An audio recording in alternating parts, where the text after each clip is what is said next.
Lord of Mysteries, From the Heavenly Lord's Spare Tire to the Red Priest by Ba Ji Shou de Tu Zhu Lei. Chapter 1-50. In the early morning, as dawn broke, the rising sun cast its bright rays, awakening the entire Ting'an city. The fresh air was invigorating, and the chirping of birds could be heard in the distance. Everything seemed so beautiful. In the Golden Banyan district, the core area of Ting'an city, there was a house with a large garden, surrounded by tall iron railings, making it seem somewhat secluded. Along the path leading from the main gate to the three-story villa, there were many marble sculptures, 4 or 5 meters high. The road was extremely wide, allowing 3 carriages to pass side by side. In the middle of the surrounding flower beds, continuously gushing fountains could be faintly seen, and all around were craftsmen who had risen early to busy themselves with tending to the flowers and plants. Just then, the sound of the large iron gate opening came from the entrance, causing the busy craftsmen to look up in surprise and gaze in the direction of the sound. Who could be visiting so early? The moon, symbolizing the goddess, hasn't fully set in the distance yet. Following the opening of the large iron gate were 2 uniformed police officers. This house is really big. Captain, is this the last suspect we need to investigate? Leonard, a handsome green-eyed man who could grace a magazine cover, surveyed the aged sculptures in the corridor, casually glanced at the craftsmen in the surrounding flower beds who were curiously observing them, and said offhandedly, "Keep your voice down. This is the Earl Ahua's residence. The subject of our investigation has a significant status, so we must be careful with our words and actions." The gray-eyed middle-aged man beside Leonard gestured with his eyes towards the male servant leading the way and softly cautioned Leonard. The one cautioning Leonard was naturally Dunn, the captain of the Nighthawks team in Ting'an City. He had come for a formal visit precisely because the house was too large, exceeding the range of his ability to pull people into a nightmare. Hearing this, Leonard subtly curled his lips, but ultimately said no more. After all, Ting'an was the capital of Ahova County, and as a local, he naturally knew the Earl Ahua's influence. In Ting'an City, almost everyone, tracing their family history, might have been subjects of the Earl Ahua's territory in the past. On the way, Leonard had already reviewed the final target's information, obtained from the police station, in the carriage.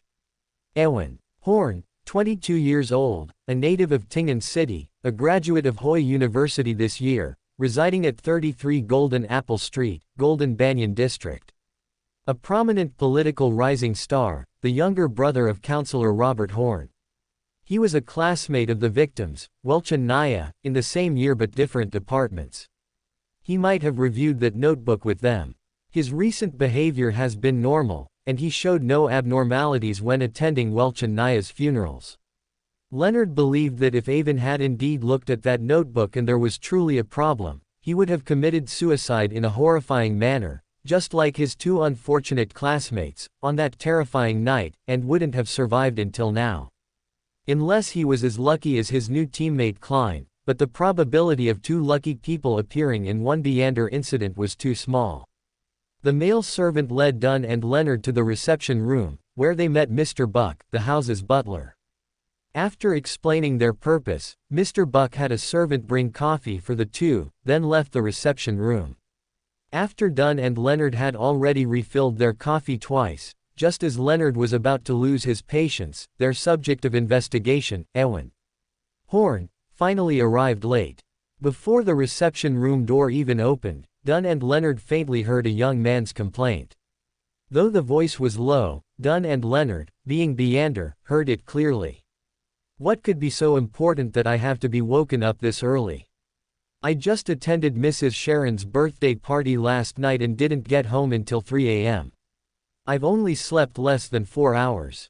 Goddess above, Mr. Buck, how can you deprive me of my right to sufficient sleep? If I don't get enough sleep, my skin will definitely deteriorate, my spirits will be low, and my lifespan will surely shorten. Who knows how many young girls will be heartbroken because of me?" And beside him, Mr. Buck, the butler, was constantly explaining, but the young voice was not satisfied with the butler's explanation, and instead became even more unpleasant. "What's so great about the police? They're all a bunch of incompetent black dogs. Welch and Naya couldn't possibly have been killed by robbers, it must involve mysterious forces. They can't solve cases at all. They're just here now to ask for some reward money. Just give it to them. Hearing the young voice's words, even Dunn, who generally had a better temper, turned cold, and Leonard unconsciously clenched his fists. Although they were members of the night church, they still held official police positions and could receive an extra salary from the police station, so they naturally felt displeased by these words. As the sound approached, the reception room door opened, and a handsome young man with black hair and blue eyes, at least 175 centimeters tall, walked in wearing a bathrobe. Seeing Dunn and Leonard standing up, he merely glanced at them and sat directly on the sofa. Meeting guests in a bathrobe was already extremely impolite, not to mention not even greeting them. Looking at this rude young man, Leonard felt an impulse to punch him, but was stopped by Dunn. Mr. Buck, the butler, seeing the situation was not right, quickly stepped in to mediate and introduced the two parties to each other. Seeing the urging look in Mr. Buck's eyes, Horn reluctantly stood up and shook Dunn's hand, completely ignoring Leonard, whose police rank was clearly lower than Dunn's, which almost made Leonard jump in anger. Dunn frowned at this but still spoke without emotion. Our apologies for this intrusion are mainly for the case of your two classmates from Hoy University. The reason we came so early is that we were investigating all night yesterday. As he spoke, Dunn looked at the young man, hoping he would retract his previous words. But to Dunn's surprise, the young man in the bathrobe scoffed, picked up a newspaper from the side, spread it out on the coffee table between them, and pointed to the content, saying, "The newspaper has already published the news that Welch and Naya were killed by robbers, which means your police station has already closed the case. How could you still be investigating all night? Tell me, are you investigating without authorization, or are you here to ask for reward money?" Looking at the open newspaper, which still bore his signature approving the case closure report released to the public, Dunn was utterly embarrassed. He had completely forgotten about this matter. Leonard, standing by, quickly interjected to help him out. "We just heard your words. Why are you so certain that Mr. Welch and Ms. Naya were not killed by robbers?" Horn raised his left eyebrow, looked at Leonard with a disdainful smile, and only spoke after Leonard was almost unable to suppress his anger again. "I've seen their bodies. They all showed typical suicide characteristics. It's impossible for robbers to have done it. How could victims of a home invasion and robbery be drowned? There must be mysterious forces at play. Your superiors rushing to close the case further indicates that there's definitely a problem, and it must have been handed over to relevant parties to deal with. You ordinary police don't need to interfere. All right, seeing as you're here for Welch and Naya's case, I won't file a complaint against you with the police station. You can all leave now, don't disturb my nap." When Avon analyzed that the police in front of him were investigating without authorization, Mr. Buck, the butler, was already regretting not having noticed it earlier. Now, hearing Avon dismissing the guests, he immediately opened the reception room door and asked Dunn and Leonard to leave. Dunn had not expected this frivolous young man to be so quick-witted. He had only intended to teach him a temporary lesson, to teach him some manners, but he hadn't expected to expose such a big loophole, which the young man had keenly seized upon. But his questioning hadn't even begun, so how could he just leave? Thus, he directly used his nightmare ability to pull Avon, the butler, and himself into a dream, beginning to interrogate in the dream. "Mr. Avon, you have always been known at the university as a mystic enthusiast. Have you ever seen a book that Mr. Welch and Ms. Naya recently bought, one that has been passed down from the fourth epoch?" In the dream, Avon still had the demeanor of a rich young master, but he was much calmer, without the intense morning grumpiness of reality, and he answered honestly. "I've heard of it, but I haven't had a chance to read it yet. After finishing my graduation thesis, I was invited by Counselor Maynard and Mrs. Sharon to go hunting in the countryside. I only heard about their deaths the day after I returned. I saw the scene in their bodies. This is definitely not an ordinary criminal case, it must involve mysterious forces. I know you must not understand your superior's hasty decision to close the case and are investigating privately. You have much more conscience than those pot-bellied police executives, but this case is not what you imagine. You won't gain anything by getting involved.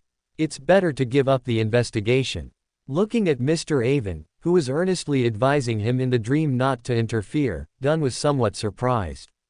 He hadn't expected this seemingly frivolous and impolite rich young master to be so considerate of others. The Avon in reality and in the dream were quite different. "I think you've become a bit obsessed with studying mysticism. How can there be any mysterious forces in this world?" Dunn deliberately used a disbelieving, scoffing tone to provoke Avon. As expected, hearing Dunn say this, Avon was so angry he stomped his feet and said excitedly, "I'm obsessed with studying mysticism.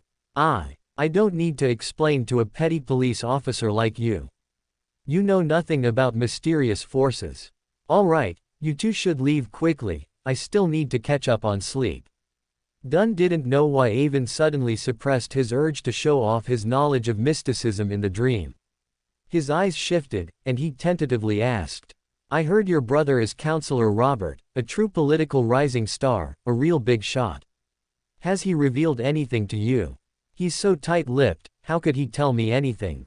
It's just that I've attended many mysticism exchange meetings, studied many ancient texts, and witnessed some amazing divinations.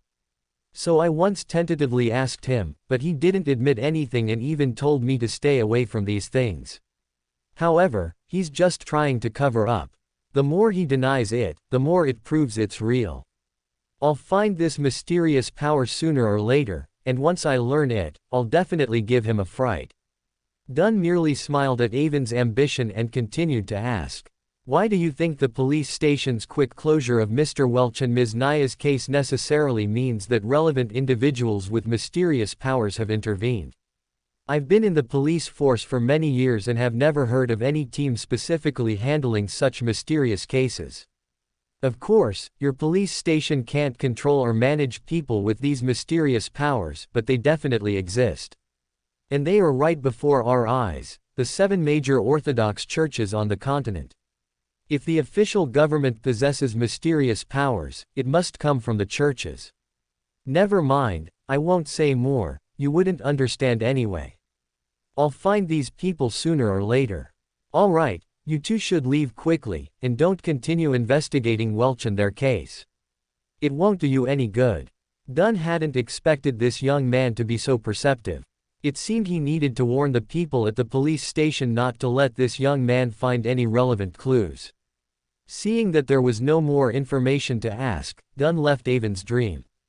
In reality, Avon and the butler only had a moment of bewilderment before they saw Dunn leading Leonard out of the reception room.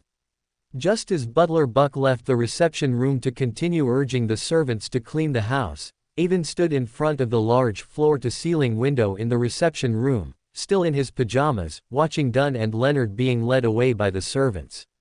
At this moment, a slender, fair hand rested on his shoulder, and a seductive, lazy voice asked, "What are you thinking about? Don't worry, with the ring I gave you, the Nighthawks won't find anything wrong with you." As she spoke, she pulled Avon around, wrapping her arms around his neck. Avon gently broke free from the beautiful, naked woman in his arms, turned and sat on the sofa, covering his face with his hands, and let out a deep sigh. The woman didn't mind his reaction.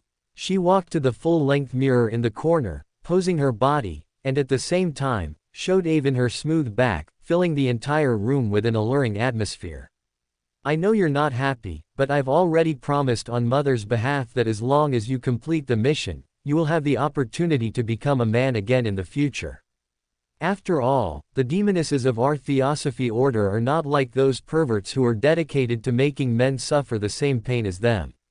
Besides, you won't become a woman right away, that will only happen when you advance to Sequence 7. During this time, to compensate you, I've been with you, letting you enjoy yourself to the fullest." The woman's charm, however, did not attract the gaze of the man behind her. Avon, in his pajamas, raised his head and looked at the woman who showed no shyness. He stared at her exquisite face in the mirror and still said indignantly, "You never gave me a choice. You also said that your organization clearly had other Sequence 9 potions, but you didn't ask for my opinion. You just tricked me into drinking the assassin potion, which sounded powerful, but you didn't tell me that the sequence 7 potion was which would turn a man into a woman. You never considered my feelings. The woman looked at the young man in the mirror who, even after several days, was still seething with anger. She couldn't help but feel a headache. She could only turn around and lean next to Avon, wrapping her arms around his neck, and gently kissed his mouth with her moist lips, softly saying, "Avon, I know how you feel, and I understand your mood. We were also forced into this situation. Our mortal enemy, the Demonist sect, has unknown movements in Backland, possibly brewing a major conspiracy, and we know nothing about the inside story. All the demonesses of our Theosophy order advanced is female, making it difficult to infiltrate. That's why we carefully selected and finally chose you. Do you know what our selection criteria were? We chose from the beloved of all demonesses, and you are my beloved. My dear, this is also an opportunity for you. Haven't you always longed to become a Beander?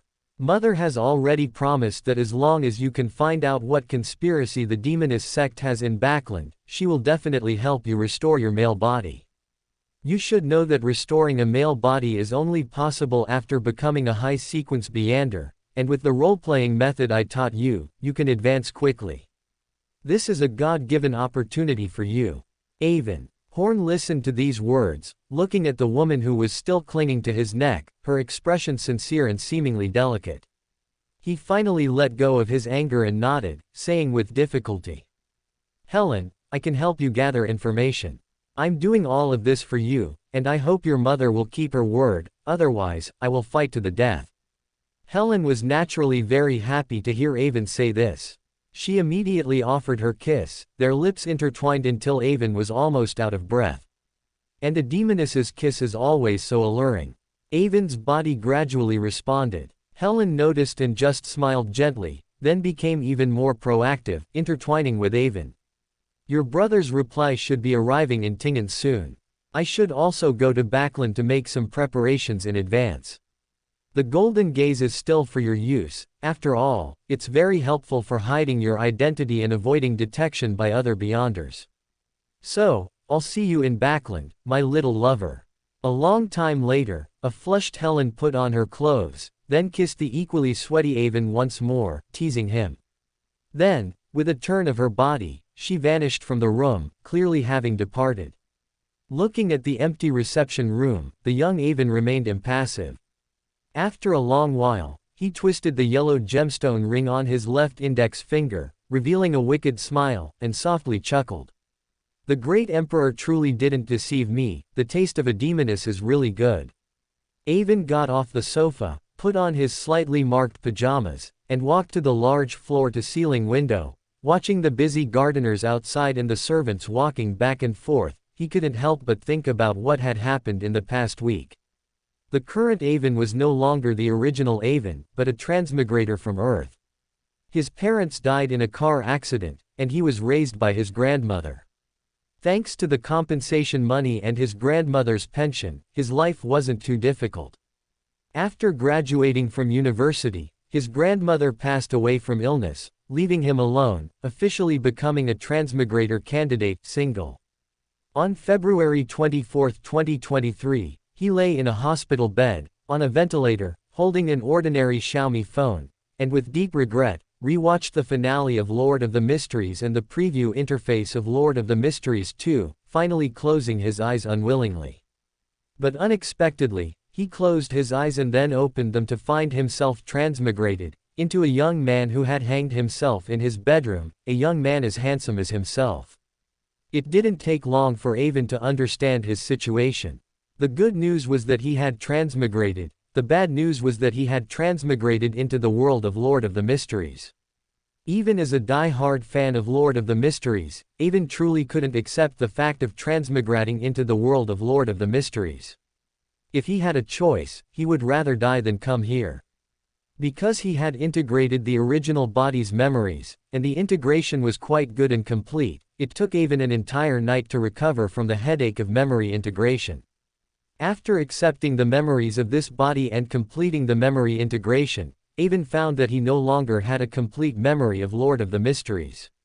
Instead, a phantom book of Lord of the Mysteries had materialized in his mind. The materialized Lord of the Mysteries in his mind could even be flipped through like a real book, but unfortunately, he could only read up to the volume where the novel's protagonist, Klein, successfully avenged Ince Zangwill, which aligned with Avon's current retained memories. The only use Avon had discovered so far was that it allowed him to more accurately check the details in Lord of the Mysteries. However, even the retained memories of Lord of the Mysteries had a slight incompleteness. That was the last part of the last chapter of the already unlocked fourth volume of Lord of the Mysteries. What the novel's protagonist, Klein, saw at the very end was a blur, leaving Avon confused and itching with curiosity. Avon hadn't expected that in his previous life, he had suffered the pain of chasing Lord of the Mysteries and endured the unwillingness of not being able to see Lord of the Mysteries too, and in this life, he would have to start all over again. After integrating his memories, Avon's first reaction was to quickly find a calendar in the bedroom to see which time period he had transmigrated to. Upon confirming that he had transmigrated on the same day as Klein, Avon couldn't help but feel a surge of excitement. He quickly opened the materialized Lord of the Mysteries book in his mind, and referring to Klein's preparations, he wondered if he could gain the recognition of the gray fog above the spirit world. With the help of Mr. Buck, the butler of this house, Avon prepared the food needed for the ritual. But just as Avon uttered the first phrase, "Blessed Zan Huang Immortal Venerable," a gray fog appeared before his eyes, and at the same time, he felt an immense threat and profound fear. This was a deep-seated, instinctive alertness and fear, much like a creature encountering a natural predator. Avon, facing the vaguely perceived gray fog, felt that if he uttered the full honorific name, he would be directly swallowed by the gray fog, leaving no trace of his existence. In his shock, Avon waved his hand, directly knocking over the food for the ritual, abruptly interrupting the ritual and cutting off his connection with the gray fog. When the butler, who had been secretly guarding the door, worried about Avon, heard the commotion and rushed in, he saw Avon's clothes completely soaked with sweat, his eyes filled with the relief of having escaped a disaster. Avon was baffled by this situation and could only speculate that it was perhaps because the greatest golden finger in Lord of the Mysteries could only be inherited by Klein, or rather, Klein had already gained the gray fog's recognition. So Avon decided that 5 days later, after Klein consumed the potion, he would see if he could try again to join the Tarot Club, the Lord of the Mysteries version of an online dating and shopping platform. Since he couldn't obtain the protagonist's golden finger, Avon also hoped to join the platform built by the protagonist. After temporarily giving up on entering the gray fog, Avon then turned his attention to why the original body had died. Because after Avon transmigrated, he found himself hanging from the bedroom ceiling, and there were no common scratch marks on his thighs that suicide victims often have, which was clearly abnormal. If Avon hadn't struggled incessantly after transmigrating, kicking his shoes onto the floor-to-ceiling window and causing a huge commotion that made the servants rush in, Avon would have died just like the original body the moment he transmigrated. This was also why Butler Buck was worried and stood outside the door while Avon performed the ritual, as Avon already had a history of suicide. Avon only learned after clarifying the original body's memories that he was actually a victim of the Antigonus notebook. The original body was cheerful but revered mysticism, actively participating in various mysticism exchange meetings. Most of the time, he encountered fraud groups, often being badly scammed and drinking many unmentionable things, but he still enjoyed it. But the more gatherings he attended, the more likely he was to encounter something real. Because the original body's background and appearance perfectly fit the Aurora Order's corporate culture, the first person to approach him was an Aurora Order member, Hai Na Sen. Fan Sen Te. The two met in a divination class. After Avon showed enthusiasm for mysticism, Hai Na Sen. Fan Sen Te actively contacted the original body and showed him some miraculous divinations, which aroused the original body's admiration and great interest. It was in Hai Na Sen. Fan Sen Te's home that the original body accidentally discovered the Antigonus family notebook and opened it. Although he didn't flip through it for long and didn't decipher much of its content, the original body foolishly performed a ritual according to its contents.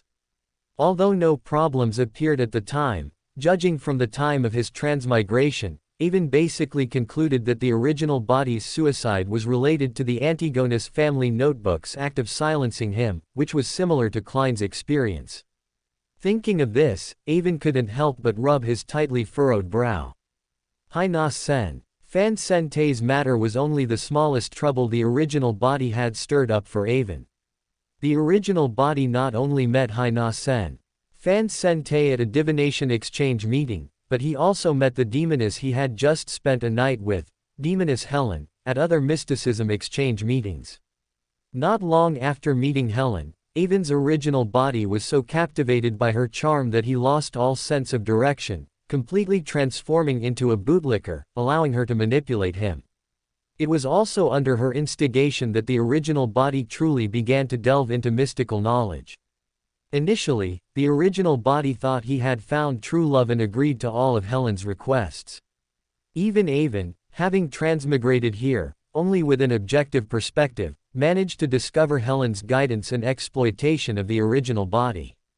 Just as Avon instructed his butler to refuse visitors, preparing to hide for a few days to conceal the marks left on his neck from hanging, Helen abruptly appeared in Avon's bedroom that evening and placed a bottle of magic potion in front of him. Looking at the magic potion, which looked unappetizing no matter how he viewed it, Avon really didn't want to drink it. However, Avon, familiar with the plot, also knew that demonesses were ruthless. Since she had already come to his door, he had no choice but to hold his nose and, feigning surprise, drink the seemingly formidable, assassin magic potion. As expected, after drinking the assassin magic potion, Helen completely revealed her true intentions to Avon. She told Avon that she was from Theosophy Order and was a Beyander of the assassin pathway. She explained that sequence 7 of the assassin pathway was witch, and that the reason she had Avon drink the assassin magic potion was to have him help them investigate the secrets of their mortal enemy, the demoness sect, in Backland. After careful selection, they found Avon.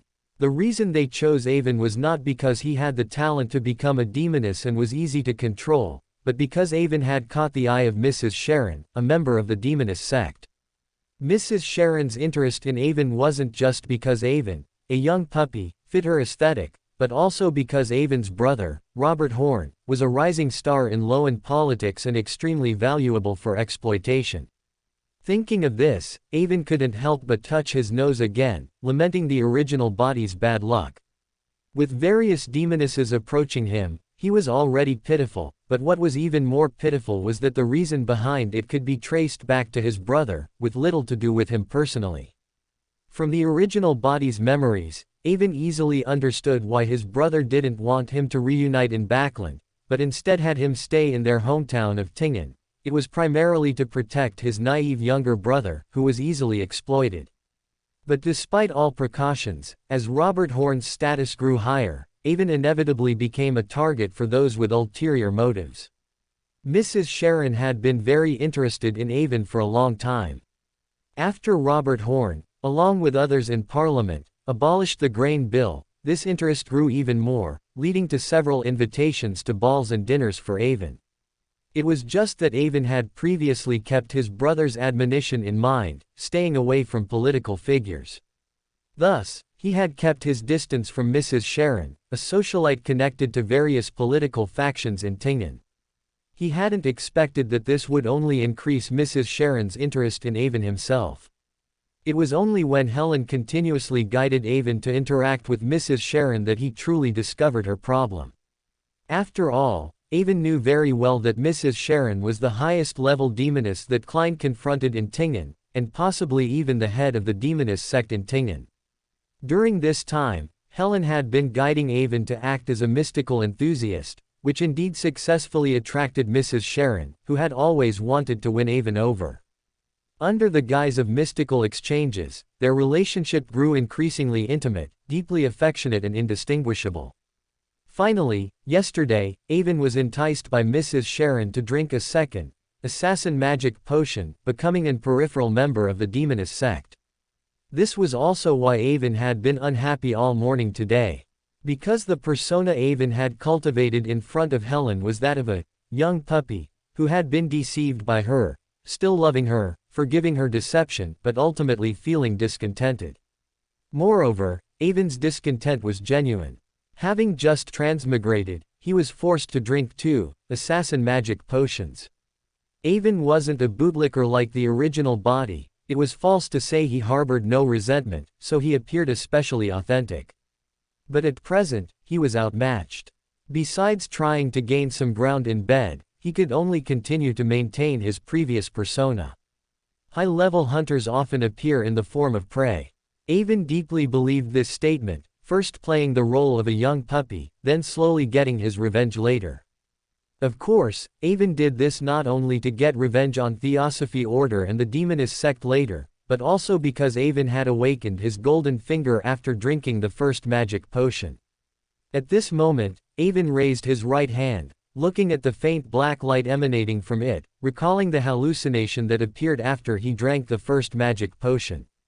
After Avon drank the assassin magic potion, he found himself vaguely in a room.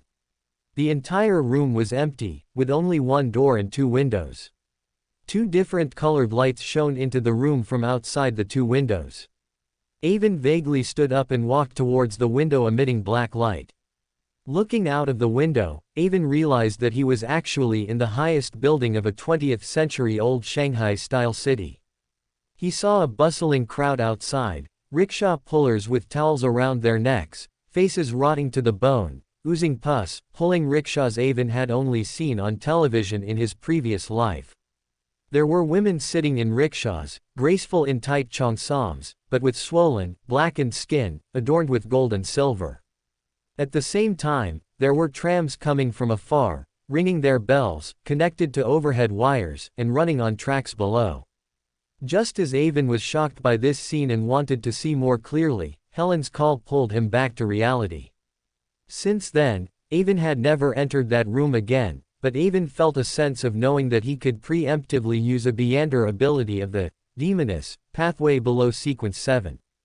After careful consideration and deliberation, Avon preemptively used the divination ability of Sequence 7 feet which. Being skilled in divination also meant being skilled in interfering with others' divination, which was what he needed most at the moment. Avon, having read Lord of the Mysteries, knew very well that there were too many unknown dangers and individuals in this world, and too many Beander abilities to find people. Not being easily noticed was the first priority for survival in the world of the Lord of the Mysteries, which was why Helen gave Avon the Golden Gaze, a sealed artifact with relatively minor side effects. At the same time, Avon learned of another unique aspect brought by his golden finger. Avon could simultaneously consume magic potions from a similar pathway to the Demoness pathway, the Hunter pathway.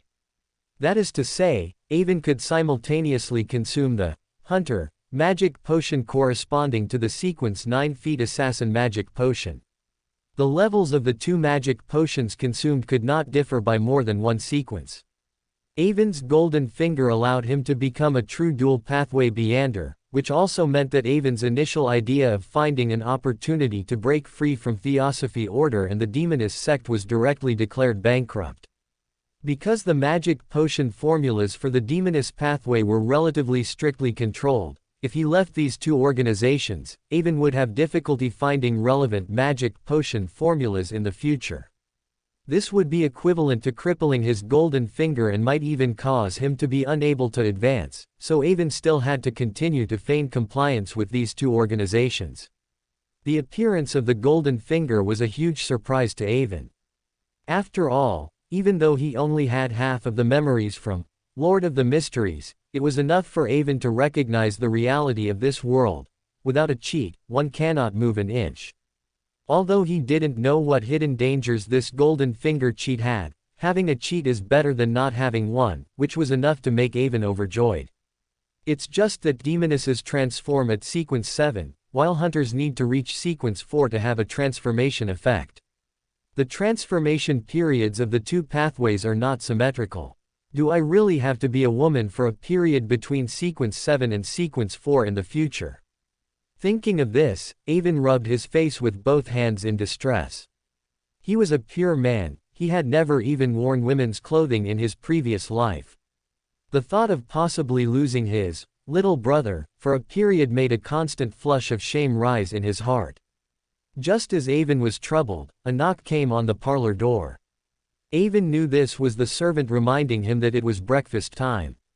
Avon spoke, allowing the servant with clothes to come in and help him change. When he first transmigrated to this world, Avon, who had just integrated the original body's memories, was actually very unaccustomed to being served by a male servant. After all, Avon was a normal man and found it hard to tolerate strange men approaching and touching him, but he endured it to avoid revealing any flaws. But within a few days, Avon no longer felt that initial discomfort. It could only be said that, it's easy to go from frugality to extravagance, and humans find it difficult to escape their inherent love for enjoyment. Soon, with the male servant's assistance, Avon changed into a white shirt, a black waistcoat over it, black trousers, and a pair of shiny black leather boots. Looking at himself in the mirror, Avon nodded in satisfaction, feeling that this face was barely inferior to his previous life's. Leaving the parlor, he walked down the wide indoor staircase to the dining room, where he found Butler Buck and the servants had already set the food on the table, a silk scarf in hand, standing by the chairs, waiting. "Good morning, Mr. Buck." Avon greeted him proactively. "Good morning, Mr. Avon." Butler Buck responded to Avon's greeting while pulling out a chair for Avon to sit down. Avon directed the other servants to cut some DC roast meat, a piece of Orleans sausage, and some grilled oysters for him, as well as to get him a fried egg, while casually asking, "Have any invitations been received today?" "Oh, right. I sent a letter to my elder brother a few days ago," has he replied. Butler Buck meticulously took a large bottle of freshly squeezed fruit juice from a servant nearby, poured a glass for Avon with the same posture used for pouring vintage red wine, and simultaneously said, "Your alma mater has once again sent you an invitation, hoping you will become a lecturer in the Department of Ancient Languages at Hoi University after graduation. Tingen University, nearby, has done the same, both promising you can be promoted to associate professor in the shortest possible time. Your mystical enthusiast friend, Mr. Hai Na Sen. Fan Sen Te, sent someone with a letter inviting you to his home tomorrow morning as a guest, saying he found an ancient mystical text from the legendary Fourth Epic and inviting you to appreciate it with him, and specifically mentioned that the items you requested have arrived. Mrs. Sharon sent an invitation, planning to host a charity auction at her home to help the poor in the lower streets and surrounding slums. It is said that people from both the old and new parties will attend, and she hopes you can also be present, and ideally prepare an item for auction. As for Mr. Robert Horn, there has been no reply. I sent someone to the post office to inquire. A train from Tingen to Backland caught fire 2 days ago, and unfortunately, the mail sent by the post office to Backland was precisely on that train. Mr. Robert Horn likely did not receive the letter you wrote to him." Avon cut a small piece of beef with his knife and fork and put it into his mouth, savoring the soft, juicy deliciousness on his taste buds. Coupled with Helen's departure, Avon felt relieved, and everything seemed so wonderful. Listening to Butler Buck's earlier words, Avon didn't pay much attention, but when he heard that the letter he wrote to his elder brother, Robert Horn, had not been delivered due to an accident, he suddenly froze. The words, "unfortunate," and, coincidentally, triggered Avon's nerves. Because of those two words in Butler Buck's statement, Avon suddenly thought of an extremely unsettling question. Why, after having transmigrated for several days, had he not thought at all about the most rampant mastermind behind Tingen, in Zhangwil and the sealed artifact 0008, the Quill of Alzuhad? These past few days, Avon had been lingering between Theosophy Order, Demoness Sect, and Aurora Order, cautiously dealing with the cunning demoness, and actively organizing the knowledge of Lord of the Mysteries in his mind. He constantly fantasized about receiving his brother's reply and quickly heading to Backland, fantasized about how he would quickly advance his sequence after entering the City of All, how he would obtain the subsequent magic potion formula from the two major demoness organizations, and even thought about how to further obtain the subsequent materials. Yet, he never thought about doing anything regarding Ins Zangwill's plot for advancement, which was the beginning of all stories at the end of the fifth epic. Although Avon did not know the subsequent plot due to the missing memories about Lord of the Mysteries, the known plot alone showed how important the events in Tingen were. This involved whether Evernight Goddess could obtain the legacy of death, a similar pathway, whether Adam, the king of angels of the spectator pathway and the son of the creator of City of Silver, could obtain the last material for becoming a god, and it also involved the arrival and growth of the absolute protagonist, Klein. The events in Tingen were intricate and complex, and Avon was actually not very willing to meddle in them for benefits. Rashly entering the game could easily lead to utter disaster. But what truly made Avon feel horrified was that he had completely disregarded the idea of anything related to Tingen before, and he hadn't even noticed that when he reread the content of Lord of the Mysteries in his mind, he had already muttered the name, Adam, several times without any reservations. These things should have made Avon vigilant, but Avon himself hadn't produced the proper sense of alarm. This couldn't help but make Avon feel a chill down his spine, and he tried his best to recall if he had any abnormal actions in the past few days. Avon's silence also made the butler beside him notice. Looking at the frighteningly silent Avon, Butler Buck suggested, Tingen Post Office has temporarily suspended its outgoing mail service, and it is expected to resume in at least a week. If you have anything important, I can have someone send an urgent telegram to Backland. In fact, when Avon sent a letter to Backland before, the butler also sent a letter to Backland. In his letter, he described Avon's recent situation in detail to Avon's brother, expressing his concerns about Avon. In the letter, the butler enumerated Avon's recent peculiarities, including but not limited to Avon's obsession with communicating with shady occult enthusiasts, his growing enthusiasm for attending socialite banquets, his ambiguous behavior with socialites, and even a recent suicide attempt. Although Avon explained that he was writing a detective novel recently and was experimenting with hanging as a method of death, which led to an accidental mishap, the butler did not believe this explanation at all. Instead, he believed that Avon must have developed mental problems recently. Old Butler Buck had looked after Avon for 10 years and had no children, so he had always treated Avon as his own child, essentially serving as Avon's guardian in Tingen. Avon's changes during this period could not be hidden from him, which made him feel deeply guilty, believing that he had not looked after Avon well. At the same time, he also realized the seriousness of the matter and wrote to Avon's brother, Robert Horn, hoping that he would come as soon as possible to deal with Avon's affairs. The butler's letter and Avon's letter were sent at the same time, which also indicated that the butler's letter had not reached Backland either, so he was also eager to inform Robert about Avon's situation. Avon initially wanted to refuse, but on second thought, he nodded and instructed. I have already graduated from university, and it's time to find something to do. Send a telegram to brother and tell him that I want to go to Backland in the City of All. He must agree. Butler Buck continued to refill Avon's glass with a little juice and said, I'll send someone to the telegraph office in a moment. Avon, preoccupied, finished his breakfast as if chewing wax, declined the butler's offer to send a car, and left the luxurious villa alone with his cane, walking in Tingen City's Golden Banyan district. Walking on the wide avenues of the Golden Banyan district, ignoring the tall carriages coming and going, Avon continuously recalled the events in Tingen, pondering whether he had been drawn into Adam's sight, or Evernight Goddess's sight. Finally, Avon confirmed through Klein's experiences in Lord of the Mysteries that his existence could absolutely not be hidden from Evernight Goddess and the King of Angels, Adam. From Klein's revenge on Ins Zangwill in Lord of the Mysteries, it could be seen that Klein had never left the sight of these two powerful figures from beginning to end.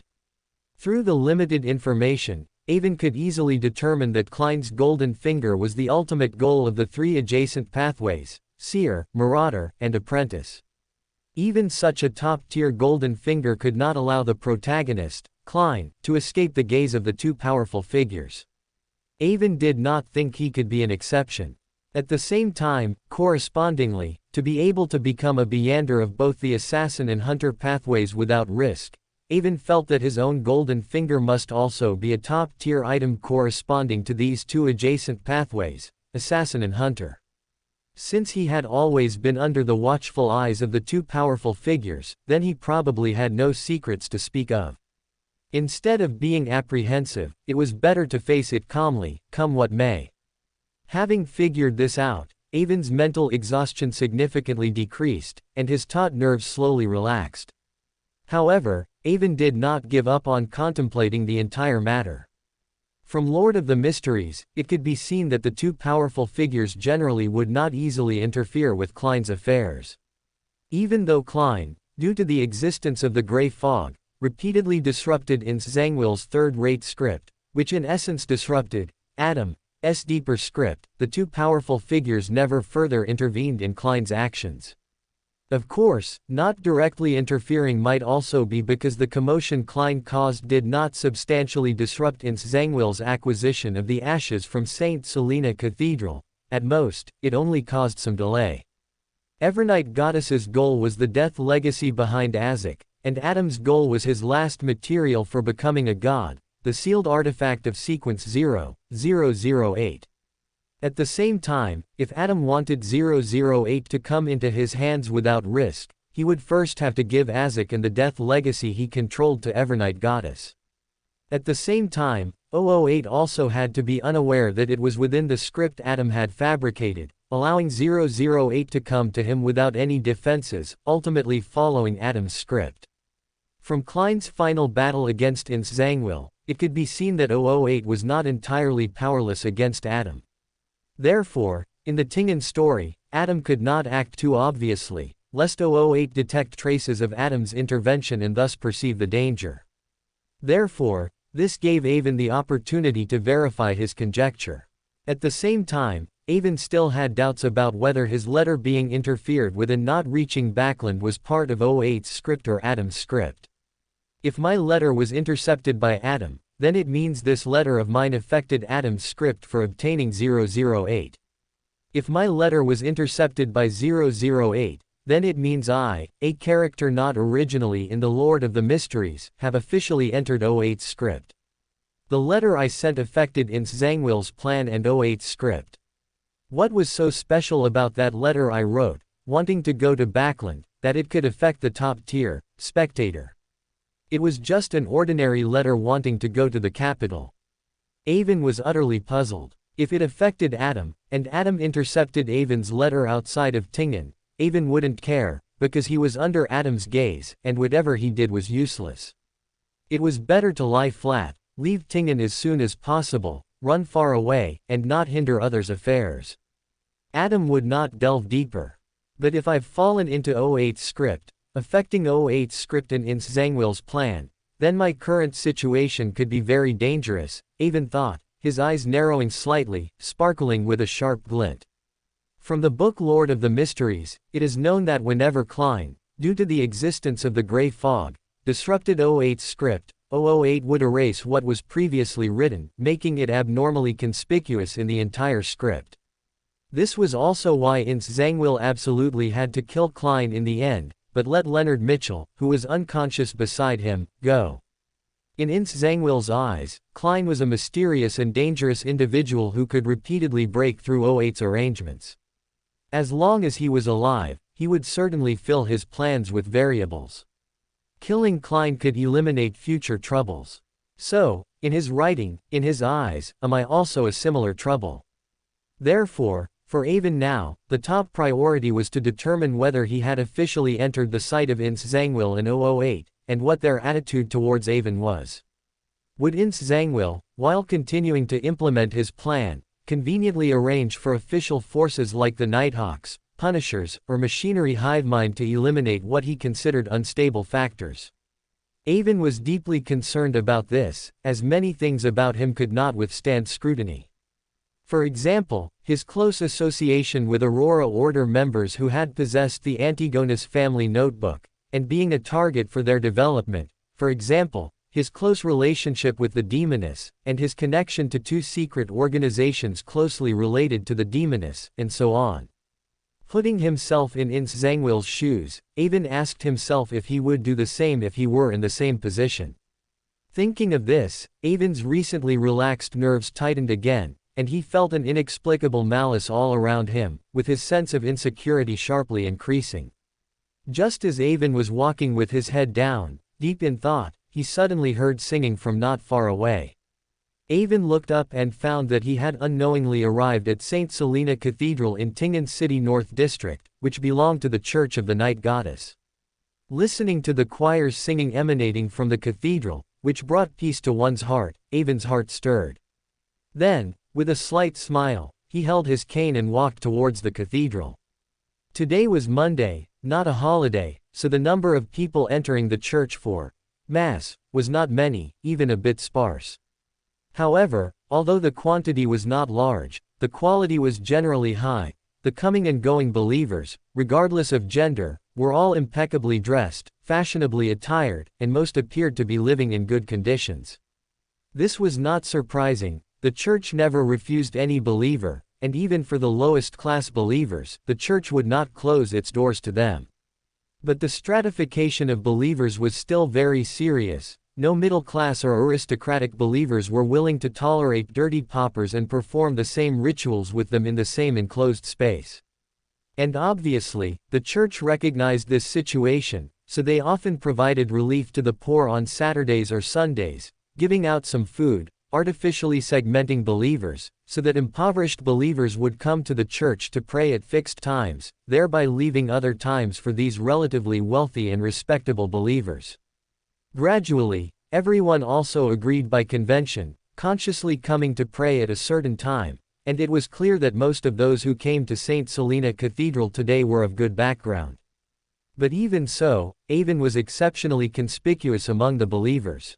This was not only because of Avon's outstanding appearance but also because of his high-quality attire. A slender tailcoat, a stiff-collared white shirt, a large bow tie, and brand-new leather boots, coupled with his dark hair and a handsome face that could grace a magazine cover, made Avon an immediate focal point as soon as he entered the church. Not to mention the exquisite cane inlaid with a large turquoise stone in his hand, and the intricately patterned and beautiful golden pocket watch worn on his chest. Even the most uninitiated person could tell that these were the latest and most popular styles of the year, together worth at least 300 gold pounds.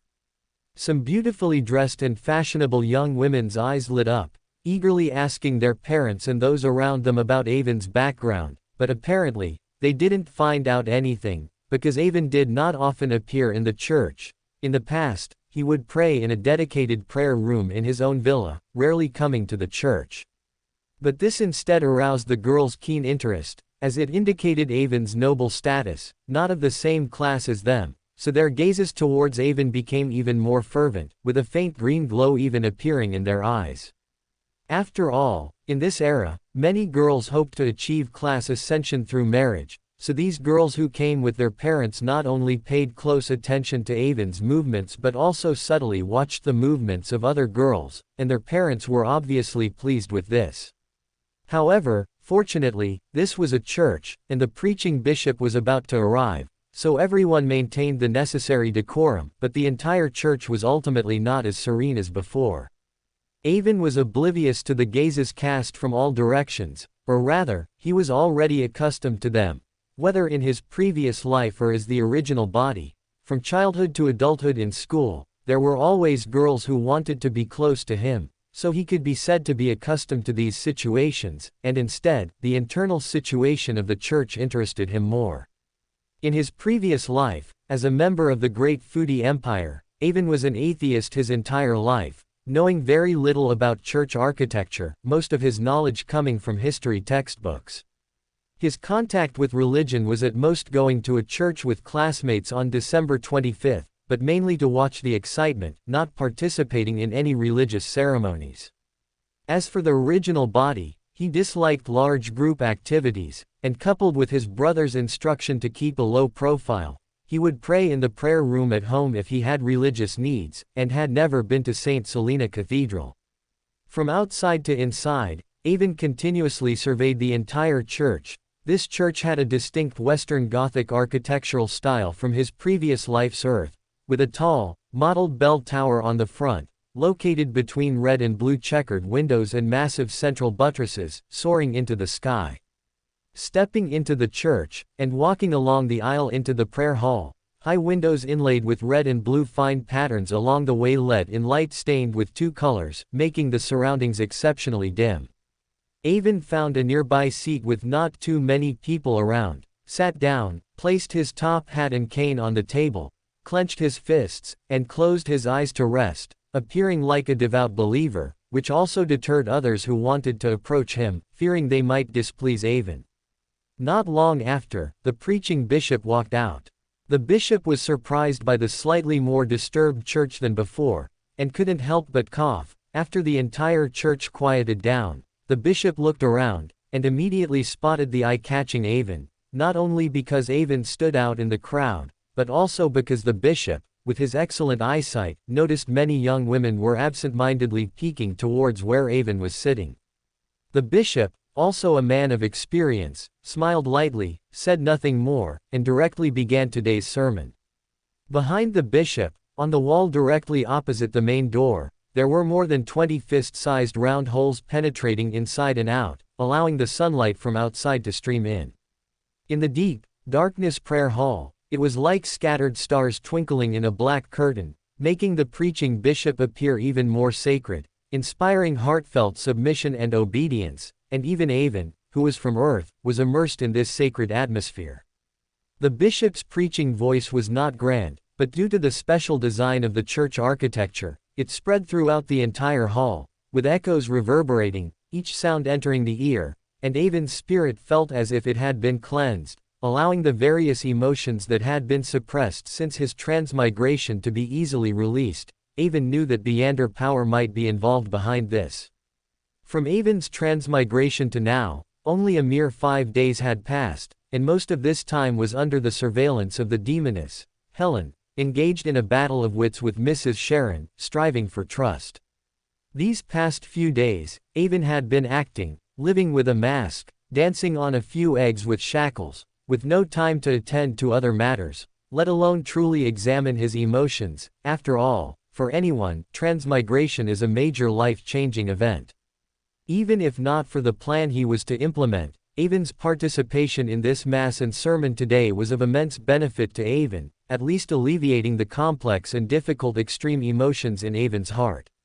Leaving aside other things, just facing a Beyonder of the spectator pathway, the various complex emotions suppressed within Avon were a ticking time bomb that could be detonated, which could be fatal at a critical moment. Half an hour later, the bishop concluded his sermon and preaching, and then guided the believers to start donating money. Generally, if believers had no need for confession, they would leave the cathedral after donating money, but today many believers were reluctant to leave. Seeing the queue for donations gradually thinning, Avon put on his top hat, pulled 2 £10 and 2 £5 banknotes from his wallet, held them in his hand, and followed the increasingly sparse crowd of donors. When the bishop saw that eye-catching young man putting large denomination banknotes into the donation box one by one, his already smiling face became even softer. Normally, apart from active doorstep donations and post-mortem estate donations, the upper limit for donations received in the church's donation box was only a few tens of pounds at most. Tens of pounds was almost 3 months or half a year's income for some wealthy families, yet Avon donated it all at once without hesitation, which indicated that Avon was definitely not an ordinary rich person. Of course, although the bishop remembered this generous and remarkably handsome young man, as a bishop, he would not lower himself to approach him and initiate a conversation. Before the altar of the church, he represented the night church, representing the Evernight goddess. Under the goddess's gaze, he could not show preferential treatment to anyone based on how much they donated. And Avon was the last donor. He had his own purpose in entering St. Selena Cathedral, so after stuffing the banknotes in his hand into the donation box, he pointed 4 times clockwise on his chest and directly said to the bishop, "Respected bishop, I wish to confess." The bishop looked at Avon with some surprise, because most of those who confessed in the church were middle-aged or elderly people, or young women and thieves who had done wrong, and some merchants whose consciences were not completely lost. It was very rare for a young man of Avon's background to want to confess. But the bishop was only slightly surprised. With his rich experience, he directly pointed to the confessional booth next to him and said with a smile, "The goddess is the best listener, you can say whatever you wish." Avon again pointed 4 times clockwise on his chest and walked towards the confessional booth, while simultaneously muttering to himself, "If the goddess were a listener, then the true creator really wouldn't be able to go mad. After all, the goddess is the lord of slumber and silence. If she gets tired of listening, she can just make him shut up." Listener is sequence 8 of the secret supplicant pathway, and the true creator is the true God of the secret supplicant pathway, having an extraordinary connection with beyonders of this pathway. Stepping into the confessional booth, closing the door behind him, Avon had just sat down when a somewhat aged voice came from the partition on one side. "Child, you can say whatever you want, don't be afraid, the goddess watches over you with mercy, and will surely forgive you." Avon had already prepared what he wanted to say, but hearing that the Evernight goddess was watching him, his heart skipped a beat, and he almost forgot what to say, pausing for a moment before speaking the words he had prepared. "Respected Bishop, my name is Ewan Horn. I am the younger brother of Robert Horn, the counselor, residing in the Golden Banyan district, and I just graduated from Hoy University this year. I am a mysticism enthusiast, so I have attended many mysticism exchange meetings and met many people. Some of them displayed many supernatural abilities in front of me, hoping that I could join their small team. I couldn't resist the temptation of mysticism and joined a diviner's small mysticism circle. But in subsequent interactions, I discovered that they were not a group of mysticism enthusiasts, but an organization promoting evil gods, and they even wanted to recruit me. They claimed that the deity they believed in was the true creator, slandering and blaspheming many righteous gods, including the goddess. My heart was filled with indignation, but I did not argue with them. Instead, I catered to their views, making them lower their guard against me and trust me more and more.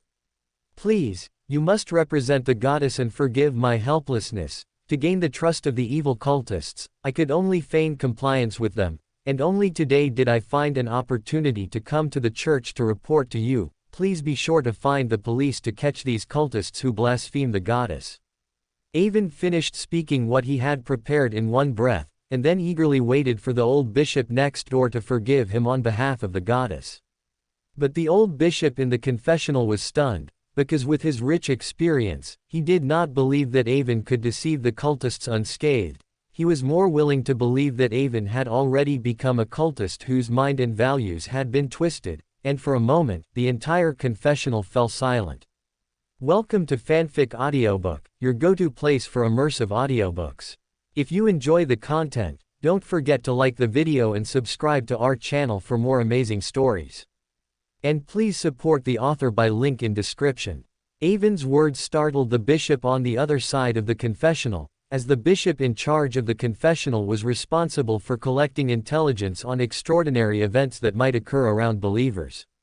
However, it was the first time the old bishop had seen someone use the confessional to report a heretic, and having experienced many things and being well informed, the old bishop greatly suspected whether this young man making the report had already been corrupted by an evil god.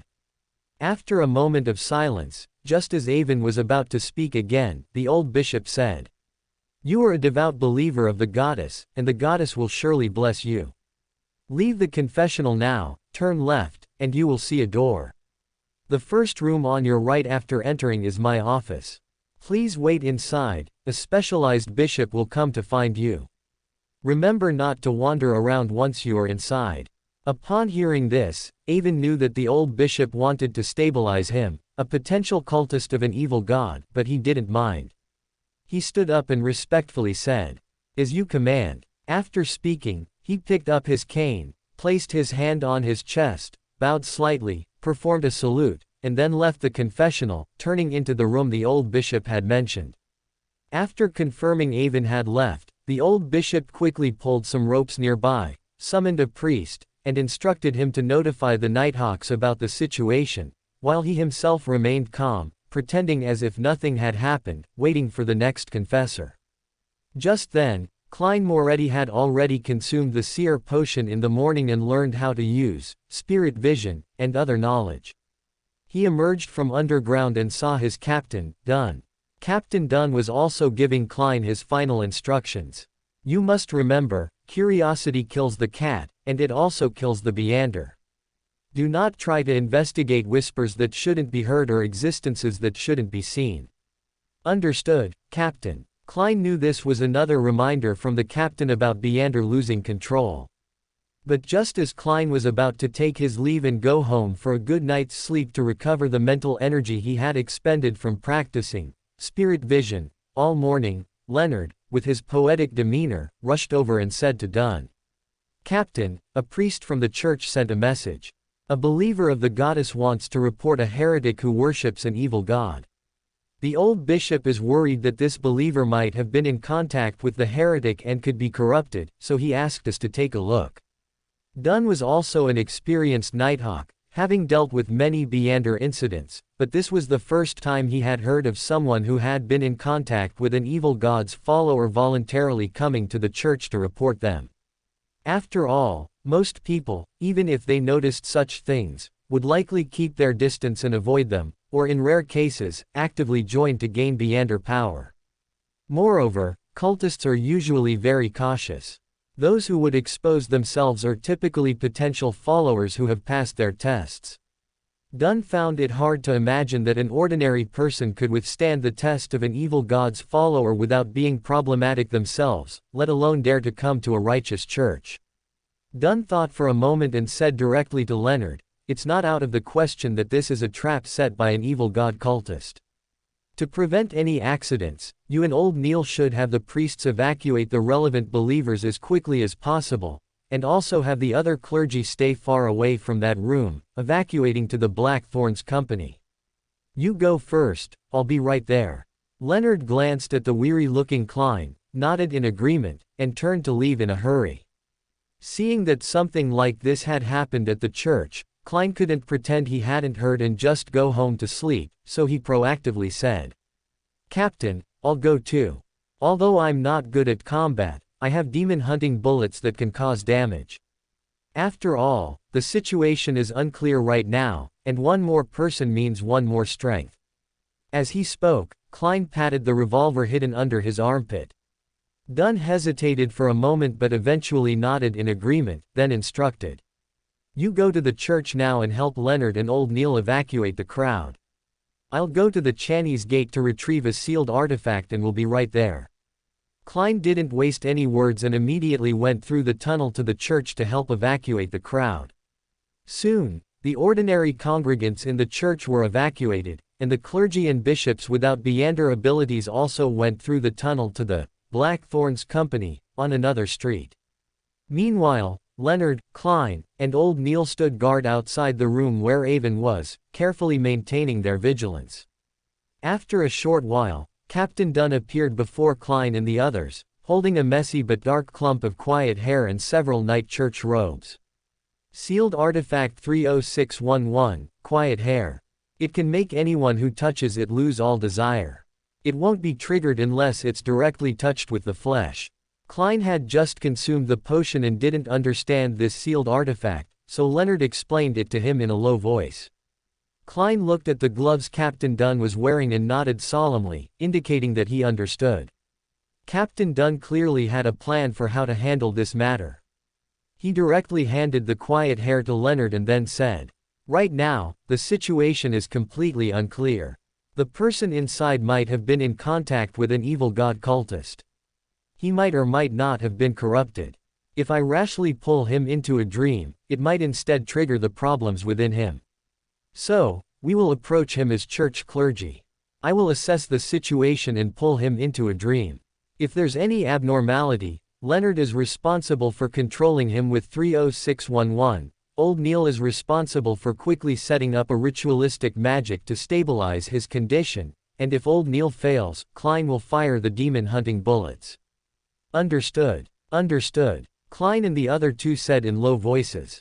Then, they took the robes Dunn had collected, pretended to be church clergy, and opened the room door.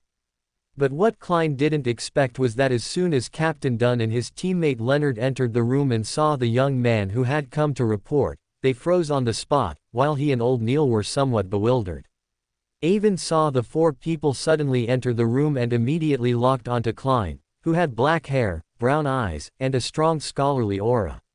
He exclaimed in surprise, "Klein, why are you here? Have you mastered mysterious Beyonder powers?"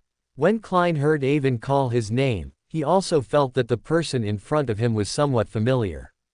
It took him a while to remember that the person before him was the dream lover of many girls at Hoy University, and he had met him at his classmate Welch's house, where Welch had introduced them. It was just that the original Klein felt inferior due to the gap between his family background and the other parties, so he rarely initiated conversations with him. Therefore, their relationship wasn't intimate, but they were considered acquaintances. Seeing Avon greet him with a look of pleasant surprise and excitement, Klein suppressed his awkwardness and said to Avon, the original Klein's acquaintance. "Hello, Avon. Mr. Avon, you said you had clues about a heretic. Why didn't you mention it when we went to your house this morning? Instead, you ran to the church to report it." Leonard's words came just in time, diverting Avon's attention and easing Klein's tension and embarrassment from encountering an acquaintance of the original Klein. Avon glanced at Leonard but didn't answer his question. Instead, he swept his eyes across the clerical robes worn by Dunn and the others, raised an eyebrow, and smiled as he retorted to Dunn. "Should I address you as officer, or as bishop?" Dunn's deep gray eyes stared at Avon, as if trying to see into Avon's heart. After a long moment, he finally spoke. "You can call me whatever you like, after all, we do have police prepared by. Did you report the heretic just to draw us out?" Dunn recalled how he had pulled Avon into a dream that morning, and Avon had revealed his desire to find them in the dream. He had even planned to remind the relevant police department personnel to be more vigilant, but he didn't expect Avon to be so proactive, showing up at their doorstep just a few hours later. Avon smiled and nodded, but then quickly shook his head and said with a laugh, "Ever since I started university, I've been fascinated by mysticism and mysterious Beyonder powers. And I've always firmly believed that the church must possess Beyonder power. A few days ago, I heard that Welch and Naya had an accident.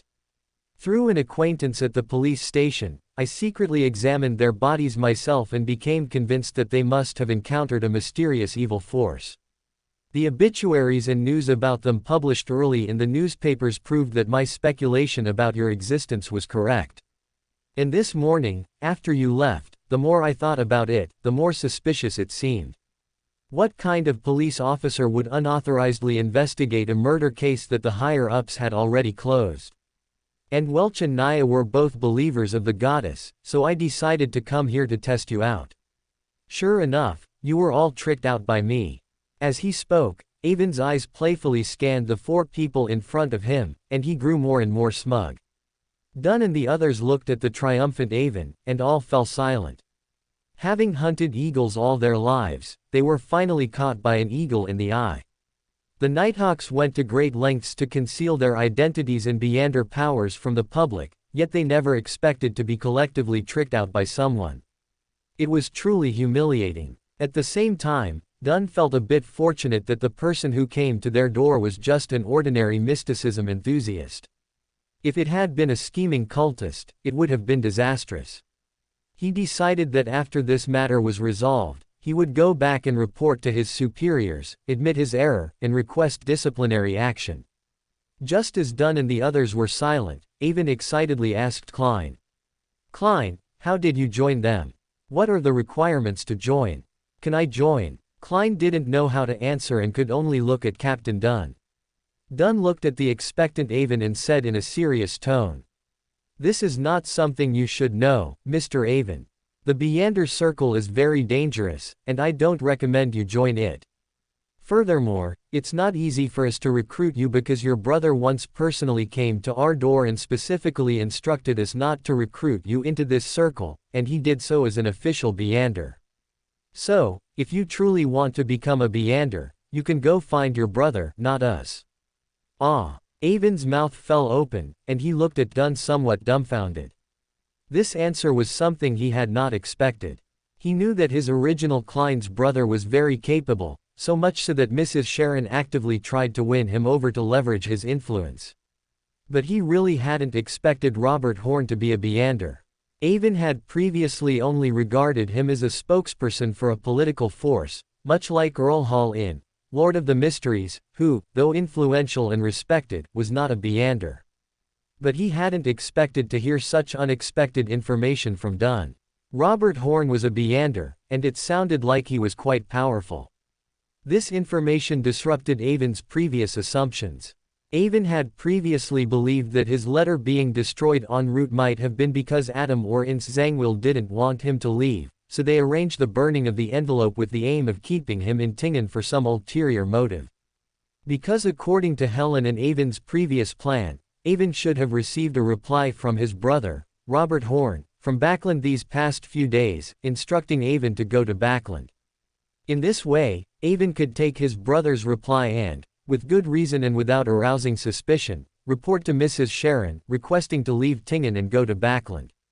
And Mrs. Sharon, in order not to lose Avon, this newly developed and very useful pawn, would definitely transfer Avon's connection to the demoness in Backland. The demoness in Backland would certainly not be very familiar with Avon's situation, which would again ensure that Avon could smoothly blend in with them while also gaining more autonomy. But now, Robert Horn, who was in Backland, did not receive the letter, so naturally, he could not reply to Avon, and Avon likewise had no sufficient reason to leave Tingen. Avon's previous instruction to Mr. Buck to contact Backland again via telegram was a test to see if he was truly following someone else's script. If so, then whose script was he on? Was Adam preventing him from leaving Tingen, or was 008 preventing him from leaving Tingen? If the telegram encountered an accident again, and if the accident occurred in Tingen, then 008 was behind it. If the accident occurred in Backland, then Adam was behind it. Because 008's influence range was a large city, while Adam could influence the entire world, they were not on the same scale. If Adam was behind it, his actions would definitely be outside 008's influence range to prevent 008 from detecting traces of his interference. But now Avon knew that his original body's brother, Robert Horn, was a Beander, and possibly even a Beander of a not low sequence, which made Avon think of more. Previously, Avon thought the letter was destroyed because someone was preventing him from leaving, but now Avon thought of another possibility, that the mastermind behind the scenes actually wanted to prevent Robert Horn from returning to Tingen. While Butler Buck was helping Avon send his letter, he also wrote a letter to Robert Horn, who was far away in Backland. The content of the letter had already been discovered by Helen. After discussing with Avon, Helen and he unanimously agreed that Butler Buck's letter might lead Robert Horn in Backland to believe that Avon was indeed not suitable to stay in Tingen, thereby increasing the likelihood of Robert Horn asking Avon to go to Backland. Because Robert Horn clearly did not want Avon to enter the upper-class social circles, wishing him to stay away from complex disputes and simply live happily and joyfully in Tingen. So if Butler Buck's letter was believed, then he would very likely ask Avon to go to Backland. After all, Backland had better psychiatrists, and even for treatment, one should choose a better doctor. But if Robert Horn was a Beander, then Butler Buck's letter might appear in a different light to him. In his eyes, Avon had met an evil gods cultist at a mystical exchange meeting and was misled by them, which led to various abnormalities and suicidal behavior. Then Robert Horn, who loved his younger brother, might immediately rush to Tingen to rescue him, which could disrupt the plans of the person behind the scenes. Therefore, Butler Buck's letter absolutely could not reach Backland and be delivered to Robert Horn, while Avon's letter, on the other hand, was insignificant and was only destroyed incidentally. Avon's thoughts raced, and he felt that this line of reasoning was also logical and reasonable. But this raised another question. What power did Robert Horn possess that he could interfere with Adam's or 008's script? One must know that even the Death Consul, Isaac Eggers, whose true rank was an angel, was transferred away by 008, and Klein, the master of the mysterious grey fog, could not completely break free from O8's arrangements. What virtue or ability did Robert Horn possess to be personally interfered with by Adam or O08, and excluded from their script? Just as Avon wanted to analyze Robert Horn's matter more deeply, he was awakened by Dunn's voice. "Mr. Avon, what are you thinking about? Why have you been staring blankly?" Avon came back to his senses, looked at Dunn, who was curiously looking at him, and without a second thought, explained. "Nothing, I just never expected my brother to be a Beyonder. I've been searching for Beyonder powers for so many years, yet I never thought the answer was right before my eyes. It truly echoes that saying from Intis, far away in the sky, close at hand." Klein, standing next to Dunn, heard this and couldn't help but inwardly add a sarcastic remark before the sentence, "Emperor Rosal often said."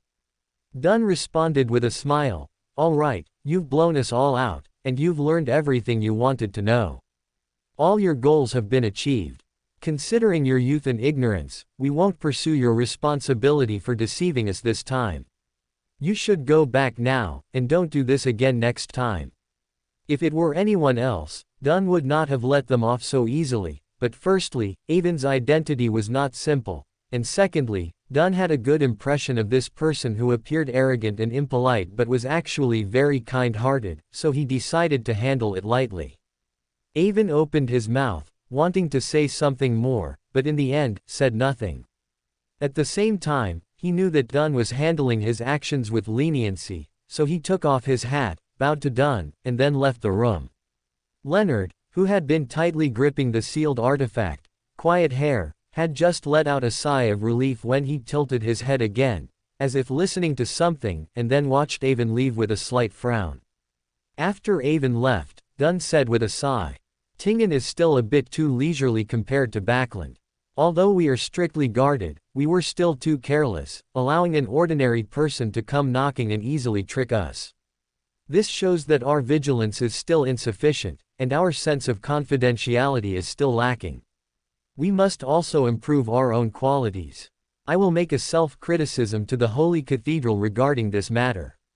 Everyone was silent. As Nighthawks, being so easily tricked was indeed a bit inexcusable.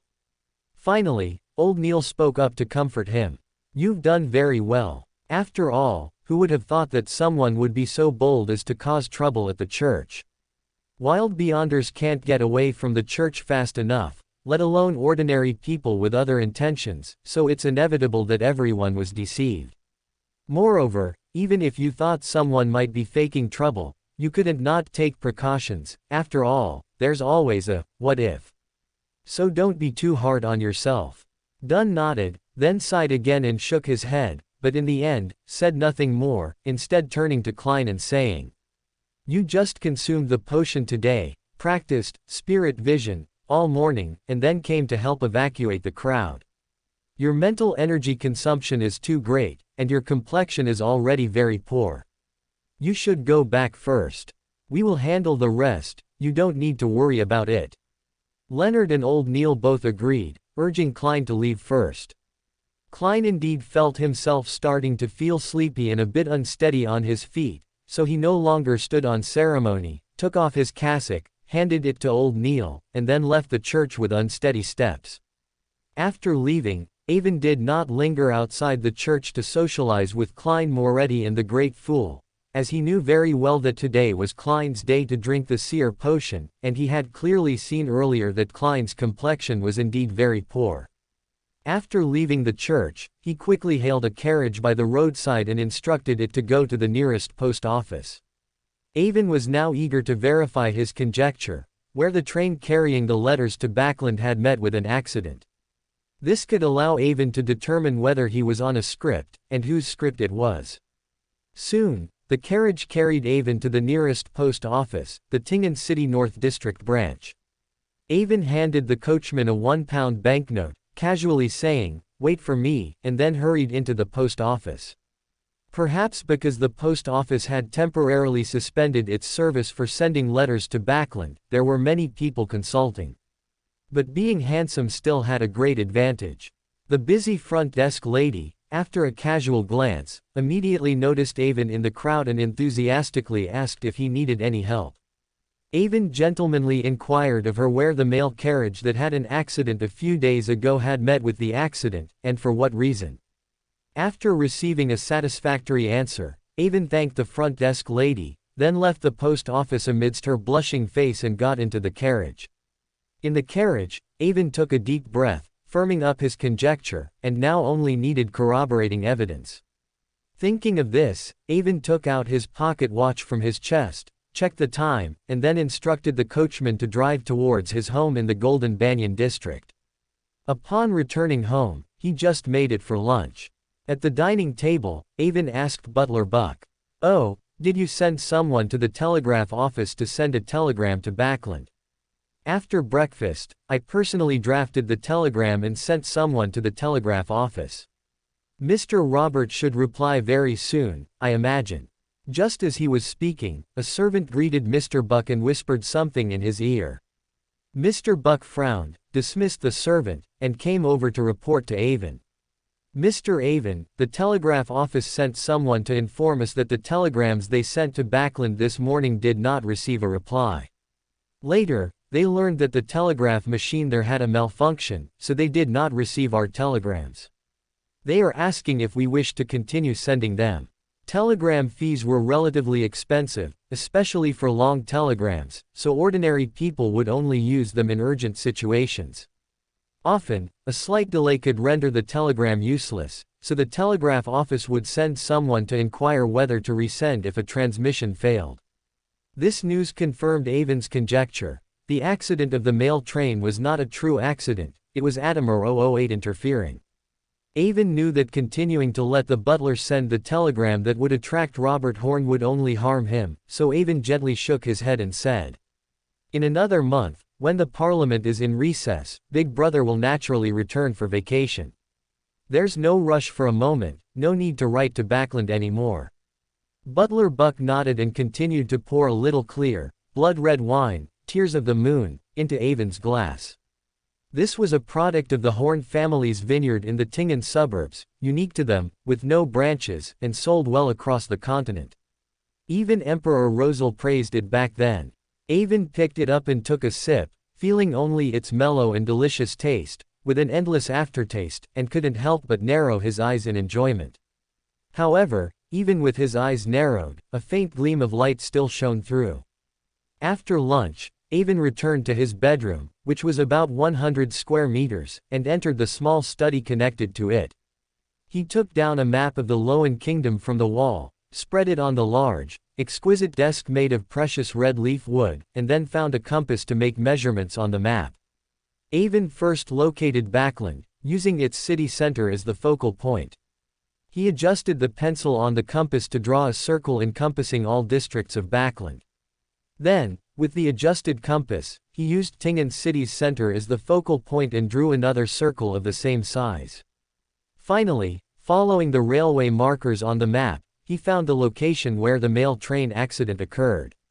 Looking at the train accident site, which was far from the circle drawn around Tingen city, Avon exhaled deeply, confirming that the mail train accident was Adam's idea. The original text of Lord of the Mysteries clearly stated that 008's interference range limit was Backland, the largest city in the North Continent and even the North and Southern continents. Avon was certain that Ince Zangwill had been diligently in Tingen during this period, utilizing 008's script writing ability to wholeheartedly weave a conspiracy behind the scenes, seeking St. Selena's ashes. Therefore, 008's interference range would not exceed the circle Avon had drawn centered on Tingen. Since the train accident site was far from that circle, and even closer to Backland, it could be confirmed that Adam must have intervened. Moreover, Adam's purpose in intervening was not to intercept Avon's letter requesting to go to Backland, but rather to intercept the letter from Butler Buck that might bring Robert Horn to Tingen. This conclusion made Avon breathe a long sigh of relief. Relatively speaking, he was currently safer in Adam's script than in 008's script. However, this also indirectly reflected Robert Horn's influence. He was a person capable of influencing 008's script, and thus Adam's script, a presence that Adam had to personally intervene to prevent from causing trouble. Sitting in the chair behind the desk, Avon continuously recalled the information about Robert Horn he had learned from his original body's memories. Robert Horn, 33 years old, was almost a full cycle older than Avon. When he was 17 and Avon was 6, their parents both died in a carriage accident. Robert Horn was forced to support the entire family and take on the responsibility of caring for Avon. When Robert Horn was 18, he was admitted to the most famous military academy in the LotM Kingdom, Backland Military Academy. However, having Avon as a burden made him hesitate whether to enroll, because Avon, being young and having lost his parents, was very unaccustomed to changing environments at the time. Just then, Earl Ahua from Ahova County came to them, expressing his willingness to provide assistance. He offered to let Avon live in his house in Tingan City, which was the house Avon currently lived in, and to ensure Avon received the best education in Tingan. The reason the Earl gave for helping them was, he was willing to financially support and assist outstanding descendants of the Horn family.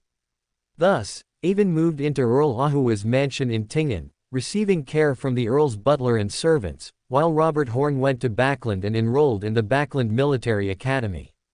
At the military academy, Robert Horn performed exceptionally, far surpassing all his peers. In just 2 years, he graduated early from the school with top honors, joining the LotM Kingdom Royal Army's 1st Cavalry Regiment. He continued to perform outstandingly during his time in the military, receiving successive promotions, rising from lieutenant to colonel in just 8 short years. His most famous feat was during LotM's struggle with Intis over a fertile colonial territory in the southern continent. Facing an enemy with twice his forces, he had his deputy take over command of the battle, while he himself, leading fewer than 100 men, ambushed the opponent's command post from a pre-scouted position. After the battle began, at the critical moment when both sides had committed all their forces to a desperate struggle, he led his troops in a sudden assault on the enemy's command post from a nearby blind spot, resolving the battle in just 10 minutes. He then ordered the LotM flag to be raised above the enemy's command post fortifications and ignited the surrounding supplies, causing the Intis army's morale to collapse, leading to their complete annihilation, which in turn influenced the entire course of the LotM-Intis conflict, laying the foundation for LotM's ultimate victory. After this battle, Intis also lost the most fertile land it had occupied since Rosal's reign and the capital of the 4th epic Balam Empire in the southern continent, Balam City. From then on, the Balam Empire's crown officially passed to LotM. After this battle, on the LotM Kingdom's commendation list, Robert Horn's name ranked 17th, and he was awarded the rank of Major General. He was also the only meritorious official under 30 among the top 30 on the commendation list. Just when everyone thought they would witness the rise of a new military star, Robert Horn unexpectedly retired from the army and instead chose to enter politics, becoming one of the members of parliament for Ahova County in the House of Commons. His next rise to fame in LotM came last year when he betrayed his own party, the Conservative Party, by backstabbing Duke Nigan, a prominent figure, and collaborating with others to abolish the grain bill. The abolition of the grain bill almost caused the entire LotM Conservative Party to split, bankrupted many nobles, caused even more nobles to incur huge debts to bankers, and shook the foundation of the LotM noble class, whose main source of income was land. Even with Earl Hall's mediation, Duke Nigan gained some benefits and ultimately swallowed his pride, enduring this betrayal and refraining from further actions that would have caused chaos in LotM's political arena. But his dissatisfaction with Robert Horn was well known. He had threatened more than once to make Robert Horn regret it, and many resentful nobles echoed his sentiments. Previously, Avon, limited by his recent transmigration, was fully occupied dealing with the Theosophy Order, Demonist Sect, and Aurora Order. Therefore, after inheriting the original body's memories, he had not delved deeply into his original body's brother's experiences. However, after confirming that Robert Horn was a Beander and possessed the ability to interfere with Adam's and O8's scripts, even prompting Adam to personally intervene to prevent his arrival, Avon re-examined Robert Horn's experiences and found suspicious points everywhere. First, Earl Ahua's initiative to offer help was very strange. The Horn family, the Earl Ahua's family, has a long history, almost as old as the Loan Kingdom itself, often intermarrying with the Augustus royal family. Their fiefdom is in Ahova County, and they have a profound influence there, with countless branches and offshoots. Avon's family's bloodline connection to the current Earl was not very distant, but not close either. At least 3 generations had passed without contact. In the words of his previous life, they had just passed 5 generations of kinship, so they weren't very familiar.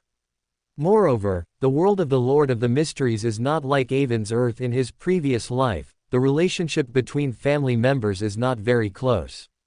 Did Earl Ahua need to act as a caring patriarch, eagerly bestowing favors upon Robert Horn? Although Robert Horn later achieved great success and was declared the future Earl's successor by Earl Ahua, who had successively lost 2 heirs, everyone praised the Earl's foresight. However, the Earl's investment behavior back then still seemed too proactive, too eager. Previously, the original body didn't find anything amiss. He simply believed that the Earl had a discerning eye and had recognized his brother's extraordinary nature early on, so he didn't think much of it. But Avon, who possessed the memories of Lord of the Mysteries and knew of the existence of Beyonders, did not think so. The underlying rule of any world is violence. Whoever has the bigger fist gets to call the shots. If you can't call the shots, it only means your fist isn't big enough. In this world, it means whoever is a Beyonder, whoever has more prospects. The Earl Ahua's lineage is ancient, and it is highly likely that they are one of the few noble families in the Loan Kingdom who received a magic potion formula from the royal family in distant times. Therefore, the Earl Ahua's criteria for choosing an heir must also be a Beyonder. Avon thus speculated that when the Earl Ahua found Robert, Robert must have already become a Beyonder. Further inferring, Avon believed that the large Horn family would certainly not lack Beyonders, even if their sequence level might not be very high. Yet, Earl Ahua still chose Robert Horn, who might have only been a sequence 9 at the time. Why was this? Avon stroked the golden gaze ring worn on his left hand, his mind constantly flashing with all possible scenarios, including Robert Horn's deeds after joining the army, and the almost 1-year, 2-rank promotion speed in military rank and position. He finally settled on the most likely answer, the role-playing method. Robert Horn might truly be a genius on the Beyonder pathway, having grasped the mysteries of the role-playing method very early on. He was eventually discovered by Earl Ahua, who likely knew relevant inside information, and after many years of testing, Robert Horn was confirmed as the heir to his noble title. Moreover, the military generally operates as a self-contained system, with very strict promotions and a strong emphasis on seniority. However, Robert Horn was repeatedly able to break convention. Avon believed that Earl Ahua's influence alone might not have been enough. There must have been impetus from the Augustus royal family. Because of the elevation of noble titles and the military rank system, Avon was almost certain that the Augustus royal family, who possessed the arbiter pathway, used these as means to control the kingdom from top to bottom. When you accept the noble title and military rank bestowed by the royal family, it is a manifestation of your loyalty to the royal family, an acceptance of the order created by the royal family, and a symbol of your willingness to be bound by it. And for the royal family to give Robert Horn such extraordinary preferential treatment in military promotions, besides Robert Horn's mastery of the role-playing method and his great utility to the royal family, Avon could not think of any other possibilities. Considering that the biggest thing Robert Horn did after abandoning the military for politics was to abolish the grain bill, almost becoming irreconcilable and diametrically opposed to Duke Nigan, the prominent figure of his own conservative party, coupled with the unusual actions of King George III of the Loan Kingdom recorded in Lord of the Mysteries, Avon suspected that his brother was George III's pawn to stir up the entire political arena, a crucial link in George III's entire conspiracy plan. Then, recalling Duke Nigan, who was assassinated twice by the Twilight Hermit Order led by Adam for going against the tide of the times, and then thinking about Robert Horn, who had sharply opposing political views to Duke Nigan and wanted to seize control of the Conservative Party. Avon's expression was strange, and he muttered incredulously, Could it be that Robert Horn was too much in line with the trend of the times, coupled with his extraordinary personal ability, that Adam was unwilling to involve him in the Tingen matter and let him enter O8's script, which is why he prevented him from entering Tingen? Originally, Avon had been guessing if his brother was a hidden big shot on par with Adam, and that his mere entry into Tingen could influence O08 and Adam's script. But after analyzing his brother's resume, Avon came to a seemingly more plausible conclusion. That is, Robert Horn might play a crucial role in Adam's grand scheme of the tide of the times, making him an important chess piece that Adam would find difficult to abandon. Limited by the fact that his memories of the Lord of the Mysteries were sealed, Avon didn't know what Adam's tide of the times truly was, but from the limited information available, Avon still felt the influence of Adam's grand scheme. This influence might even have begun with Adam acquiring O08 and the Evernight goddess obtaining the Death's legacy. After that, the entire world was more likely to enter a situation where the general trend of the world is vast and mighty, those who follow it prosper, and those who defy it perish. This made Avon increasingly uncomfortable. Why was only half of his memory of the Lord of the Mysteries unlocked? If it were all unlocked, he wouldn't need to do so much analysis. Now, he could only hope for future content to be unlocked. Learning from Dunn today that his brother was a Beander, and subsequently deducing that the letters that couldn't be sent and the telegrams that couldn't be delivered were all Adam's doing, not to prevent him from leaving Tingen, but to prevent Robert Horn from entering Tingen, this deduction disrupted Avon's previous plan. Previously, Avon had deduced that both the Evernight goddess and Adam were watching Tingen, fearing that he might be part of O8's script and unable to leave Tingen, his destiny not his own. Therefore, Avon had entered St. Selena Cathedral with the intention of causing trouble, preparing to report Hai Na Sen. Fan Sen Te, Cyrus, Uruapc, and Lanrius all at once, directly disrupting O08 and Adam's script to create a window of opportunity for himself. From Klein's experience, Avon knew that his existence likely couldn't be hidden from the two big shots who had been watching Tingen, and even his thoughts might be heard clearly by Adam. However, since he hadn't been directly killed or controlled by the big shots after transmigrating, it meant he was useful to them. As long as his existence was meaningful to the big shots, they wouldn't easily discard him. If he destroyed all of O8's arrangements, although he might be specially noticed by O08 like Klein, if he caused thorough enough trouble, it might force 008 to replan, which could in turn make Ins Zangwil and 008 let him, the troublemaker, go, and even encourage him to leave Tingen quickly to avoid disrupting their script a second time. If Avon truly did this, there would be risks. First, it might alarm Ins Zangwil and O08, causing them to abandon St. Selena's ashes in Tingen and choose a new target, which could even cause Adam's script to fail and thus anger Adam.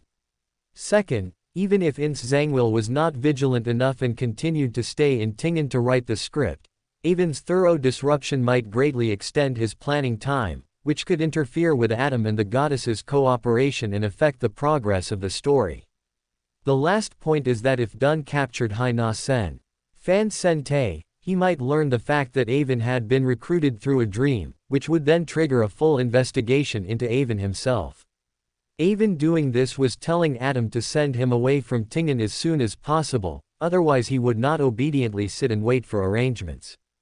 Avon also fearlessly muttered 008 in his heart for the same reason. He didn't believe Adam would dare let 008 hear the twists and turns of his mind.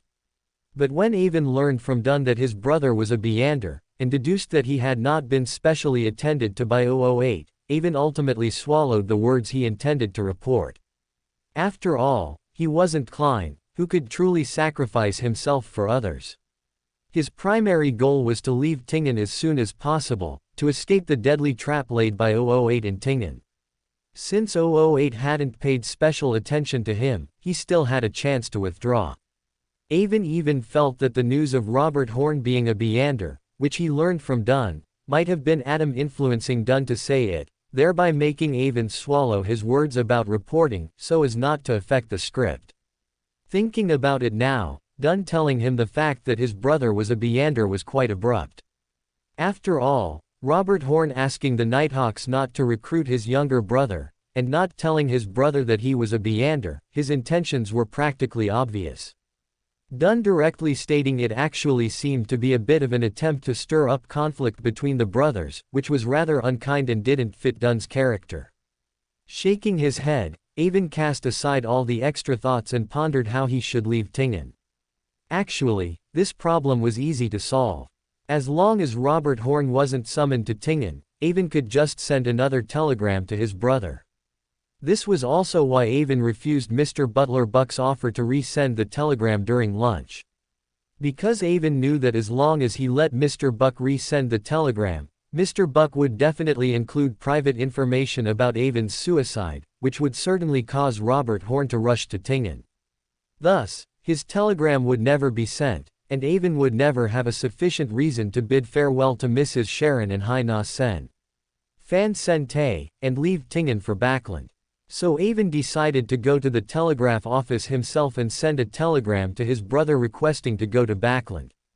At the same time, to get Robert Horn to agree to his leaving Tingen, Avon would subtly mention in the telegram that a secret organization seemed to have been trying to approach him recently, and through communication, had already begun to teach Avon true mysticism knowledge, and even people from Backland were inquiring about him. This was to let Robert Horn know that no matter how much he protected Avon, as his brother, Avon was already at the center of the storm, no matter where Avon was. Sitting at his desk, Avon wrote quickly, and soon finished the telegram to Robert Horn. After carefully checking it, he nodded with satisfaction. Avon felt that he had integrated everything from the original body, and had made great progress in all aspects. If he returned to Earth, he would definitely get full marks on his college entrance exam essay, and if he took the civil service exam, his policy analysis would surely earn thunderous applause. Putting on his outer clothes, placing the written telegram in his pocket, and taking his cane, Avon was about to go out again. "Young Master Avon, are you going out again? Do you need a servant to accompany you? Or the coachman to hitch the carriage?" Butler Buck asked hurriedly when he saw Avon leaving. "No need. I'm just going for a walk. I'll be back on time tonight for Mrs. Sharon's charity ball." Avon walked towards the door, waving his hand without looking back, refusing Butler Buck's good intentions, or rather, his surveillance. Butler Buck looked worriedly at the departing Avon, considering whether he should secretly send another telegram to Backland. But then he remembered Avon saying that the parliamentary recess was in a month, and Robert Horn would naturally return, and as a butler, it was not appropriate to send an expensive long telegram without the master's permission. Plus, Avon had been behaving relatively normally these past few days, so he finally decided against it. He could only watch Avon's receding figure as he left the main door, making a common prayer gesture of Storm Church believers, and muttered to himself, "I hope young Master Avon won't have any more trouble this month. May the Lord of the Storm bless him." After leaving home, Avon walked to a crossroads, hailed a carriage, and arrived at the telegraph office located in the North District. The promotion and popularity of telegrams were still insufficient. There was only this one telegraph office in the entire Tingen city. Due to the incident in Backland that morning, the Tingen City Telegraph Office was now resending the morning telegrams, making them appear exceptionally busy, completely unlike their usual leisurely pace, with people coming and going, very chaotic. Even the transcribing ladies were running without regard for their composure. But Avon's imposing demeanor attracted the attention of many as soon as he entered the telegraph office. The drip drip drip sound of telegrams being sent seemed to slow down at that moment, and many young women wearing headphones and transcribing continued writing, but their eyes uncontrollably followed Avon. Soon, a man who appeared to be a supervisor, around 30 years old and dressed in proper attire, came up to Avon and asked what he needed. Avon handed him the written telegram from his pocket, hoping it could be sent as soon as possible. The man opened the telegram, and before even reading the content, he was attracted by the watermark emblem at the top of the telegram paper. The smile on his face grew even brighter, and he invited Avon into the VIP room to wait, serving him excellent coffee. Avon's telegram was very long, taking over an hour to send. During this time, 3 mature and tall female attendants asked if he needed a coffee refill, 5 pure and lovely transcribing ladies brought him some pastries and fruits, and several pretty female customers accidentally entered the wrong VIP waiting room and even twisted their ankles in front of him, requiring his assistance. And without exception, all the opposite-sex individuals who had interacted with him slipped a note into his hand, then left with blushing faces. Working at the telegraph office was undoubtedly a good job for women. Women working here came from at least middle-class families, and the customers were even more high-end, given the price of sending a telegram. As for the act of slipping notes into his hand, Avon neither publicly discarded them nor reprimanded them, nor did he flirt with them. Instead, he politely collected them all, which only made them more captivated. When the 25th young woman left with a blush, the supervisor who had been attending to Avon also opened the door to the VIP room. The supervisor looked at the blushing young woman who was turning to leave, and instead complimented Avon's charm, then handed Avon a receipt, indicating that the Backland Telegraph office had confirmed receipt of Avon's telegram. Avon put away the receipt and asked how much it cost, but was told that the Earl Ahua was the major shareholder of this telegraph office, so they firmly refused to accept payment. Avon truly didn't know about this and sighed at the Earl Ahua's wealth, but still insisted on paying for the telegram, stating that business was business, and private matters were private, and accounts must be clearly separated. The person in charge finally had to accept the £20 Avon gave, which was roughly equivalent to a middle-class family's monthly income.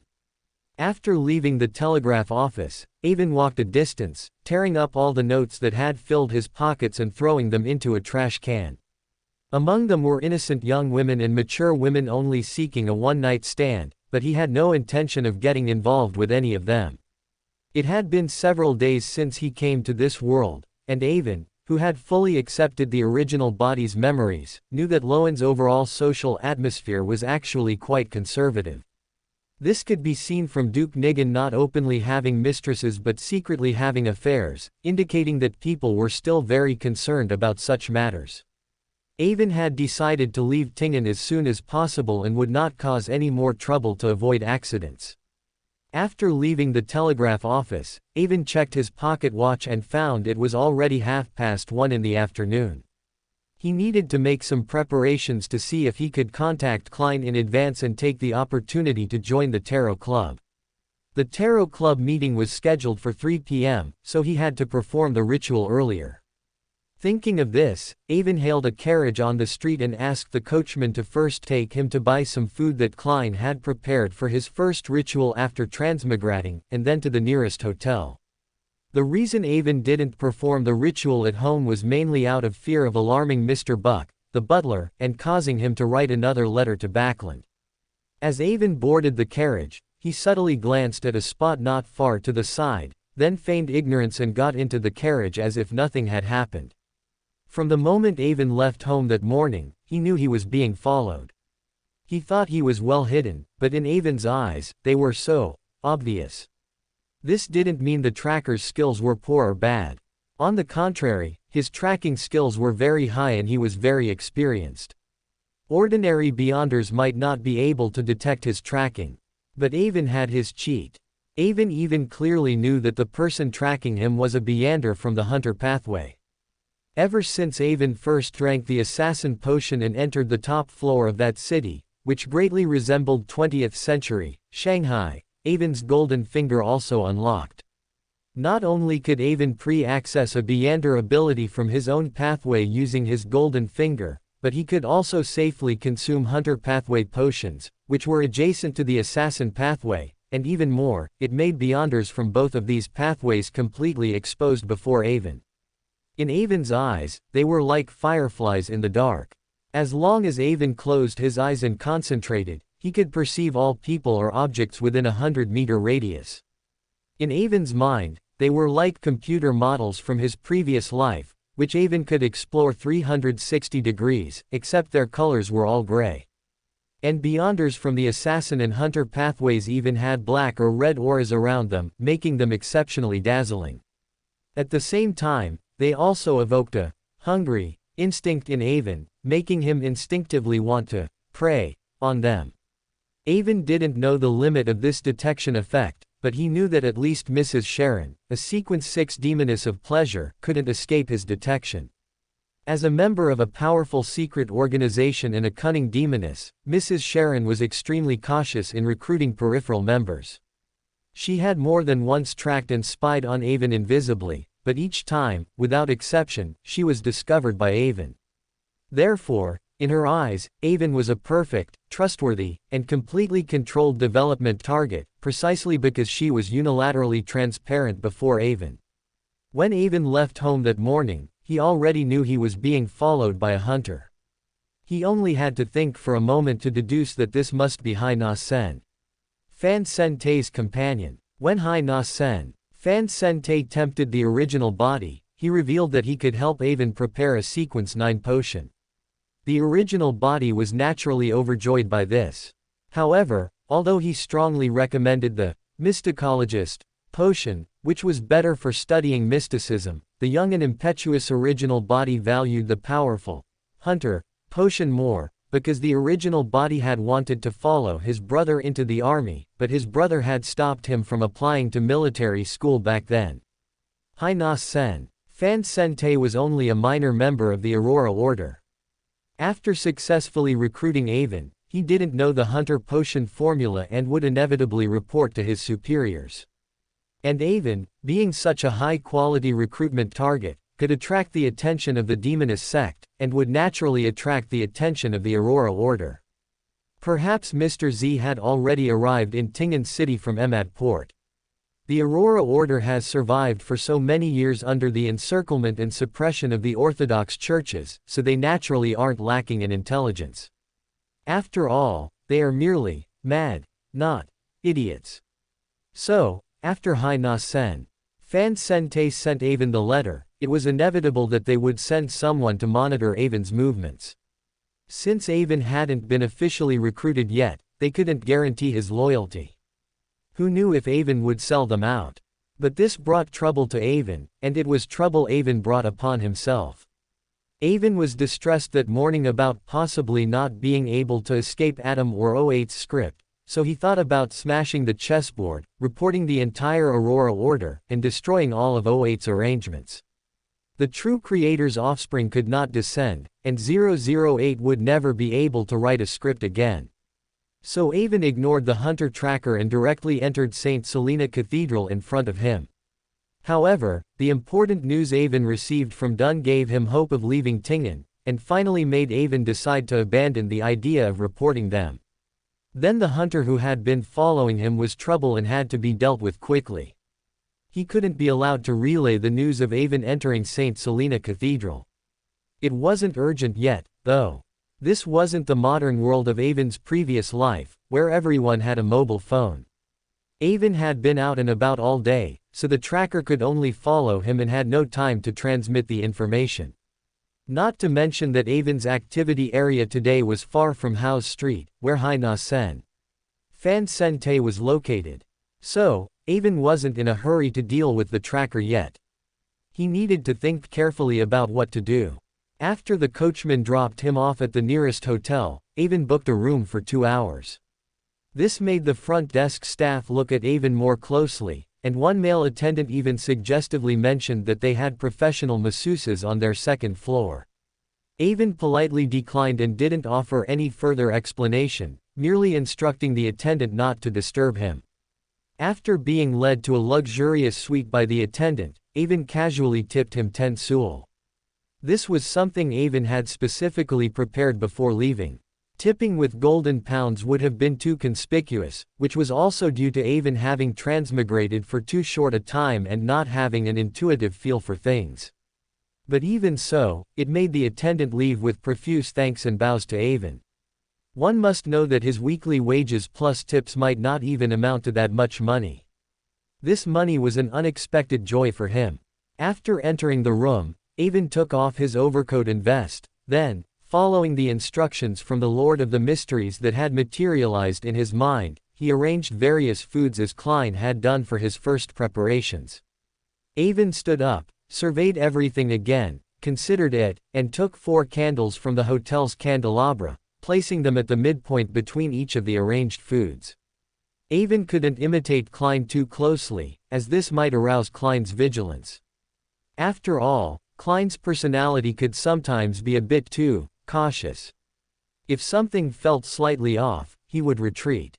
He would absolutely not take even a tiny risk unless necessary, but when necessary, he would be incredibly reckless.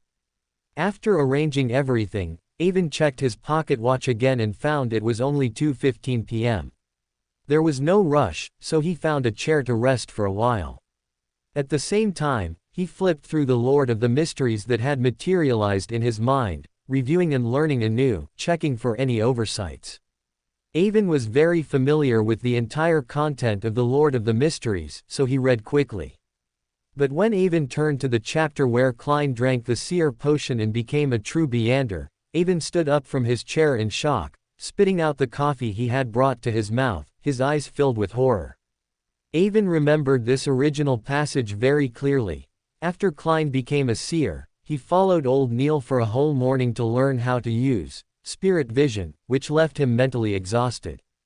After leaving the underground, Captain Dunn gave him another warning, and then he went home to sleep and rest, waking up only after 12 p.m.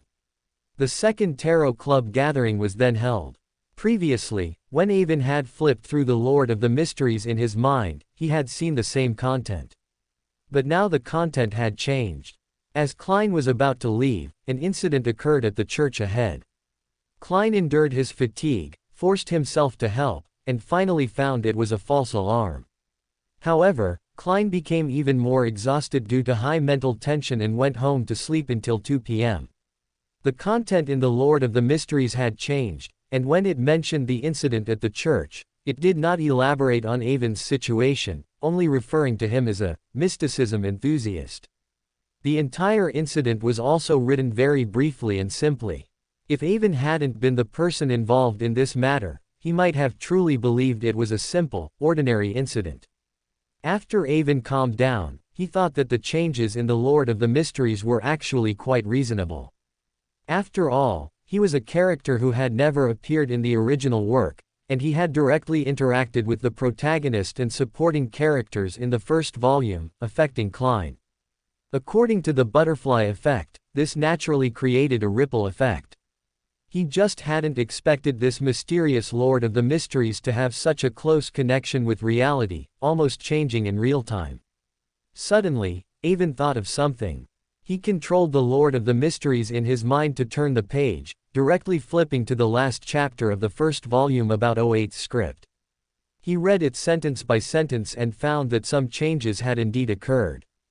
Due to Hai Na Sen Fan Sen Te's mistake, the Antigonus notebook was read by Ewan Horn, who had come to visit, causing him to be unfortunately corrupted, but this went undetected by anyone. This is a minor issue and will not affect Ins Zangwill's plan.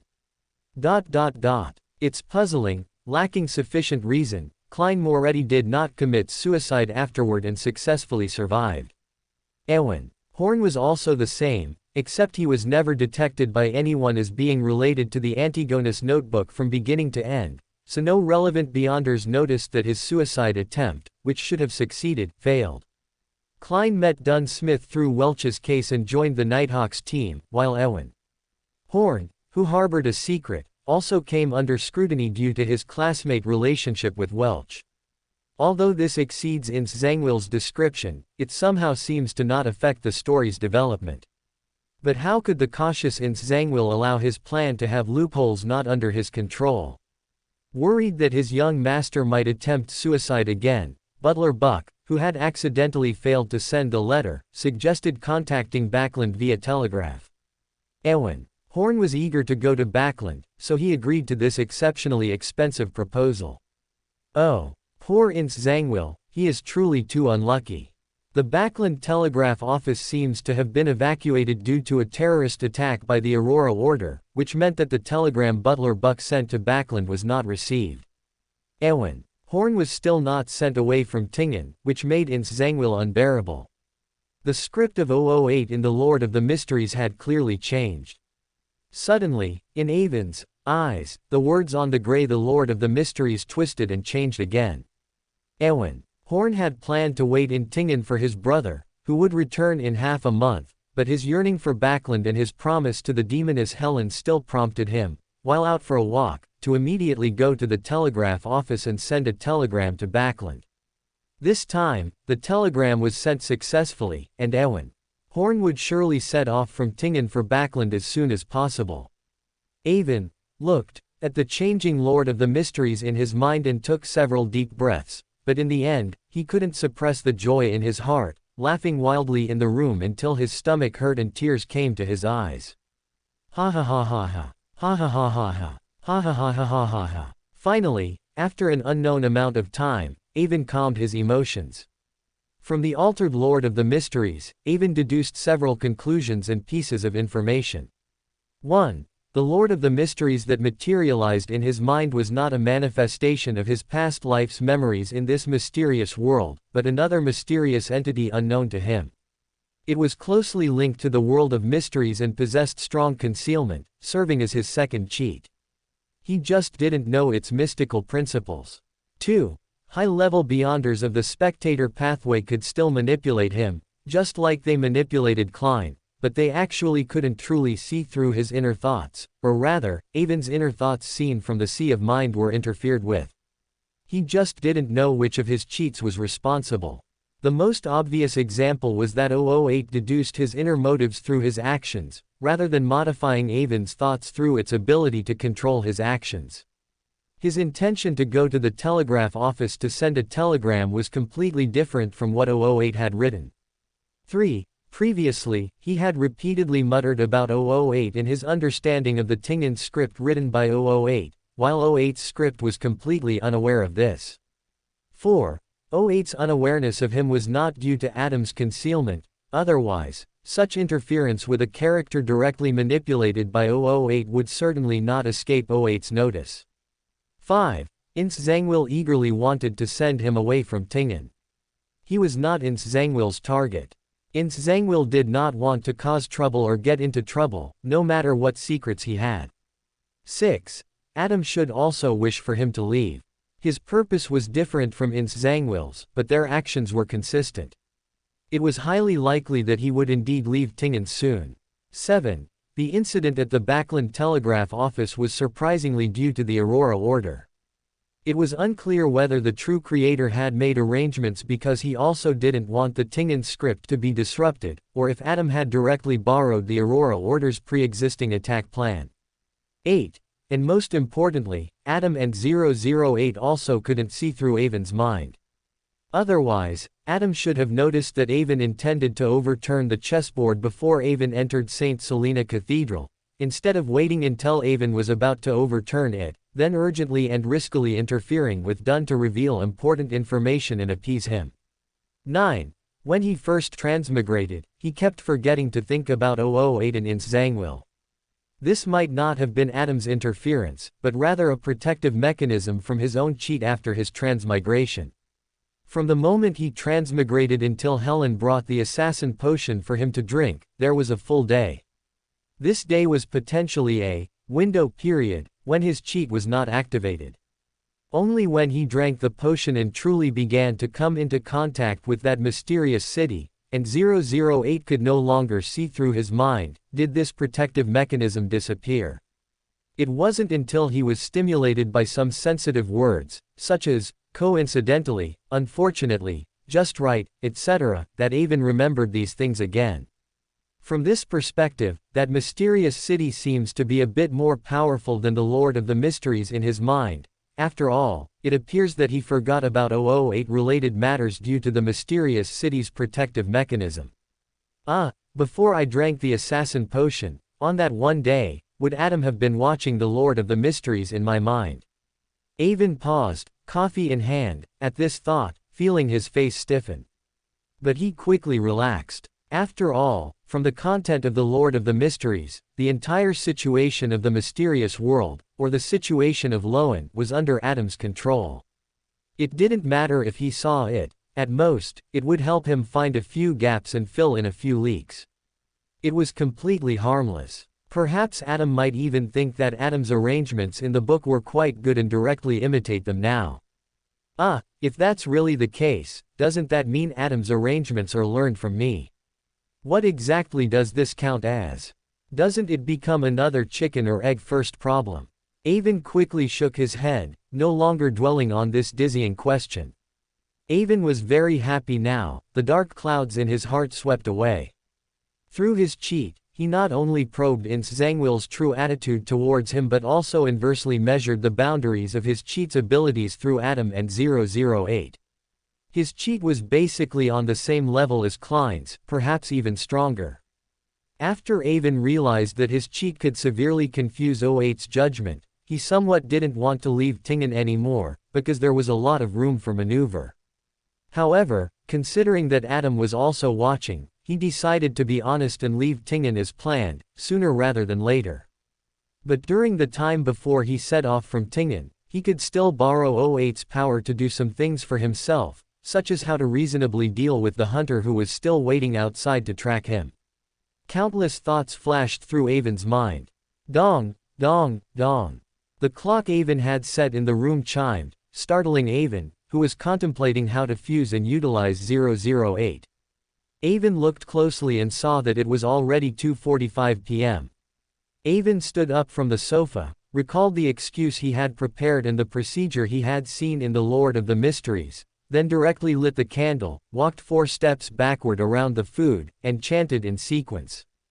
Celestial worthy of heaven and earth for blessings, celestial worthy of heaven and earth for blessings, celestial worthy of heaven and earth for blessings, celestial worthy of heaven and earth for blessings. No sooner had he finished chanting than a deep, somewhat dazzling crimson appeared before Avon's eyes. Then, whispers, sometimes dense, sometimes sharp, sometimes illusory, sometimes alluring, sometimes frantic, sometimes insane, sounded in Avon's ears.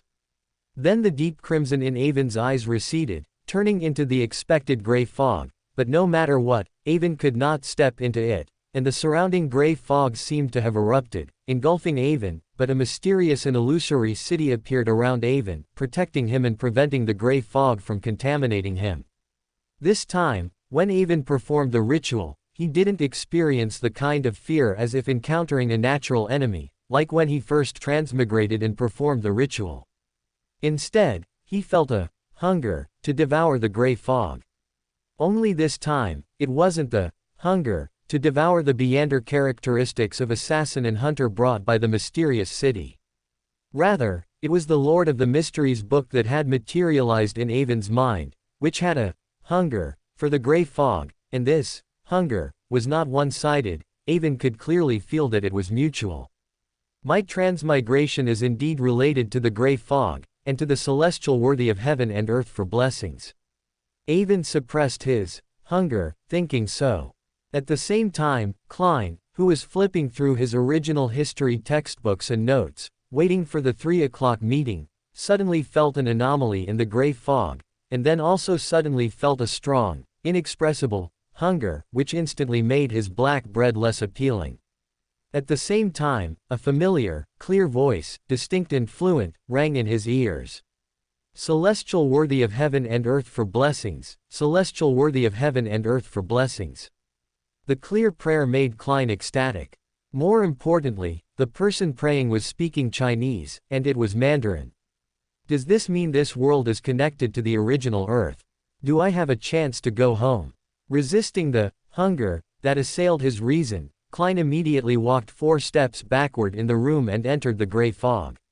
When Klein entered the gray fog and sat on the fool's chair, he realized that the hunger he felt in reality was nothing. The hunger, after entering the gray fog, reached its peak.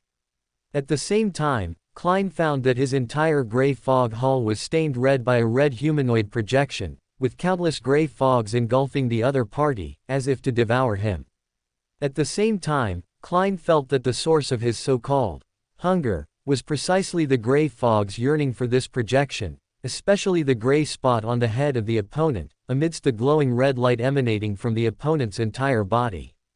Red light constantly emanated from the other party, resisting the gray fog, and Klein also endured and resisted the hunger brought by the gray fog. His moral principles did not allow him to eat people, nor to eat a potential fellow countryman.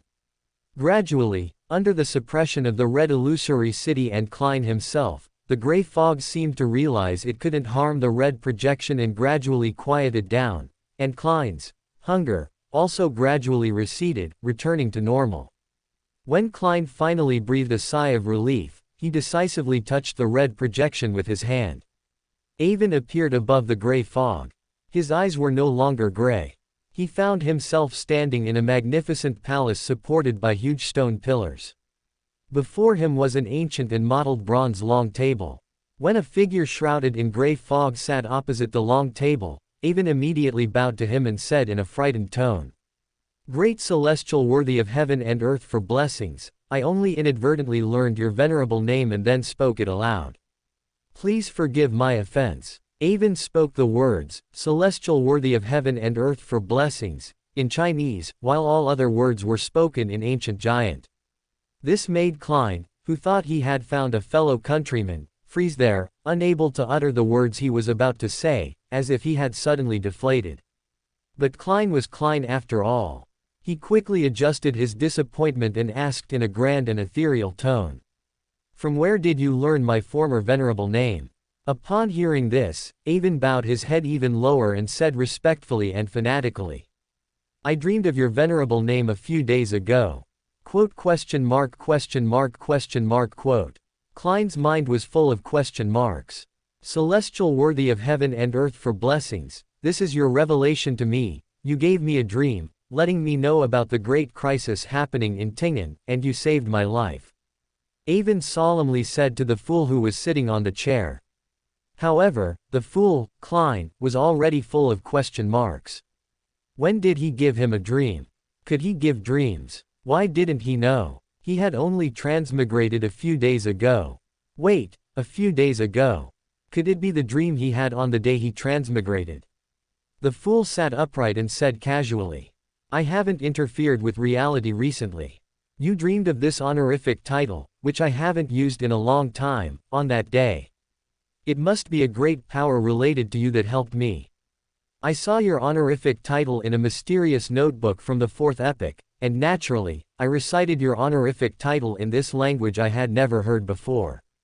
That notebook must be your item, which is why it could give me a dream, foretelling the future disaster in Tingen, allowing me to avoid it." The sharp Klein immediately grasped two keywords: a mysterious notebook from the fourth epoch and the future disaster in Tingen. Especially that mysterious notebook, which immediately reminded Klein of the Antigonus notebook that caused his original body's suicide.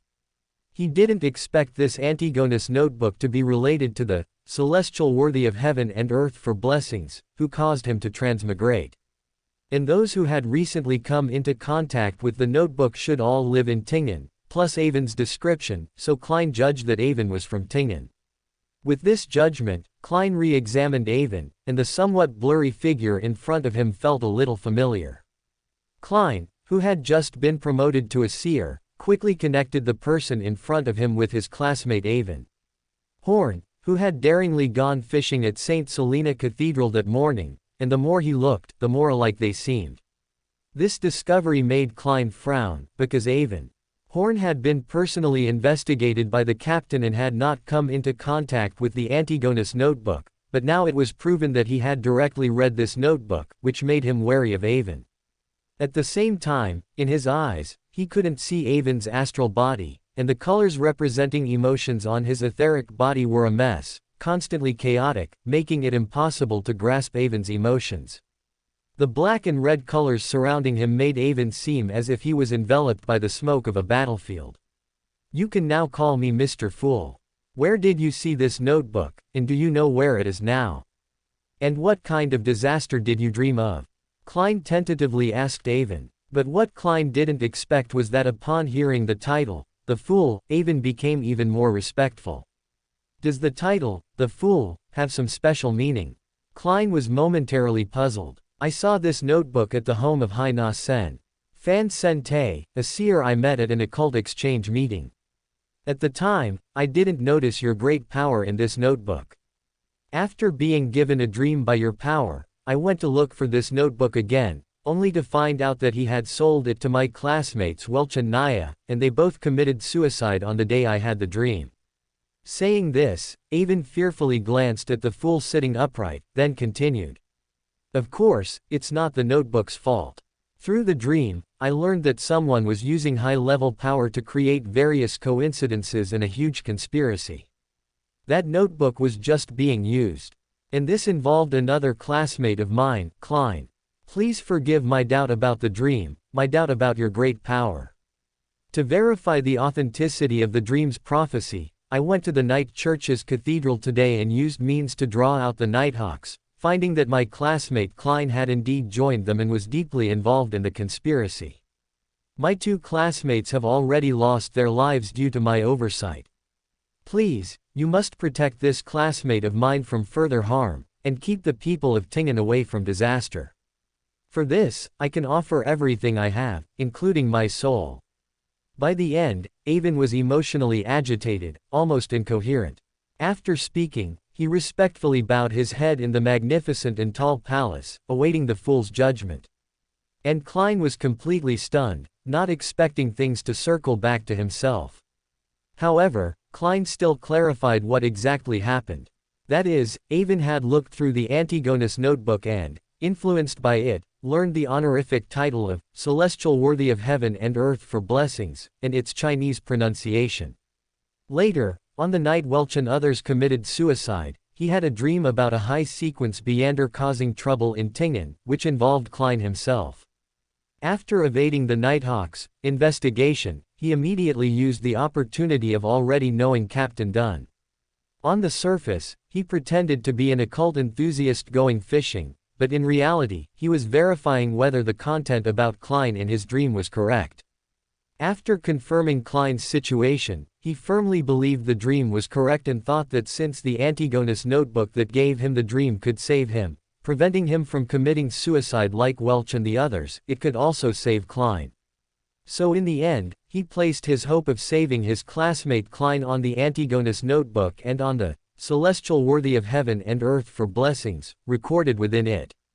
And he finally risked performing the ritual, contacting him, and specifically emphasized that the notebook containing his power was being used by the mastermind, wanting to provoke the fool's anger. From this perspective, Avon's emotions were not as agitated as he appeared. He was still very cunning, but the flaws did not obscure the virtues. Klein was still very touched in his heart. What a good classmate in the new era. Klein couldn't help but sigh in his heart. In my previous life, wouldn't such a person be quickly revered by classmates? But at the same time, Klein also felt a bit exasperated. If he was truly caught in a high-sequence Beander's conspiracy right now, then finding the fool would be useless. The fool was just a pitiful, weak, helpless ordinary person who had only just stepped onto the Beander pathway this morning. Essentially, he was a useless person with no combat ability whatsoever. How could he have the power to save himself? But Klein was not one to sit idly by, so he chuckled with a somewhat playful tone, guiding Avon's words. Don't get excited. Tell me, what kind of dream did you have? Avon muttered to himself, you're really putting on an act, then spoke the words he had prepared in advance.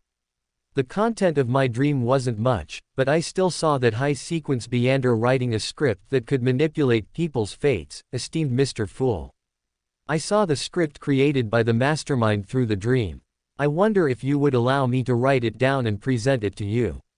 Klein was startled, but quickly found a solution. Since the entire temple and hall above the gray fog were created according to his thoughts, could he directly allow others to imprint what was in their minds? Let's try. The fool, sitting on the chair, slowly spoke to Avon. Imagine a piece of text, have an urgent desire to write it down, then pick up the pen and write on the paper.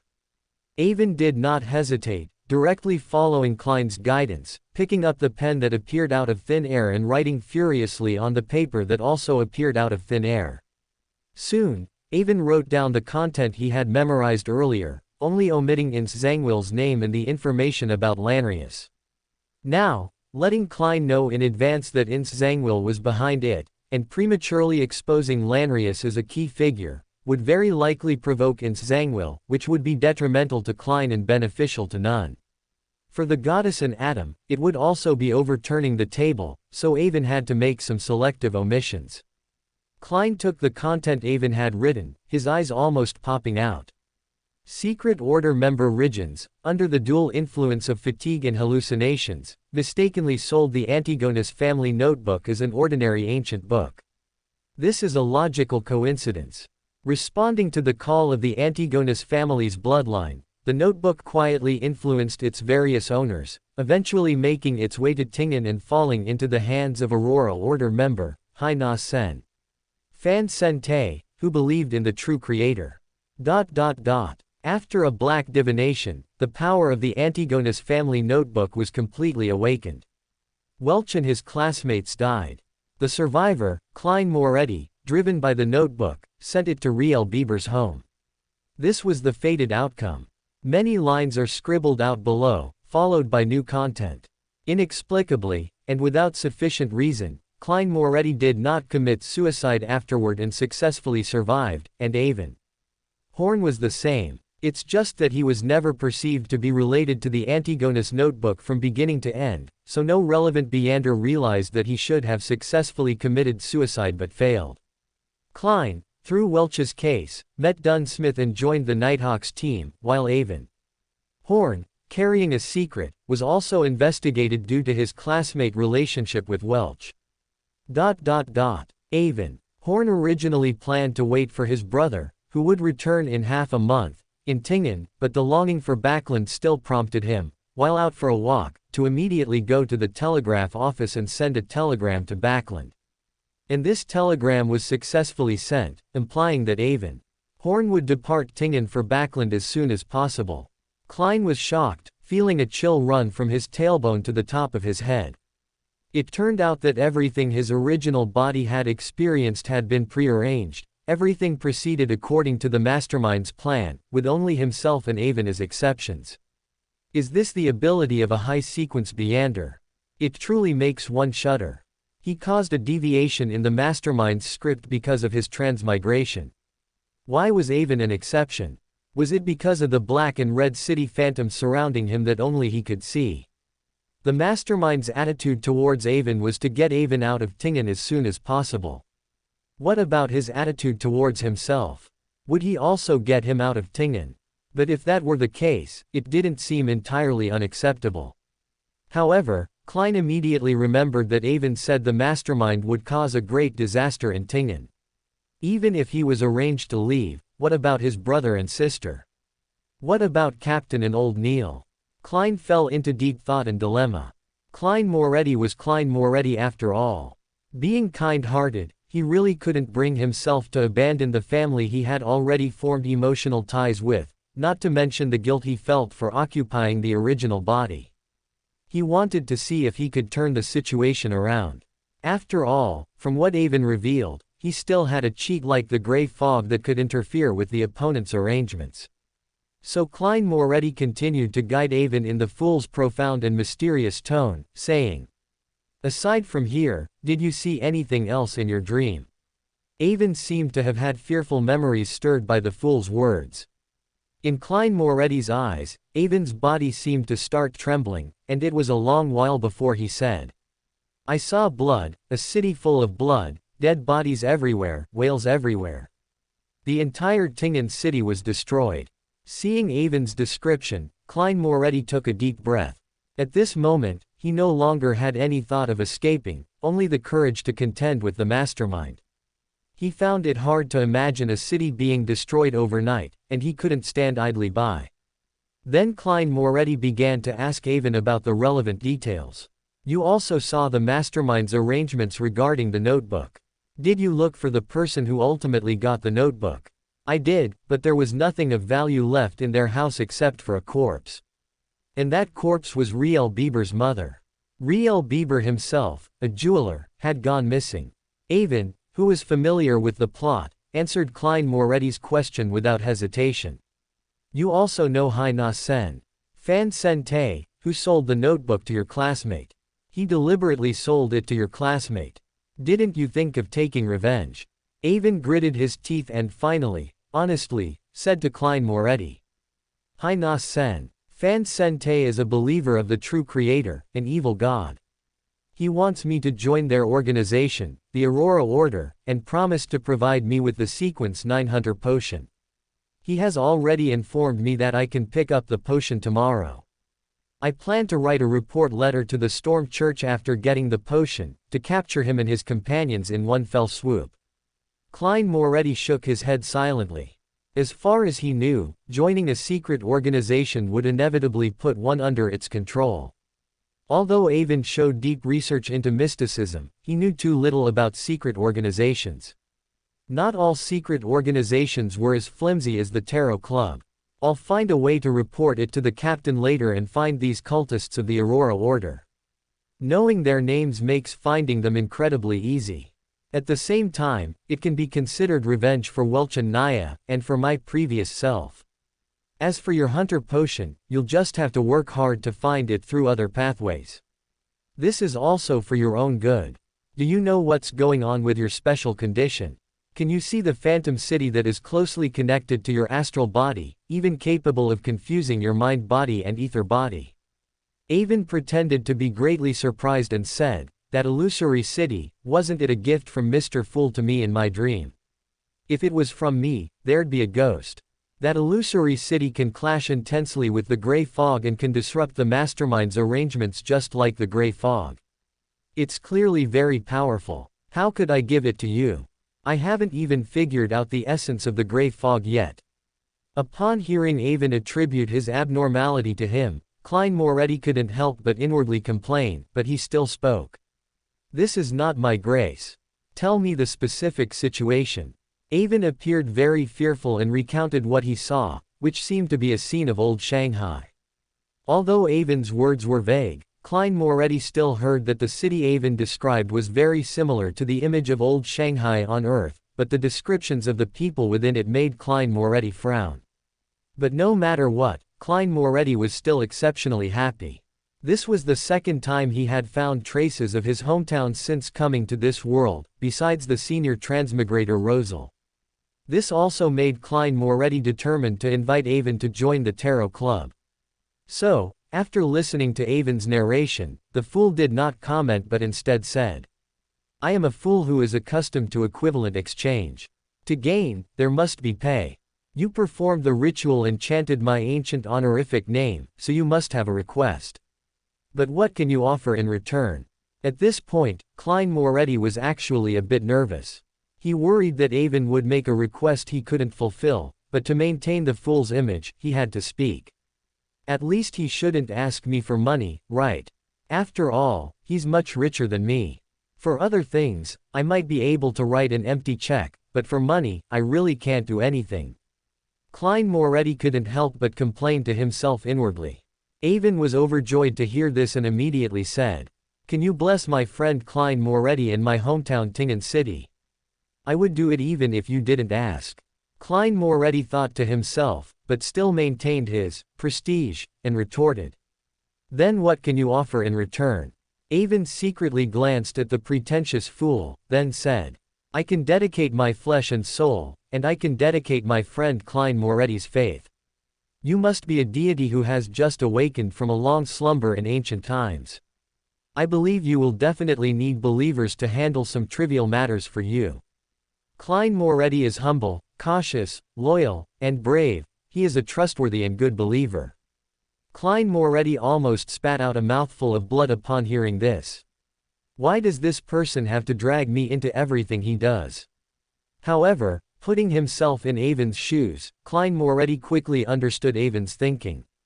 If Klein Moretti truly became a believer of the fool, then protecting Klein Moretti would be the deity's obligation, and Avon wouldn't have to pay too much extra. Instead, it would be equivalent to Klein Moretti paying a certain price to protect himself, and Avon merely acted as a believer salesman. This made Klein Moretti feel for the first time that this wealthy friend of the original body was quite good at being frugal, unwilling to pay even an extra bit, yet still wanting to achieve all his desired goals. However, Klein Moretti himself was not a true evil god and had no interest in Avon's flesh and soul, so he said, I have no interest in the flesh and soul of mortals, but you can obtain what you desire from me, and from others who are somewhat similar to you, by offering certain things or paying a price. The principle is equivalent exchange. The information about Tingen I've gained from you is somewhat valuable, so I can give some attention to your friend Klein Moretti. Also, the gathering will be held every Monday at 3 p.m. You need to prepare a private environment for yourself beforehand, and you must first choose a tarot card as your code name. Justice and Hanged Man already have their owners and cannot be chosen. I choose the Strength as my code name. I hope I can overcome my timidity, resist temptation, and never lose confidence in myself, thereby continuously achieving breakthroughs on the extraordinary pathway. Avon, who had long been prepared, made his choice without hesitation. Always remember your choice and follow your heart. Klein Moretti nodded, acknowledging Avon's choice, and at the same time, said with a serious expression. After speaking, Klein Moretti, sensing that the time had come, reached out and tapped 2 flashing red stars. Subsequently, 2 figures appeared within the magnificent and towering temple, resembling a giant king's abode, standing on either side of the Fool. They each stood beside a bronze chair, positioned on either side of Mr. Fool. To Mr. Fool's right was a man whose face was indistinct, only vaguely discernible as having a messy head of hair like blue seaweed. He was the Vice Commissar, often spoken of by fellow readers. To Mr. Fool's left stood a tall, beautiful young woman with flowing golden hair. Even though the gray fog obscured her exact features, based on Avon's own experience, this young woman's beauty was certainly not inferior to any demoness. As soon as they appeared, Miss Justice Audrey, in a joyful mood, was the first to greet everyone. "Good afternoon, Mr. Fool. Good afternoon, Hanged Man."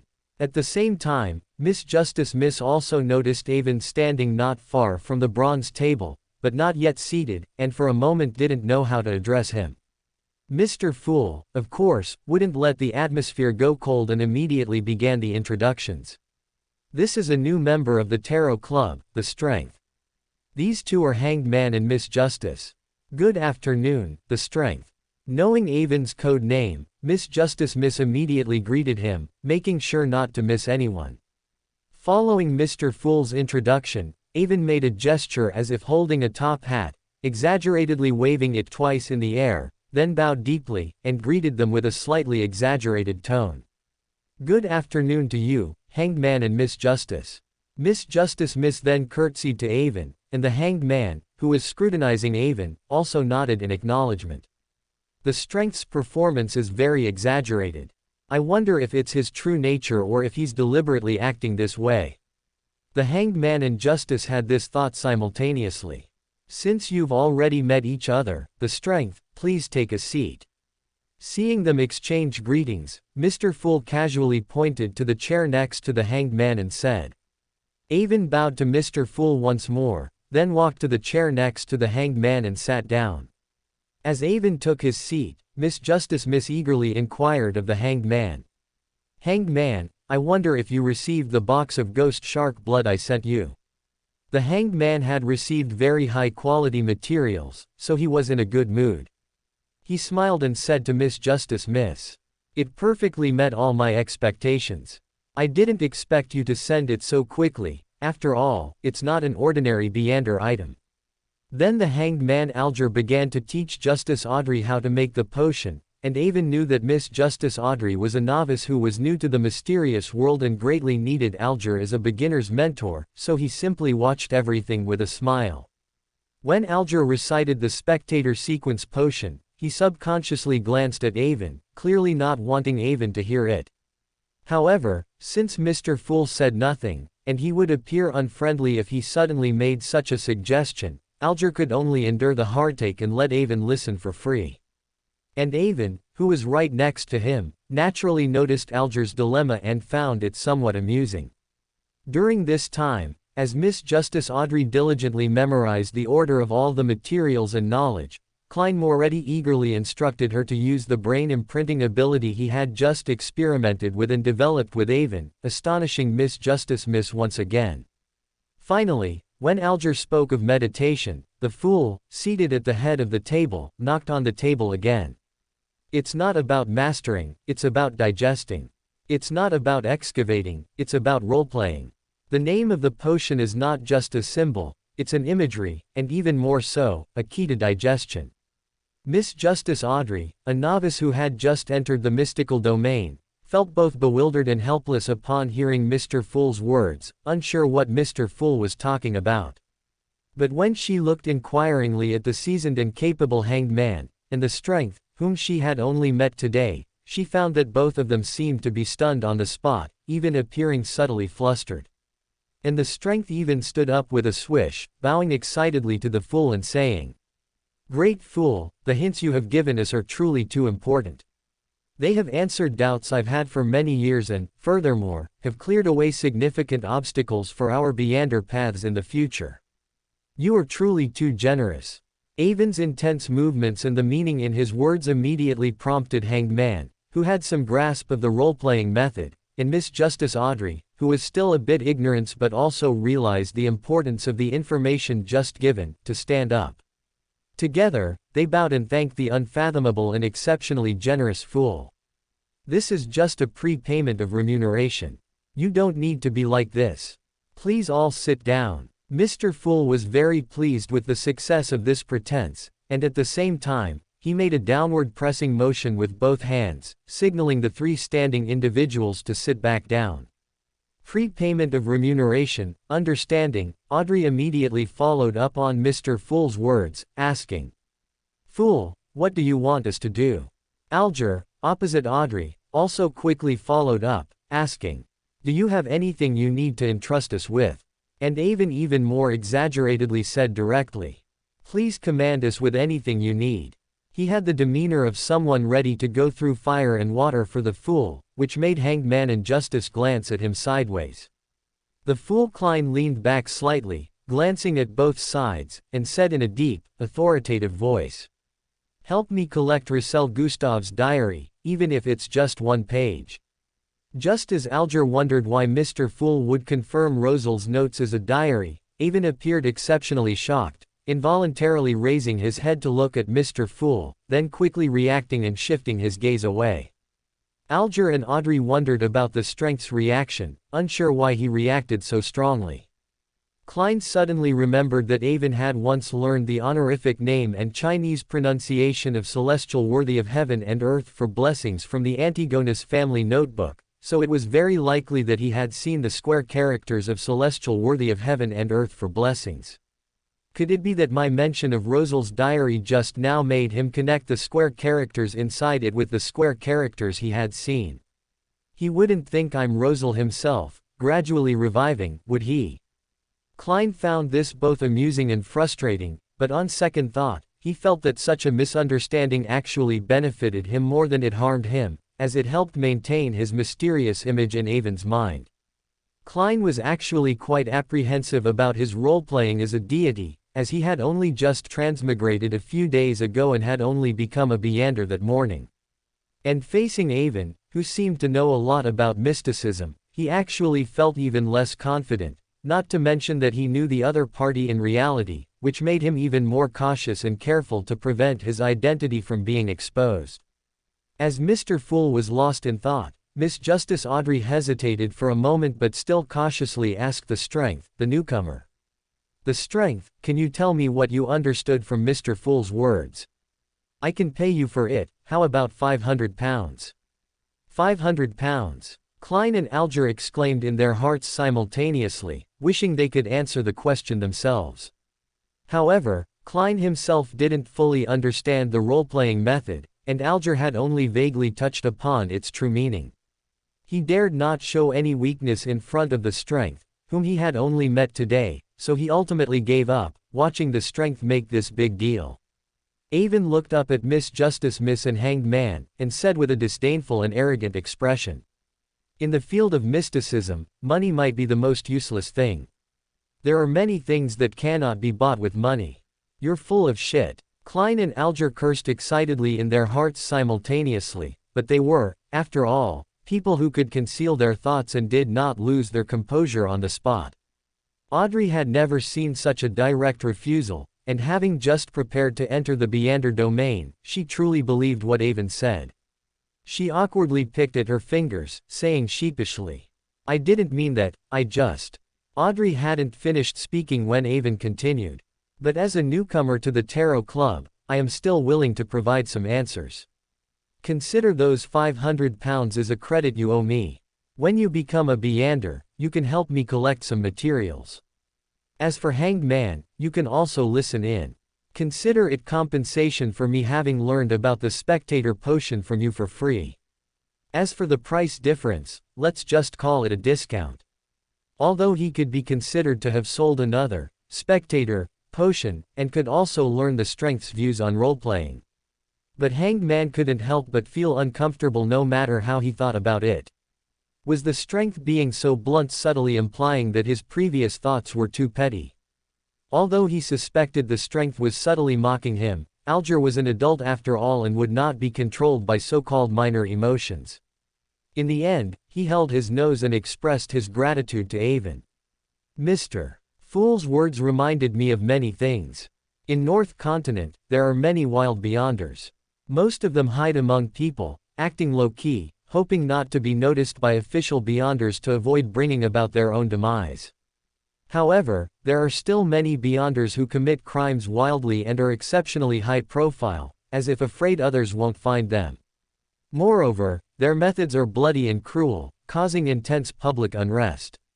The serial killer case that occurred in Tingen City, Loan Kingdom, 16 years ago, is a typical example. The culprit was eventually arrested by the Nighthawks and has since disappeared, which I found very difficult to understand. But after hearing Mr. Fool's hint just now, I remembered that the sequence potion of this culprit that I collected was named Serial Killer. And was his insane crime spree merely for the sake of role-playing and digesting the potion? Because the potion's name is Serial Killer, to digest the potion, one must emulate a serial killer. This is too much of a trap, isn't it? Audrey followed Avon's train of thought, muttering to herself as she summarized, feeling a shiver run down her spine. Yet, she couldn't help but worry if the subsequent potions of the Spectator pathway she chose would also have such treacherous ones. And Alger, due to the examples Avon cited, deepened his understanding of role-playing, and at the same time felt fortunate that he had chosen the sailor sequence so he wouldn't encounter such a treacherous situation. After all, he was someone who wanted to climb to the upper echelons of the Storm Church. He wanted power and recognition from others, not to become an antisocial criminal, an existence scorned by everyone. At the same time, the fool Klein, seated at the head, giving the impression that everything was under his control, also felt a lot. He publicized the records about role-playing from Russell Gustav's diary precisely to gather collective wisdom, asking everyone to help him understand the corresponding meaning, and at the same time, he sighed in his heart. The serial killer incident back then truly left a profound memory in the city of Tingen. Mrs. Oriana, the Nighthawks team's financial officer, was a survivor from that year, and the original body's mother used to scare the three siblings with that story. Thank you for your sharing spirit. I owe you £500 of credit. You can make a request at any time, and I will do my best to help you fulfill it. Miss Justice Audrey thanked Avon again, because even though she was a novice in mysticism, she could hear the large amount of effective information hidden in Avon's words, which held significant meaning for her future on the Beander path. Avon, however, merely nodded casually, clearly not putting the £500 in his eyes. Afterward, everyone exchanged relevant information they knew. The fool learned that the Antigonus family was destroyed by the Night Church, which made him feel alarmed. And what Audrey said about the Loan Kingdom's failure in competition with the Fasak Empire on the southern continent's east coast, and the dissatisfaction of Loan's upper-class elites with the government structure due to chaotic elections leading to low administrative efficiency, drew Avon's attention even more. This question also entered Klein's area of expertise. He immediately proposed what was known in his previous life as the civil service system, which gradually earned Miss Justice Audrey's admiration. And Avon also discovered points he could utilize from this. Although due to the push from both Atom and 008, he would definitely be heading to Backland in the near future. According to the memories of the original body, his elder brother Robert Horn might still keep him under his watchful eye, which would greatly restrict Avon's range of activities. From the original work, it is clear that after Audrey became a spectator, she would promote corresponding reforms within the low and upper class. Because the reform plan was excellent and catered to the needs of the noble rulers, the reform measures were implemented very quickly, almost entering the implementation phase in just half a year, showing significant results. Perhaps he could also take advantage of this momentum to fully propose corresponding measures to his brother, establishing the impression of, "My younger brother has grown up," in his mind, thereby allowing him to relax his supervision over him. Seeing that no one else had any information to exchange, Klein ended the Tarot Club. However, he did not exit the gray fog with them as before, but stayed behind, pondering all the events that had occurred that afternoon. Firstly, there was the vast amount of information Avon brought, but also the shocking news of the mastermind behind the scenes. The mastermind's plan had clearly just begun, and the objective was unknown, but according to the prophetic vision Avon saw in his dream, once the mastermind succeeded, Tingen would surely become a bloodbath. Even with his gray fog, which allowed him to occasionally escape their arrangements, the mastermind naturally had the ability to steer the plot back, which made Klein feel very powerless.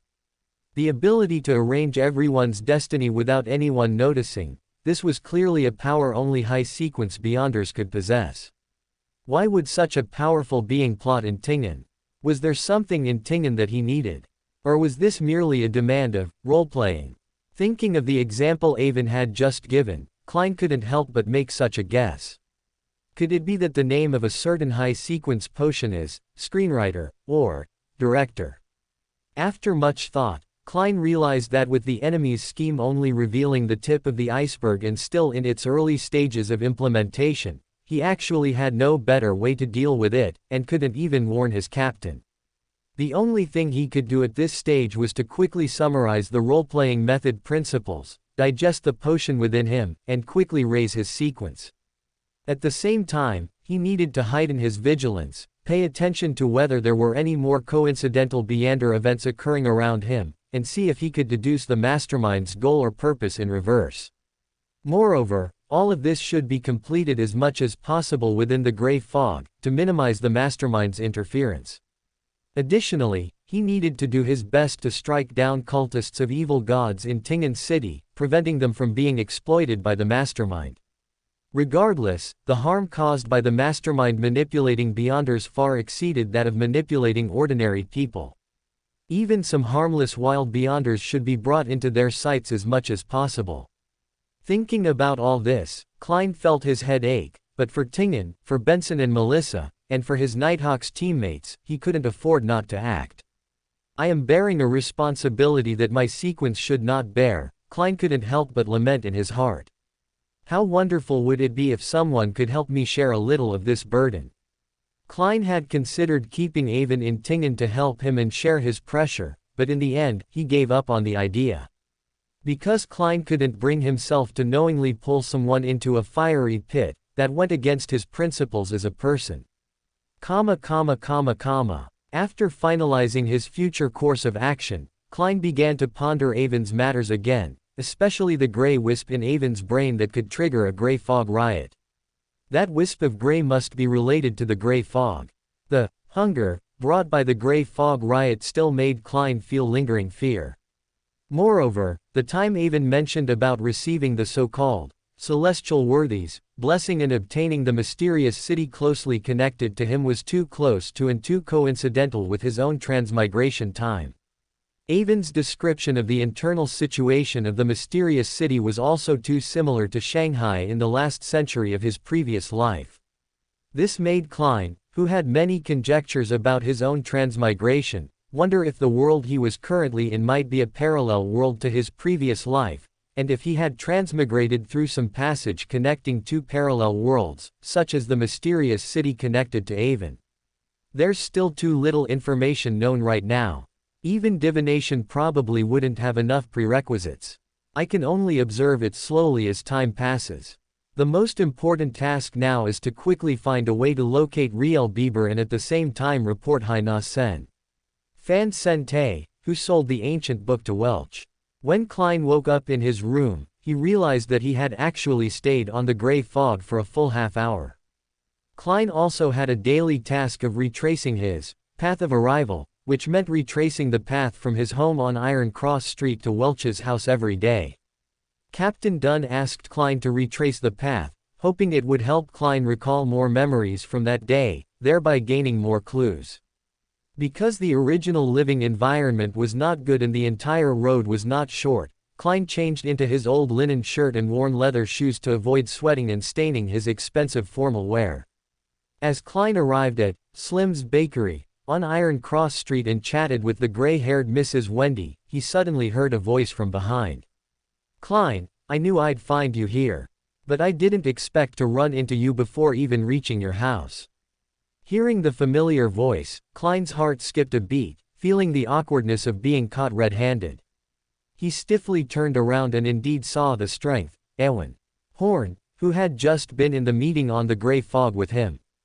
Pretending to be a god on the gray fog had already made the deceptive Klein very nervous. Seeing the real person in reality made Klein feel even more like a rich second-generation imposter who cheated people online and then got caught in real life.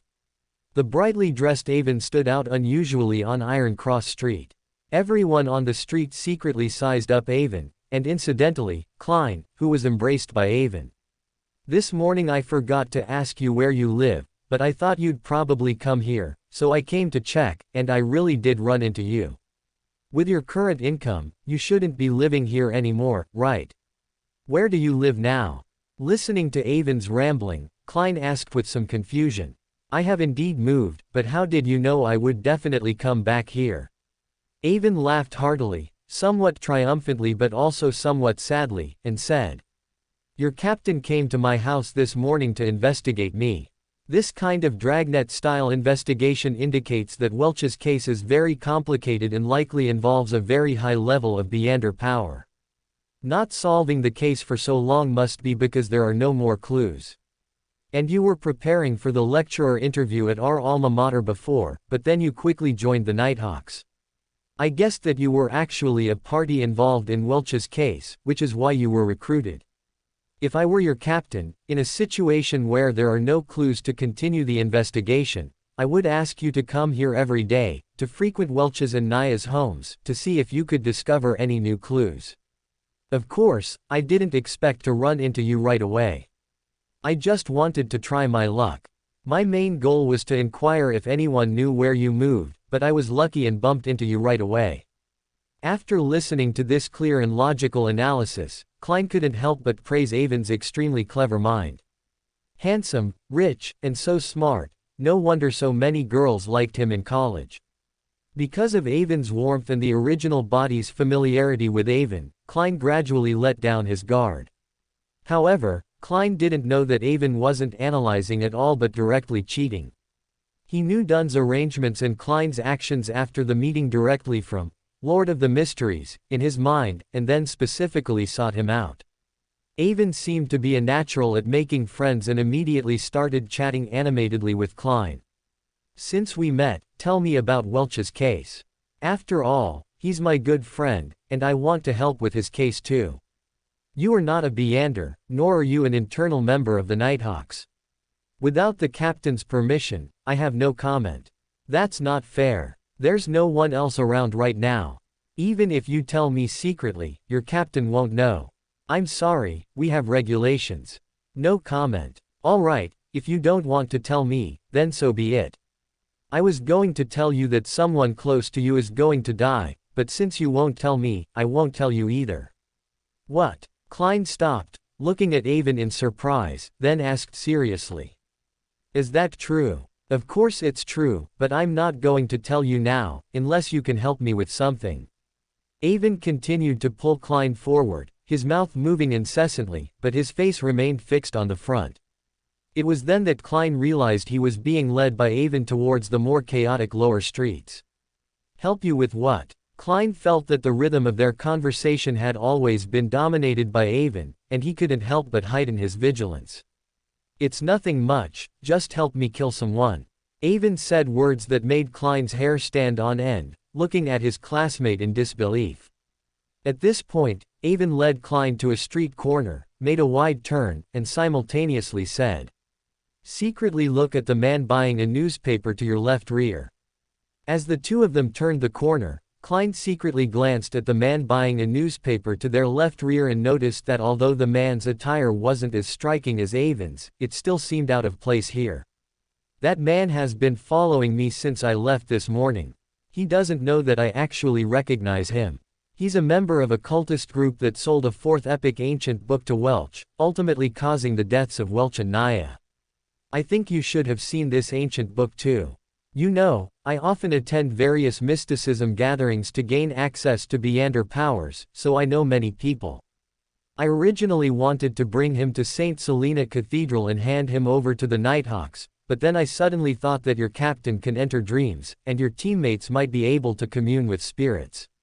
At that time, my contact with cultists would definitely be exposed, so I cancelled the idea of reporting him.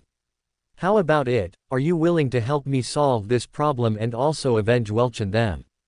Before leaving the hotel, Avon specifically performed a divination on the person following him, confirming the follower's identity, which is why he dared to confidently tell Klein that he knew the follower.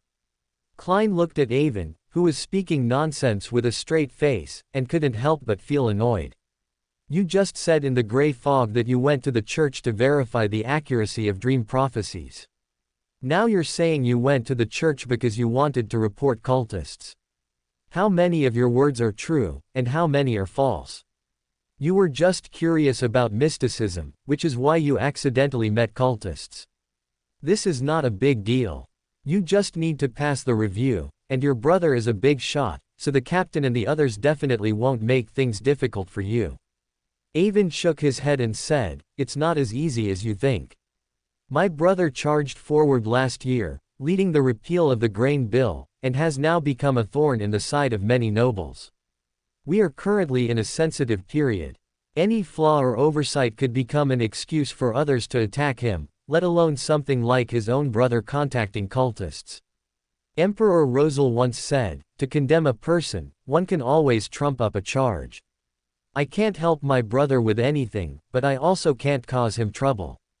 Besides, the reason this Beyonder is following me is because they have already prepared a potion for me and want to recruit me. They sent him to monitor me to prevent me from backing out and reporting them. And I also want to get the desired potion from them, so he, who saw me enter St. Selena Cathedral, absolutely cannot be left alive." Klein, having lived 2 lives, had never killed anyone. How could he easily agree just because of Avon's request? So he still tried to persuade him. The Aurora Order believes in an evil god, and they haven't been eradicated by the church for so many years, which means they must have very good means of controlling their believers. This is truly too dangerous. You should find potions through other pathways. As for this person, we can lead him to Zoutland Street, where there is a Nighthawk stronghold. Then we can hand him over to the captain to deal with." Avon did not comment on Klein's suggestion. He just said faintly, without turning his head, "How did you know I was getting potions from the Aurora Order? I never told you that the person following me was from the Aurora Order, did I?" Klein was startled and alarmed. Klein felt a jolt throughout his body when he heard Avon's words. Avon had indeed only told him that the stalker came from an organization that worshipped an evil god, but he had not specified that this organization was the Aurora Order. The reason Klein himself knew it was the Aurora Order was because Avon had previously written in the script of the Mastermind, which he showed to the fool in the gray fog. After finishing the temporarily presented content of the Antigonus family notebook and copying the corresponding magic potion formula, Haina Sen. Fan Sen Te, a member of the Aurora Order, worried that the secret order, skilled in divination, would track him down. After careful consideration, he decided not to take this risk and sold the notebook to someone else. Through the introduction of others, Haina Sen met Welch. McGovern, a history student at Tingen University, and sold the Antigonus family notebook to him as an ordinary ancient text. So when Avon said that the person tracking him came from the evil god group that sold the fourth epic notebook to Welch, Klein immediately knew it was the Aurora Order. But the problem was, the Nighthawks had not investigated this matter at all, so Klein should not have known about it. And Avon, who knew about it, had no reason to mention it to anyone else. In other words, currently, only 3 people should know that the notebook came from the Aurora Order: the mastermind controlling everything, Avon, who saw through the mastermind's script, and Mr. the Fool, who received the script submitted by Avon.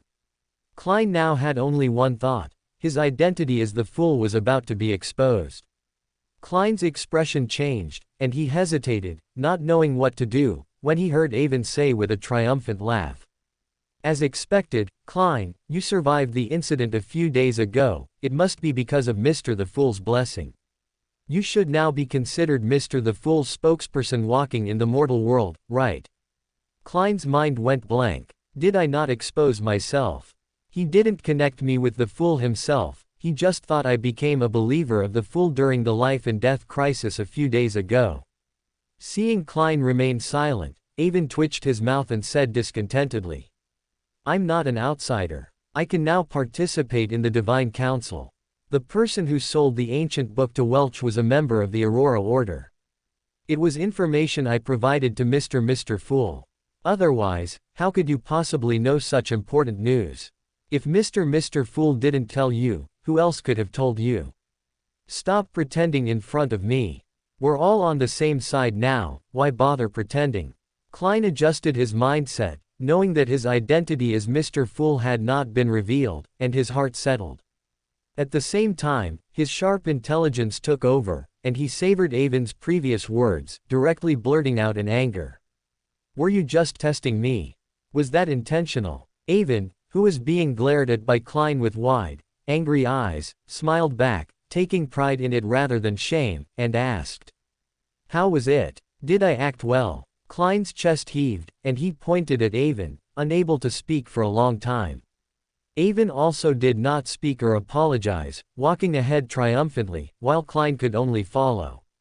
After a while, Klein said coldly, "So, you've long suspected that I became a believer of Mr. Fool, and you only came to verify it now." "That's right. You, I, Welch, and Naya can all be said to have experienced an accident 5 days ago because of that Antigonus family notebook.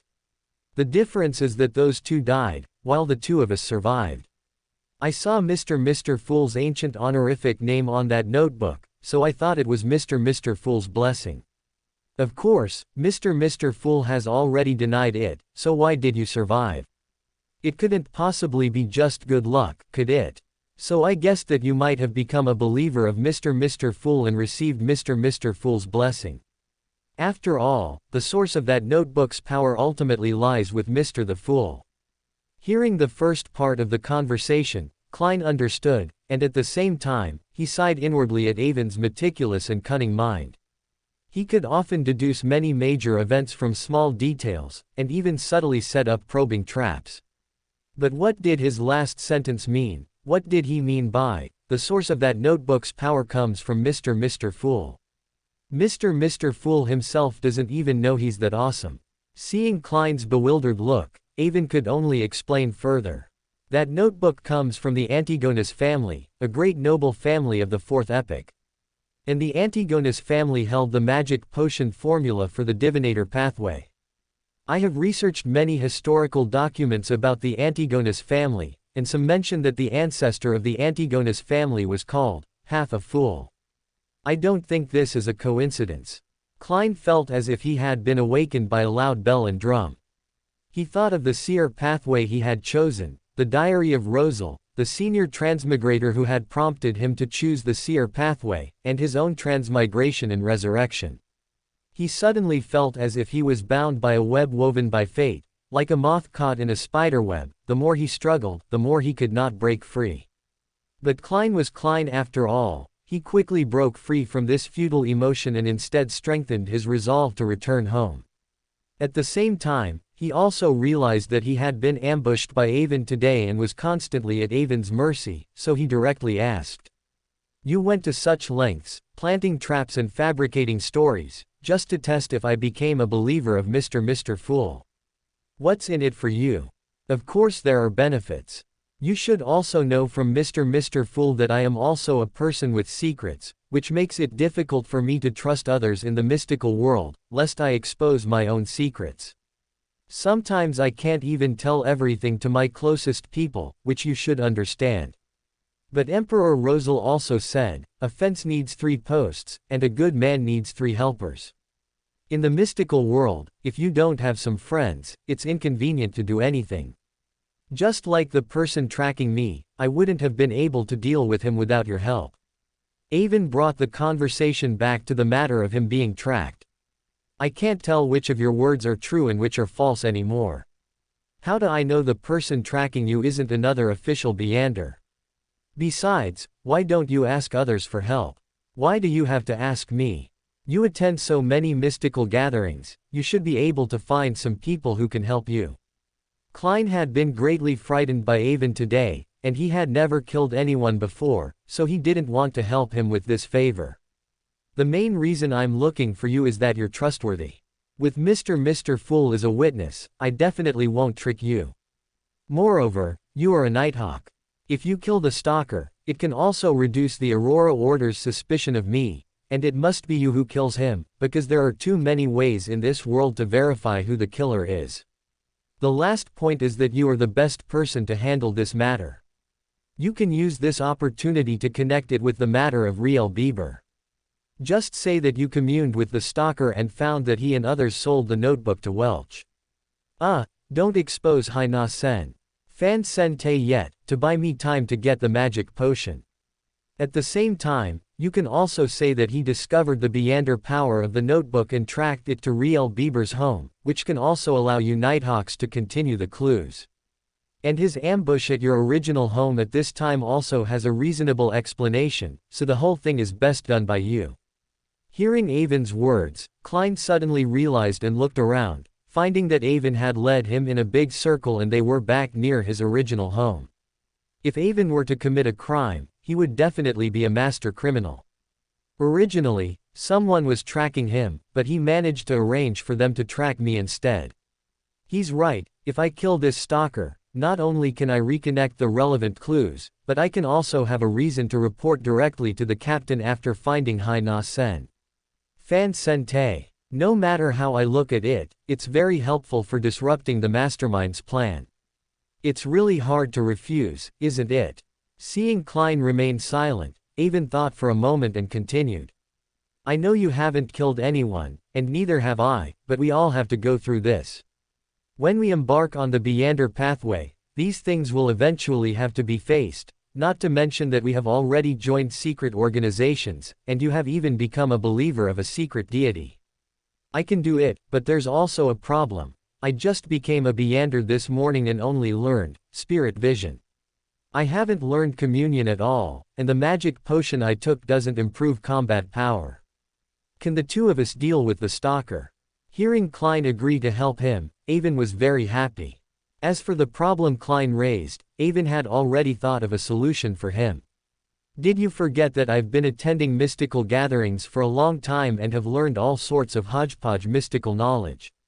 I, Avon Horn, upon learning that my good friend became a Beander and joined the Nighthawks team this morning, eagerly came to find him this afternoon.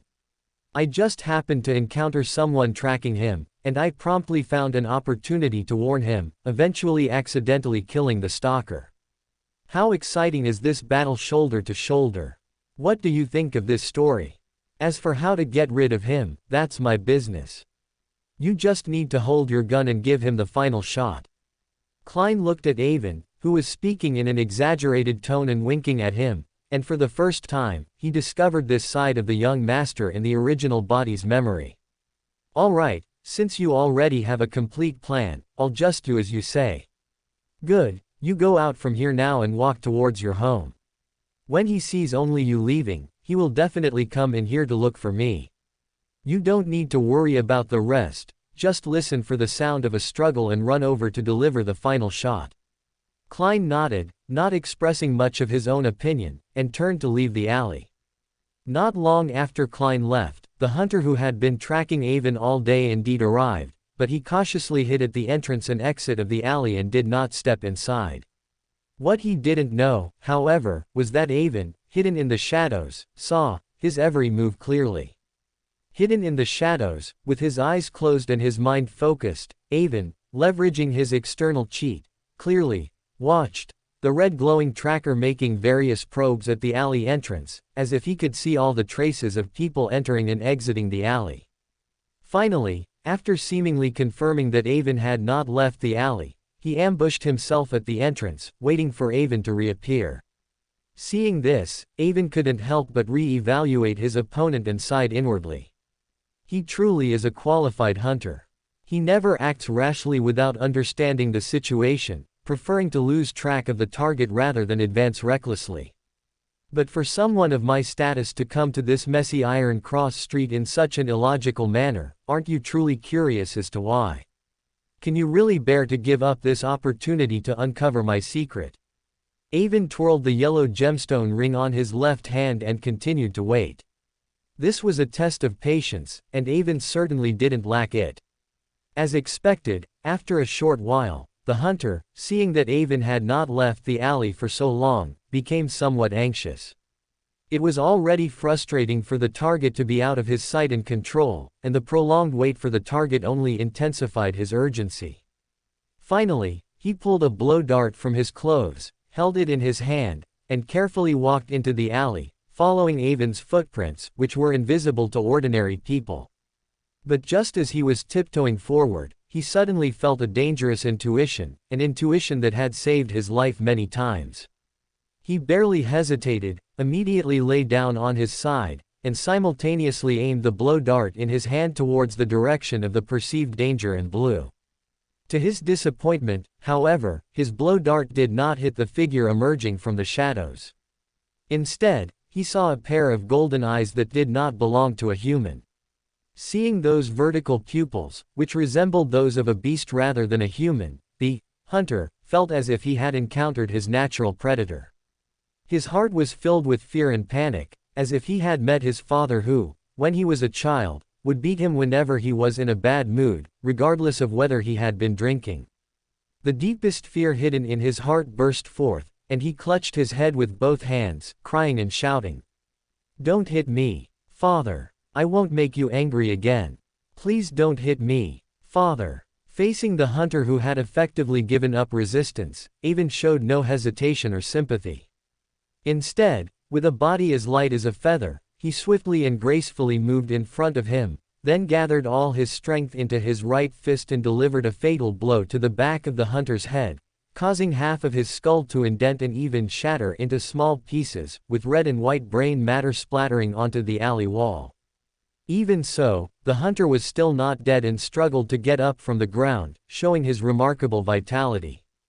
But no matter how he struggled, it was futile. Avon stepped on his back with his foot, restricting his movements. Due to the angle Avon specifically controlled, the red and white brain matter did not spray onto Avon. Only Avon's right fist had some scattered white bone fragments and some blood. Avon, who was particular about cleanliness, naturally couldn't tolerate this. He pulled out a handkerchief from his pocket and wiped his fist clean. So, when Klein arrived, he saw Avon stepping on the tracker, who was barely breathing, while constantly wiping his right hand with a handkerchief and patting other parts of his clothes.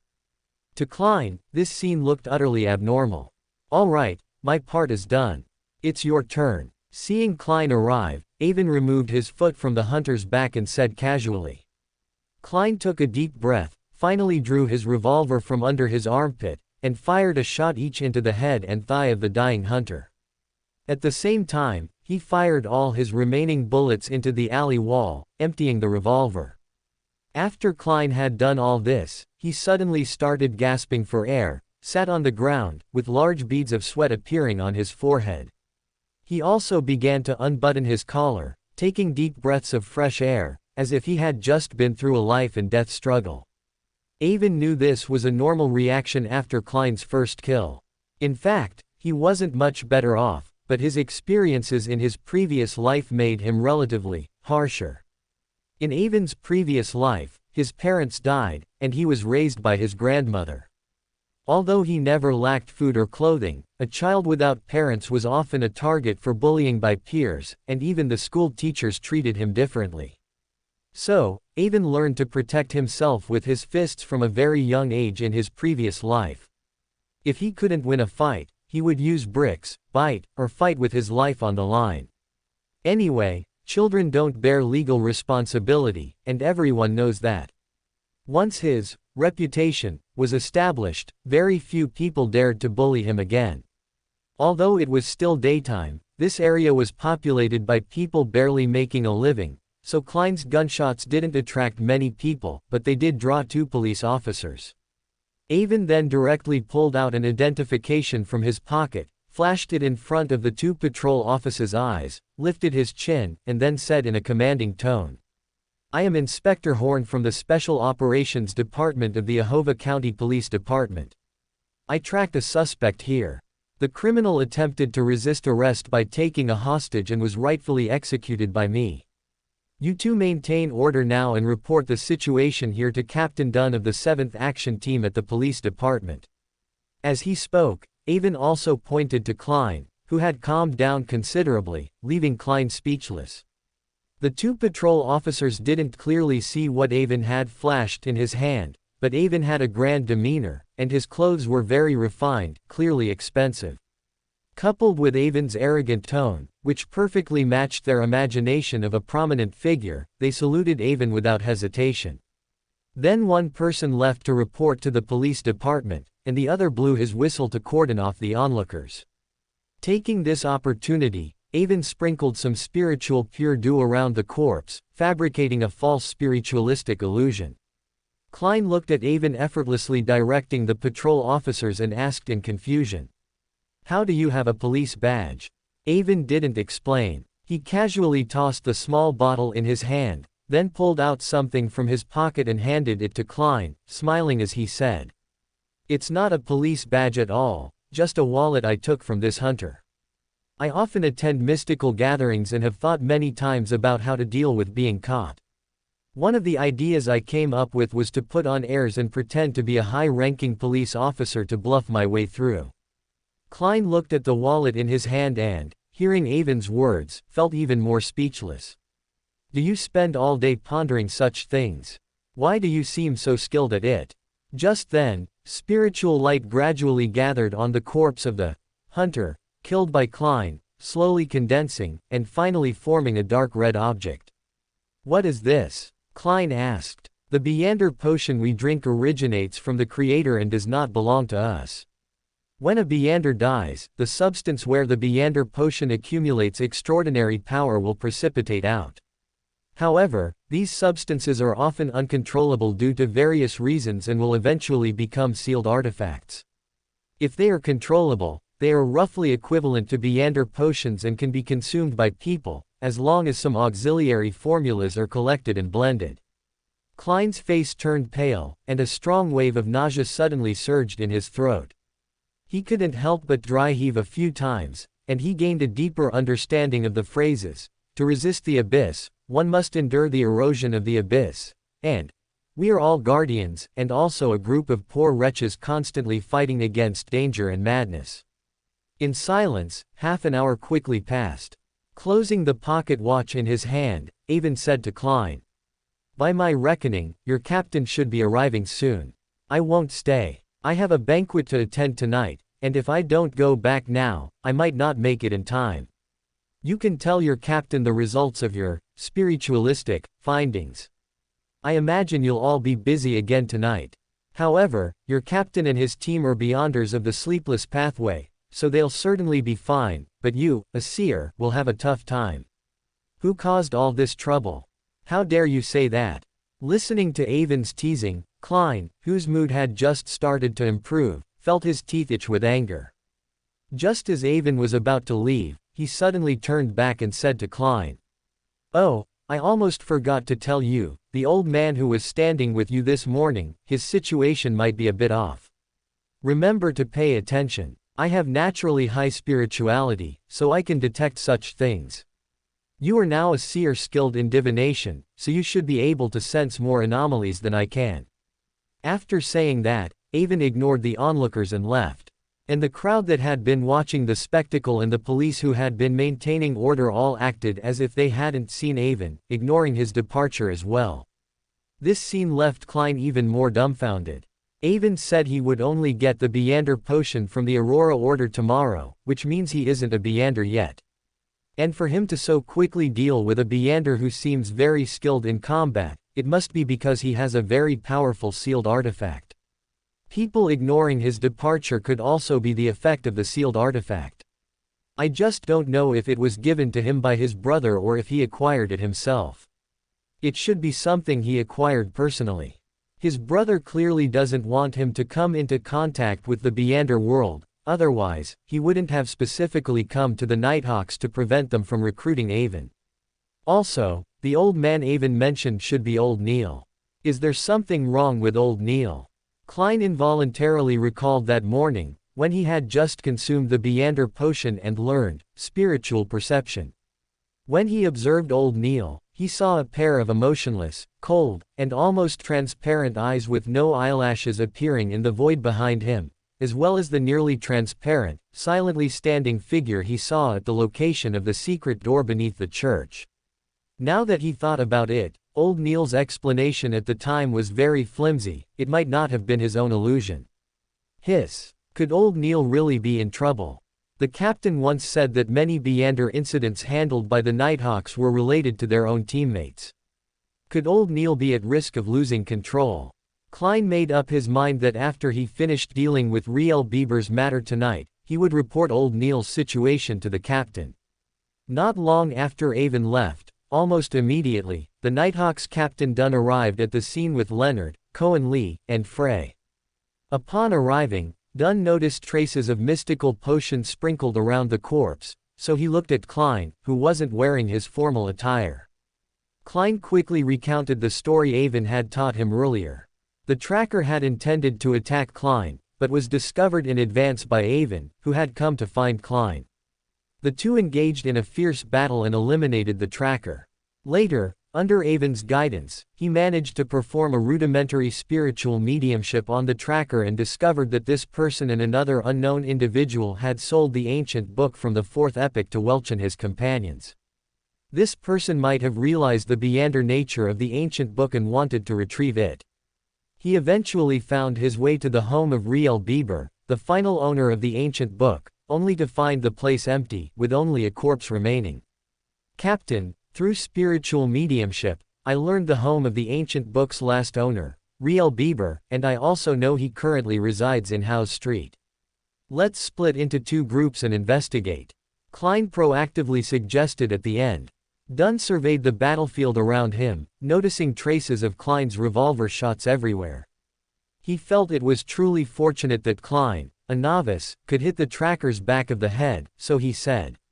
This time was indeed very dangerous for you, and you consumed the seer magic potion, which isn't skilled in combat. It seems your training plan needs to be moved up. We'll split into two groups. Leonard will take Cohen Lee to investigate the tracker's residence. Frey, Klein, and I will go to the home of the ancient book's last owner. Leonard, you two need to be careful. Klein saw two people selling the ancient book, which means the tracker might have an accomplice. Don't be careless. Yes, Captain. With that, Leonard and Cohen Lee left first to go to the tracker's residence in House Street. Captain Dunn then squatted beside the corpse, placed the red jelly on the corpse, which showed signs of fusing with a certain part of the body, into a cigarette case for storage. He then gave a few instructions to the police maintaining order before leaving with Frey and Klein. Among the onlookers, many recognized Klein, who used to live nearby, and seeing him being led away by Dunn, who was wearing a police uniform, they all speculated whether Klein was the one who killed the person inside. Of course, some also defended Klein, believing he might be an eyewitness, but this guess was not as topical or spreadable as the previous one, so the news of Klein killing someone gradually spread among the crowd. Klein, who had consumed the magic potion and gained heightened senses, naturally heard the discussions around him and felt speechless. He wanted to explain, but he also knew that without a police uniform, the more he explained, the more chaotic it would become, and it would be useless. Finally, Dunn couldn't bear it anymore. He had the carriage stop briefly, then loudly explained to the crowd, which somewhat curbed the speculation. After leaving the scene, Avon hailed another carriage and headed home.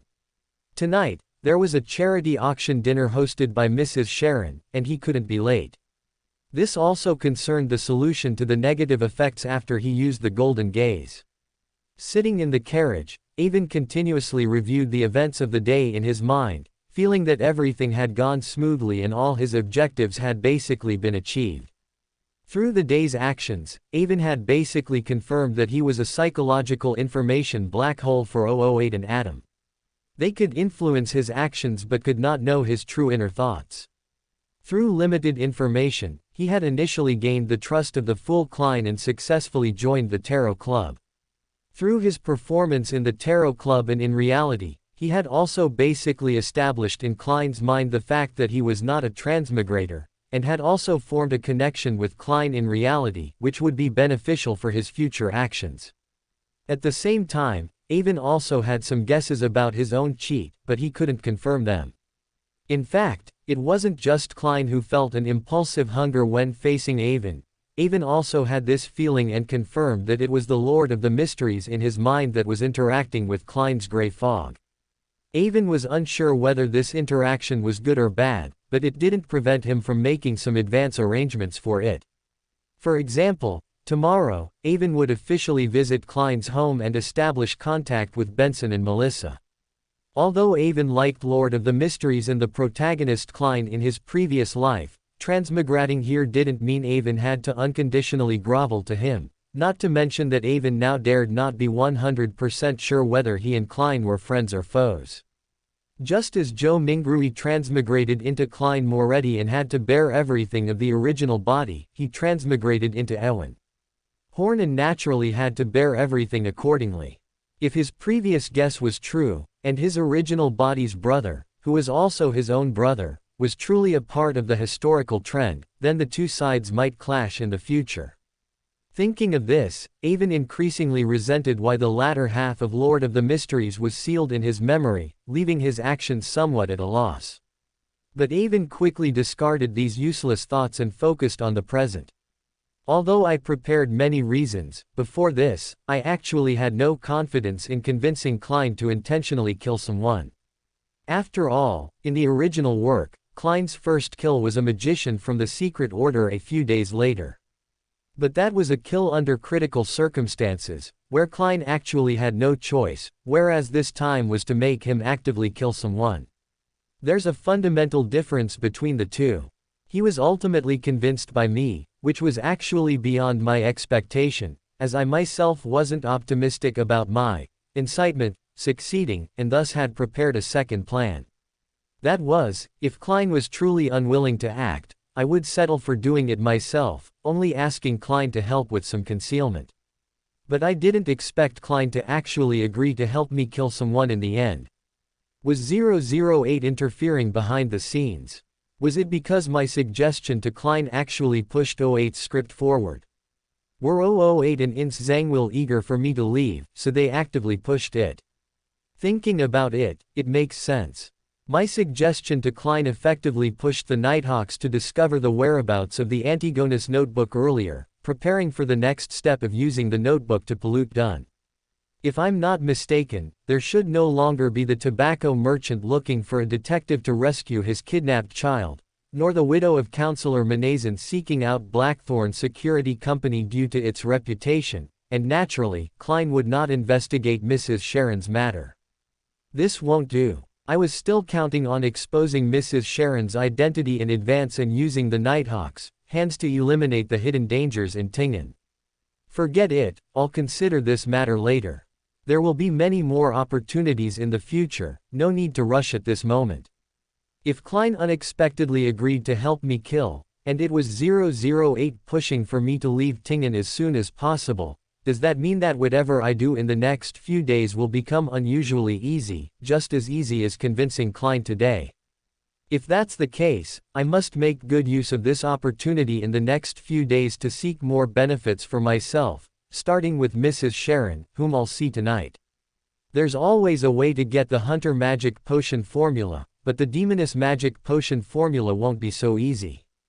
Today, I'll try to open a breakthrough with Mrs. Sharon, and at the same time, it will be a timely solution to the negative effects of the golden gaze. Thinking of this, Avon unconsciously twirled the yellow gemstone ring on his left hand. This ring, the golden gaze, was a collection of Helen's mother. After confirming that Avon had become an outer member of the Demoness cult through Mrs. Sharon, she gave this Beander item with very minor negative effects to Avon through Helen, both as a reward, a comfort, and to reduce the risk of Avon being exposed in front of Mrs. Sharon. This was a very powerful Beander item.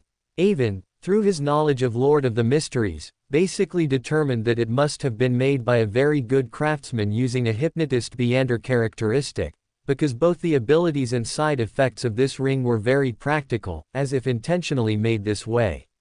When Avon did not actively use it, it truly acted like an ordinary ring, unnoticed by other Beyonders.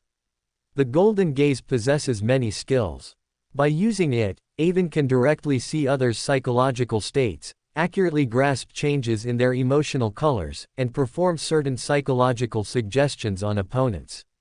It can also unleash deterrence, causing the target to experience panic and fear, as if facing a real giant dragon. It can also ignite extreme emotions in the target's heart, causing mental damage to the target, and can even cause mentally unstable Beyonders to lose control. Most importantly, it can cast forced hypnosis in combat, causing the target to make abnormal movements. It can also perform psychological invisibility, making the user a psychological, invisible person. The Golden Gaze basically retains all the combat skills of a Spectator Pathway Sequence 6, making it very powerful, while its corresponding side effects are relatively small. As long as one completely indulges in one aspect of their emotions or desires for at least half an hour within 24 hours after each use of the Golden Gaze, it will suffice. And each time Avon chose to release his desire, it was lust. To be honest, if it weren't for the negative effect of the Golden Gaze Beander item, Avon wasn't sure if he could man up when facing Mrs. Sharon. Even now that he had interacted with Mrs. Sharon multiple times, the thought of having intimate contact with Mrs. Sharon tonight still made him feel uncomfortable. This was also one of the reasons why Avon desperately wanted to continue using 008 or the Nighthawks to eliminate Mrs. Sharon. At the same time, this was also the reason why Avon suspected that the craftsman who made this ring was very powerful, because Avon was very resistant to zero-distance communication with Mrs. Sharon at the time, and the side effect of this ring just happened to eliminate the resistance in Avon's heart. This made Avon suspect that this ring was intentionally modified by Helen's mother, who had personally found someone to do it. Just as Avon was repeatedly pondering tonight's plan, the carriage brought Avon to his home in Golden Banyan District, and the sun had just set. When Avon emerged from the house again, the sun had completely set. The black sky was dotted with stars, and the streetlights on the Golden Banyan District roads were already lit. Avon, dressed in formal attire, took a male servant and rode his family's carriage towards Hoy Manor on Orsner Street in Tingen City's East Borough. Mrs. Sharon was Tingen's most famous widow, the relict of the old Baron Hoy, the current Baron's stepmother, and also Tingen's most famous socialite. She was one of the few people in Tingen who could speak with both the New Party and the Conservative Party. This charity auction was actually an annual fixture in Tingen City's political scene. It was only because the local election was approaching, and the two sides were neck and neck, making it somewhat anxious, that their actions became a bit more aggressive, leading to a strained relationship between the two parties recently. Therefore, this year's charity auction was hosted by the famous nonpartisan Mrs. Sharon, representing Hoy Manor. This was a choice approved by both sides, and both sides also wanted to use this opportunity to see if they could ease their relationship and de-escalate the situation. However, Avon did not believe that this charity auction would truly improve the relationship between the two sides, because, as Avon knew, Mrs. Sharon had played a significant role in their discord. And the reason why Mrs. Sharon did this was also easy to understand. Chaos and conflict, which bring disaster to people, are often welcomed by beyonders of the demoness pathway. Fearing nothing but peace is the commonality between the hunter pathway and the demoness pathway. When Avon arrived at Hoy Manor, many people had already gathered, and the entire street was crowded with various carriages. But when Avon's carriage arrived, seeing the noble emblem on the carriage, all other carriages moved aside. After all, the Horn family held a special position in Ahova County, and the fierce competition for Tinghan City mayor this time was not unrelated to Avon's brother.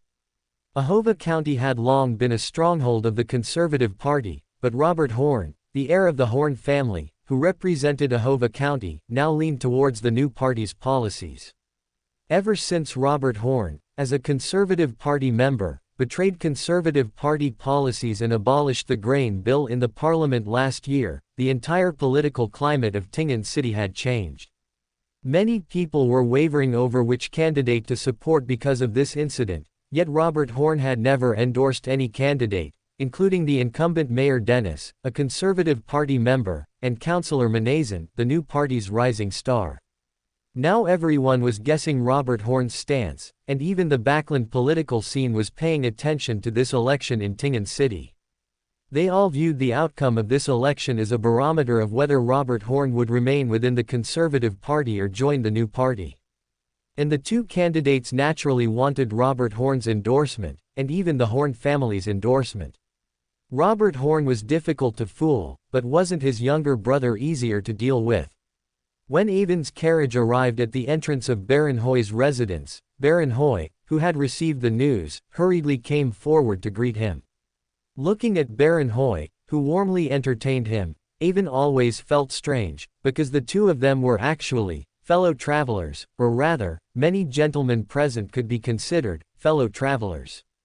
According to Avon's values, he actually found it very difficult to accept such things, but for the sake of the subsequent demoness magic potion, Avon could only pretend to be unconcerned for now, but in his heart, he already had a firm resolve to kill Mrs. Sharon. Because there were many guests, the entire auction was held outdoors. Besides the erected auction stage, there were various dining tables and barbecue grills placed around. People came and went, men and women socialized, and bursts of laughter could be heard from the crowd from time to time. As soon as Avon entered, he attracted a lot of attention. Both scheming politicians and beautiful young women noticed Avon. Mayor Daniel and Councillor Manazan also came over successively to ask Avon to convey their regards to his brother and subtly inquire about his brother's views on the Tinghan election, but Avon skillfully evaded them with vague answers. Soon, Mrs. Sharon, in grand attire, emerged from the house to preside over the charity auction. Avon also brought a bottle of Tears of the Moon, stored for a century at the Earl's residence, as an item for the auction.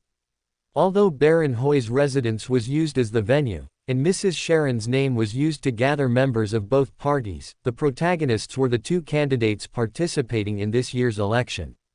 Therefore, they would all go on stage to give speeches to elaborate on their political ideals and seek more campaign funds.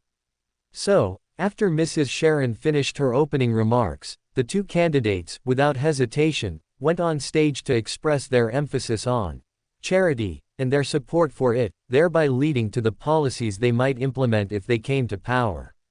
This made Avon below the stage feel that his view was correct. This charity auction would not bridge the differences between the two parties, but rather would make the contradictions public and expand them. Just as Avon was feeling bored, he suddenly felt a gaze land on his face. Avon followed the feeling and saw that Mrs. Sharon was looking at him. When she saw him looking back, she showed an alluring smile, then said something to the person next to her, and then quietly left. Seeing this, Avon knew he had to follow. So he gave instructions to the male servant who had accompanied him, and while everyone's attention was on the stage, he left the crowd and entered the house. As soon as Avon entered the house, he found Mrs. Sharon's personal maid waiting for him. As soon as she saw him, she led him to Mrs. Sharon's bedroom on the second floor. Upon entering the bedroom, Avon was immediately embraced around the neck by a body with skin as white as snow, plump and soft. Avon, at the same time, naturally supported Mrs. Sharon with his hands. Mrs. Sharon looked at Avon with eyes as pure as a fawn's and said, "Those two will speak for at least an hour combined, we have plenty of time." As she spoke, she wrapped her long, beautiful legs around Avon's waist, even rubbing twice, which immediately made Avon's desire difficult to suppress. Smelling the incense in Mrs. Sharon's bedroom, which was more like an aphrodisiac, coupled with the side effects of golden gaze, Avon, panting like an ox, eagerly picked up Mrs. Sharon and threw her onto the bed, roughly tearing off her clothes, and also taking off his own.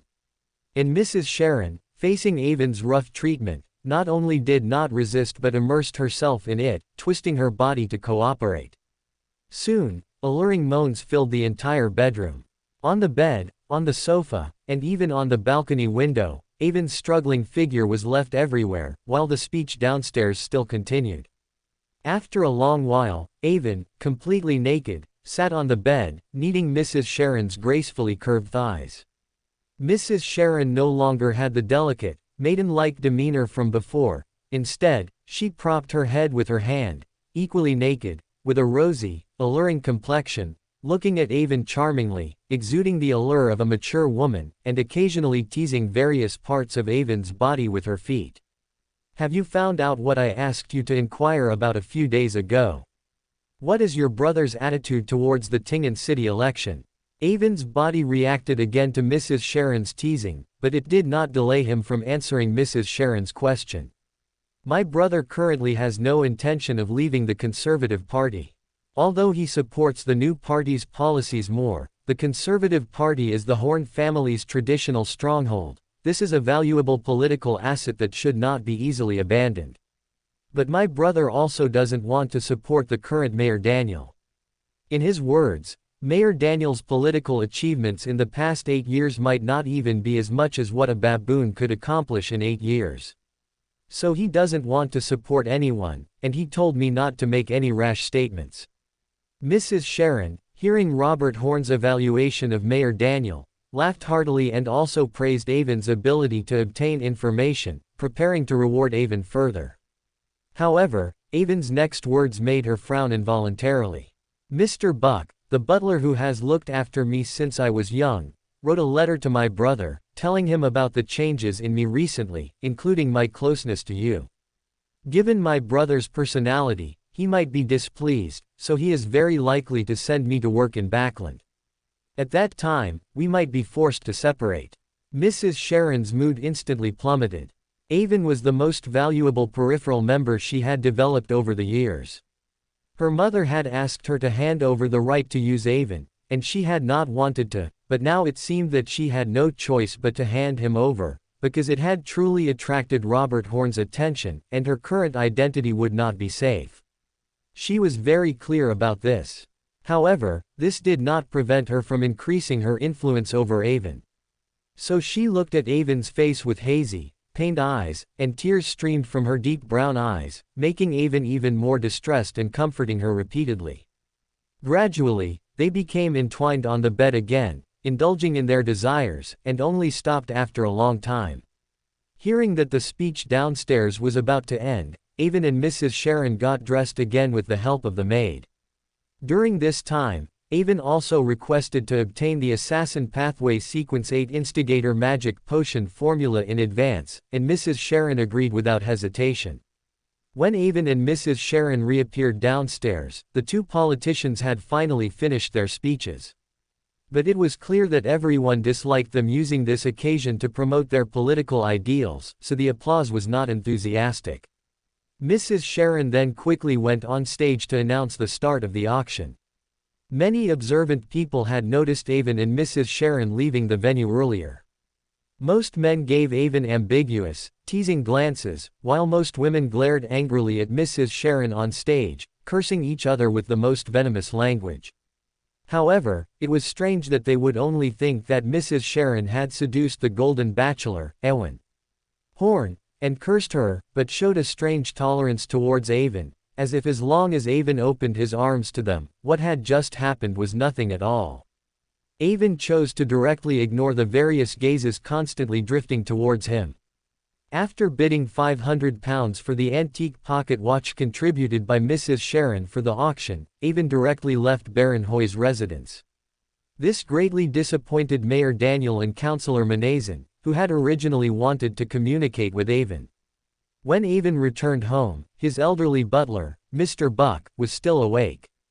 He visibly relaxed when he saw Avon return early today. Compared to Intis, which was notorious for its decadent and promiscuous upper-class circles, Lowen's overall atmosphere was relatively conservative. For ambitious noble youths, a good reputation was very important.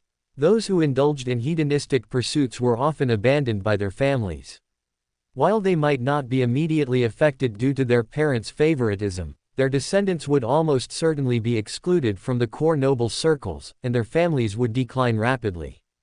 Avon was not a legitimate noble scion, he lacked a universally recognized noble status. Any flattery and deference he received from others stemmed from Robert Horn. Therefore, in the eyes of the old butler who had watched Avon grow up, he did not want Avon to become too deeply entangled with a socialite like Mrs. Sharon, who was available to all. An occasional fling was acceptable, but he must never become obsessed with her, much less do anything that would damage his family's reputation. This would not benefit Avon's future development. A while ago, Avon's frequent acceptances of Mrs. Sharon's invitations to go out, often staying out all night, had already caused Mr. Buck some concern. Mr. Buck even attributed Avon's inexplicable suicidal tendencies to Mrs. Sharon. Seeing Mr. Buck pleased that he hadn't stayed overnight at Mrs. Sharon's house, Avon understood the reason but offered no further explanation. Just as Avon was saying goodnight to Mr. Buck and preparing to return to his room, Mr. Buck handed Avon a telegram that the telegraph office had delivered to the house overnight. The telegram was from Backland, a reply from Avon's brother, Robert Horn. It seemed Robert Horn must have returned home in the evening, seen Avon's telegram, and immediately sent a reply. In the telegram, Robert requested Avon to come to Backland as soon as possible and to stop attending those messy mysticism gatherings. He also told Avon not to express any opinions on Tingen City's political situation and hinted that when Avon arrived in Backland, he might take Avon to witness true mysticism. Looking at the telegram in his hand, Avon's eyebrows danced, and he couldn't help but whistle. Clearly, the telegram he sent had worked, finally making his brother Robert realize that the younger brother he was protecting had grown up. Moreover, as his own status grew higher, Avon was effectively already in the eye of the storm. Robert's desire to keep Avon out of conflict was no longer achievable, and given Avon's current situation, he would sooner or later be targeted by secret organizations. So, Robert decisively adjusted his overprotective approach to Avon, preparing to change the way he nurtured Avon. Finally, I'm leaving this dangerous maelstrom of Tingen. Avon was exceptionally excited. Then, Avon glanced at Mr. Buck and felt it was necessary to explain, so he said, "I was out strolling this afternoon, and it suddenly occurred to me that this year's Tingen mayoral election is very complicated, and my brother might not return for vacation during the parliamentary recess, so I personally went to the telegraph office to send a telegram." Mr. Buck didn't dwell on the matter and casually said, "You don't need to explain these things to me. If you want to do something, you can do it, without worrying about others' feelings or opinions." Avon nodded and said no more. This was also the difference between the education of noble families and ordinary families. Nobles taught their children from a young age that they were nobles, not commoners, and were born to rule others, never to accept criticism, they were always right. Commoner families, on the other hand, emphasized adherence to rules and obedience to rulers. Avon, from Earth, knew very well that these things ultimately stemmed from the demands of governance. In this world, they were the means by which Beyonder powerhouses of the Order faction created order. "Then please help me make some preparations. I plan to depart for Backland the day after tomorrow, and I might not return for a while. Please help me prepare thoroughly. After confirming his departure time from Backland with Mr. Buck, Avon turned and went upstairs to his bedroom. After a comfortable bath, Avon changed into silk pajamas and lay on the bed. This evening, Avon had engaged in intimate relations with Mrs. Sharon several times. Not only did Avon inform her of his impending departure from Tingen, but he also obtained the sequence 8 feet instigator, magic potion formula. Avon had always played the role of the conqueror in front of Helen and Mrs. Sharon. They didn't believe Avon had any ulterior motives, and coupled with their self-confidence, their guard against Avon was very low. It should be said that their judgment wasn't bad, but the current Avon was no longer the Avon of a few days ago. They thought they had Avon under their thumb, but in reality, they were the ones being manipulated. The most skilled hunter often appears in the form of prey.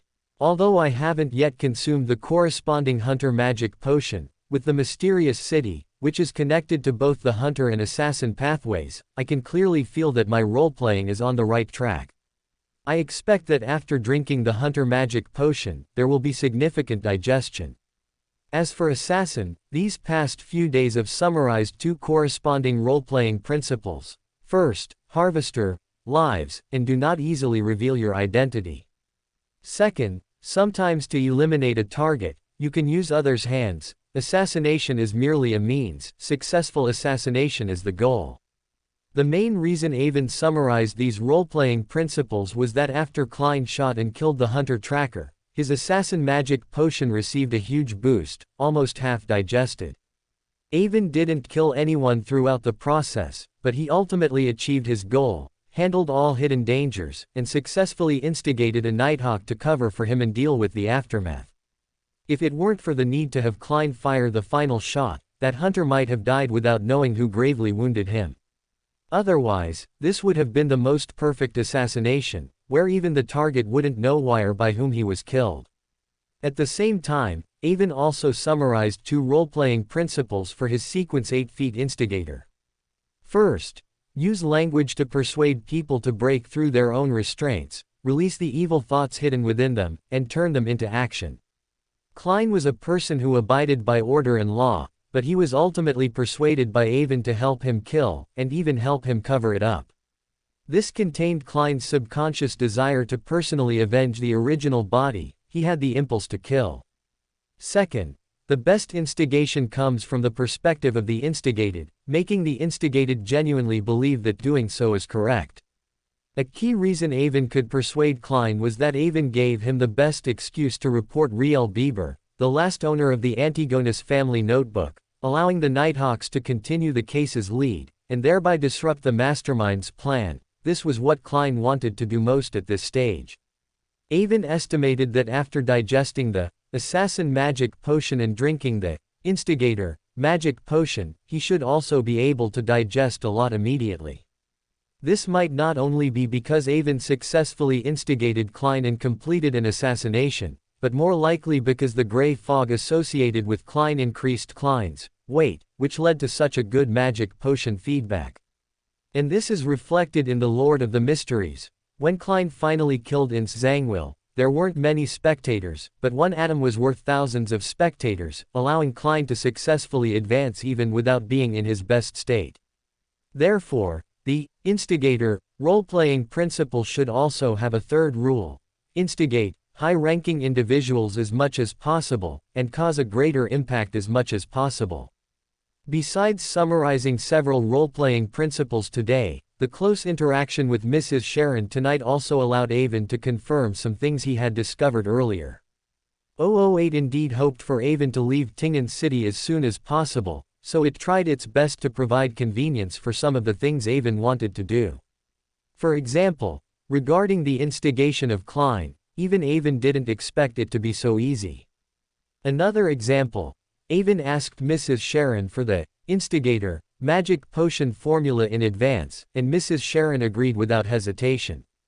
The demoness sect was essentially a family tied by maternal relationships.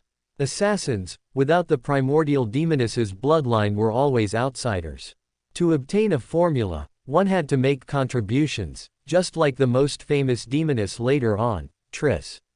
She also completed a mission to obtain the magic potion formula and materials. Avon was also an peripheral member they were cultivating. Logically, he had only just become an assassin a few days ago, yet Mrs. Sharon gave him the magic potion formula he wanted without hesitation. Avon didn't believe there was no manipulation from 008 in this. I didn't expect 008 to be so useful that I almost don't want to leave Tingen anymore. Avon thought, getting a bargain and still acting coy, but he also knew that leaving the whirlpool of Tingen as soon as possible was the most correct choice. At the same time, Avon also discovered that Mrs. Sharon herself might have some issues. She seemed to genuinely regard herself as a woman, infatuated with her own body and beauty. The numerous ladies' clothes of various colors in her bedroom were proof. She had even recently started learning to paint and bought a large full-length mirror, just so she could personally paint her own nude portraits. This undoubtedly severely deviated from the "you can only be you" principle in the role-playing method. Only by mentally insisting that she was a man could she reduce the risk of losing control due to the magic potion. If she indulged in her own beauty and truly regarded herself as a woman, then the day she lost control would not be far off. After thinking for a long time, Avon still hadn't made up his mind on how to deal with Mrs. Sharon, whether to report her to the Punishers or to hand her over to Klein as a meritorious deed. I won't think about this anymore, I'd better go to sleep quickly. Although the assassin magic potion has improved my physical fitness, Mrs. Sharon is not an ordinary person either, which is making my back ache a bit now. I can't rely on this being a mystical world with Beyonder powers and neglect self-care. Who knows how many more demonesses are waiting for me to serve in the future. When Avon closed his eyes and fell asleep, the Nighthawks team was also acting through the night, conducting surprise searches of Riel Bieber's home and the home of the hunter who had been tracking Klein. However, they ultimately only confirmed that Riel Bieber was indeed the last owner of the Antigonus family notebook, and they did not obtain any more useful information. Klein, taking advantage of the case reaching another stalemate, proactively suggested going to places like the Seer Club to actively search for the person he had seen during his spirituality, who had sold the notebook to Welch along with the hunter. Dunn thought for a moment and agreed, also approving the expenses for Klein. In the early morning, bright sunlight streamed through the enormous floor-to-ceiling windows and the intricately patterned curtains, illuminating the bedroom floor and creating patches of light and shadow on the carpet.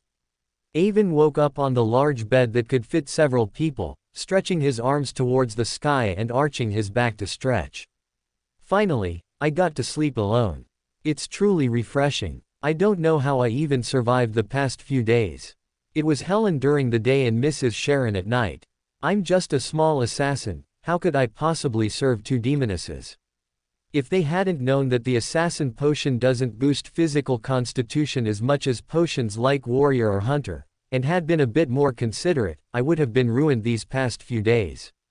Avon sat on the bed, not wanting to move, but with no phone to entertain himself, he began to reread Lord of the Mysteries in his mind.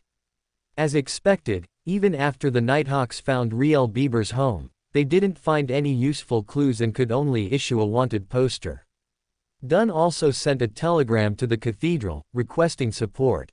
Klein was very enthusiastic about improving his strength and pursuing the cultists of the evil god. He proactively suggested to his captain that he attend various gatherings to see if he could find Hai Na Sen.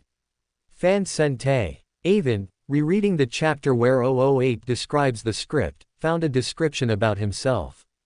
Ewan. Horn wanted to ask Klein Moretti about some matters and coincidentally discovered the hunter, Jill, who was tracking him. After using an unexpectedly acquired Beyonder item, the two killed Jill. The following has been heavily revised with many layers and new content. What is perplexing is that the two of them learned about Riel Bieber's affairs, which they should not have known. Although this did advance in Zhangwill's plan, it also disrupted other arrangements. The telegraph operator on night duty at the telegraph office received a telegram from Backlund. Originally, it should have just been copied and archived as per regulations, but it was later discovered to be a telegram from Congressman Horn to his younger brother.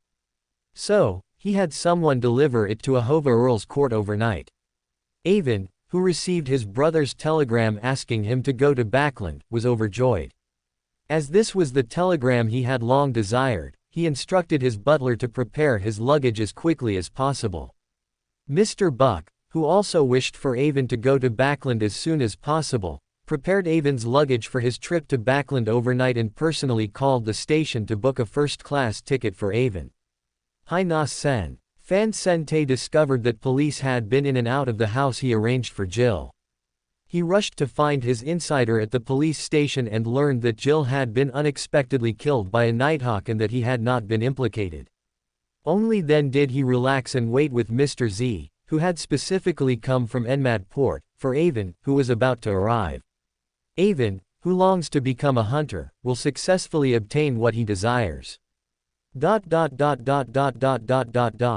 Looking at the new content that appeared on the script, Avon couldn't help but laugh out loud. It seemed Ince Zangwil truly didn't want Avon to stay in Tingen City for another moment, affecting his script. He even arranged Avon's activities for later today. At the same time, it also showed that 008 was indeed completely confused by Avon's cheat. It was a typical case of inferring psychology from behavior, and 008 was even confused about what Avon was doing.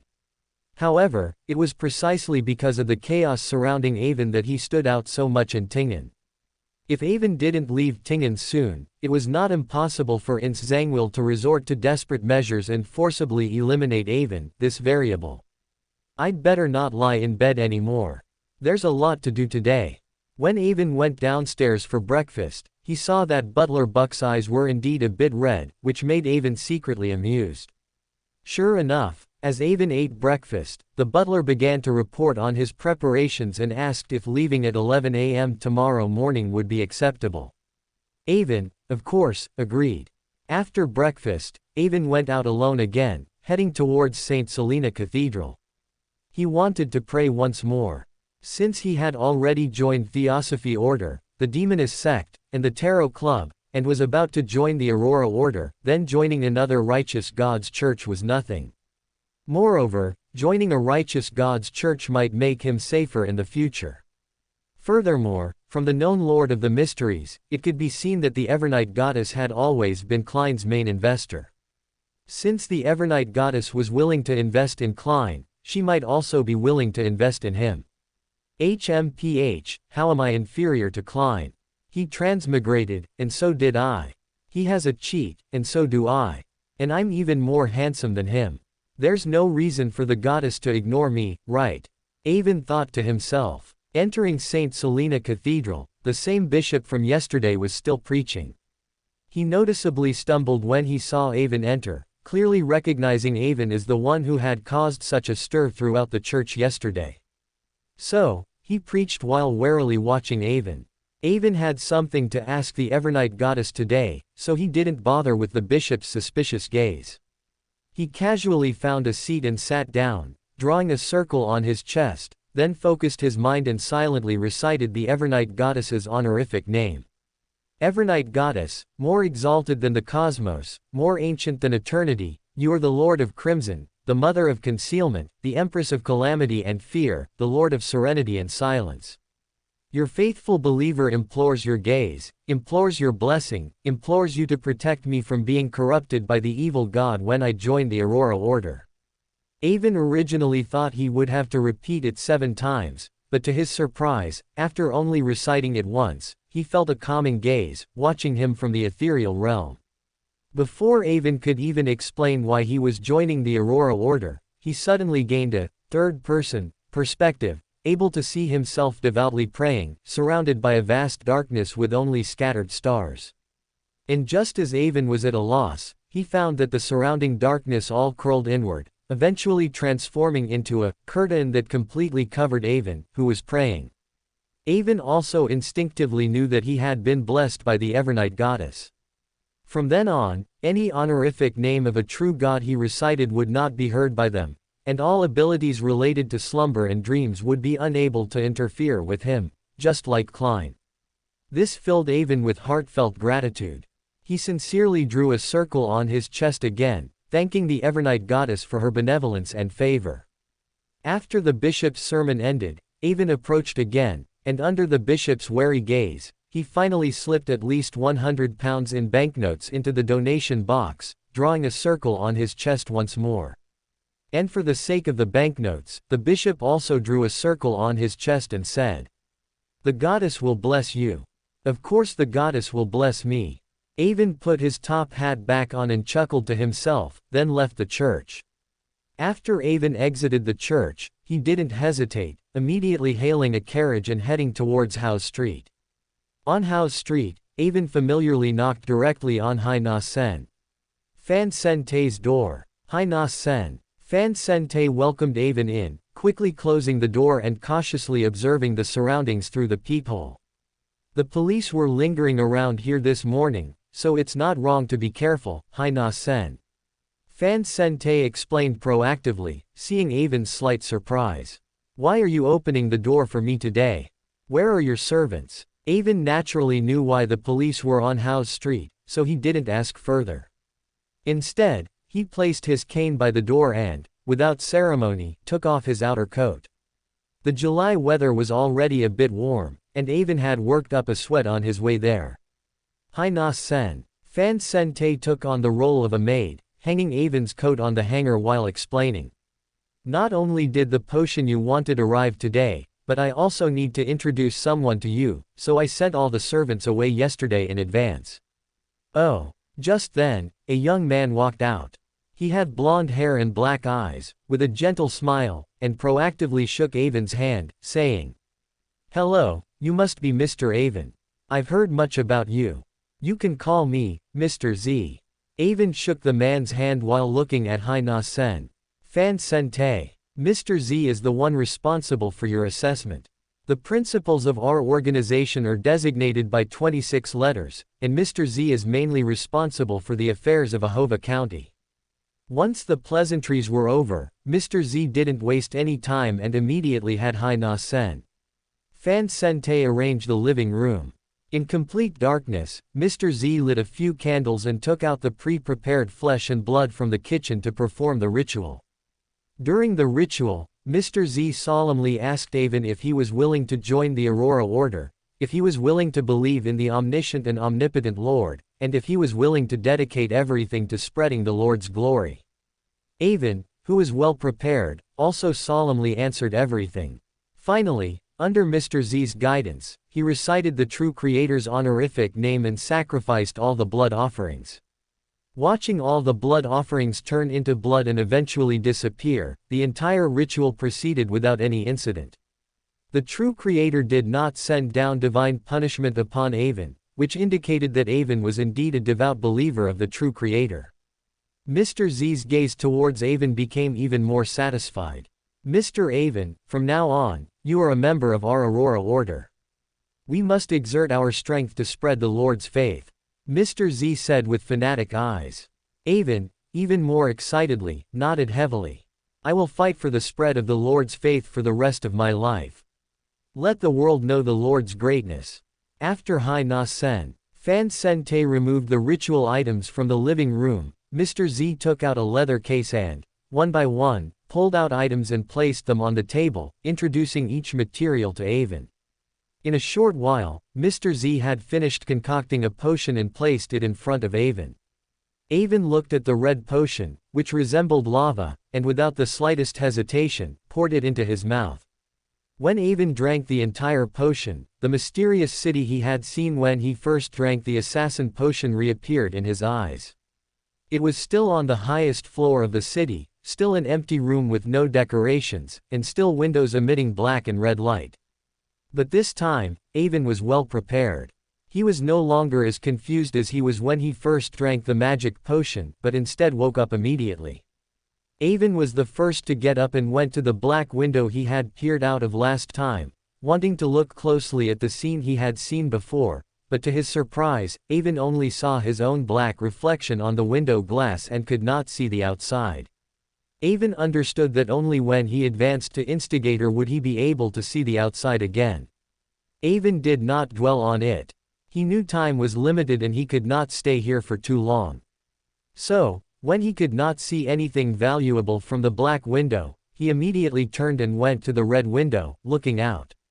Looking out from the red window, Avon only saw countless dismembered figures fighting each other aimlessly, endlessly, and committing all sorts of evil deeds. The animal world was playing out everywhere. Everyone was venting the most primitive savagery suppressed in their hearts. The entire city seemed to have turned into a naked jungle, and people seemed to have transformed into beasts, with only bestial desires and no humanity. If the scene Avon saw from the black window earlier made him feel fear, then the scene he saw now made him feel chills and made him physically uncomfortable. The scene seen here seemed to illustrate that no order was the greatest order. Even Avon felt his inner desire to destroy everything growing wantonly. Just as Avon was engrossed in the scene he was seeing, almost unable to extricate himself. The scene he was looking at suddenly disappeared, and Avon seemed to suddenly gain a higher perspective. He began to rise slowly, leaving the room, and continuously ascending. Avon also took this opportunity to clearly see the entire city's appearance. The scenes Avon saw from the two windows were different, and he had previously thought it was the result of the entire city being divided into two. Now he saw the city clearly. The entire city was not clearly divided, but rather two completely different worlds merged into one, without interfering with each other. Avon could only see one side of this city from the windows.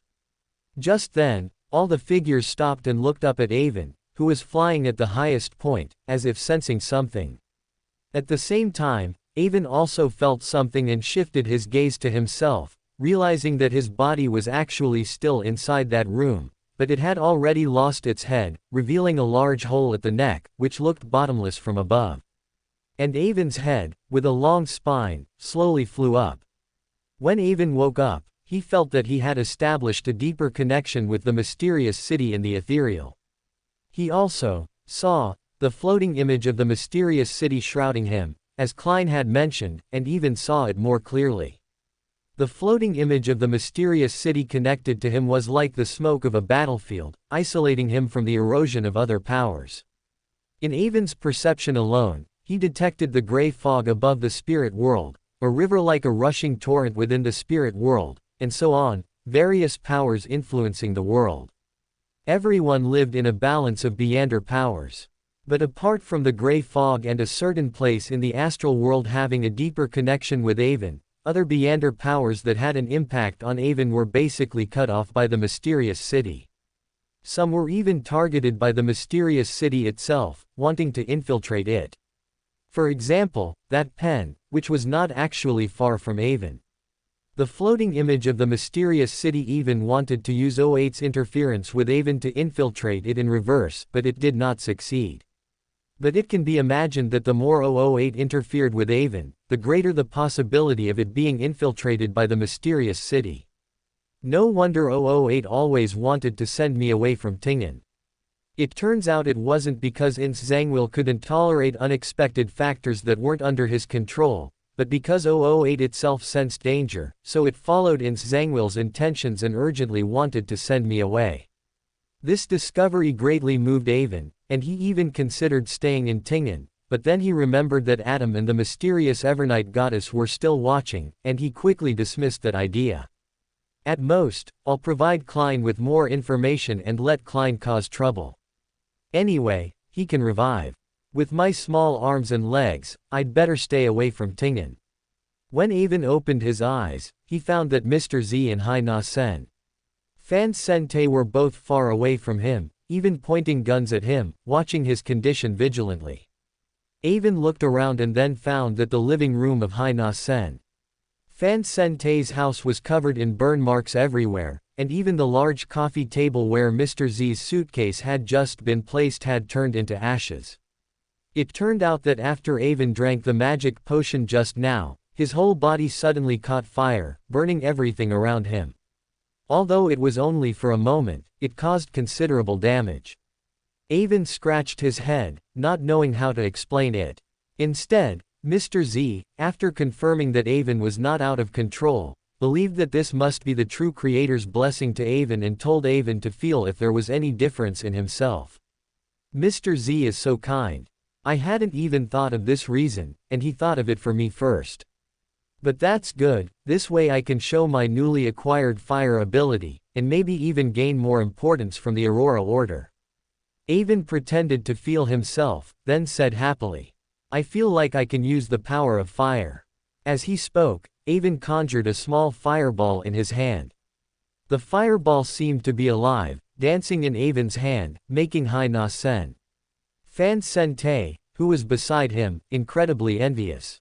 He had consumed the Mystic Analyzer magic potion, specializing in various ritual magic, with diverse abilities, but he could not control the corresponding Beyonder powers himself. However, fortunately, he had developed Avon, this excellent believer, for the true creator this time, and had accumulated enough merit, so he was about to become a listener and could personally hear the Lord's oracle. At that time, he would gain all sorts of unique powers. This is the Lord's favor upon you, allowing you to master the power that only a Sequence 7 pyromaniac can possess in advance. You must strive to spread the Lord's faith. Mr. Z said fanatically, looking at the fireball in Avon's hand. In his heart, the true creator was omnipotent. Any grace bestowed upon believers was possible, and there had been many such examples in the history of the Aurora Order. Avon also took the opportunity to make the inverted cross gesture, excitedly shouting, I will spare no effort to spread the Lord's glory. Subsequently, Mr. Z, like Mrs. Sharon, inquired about Tingen's political affairs, and even more subtly, about Backland's political affairs. Avon did not hide anything. Since he had already told Mrs. Sharon, he did not mind telling Mr. Z again. Moreover, Avon could clearly feel that this information might not be what Mr. Z needed, but very likely what the higher echelons of the Aurora Order needed. Could it be the saints within the Aurora Order? After reporting the information Mr. Z needed, Avon also took the opportunity to mention that his brother had sent a telegram asking him to go to Backland. Mr. Z was not as disappointed as Mrs. Sharon when he heard this. Instead, he said, Your identity is very important, and it would be a waste in Tingen. Going to Backland is also good, but I won't be able to directly lead you anymore.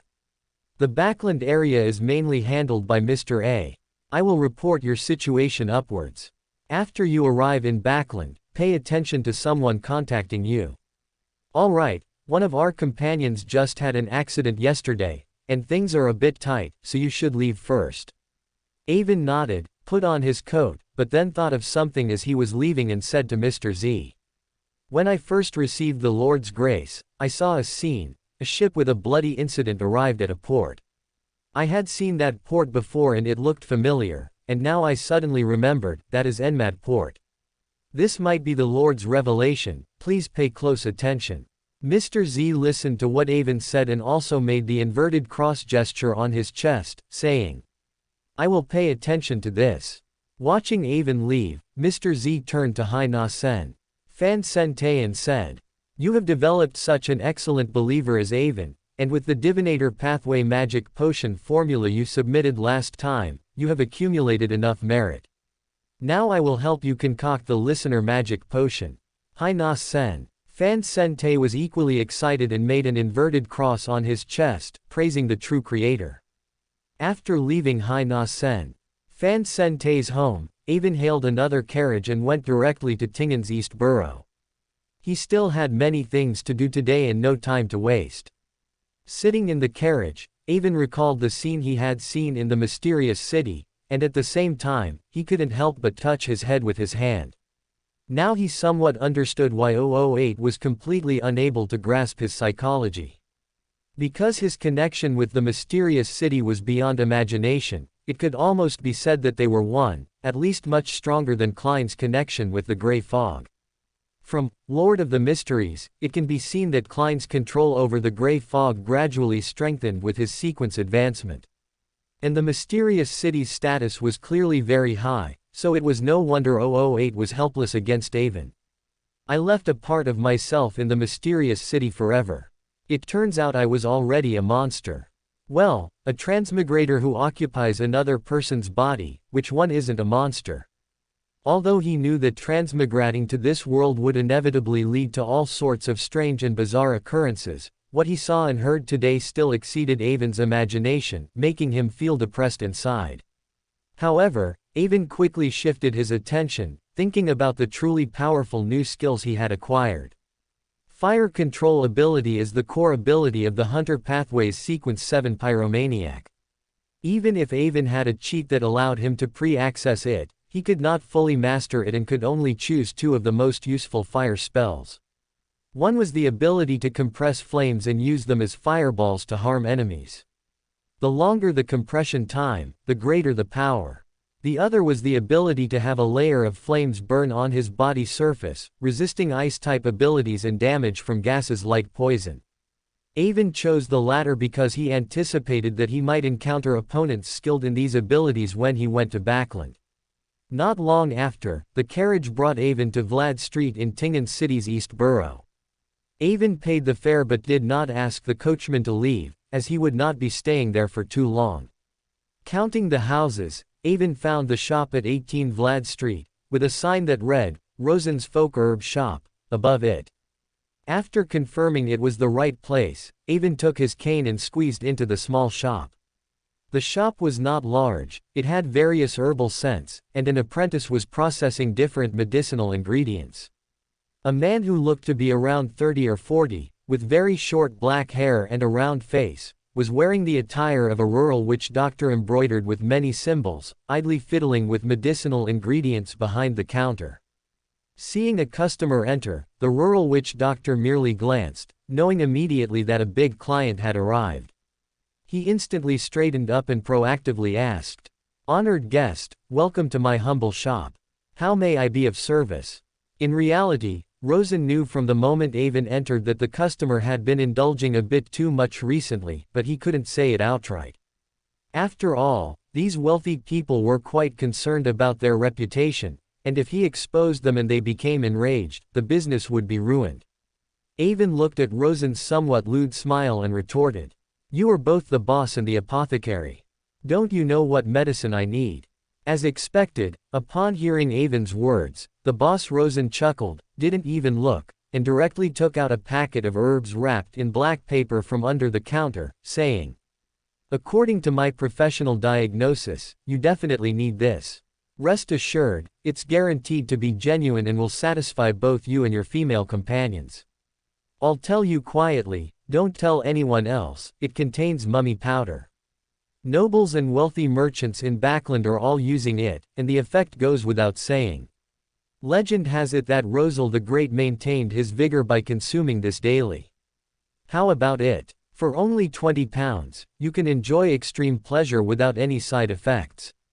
If you want a larger quantity, I can even give you a discount.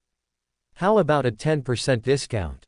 Avon patiently listened to Rosen's introduction, then gently shook his head and said, "This herb is good, but it's not what I want." "Then what do you want?" Rosen was a bit puzzled, scrutinized Avon up and down, and then continued, "Your body is very healthy, many times better than an average person's. You've just been playing a bit too hard recently. I don't see any other problems with you. I know very well whether I am sick or not. I came here today mainly to ask you if you have any intention of opening a shop in Backland." Hearing Avon's words, Rosen's body tensed slightly. He felt that Avon's intentions were somewhat sinister, so he decisively shook his head and said, "I apologize, sir, but I live very well here and do not wish to seek a living in Backland." "HMPH, you don't want to seek a living in Backland, yet in the future, why did you leave the shop to your apprentice and run away alone?" Avon grumbled inwardly. "Mr. Rosen, you don't need to be nervous. I have no ill intentions towards you. It's just that in the mystical world, more friends mean more paths. Although you hide yourself well, there will always be times when you need help, such as with medullary crystal of the elf spring. I might be able to assist." Hearing Avon's words, Rosen was even more shocked. He had been searching for this ingredient in Tingen for a very long time, but simply couldn't collect it.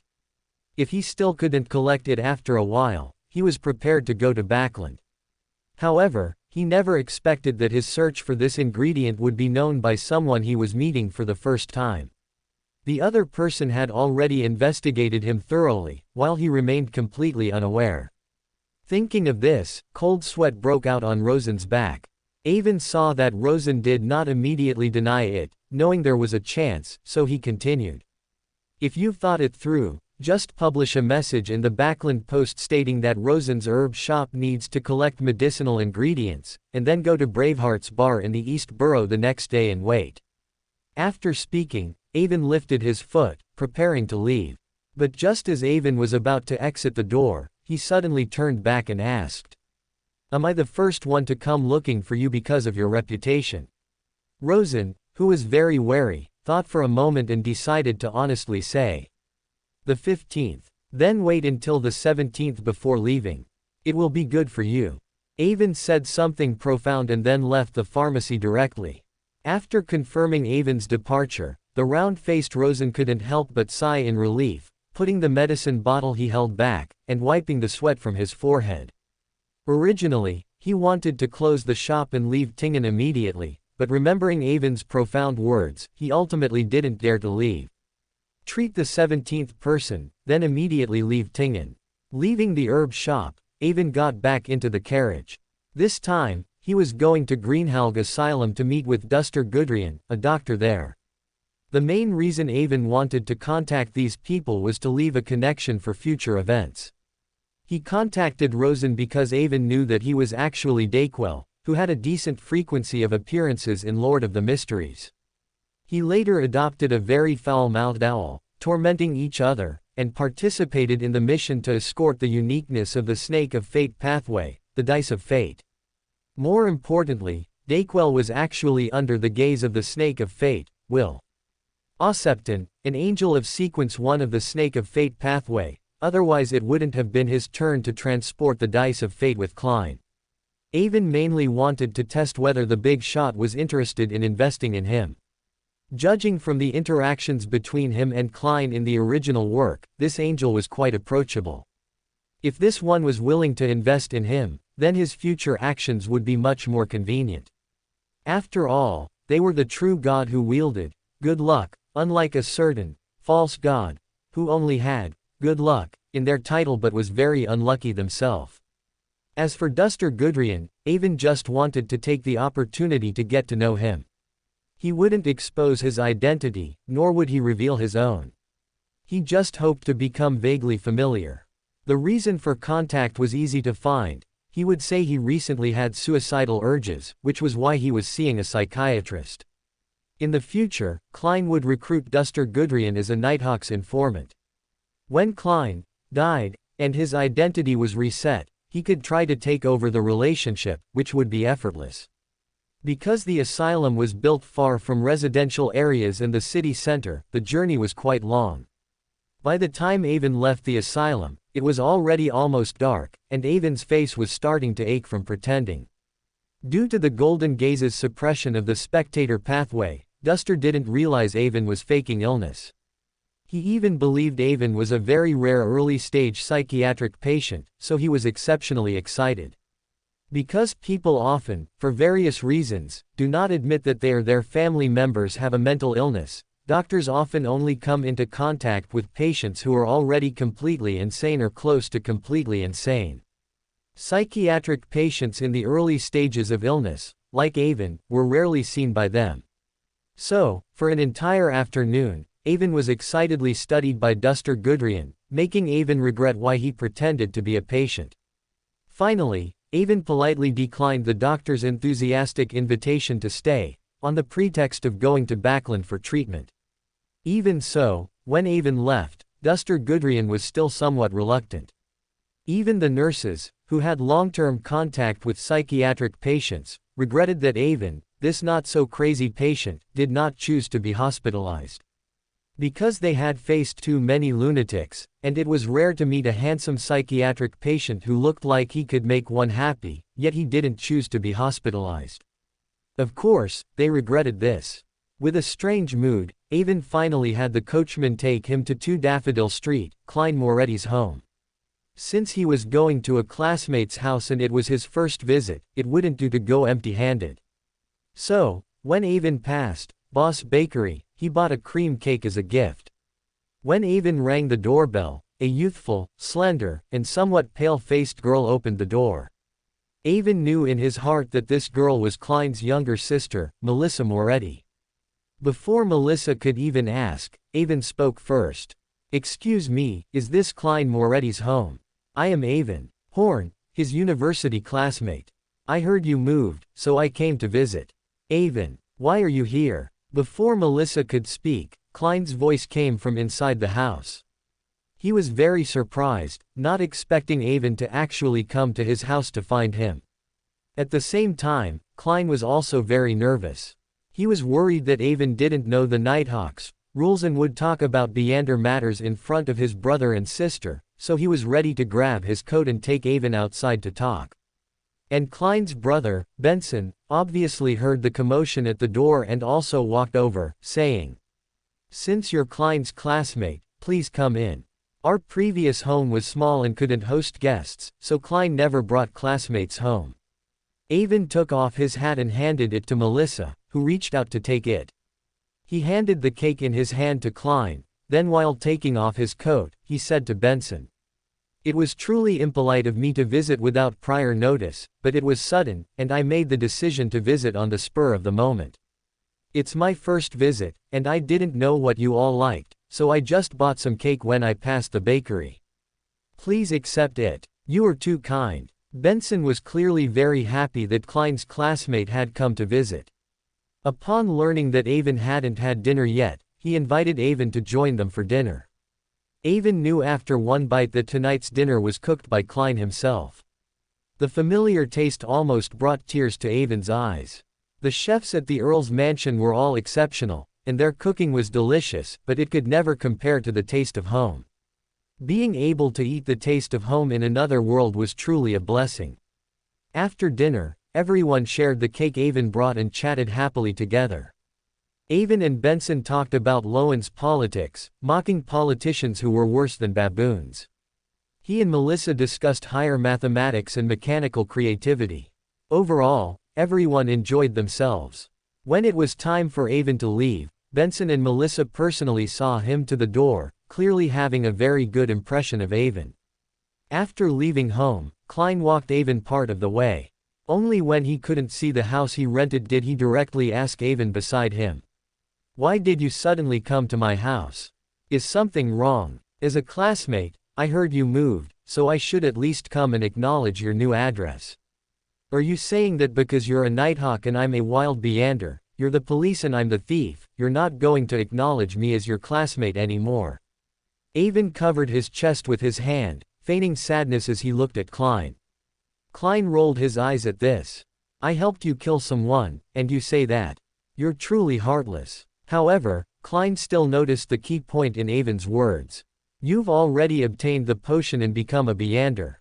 As he spoke, Klein activated his spirit vision, finding that he still couldn't clearly see the color of Avon's emotions. They were a chaotic mess. "Yes, today I met Haina Sen, Fan Sen Te of the Aurora Order, and his superior, Mr. Z, and obtained the Hunter potion, officially becoming a hunter. Moreover, I have already received a telegram from Backland, and I will be leaving Tingen tomorrow to go to Backland, so you don't need to have any concerns. You can report him to your captain. I've even thought of the reason for your report. Haina Sen. Fan Sen Te is a senior seer at the Seer Club, often teaching occult divination knowledge to divination enthusiasts. You can join the Seer Club, and then you can report to your captain that you saw the person who sold the ancient book to Welch along with yesterday's tale. This way, you can both digest the potion and reasonably discover the suspect, killing two birds with one stone. Oh, and a reminder, because he developed me, a quality informant, plus some of his previous contributions, it's very likely he'll receive a corresponding reward this time, becoming a listener of Sequence 8 of the Mystic Arcanist pathway. Listeners can hear various occult sounds, especially the ravings of the true creator, the pinnacle of the Mystic Arcanist pathway. This allows them to gain various bizarre and hard-to-defend abilities, but also be corrupted, becoming true lunatics. So you must remember to remind your teammates not to be careless, and to be careful not to capsize in a ditch. Hearing Avon's flawless arrangements, Klein nodded, indicating he understood, then thought for a moment and asked Avon for advice. What do you think of the role-playing method? Do you have any insights on playing the seer? Because Klein knew there was a mastermind behind Tingen, he was eager to advance his sequence, learn more occult knowledge, and play his role faster. Among the Beyonders he knew, he could barely find anyone to communicate with. Most of the Nighthawks team members didn't know about the role-playing method. The only one who might know, Miss Daly, he wasn't familiar with. And at the Tarot Club, he had to pretend to be a deity and couldn't discuss with Hanged Man and Justice. So he turned his attention to his former classmate, Avon, who knew he was a believer of the Fool. Moreover, in Klein's eyes, Avon, who might have richer occult knowledge than even the captain, was an excellent person to ask for advice. Especially since Avon was about to leave Tingen, and such matters couldn't be communicated by letter, Klein decided to seize the opportunity now and quickly ask for advice. Avon looked at Klein in surprise, not expecting him to ask such a question. Such a question requires strong trust to ask, because if someone maliciously misleads, they might misunderstand the direction of role-playing, and losing control would be the most fortunate outcome. This showed that Klein already had some trust in him. It made sense. In Klein's view, Avon was already the person who knew most of his secrets, so he could naturally trust him. The essence of the role-playing method lies in digestion, not in mastery. The literal meaning of mastery is easy to understand, but its intrinsic meaning is that you only view the potion as a tool for you to master Beyonder power, treating it as a wild horse or hunting dog to be tamed. However, no matter how strictly a hunting dog is trained, there are always reports in the newspapers every year of them harming their owners. Similarly, no matter how high your control over the potion, it is still not your own inherent power, and it will eventually backfire.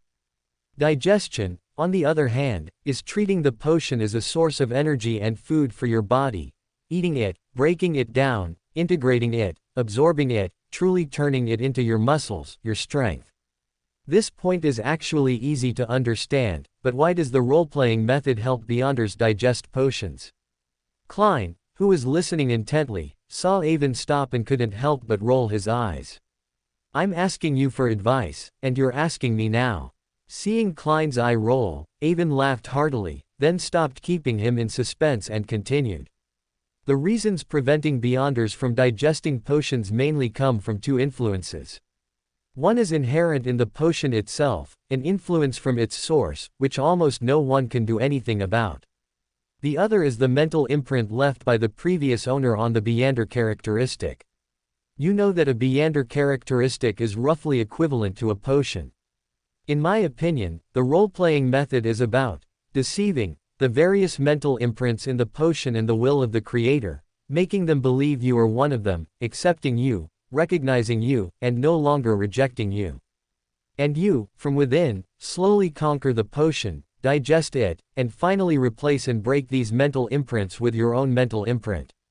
Therefore, the core of the role-playing method is to change your body, mind, and spirit to resonate with the stubborn mental imprints within, and then slowly digest them. This is role-playing, and the core of role-playing is the name of the potion. You are a seer, so naturally, you must play the seer. Because everyone's personality, experiences, and background are different, this also leads to vastly different role-playing guidelines summarized by each person, even when drinking the same potion. The only advice I can give you is this: don't blindly believe in divination. Divination is not always omnipotent. In the mysterious world, there are too many abilities that can block and affect divination. Hearing Avon's words, Klein fell into deep thought, remaining silent for a long time, finally nodding in profound agreement. The role-playing method is not foolproof, it carries risks, and can even be said to be very dangerous. In the mystical world, there's a famous quote from Emperor Rosal: "When you gaze into the abyss also gazes into you." I deeply agree with this statement, so you must remember, you can only ever be you.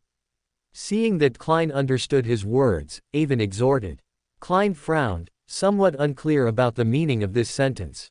He had heard Mr. Hanged Man say something similar, but that was when he was teaching Miss Justice, the original words being, a spectator can only be a spectator. Klein felt that the meanings might be connected, and Avon continued to explain further. We read and write, learn knowledge, which makes us understand more and become so-called decent people. But conversely, the knowledge we learn from school also shapes our worldview, shaping our obedience to social rules and laws. Our principles of conduct also change accordingly. Can't it be said that we are in turn influenced by knowledge? The mental imprints on the potion are so stubborn that even after the previous owner has died, they still affect the successor. When we use the role-playing method to deceive these mental imprints, is there no risk of being influenced by the mental imprints instead? Your way of behaving and thinking logic are becoming more and more similar to those mental imprints. When you play to this extent, are you deceiving the mental imprints? Or are you being assimilated by the mental imprints instead? At this point, are you still you? At that time, losing control becomes inevitable. Therefore, the second core principle of the role-playing method is, you can only ever be yourself. You must clearly recognize what kind of person you are, otherwise, you might no longer be like yourself in the process of playing and digesting, and will gradually get lost in it. After hearing Avon's words, Klein was inexplicably shocked and simultaneously alarmed. If not for Avon's later advice, and he had only played as previously instructed, he might have truly stepped into a trap. At the same time, Klein felt incredibly fortunate that Avon bore him no ill will, otherwise, by merely concealing the latter half of the explanation, he wouldn't even know how he died. Seeing Klein break out in a cold sweat, Avon also found it amusing. At this time, Klein was still too naive and reckless, far less cautious than the later Sherlock Moriarty, Gehrman Sparrow, and Dwayne Dantes. This could be considered a reminder for his recklessness. Thank you, Avon. What you've said has been a great help to me. Klein sincerely thanked Avon. What Avon said was extremely precious knowledge, something that couldn't be bought with money. Even within the Nighthawks, one couldn't learn such accurate role-playing method. If he were to summarize it himself, it would take a lot of time, and currently, Klein lacked time the most. It's nothing. We're classmates, and we've both experienced the same mysterious Beyonder events, both luckily survived, both became Beyonders, and even joined the same secret organization. We should help each other. Hearing this, Klein felt somewhat uneasy, because he didn't know how he could help Avon. He didn't know as much as Avon, his family background wasn't as good as Avon's, and even if he had a cheat, Avon also had one. It seemed Avon didn't need him for anything. Oh, right, besides telling you that I'm going to Backland, there's one more thing I need to remind you about. What? Klein looked at Avon with some surprise. The green-eyed Nighthawk who went to my house with your captain to investigate me that day, he might not be simple. Ah, why do you say that? Klein immediately knew he was talking about Leonard. Recalling Leonard's usual demeanor, he thought he wasn't particularly special, other than being a bit of a show-off poet. The ring I'm wearing is a relatively powerful sealed artifact. If I don't use it, it looks no different from an ordinary ring. Generally, Beyonders below demigod level would find it hard to notice anything unusual. But yesterday in the church, he subtly looked at the ring on my hand, clearly recognizing its uniqueness. And from your reaction, he probably didn't report this to your captain, so his situation is a bit off. As he spoke, Avon raised his left hand and showed Klein his ring. Klein didn't want to view those around him with suspicion, but knowing about the mastermind made him unable to be anything but cautious, so he made up his mind to keep a close eye on Leonard in the future to prevent any accidents. Oh, by the way, I have some savings that I've accumulated over the years, about £20,000. My brother didn't allow me to be extravagant before, but now that I've graduated, I can freely use this part of my savings. I'm planning to ask Mr. Buck, my old butler who looks after me, to see if there are any investment opportunities. This world has Beander powers, like swindler, lawyer, spectator, and such, making it hard to guard against. I'm worried that the old butler might not be able to handle it, so I'd like you to help him check. If we really secure a good investment opportunity, how about I give you a 5 per mil commission? Avon's words made Klein fall silent for a moment. He had just become a seer, but he wasn't yet an official member of the Nighthawks, so his weekly salary was only £3, with an annual income of about £160. This was already a very high salary. Yet, Avon, a university graduate like him, actually had £20,000 in savings. This made Klein sigh at the disparity in family background. According to Benson, because Emperor Rosal created things like trust funds and national bonds, wealthy people could invest and enjoy a fixed annual income of about 4 to 6%. If Avon invested his £20,000 in these financial products, he should be able to receive at least £1,000 in income annually, equivalent to Klein's income for 6 years. So, even with Klein's open-mindedness, he was somewhat overwhelmed at this point. Is this the legendary rentier class? The annual interest is 6 years of my salary. At the same time, Klein also calculated in his mind, 5 per mil of £20,000 was £100, equivalent to more than half a year's salary for him. And the work was just to help the butler verify the authenticity of investments, preventing them from falling into the traps of Beyonders. This was truly too easy for a seer. Klein eagerly agreed to Avon's request, promising to handle it himself. Avon saw the change in Klein's expression and knew what he was thinking. He couldn't help but smile inwardly, sighing in his heart. What is this? This bit of money of mine is not even a drop in the ocean compared to the beautiful Miss Justice, but it's close enough. This is still what the original owner painstakingly saved over the years.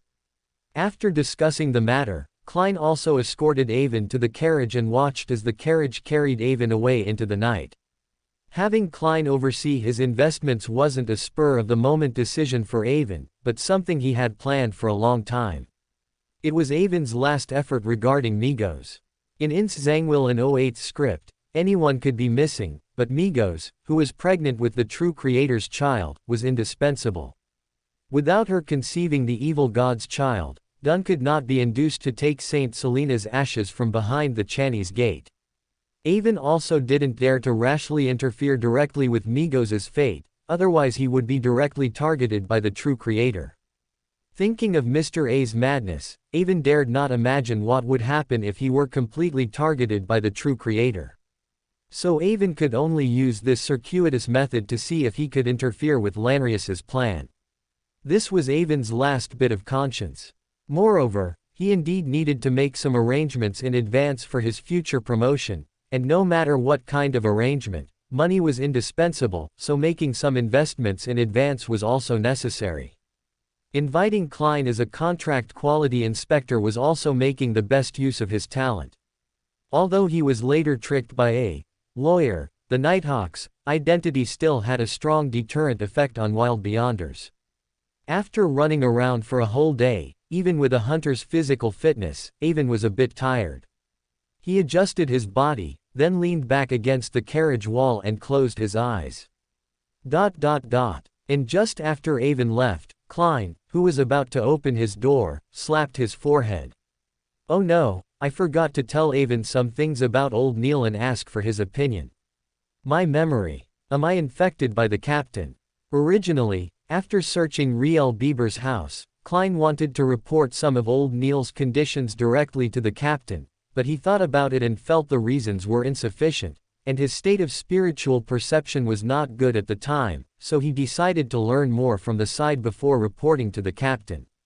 He had also wanted to ask Avon's opinion. After all, it was Avon who reminded him that old Neil's condition was not quite right, but his train of thought was interrupted by what Avon said about Leonard, and he forgot about this matter. I'll just have to try to ask him subtly next time on the Grey Fog. It was too late to catch up with Avon's carriage now, so Klein could only give up on seeking Avon's opinion for the time being. When Klein opened his room door, he found Benson and Melissa waiting for him. It seems you two have a good relationship, chatting for over half an hour. Benson rarely saw Klein's classmates, let alone a wealthy person like Avon visiting them. I never heard you mention this friend before. I actually met him through Welch, and we weren't too familiar, but we've been in more contact recently because of Welch's matter. As he spoke, Klein's tone became a bit low. Benson and Melissa exchanged glances, then changed the subject. Meanwhile, Avon had returned home and written Klein's address and contact information for the old butler. Although the old butler didn't understand why Avon wanted his seemingly inexperienced classmate to be involved, he didn't say much and left after sending Avon to his room. Avon took a refreshing bath, washing away the fatigue of a day's running around. At this point, Avon was not as tired as before. He lay on the bed and continued to read Lord of the Mysteries, while sighing in his heart. How great it would be if I had a phone with infinite battery life crossing with me.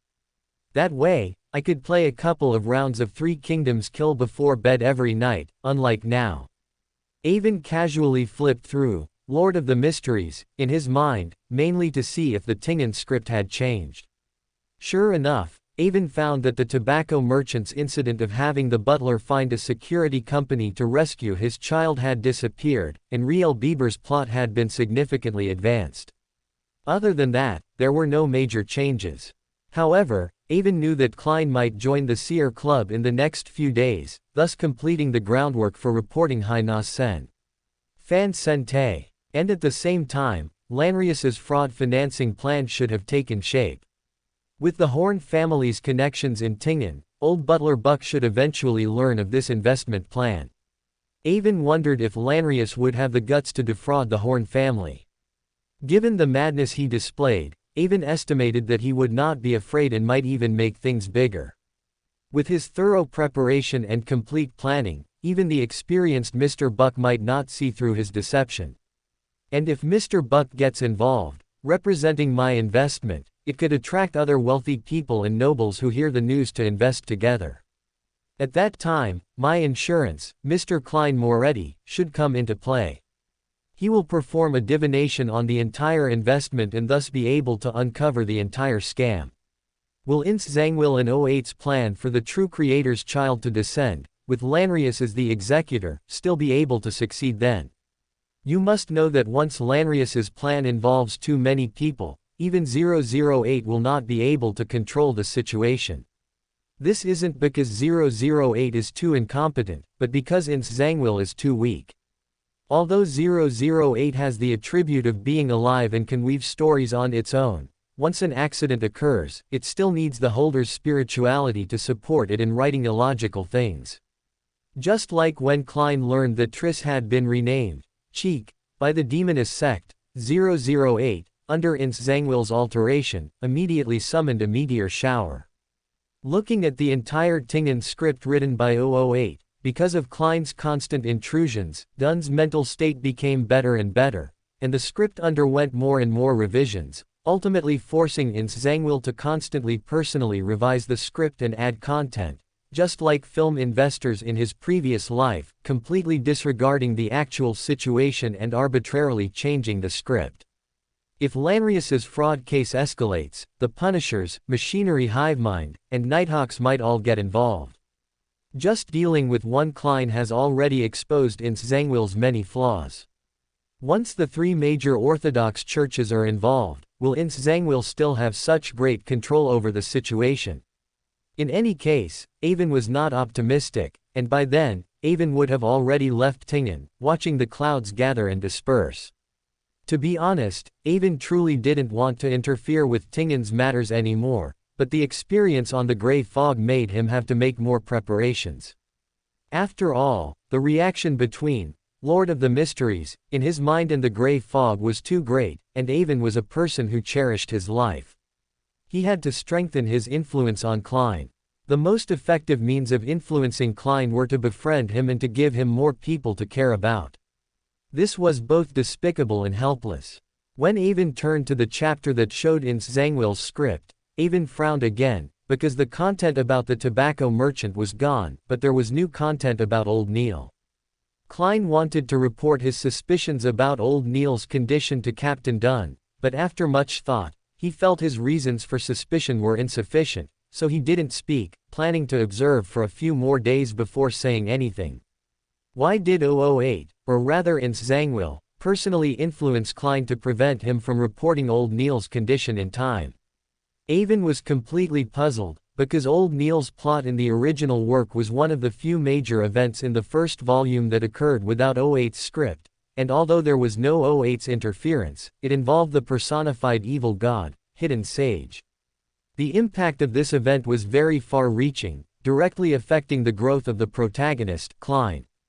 But why did 008, or Ince Zangwill, suddenly drag Old Neil into it? Avon pondered what had happened recently and felt that his influence on the 008 script had only advanced the development of events, without causing any substantial interference to the script itself. Regarding Old Neil's matter, was it because Klein had prematurely informed Dunn about Riel Bieber, a matter he shouldn't have known, that Ince Zangwill could no longer ignore Klein's influence, and thus, to deal with Klein, began manipulating Old Neil? Hiss! Avon gasped, feeling that he had been negligent in his previous actions. If Klein and his own resurrection could be attributed to their own luck, then Klein's inexplicable knowledge of Riel Bieber was enough for Ince Zangwill to begin taking Klein's disruption of his plans seriously. Now, from Ince Zangwill's perspective, there were two uncontrollable unstable factors in the entire Tingen. One was Avon, and the other was Klein, who had just emerged. Avon had already confirmed that he was about to leave Tingen for Backland, so was Ince Zangwill going to start clearing out Klein. Avon put himself in Ince Zangwill's shoes. If he were Ince Zangwill, and discovered that Klein was also an unstable factor like Avon, but because Klein had already joined the Nighthawks, he couldn't transfer Klein out of Tingen, would he consider directly eliminating Klein? The answer was undoubtedly yes. Ince Zangwill would definitely want to eliminate unstable factors to ensure the success of his plan. Judging from the later plot, where 008 revised the script because Klein was not killed by the magician of the Secret Order, Ince Zangwill would absolutely try to kill him if there was even a slight chance. However, because Klein had triggered the Riel Bieber incident prematurely, 008's previously set script had a blank period. So, if Ince Zangwill wanted to eliminate Klein, he would have to start with the people around him. Klein's social circle was relatively simple, mainly consisting of his family and colleagues. His family members were all ordinary people, so they didn't need to be considered, and even if arrangements were made, they would be slow to take effect. Thus, only the Nighthawks internally could be considered. If there were weak links within the entire Nighthawks team, then Old Neil, who was old and felt guilty about his fiancée who died in his youth, and Cohen Lee, who had just consumed the sleepless potion but lacked experience, were the biggest weaknesses. Discovering that Old Neil, who taught Klein mystical knowledge, was an exploitable weakness, if Ince Zangwill didn't take advantage of it, he wouldn't be the Ince Zangwill who decisively stole 008 and defected after his failed advancement.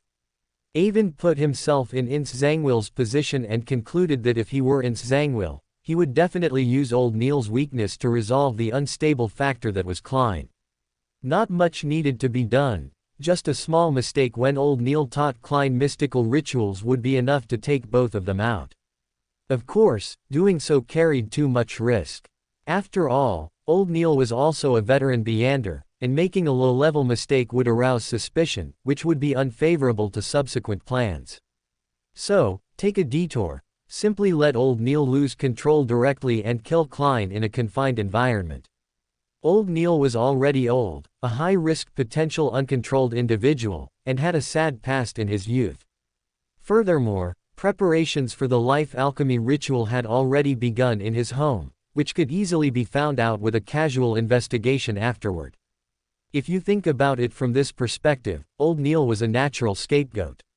If something really happened, everyone would only believe that Old Neil's loss of control caused the tragedy, and no one would delve into the underlying reasons. Avon sat upright on the bed, and the more he thought about it, the more he felt that his guess was highly probable and very manipulable. Oh no, since Klein wanted to ask for my opinion but was interrupted, and Old Neil has clearly appeared in the 008 script, to prevent possible accidents, Ince Zangwill might act preemptively. These past few days, because Klein knew in advance that there was a mastermind behind Tingen, he must have been actively studying with old Neil in the basement.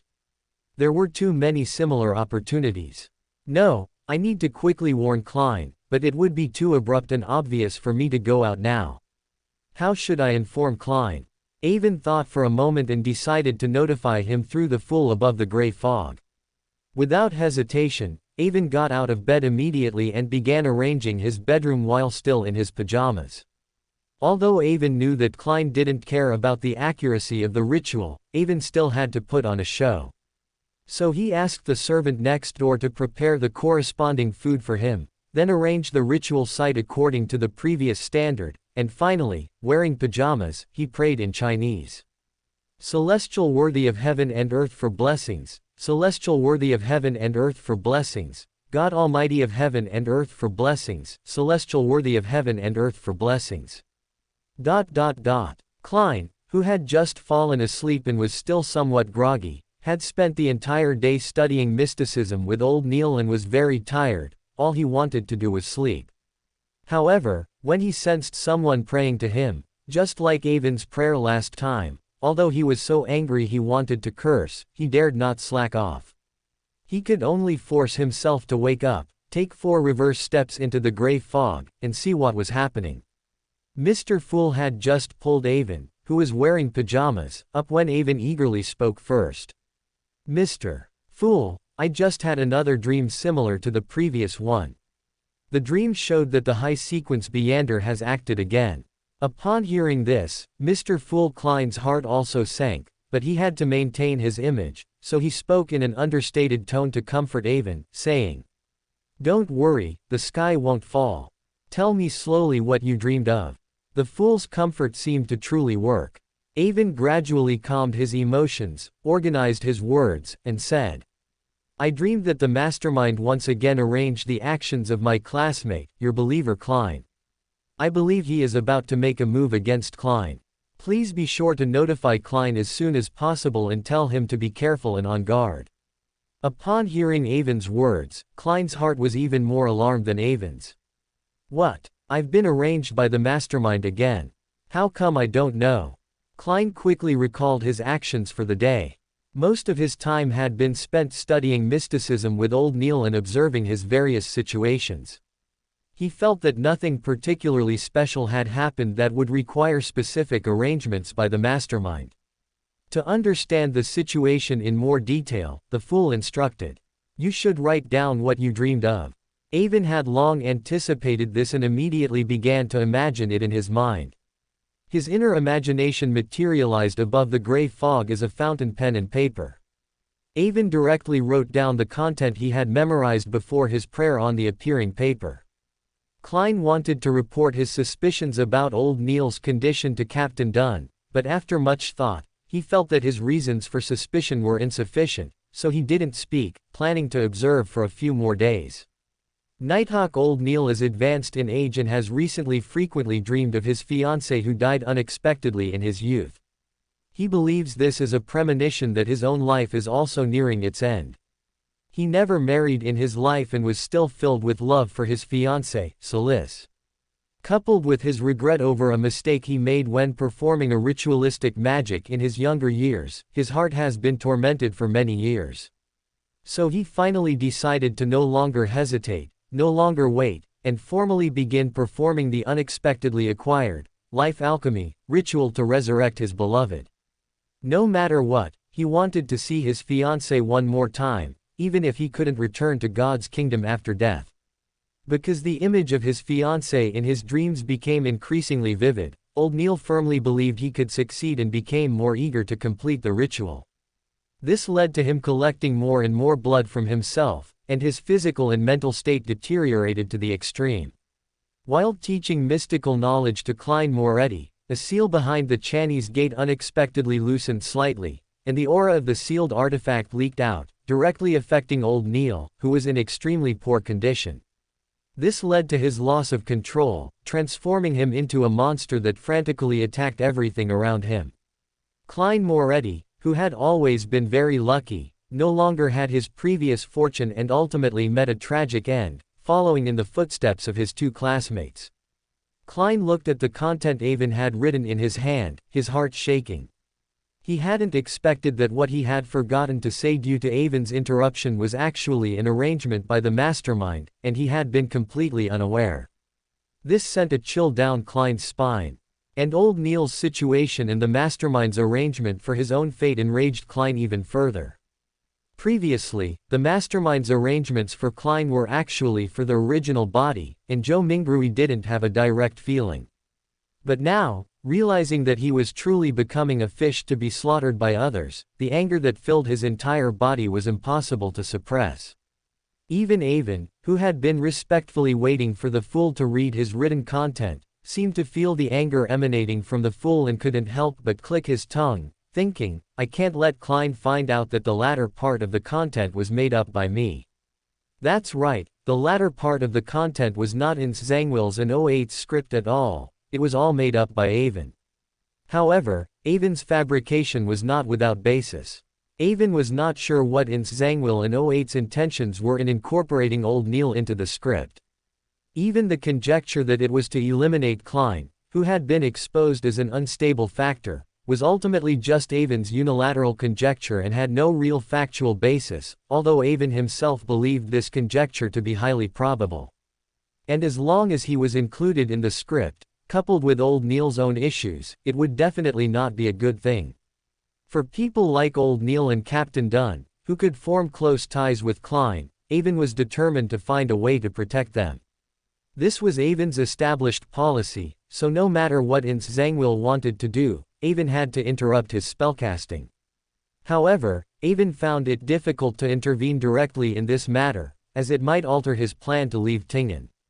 So, Avon ultimately decided that, knowing in advance what old Neil was doing, he would write a script for Zhangwill, prematurely triggering old Neil's problem, making it impossible for Zhangwill to exploit old Neil further, and simultaneously diffusing the dangers surrounding old Neil.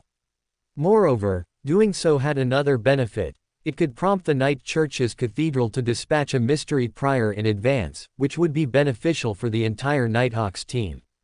Avon still clearly remembered that before Zhangwill seized Saint Selena's ashes, he personally arranged for the mystery prior from the cathedral to be unable to arrive in time due to a steam train malfunction.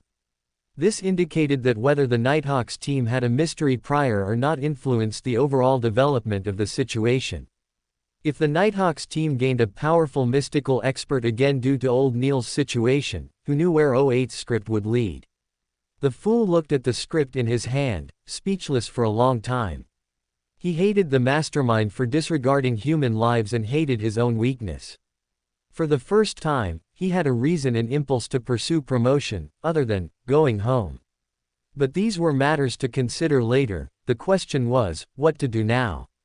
From the mastermind's interference, it was clear that this subtle ability completely surpassed his imagination.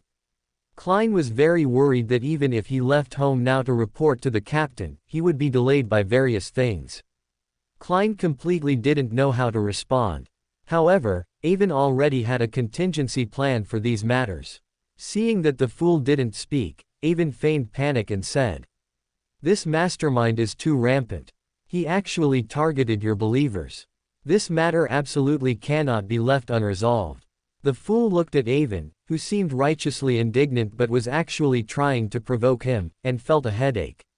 Yet, he didn't feel annoyed, because it was obvious Avon was provoking him for Klein's sake. In the eyes of others, the fool was an ancient god who had awakened from ancient times, a great existence. It required immense courage to play tricks in front of such an existence, so Klein was quite moved by Avon's actions.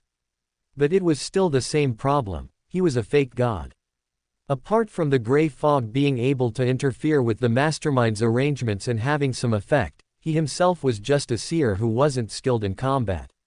He had no way to deal with it, so he could only lay it out for Avon. "I have just awakened from an endless slumber and cannot interfere too much with the current world." For the fool, this was revealing his weakness, but for Klein, who truly considered Avon a friend, it was nothing. Avon clearly heard Klein's display of vulnerability, an attitude only shown to friends, which greatly encouraged Avon.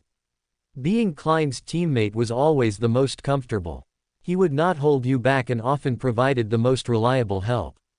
So Avon said directly, "Actually, before praying to you, I already thought of a method that isn't really a method." Klein's eyes lit up upon hearing this, and he immediately raised his hand, gesturing for Avon to continue. Avon didn't beat around the bush and said, "The ring on my left hand is a very precious Beander item, and it was meticulously crafted by a craftsman, making it very difficult for ordinary people to discern its true nature. However, I recently discovered someone who could sense my ring. That is my classmate and your believer Klein's green-eyed colleague. I deduce that he likely possesses some deep-level secrets in the Beander domain, related to high-level powers. Although the mastermind's ultimate goal remains uncertain, after analyzing the scripts written by the mastermind several times, I believe his objective should be in the North Borough and East Borough, and it also involves the Night Church. Because all the characters involved in his script, except for the Secret Order members who are the holders of that notebook and the Aurora Order members who are tools to advance the plot, all other relevant personnel are believers of the Evernight Goddess, including the previous Klein. Moreover, all the incidents basically occurred within the Night Church's jurisdiction, which cannot but raise suspicion. You can have Klein compile the number of Beander incidents encountered by the three major churches in Tingen during this period to confront that green-eyed Nighthawk, so he can vouch for old Neil's condition, and the two of them can report this matter to their captain together. The cost for the mastermind to interfere with Beyonders of different sequences must be unequal. Pulling that green-eyed Nighthawk, who harbors deep secrets, into this will increase the cost of direct interference for the mastermind. Avon proposed a method that seemed unreliable and not much of a solution, but Avon knew in his heart that this was actually the best method. Leonard Mitchell, burdened with an old man-type cheat, always considered himself the protagonist of the era. He appeared uninhibited but was actually kind-hearted. After the Tingen incident, he was determined to avenge Klein and his companions, making him a reliable comrade. The old man on him could be said to be the earliest appearing angel in Lord of the Mysteries, and he also came from the Marauder pathway, which is best at hiding. Most importantly, his nature was not bad, and he primarily parasitized Leonard to evade his opponents. This old man might be severely injured, but his inherent status was there, something that a sealed artifact like 008, which had become a sealed artifact, could not shake.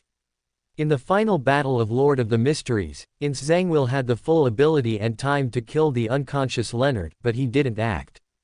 It was clear that the old man on him had stolen Ince Zangwill's related thoughts, and even 008 didn't notice.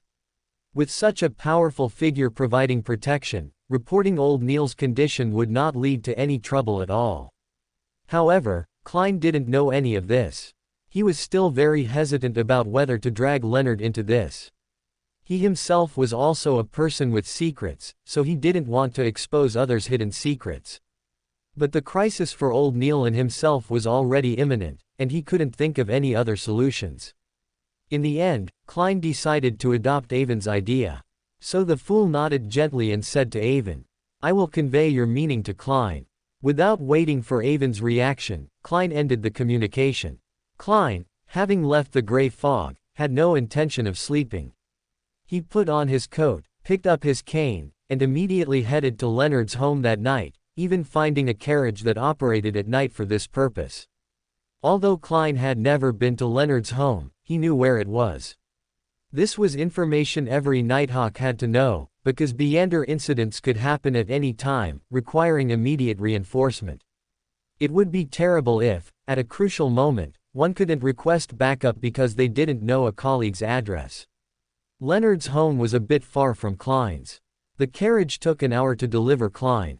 Klein didn't pay the driver to leave, but instead paid a deposit and asked him to wait nearby, for Klein to use the carriage again. When Klein knocked on Leonard's door, Leonard was very surprised, but then suddenly thought of something and eagerly asked, "What happened? Is there a need for reinforcement somewhere?" Klein looked at the vibrant Leonard, his heart full of envy, but he shook his head and, with a serious expression, gestured for Leonard to let him in. Leonard frowned slightly, completely clueless as to what Klein wanted to do, but he still let him in, while also scouting outside to see if anyone had followed Klein. As soon as they were seated, Klein directly got to the point and said, "You have secrets involving high sequences on you, don't you?" Cough, cough, cough, cough. This single sentence directly caused Leonard, who had just picked up his teacup to drink tea, to choke, spilling tea all over his pants, which led to another flurry of fumbling. However, Leonard was indeed a seasoned nighthawk. He quickly regained his composure, narrowed his eyes at Klein, neither admitting nor denying, but putting significant pressure on Klein. Klein, feeling the pressure, did not yield. Instead, he struggled to meet Leonard's eyes directly. Finally, Leonard withdrew the pressure on Klein and asked uncertainly, "Why would you think that?" Klein then stated the reason Avon had prepared for him. "My classmate Avon acquired a Beyander item that is very difficult for others to detect. He discovered that you were actually able to sense it, which greatly astonished him, so he told me. I just bluffed you a moment ago." Leonard's face flushed, being mocked by the old man. He hadn't expected to expose himself like this, nor had he expected to be bluffed into revealing a flaw by Klein, a newcomer to mysticism. Before Leonard could argue, Klein continued, "I've always had a bad premonition about the things happening around me.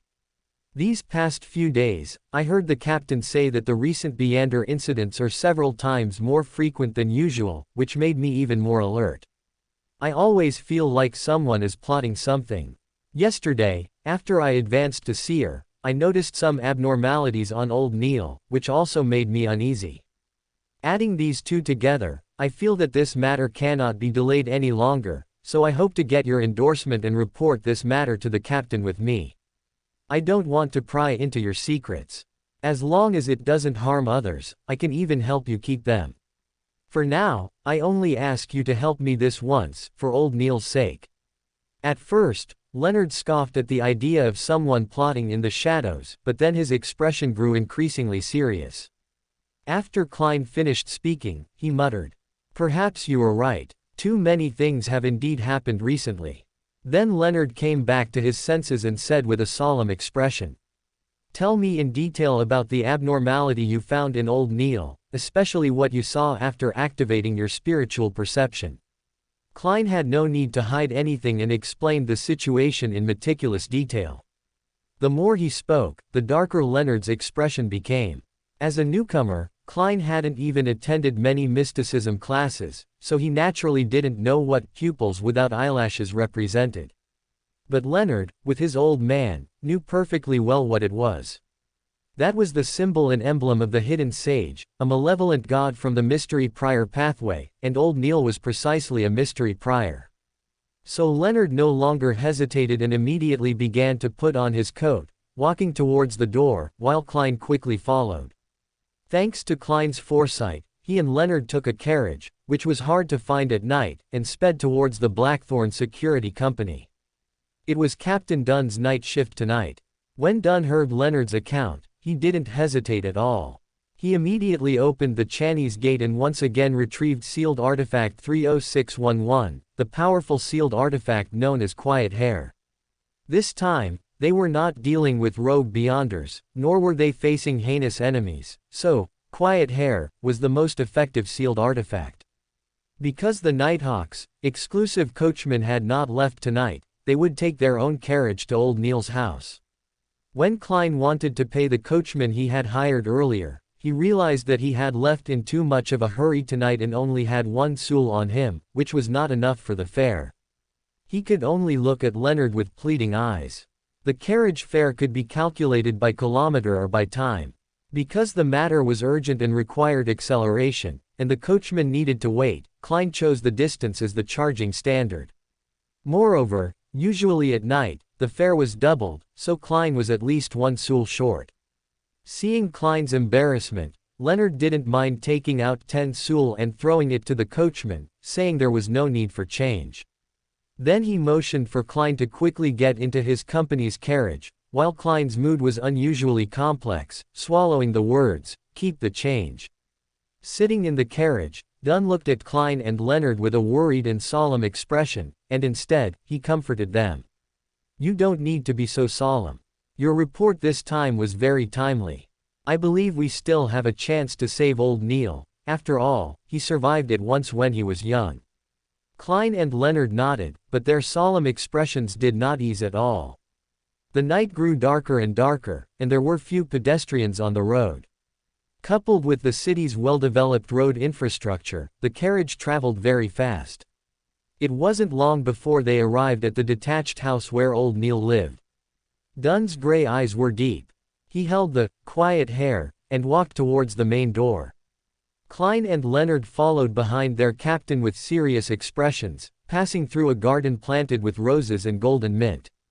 Upon reaching the door, Klein, at the captain's signal, stepped forward and pulled the rope connected to the bell inside the house, while Dunn and Leonard's bodies tensed, waiting for a reaction from inside. Ding-a-ling, ding-a-ling. The crisp bell sound echoed in the room, breaking the stillness of the night, even sounding a bit harsh. Ding-a-ling, ding-a-ling. Klein did not pull it many times before stepping back and continuing to wait, just like a polite visitor. However, after the crisp bell sound, there was still no movement inside the room. The three Nighthawks waited patiently, but their bodies remained tense. Perhaps old Neil is old and a little hard of hearing, so he didn't hear. Klein forced a smile, trying to think positively, but his voice became lower and lower, clearly knowing that his explanation was not convincing at all. Captain Dunn could feel that old Neil was inside the house and was busy with something, so he decided not to wait any longer and said to his two subordinates, "I will now try to pull old Neil into a dream. You two break in through the front door." Then he handed the quiet hair to Leonard and continued, "Try your best to control him, don't hurt him. We cannot easily give up on any teammate. We must try to save him." Leonard took the quiet hair with his gloved hand and nodded solemnly. However, not long after Captain Dunn closed his eyes, and as Leonard and Klein were about to break in through the front door, Captain Dunn's 7 orifices suddenly bled, startling both Leonard and Klein, leaving them at a loss. Instead, Dunn opened his eyes and angrily rebuked Leonard and Klein. "What are you waiting for? Rush in and control old Neil." Hearing their captain's scolding, the two of them could only suppress the horror in their hearts. Leonard clenched his right fist and directly punched the seemingly very sturdy door lock. Deep cracks appeared in the wood around the door lock, and the lock fell off with a clang. Such precise control over strength. Klein marveled in his heart. Breaking the door directly was nothing, and even shattering the entire door was nothing, but only destroying the area around the lock required considerable control. Although Klein had many internal thoughts, it did not delay his actions at all. He followed Leonard, who had been to old Neil's house before, and rushed directly to where old Neil was most likely to be. They rushed into a rather inconspicuous room, still breaking in, and found old Neil wearing a warlock's robe embroidered with mysterious symbols, lying motionless on the paper-strewn floor. But in Klein's spiritual perception, old Neil's body was undergoing changes, and unexpected problems could erupt at any time. Leonard, who had rushed in first, did not hesitate at all and directly threw the quiet hair onto old Neil's exposed hand.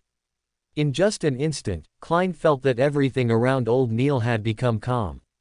Even the bad changes happening to old Neil's body were stopped. This was the effect of the quiet hair. Any unprotected living being that came into contact with it would become quiet, losing all momentum until the end of their life. Although he had anticipated it, the effectiveness of this sealed artifact still exceeded Klein's imagination. But he was not careless. He and Leonard pointed their guns at the now motionless old Neil, while also worrying about Captain Dunn, who had just bled from his 7 orifices.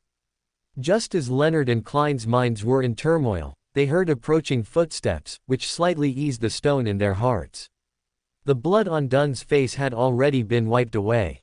If it weren't for Klein's sharp eyes, noticing that there were still traces of blood on the captain's temples, he would have doubted if he had been mistaken earlier. After Dunn entered, he surveyed old Neil, who was controlled by the quiet hair, and then surveyed the surrounding situation. Seeing Leonard's and Klein's concerned gazes, he explained, "Old Neil should have been performing some ritual just now, involving some mysterious power. I pulled him into a dream, which interrupted the ritual. Both he and I suffered some backlash and sustained minor injuries, but they are not serious, so you don't need to worry." Hearing the captain's words, Klein and Leonard both breathed a sigh of relief. They knew that the captain's character would not lie. Since he said it was not serious, then it definitely was not serious. Then Dunn instructed Leonard to search for relevant clues around, and told Klein to go to the carriage to carry the previously prepared items, preparing to set up a ritual to save Old Neil. While Dunn and Klein were setting up the ritual, Leonard came down from the second floor of Old Neil's house and handed a piece of paper he had found to Captain Dunn. Dunn exhaled deeply after reading it, then handed the paper to Klein. Klein took it and saw that it recorded a strange and bizarre ritual. Life alchemy. Required materials include 100 milliliters of Elf Spring, Sunia Island Golden Spring, 50 grams of star crystal, half a pound of gold, 5 grams of phlogiston, 30 grams of hematite, and a large amount of living human blood. Below, living human blood, Old Neil had a note. I can extract my own, a little at a time, accumulating it bit by bit, preserved with ritual magic. When Old Neil was young, he had a fiancée who suddenly fell seriously ill and was difficult to cure. Old Neil risked exposing Beander's secrets, attempting to save her with ritual magic, but he did not succeed. Old Neil was just a beginner in mysticism at that time. According to the records, the Nighthawks were very worried that he would lose control, but fortunately, he eventually regained his sanity. The problem in Old Neil's heart did not disappear, it only resurfaced decades later. Captain Dunn sighed endlessly, but his hands did not stop moving, continuing to arrange the items needed for the ritual. Klein was silent for a long time, then continued to help the captain set up the ritual, while Leonard searched for possible clues again. During the ritual jointly presided over by the three Nighthawks, power from the Evernight goddess gently brushed over Old Neil, giving Old Neil divine comfort. In Klein's spirituality, he clearly felt that all the inexplicable changes that had appeared in Old Neil's body had disappeared. When Captain Dunn took away the quiet hair, Old Neil gradually woke up. Klein could see that his mental state was unusually good, which made Klein praise the goddess in his heart. Old Neil noticed that Dunn and the others were all in front of him, and he was obviously stunned. Then he looked around in a panic, discovering traces of his ritual everywhere, as well as bottles containing blood. He wanted to say something, but in the end, he only gave a bitter smile and warned Klein and Leonard. Be firm in your faith and resist temptation. Do not believe the whispers in your ears, even if what he says is true, it is a trap to lure you into the abyss. After speaking, Old Neil stood up and voluntarily extended his hands, while Dunn handcuffed him with the already prepared handcuffs engraved with many mystical symbols. Just as Old Neil was being led to the carriage, he suddenly looked towards the second floor of the house behind him. Klein also followed his gaze and simultaneously activated his spiritual perception. Klein saw a nearly transparent figure, vaguely discernible as a female, waving at Old Neil from a window on the second floor, even showing a smile. And a youthful smile also appeared on Old Neil's face. But everything was fleeting. The figure gradually dissipated as she waved, as if she had never appeared, and Old Neil's expression also became unusually sad. It was already early morning when Old Neil was sent into Channy's gate. Klein and Leonard, who had been working tirelessly for 2 days, were resting in the lounge. Leonard was still fine, his spirits still very good, but Klein was completely listless, collapsing onto the sofa and not wanting to get up. Finally, Klein remembered that he hadn't left a note for his older brother and younger sister when he left home. If they found out he hadn't returned all night, they would surely be worried, so Klein decided to ask the captain for a day off to go home and then catch up on sleep. Before leaving, Klein glanced at Leonard, and finally hesitated before saying, "Don't worry, I'll pay you back for the carriage when I get my weekly salary." When he said this, Klein's heart ached as if it would explode. Originally, he only wanted to borrow 1 soul from Leonard, but Leonard treated money like dirt and directly gave him 10 soul, which was half a pound. One must know that Klein was currently receiving a clerical salary, with a weekly pay of £3, but he had already advanced 4 weeks' worth of salary. Half of his weekly pay was deducted, so he could only receive £1.10 per week. Thinking that 1/3 of his first week's salary would go to Leonard, just because of his extravagance, Klein's gaze towards Leonard was a bit off. Leonard looked at Klein in surprise and said, "You taking a carriage to find me is official business. Why would you pay for the fare yourself? I'll just get reimbursed by Miss Oriane afterwards. Why would you need to pay?" Klein's eyes immediately turned into dots, and he asked uncertainly, Can it be reimbursed?" Leonard nodded affirmatively. At the same time, Avon stayed awake all night, nervously watching the situation unfold through the Lord of the Mysteries in his mind. As expected, by midnight, 08's script changed. It's surprising that Klein realized Ins Zangwill's influence on him, so he went to Leonard's house overnight, who also harbored a secret, hoping Leonard would report old Neil's problem to Captain Dunn with him. Leonard agreed. This was an unexpected surprise for Ins Zangwill. His attention to old Neil was only to lay a groundwork in case of an accident, but he didn't expect Klein's actions to give him an excellent opportunity. Ins Zangwill decided to seize this opportunity. Dunn, Leonard, and Klein went to old Neil's house together. Old Neil was in the middle of a spirit summoning ritual, maintaining the time his beloved soul stayed in the present world, so he didn't hear the doorbell. Because of Klein's report and old Neil's refusal to open the door, Dunn mistakenly believed that old Neil's problem was imminent, so he made a radical choice, directly entering old Neil's dream to control him and prevent anything from happening. Dunn was too careless. The ritual old Neil performed was taught by the Hidden Sage, a unique spirit summoning ritual that could even infect the authority of a deity. Although the ritual itself had no offensive power and the host was only a sequence 9, its inherent peculiarity could cause serious consequences. Dunn Smith was impacted by the power of the interrupted ritual and slightly contaminated by the leaked power. This perfectly achieved Ins Zangwill's long-prepared goal. Because Riel Bieber's progress in digesting the potion recently was very smooth, his mental state greatly improved. This made him feel guilty about the mother's corpse he abandoned, wanting to retrieve the mother's corpse from the police station for burial. All descendants of the great Antigonus family should be buried near the Honekes mountain range. The changed script of 008 in Lord of the Mysteries made Avon's hands and feet turn cold. The heat of July could not dispel the chill from his body. Avon hadn't expected that his fabrication of the 008 script, which prompted Klein to prematurely defuse the situation, would greatly advance Ins Zangwill's plan, adding a brilliant touch to his scheme. Avon could already imagine the surprised and smug look on Ins Zangwill's face. As for why Riel Bieber's actions changed, Avon could guess the reason: to conclude the Antigonus family notebook incident as much as possible, eliminate traces of 008's previous interference, reduce recent Beander incidents, prevent the night church from noticing, and simultaneously gain time to complete subsequent arrangements. Since Dunn's mind was already subtly contaminated, Ins Zangwill's previous arrangements concerning Riel Bieber became redundant. Because Dunn was already a mid-level cadre of the entire night church, too severe a contamination could be discovered by the night church's higher-ups.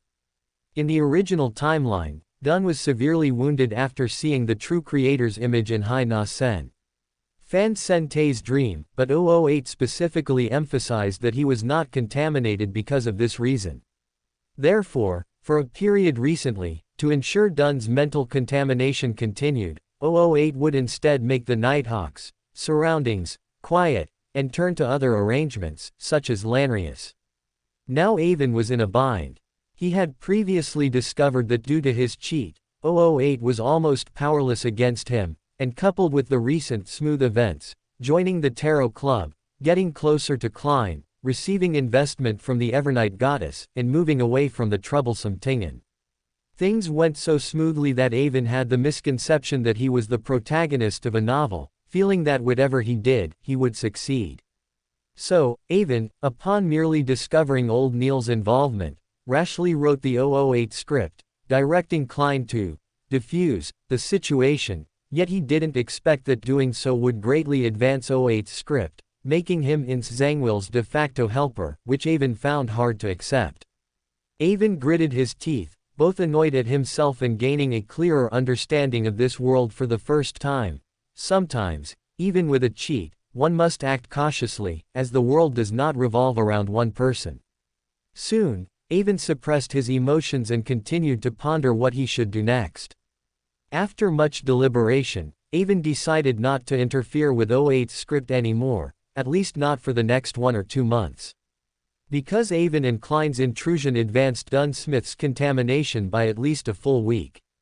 And according to the original script, Klein encountered the evil god's descendant arrival event half a month after being promoted to clown.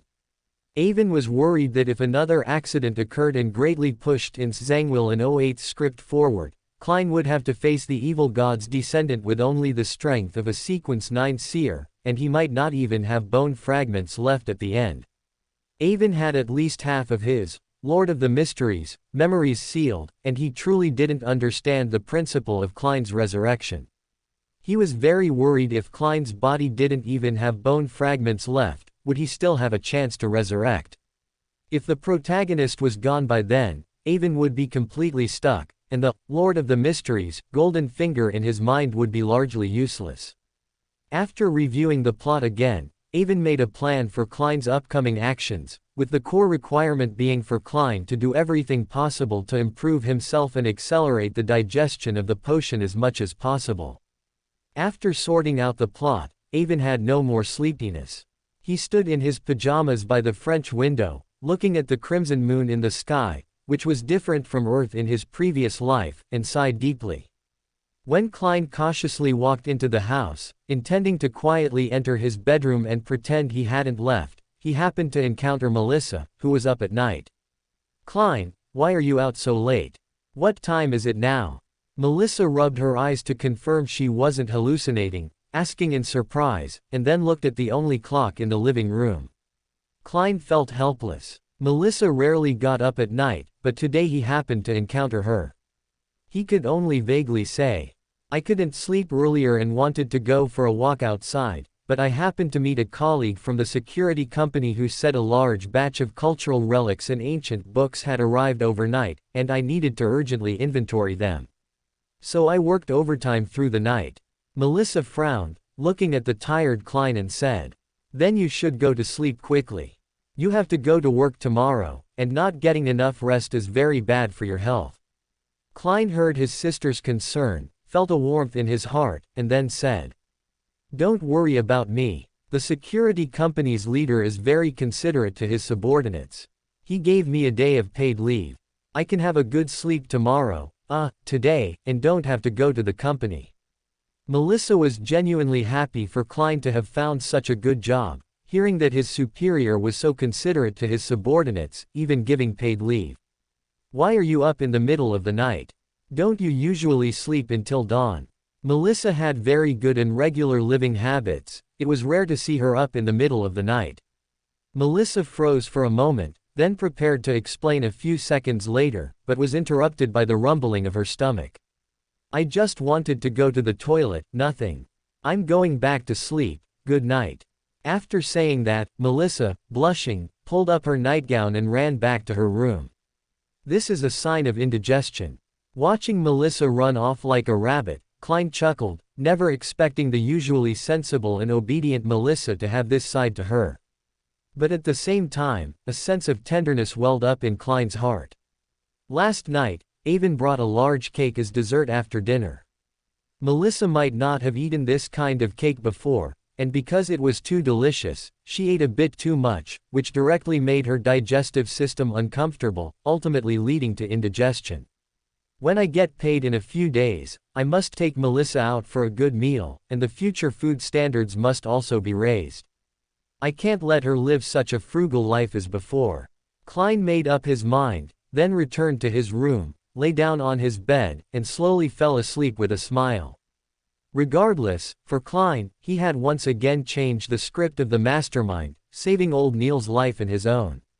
The path of confronting the mastermind in the future might still be difficult, but now Klein's heart was filled only with joy. When Benson woke up in the morning and found Klein hadn't gotten up, he was about to wake him, but Melissa stopped him. Learning that Klein had worked overtime last night and was on paid leave today made Benson, who understood the true state of society, marvel and also lament that Klein had found a good job. To avoid disturbing Klein, Benson and Melissa did not cook, only ate some of the leftover cake from last night, and then quietly left the house. While Klein was still dreaming of leading Benson and Melissa to live in a detached house like Old Neil's, the scene in his dream suddenly changed, becoming the interior room layout of 2 Narcissus Street. Klein suddenly became alert, knowing that someone had invaded his dream. Klein subconsciously looked towards the room's door and saw Captain Dunn, with a receding hairline and dressed in a formal suit, looking at him. "Captain." Klein subconsciously greeted the captain. Dunn's face was sorrowful, and he spoke to Klein in a low voice.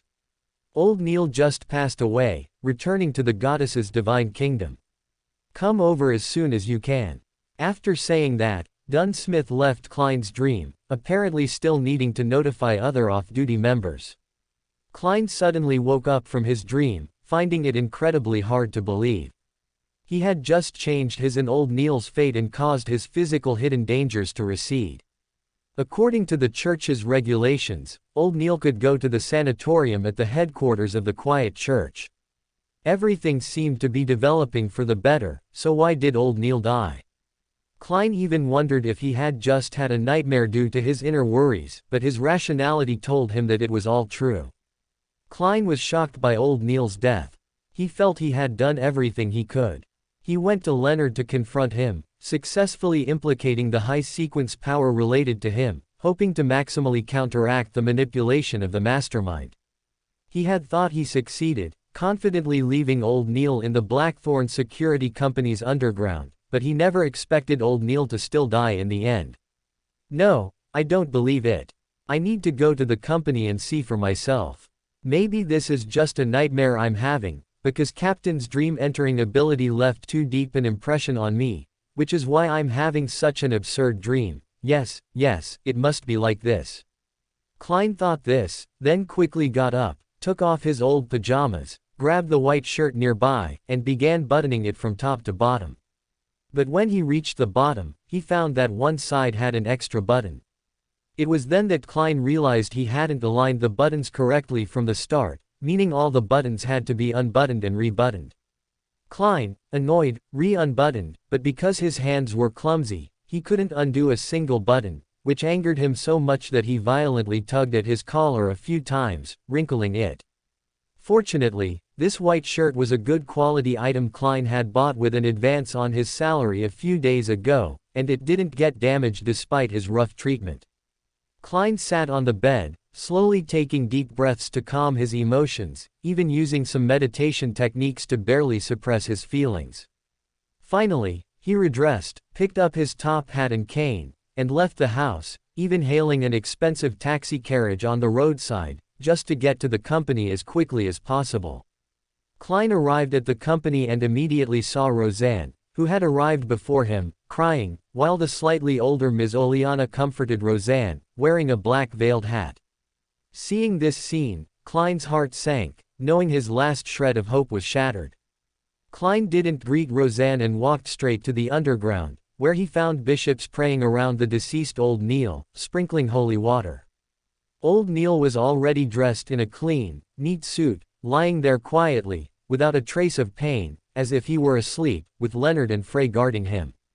Leonard saw Klein arrive, said something to Frey, then gave Klein a look, and left the underground. Klein drew a crimson moon over Old Neil's body, said, "Goddess bless," and then also left the underground. In the lounge, Leonard explained Old Neil's situation to Klein in a low voice. Captain had intended for Old Neil to sleep for the night and interrogate him today, but he left in his sleep. Captain is currently sending a telegram to the Holy See to report this matter. Klein was silent, then asked directly, "Can you confirm the cause of Old Neil's death? Is there a possibility of foul play? You should still remember what I told you last night about the recent frequent Beander incidents, right?" Because of the confrontation last night, Leonard no longer concealed the fact that he had connections to a high-sequence power in front of Klein, and answered directly. Old Neil died behind the Channy's gate. It can basically be confirmed as natural death. Of course, if you don't believe it, you can do some verification yourself.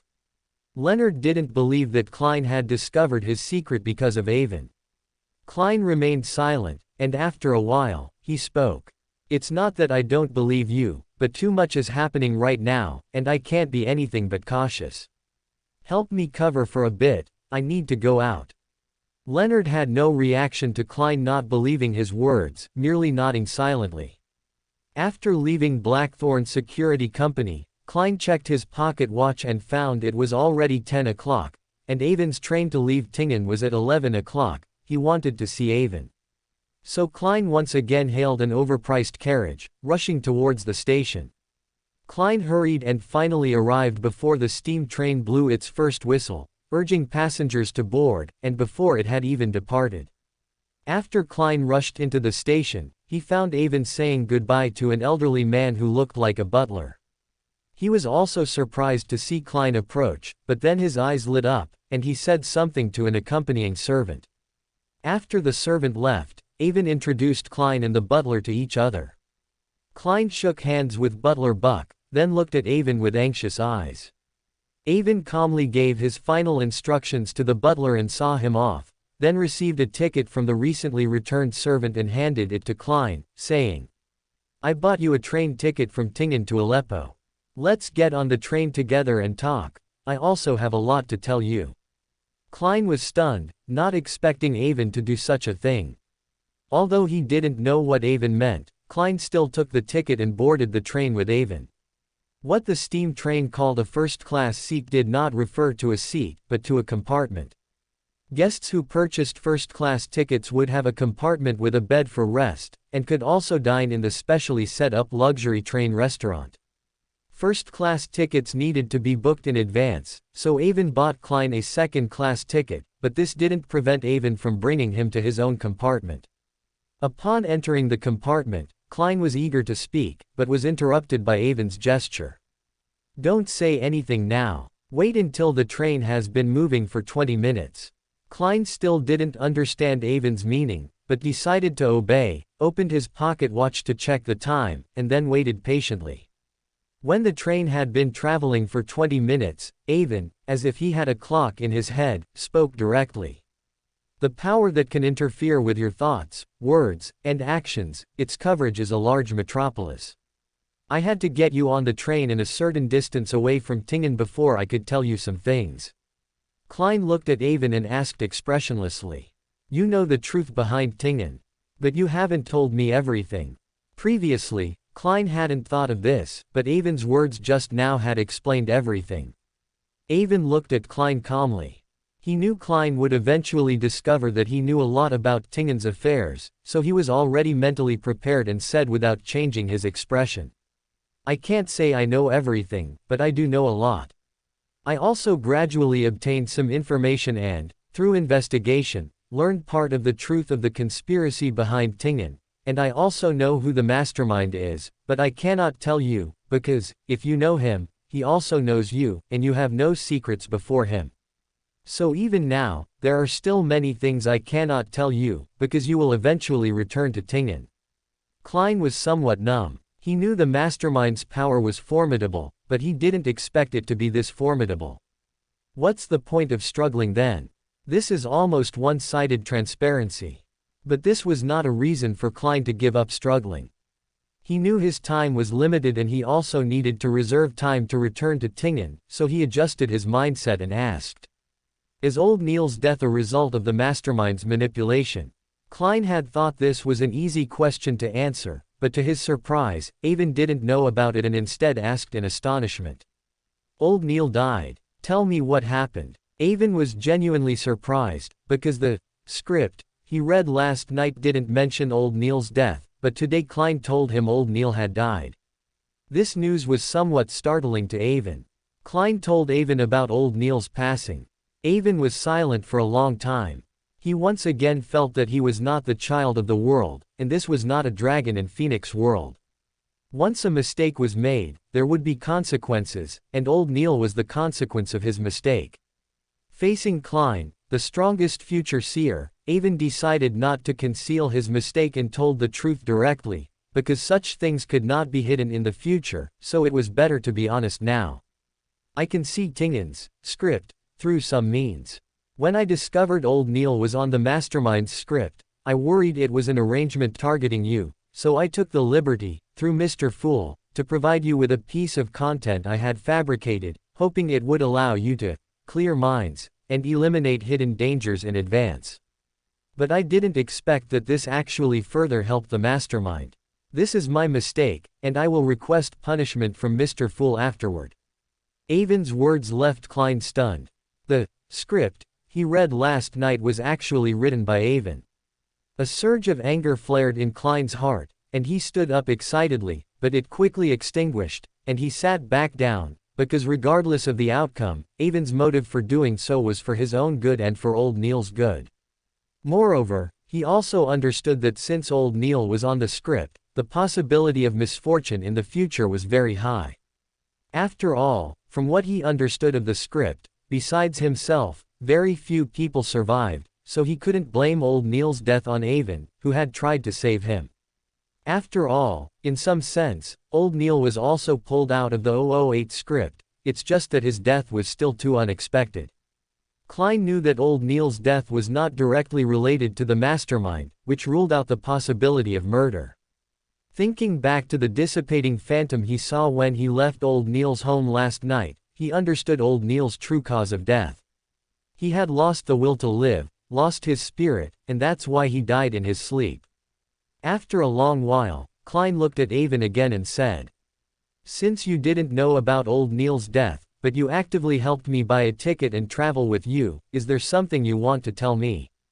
Avon was secretly relieved that Klein didn't blame him for old Neil's death. After all, humans are emotional creatures and can be unreasonable when agitated. Yesterday's events, I tried to be clever but ended up being counterproductive, becoming an accomplice to the mastermind and helping him achieve his goal. I cannot tell you what it specifically was. For a period in the future, the mastermind's attention will not be on you and those around you, he will be making other arrangements. I also cannot directly tell you the specific content. What I want to tell you is that you must seize this last window of opportunity to summarize the role-playing method, intensify your role-playing, and improve your strength. At the same time, don't have too many reservations. Find a suitable opportunity and try to leak the role-playing method. Daily of your team will help you. You can also be more candid with your colleague Leonard, and make him aware of the mastermind behind Tingen. This will be of great help to you. Of course, this requires Mr. Fool's permission. As for the content of the script, I cannot reveal any more, to prevent being counterproductive again. I have made some arrangements in Tingen to see if I can set some obstacles for the mastermind, forcing him to abandon his goal and seek another path. If all methods fail, I will only be able to resort to the final measure, and at that time, I will need you to help me. Avon said to Klein solemnly. And Klein silently noted Avon's words, then said, "I can do as you say, but I also need you to answer a question." "What question?" "Where did you learn so much knowledge of the Beyonder world?" Avon's impression on Klein kept changing. At first, he thought Avon was just a very smart young man who yearned for the mysterious world but was a bit rash. Later, he discovered that Avon was kind-hearted but somewhat timid. Now, however, he found that Avon was actually the true mysterious person with many secrets. Avon's understanding of mysticism was completely unlike an outsider. Instead, it was like that of a seasoned Beyonder, especially his grasp of the role-playing method. Avon couldn't even be said to merely understand the role-playing method, he had genuinely mastered it. Klein didn't believe that Avon had truly learned these things by attending mystical gatherings. If wild Beyonders understood the role-playing method, then there would be no reason for the Orthodox churches not to know about it and popularize it internally. Avon knew Klein would discover he knew too much sooner or later, so he was already prepared. Hearing Klein's question, he calmly prepared to reveal some secrets he could share. Sigh. I really didn't want to tell you this secret. Actually, the tarot club established by Mr. Fool was not the first secret organization I joined. I previously participated in various gatherings, and I didn't hide my identity at all. Coupled with my brother Robert's increasingly high status and influence in the Loan Kingdom, I finally attracted the attention of other secret organizations. Avon paused, seeing Klein listening attentively, and then continued. First, the demonist sect noticed me and tried to approach me through various methods. Then, the Theosophy Order, the demonist sect's mortal enemy, sent people to set a trap for me, completely dragging me into their schemes, wanting me to infiltrate the demonist sect and provide them with information. I successfully carried out this mission and received praise from the Theosophy Order. So, they taught me a lot of mystical knowledge. It was also at this time that they discovered the discordant the strength within me. Their high-ranking figures investigated the strength and finally told me that I had merely been caught in someone's residual influence and that leaving Tingen as soon as possible would resolve the issue. Subsequently, on the night Welchen Naya committed suicide, I dreamt of the mastermind's script and learned about the connection between the notebook I had read and Mr. Fool. Ultimately, through Mr. Fool's ancient honorific name, I joined the tarot club established by Mr. Fool. When Klein heard Avon's account of his recent experiences, his mouth twitched. He was already silently counting how many organizations Avon had joined, including the Aurora Order, which just provided him with the Hunter Potion, the tarot club I established, and also the demonist sect and their mortal enemy, the Theosophy Order. Student Avon has already joined 4 secret organizations. The 7 Orthodox churches always apprehend secret organization members upon discovery. If it were Avon, he'd have been caught 4 times over. He's definitely blessed by evil gods, multiple evil gods, in fact. Moreover, some even sent him to infiltrate other secret organizations. My goodness, he's like a servant to 4 masters. Although he was constantly complaining internally, Klein's face showed no expression. Instead, he asked, echoing Avon's words. Demonist sect. Theosophy Order. Since they both valued you, didn't they give you a Beander potion? Why did you still need to join the Aurora Order to get a Beander potion from them? As soon as he said this, Klein noticed Avon's mood plummet to an extreme low. His entire being was filled with negative emotions. Klein could feel he was utterly down. Do you know what Beander potion they offered me? Klein had only recently joined the Nighthawks team and was still a clerical worker, without access to certain information, so he naturally shook his head. They offered me the Assassin Beander potion. At first, I was overjoyed, thinking it would be quite good and exciting to become an assassin who walks in the night, kills without shedding blood, and leaves no trace. But after I drank the Beander potion, they told me that the sequence 8 of the assassin pathway was instigator, but the sequence 7 was demoness. A demoness. Demoness. Klein looked at Avon's resentful gaze, still somewhat confused, but having been multiculturally baptized on Earth, Klein quickly reacted. Then, he looked at Avon with a surprised expression, pointing at him with a trembling hand, unable to utter a word for a long time. Avon didn't mind Klein pointing at him and staring with wide eyes. Instead, he said with a voice on the verge of tears. You guessed correctly. After drinking the sequence 7 Feet Demoness, Beander potion of the assassin pathway, one completely transforms into a woman. It's not about playing the role of a woman, but transforming physically, from top to bottom, inside and out, completely into a woman. Do you know how I felt when I learned about this? But that's not the most tragic part. The most tragic part was the next evening. Another bottle of Assassin Beander potion was placed before me, and I still had to force a smile and drink it. Klein slowly lowered his hand, not knowing how to comfort Avon. He could only look at Avon with sympathy. Being tricked into drinking the Assassin Beander potion was already tragic enough, but he didn't expect to have to drink a second bottle. Klein didn't know what else to say. But he quickly reacted again and asked directly. That's not right. You're already a Beander, so why did you still need to join the Aurora Order and seek the Hunter Beander potion? And Klein's question seemed to ignite Avon's emotions. He said excitedly, thanks to Mr. Fool, when I dreamt of the Mastermind's script, I also received the protection of an illusory mysterious city. It was then that I realized that among the 22 Beander pathways, there are some mystical connections. They are called adjacent pathways, and adjacent sequences can be interchanged at higher sequences. To give an example, a sequence 5 of the night pathway, when advancing, can not only consume the Beander potion of its own pathway but also a higher sequence Beander potion of the death pathway. And the hunter pathway is an adjacent pathway to the assassin pathway. At the same time, I also heard that the hunter pathway has the ability to turn women into men.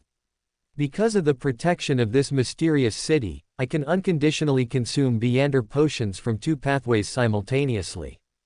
So I was thinking, if I could consume the hunter Beander potion, would I be able to avoid becoming a woman? The more Avon spoke, the more excited he became, even looking at Klein. And what could Klein say? He could only quickly nod to express agreement with this conjecture. You said before that on that terrifying night, through the power of that notebook, you had a dream where you could glimpse the mastermind's script. So why can you see the script now, even though the notebook is nowhere to be found? Klein finally asked the question he cared about most. Avon also said seriously, I actually couldn't see the subsequent script before, but after I drank the Hunter Beander potion, my connection with that mysterious city deepened. It actually severed the other mystical connections linked to me. Except for Mr. Fool, even the true creator cannot establish mystical connections with me. This is also why I joined the Aurora Order and was not corrupted by an evil god. Moreover, this mysterious city was not even satisfied with that, it actually wanted to counter-infiltrate the mystical the strength enveloping all of Tingen, which is what gave me the opportunity to glimpse the script.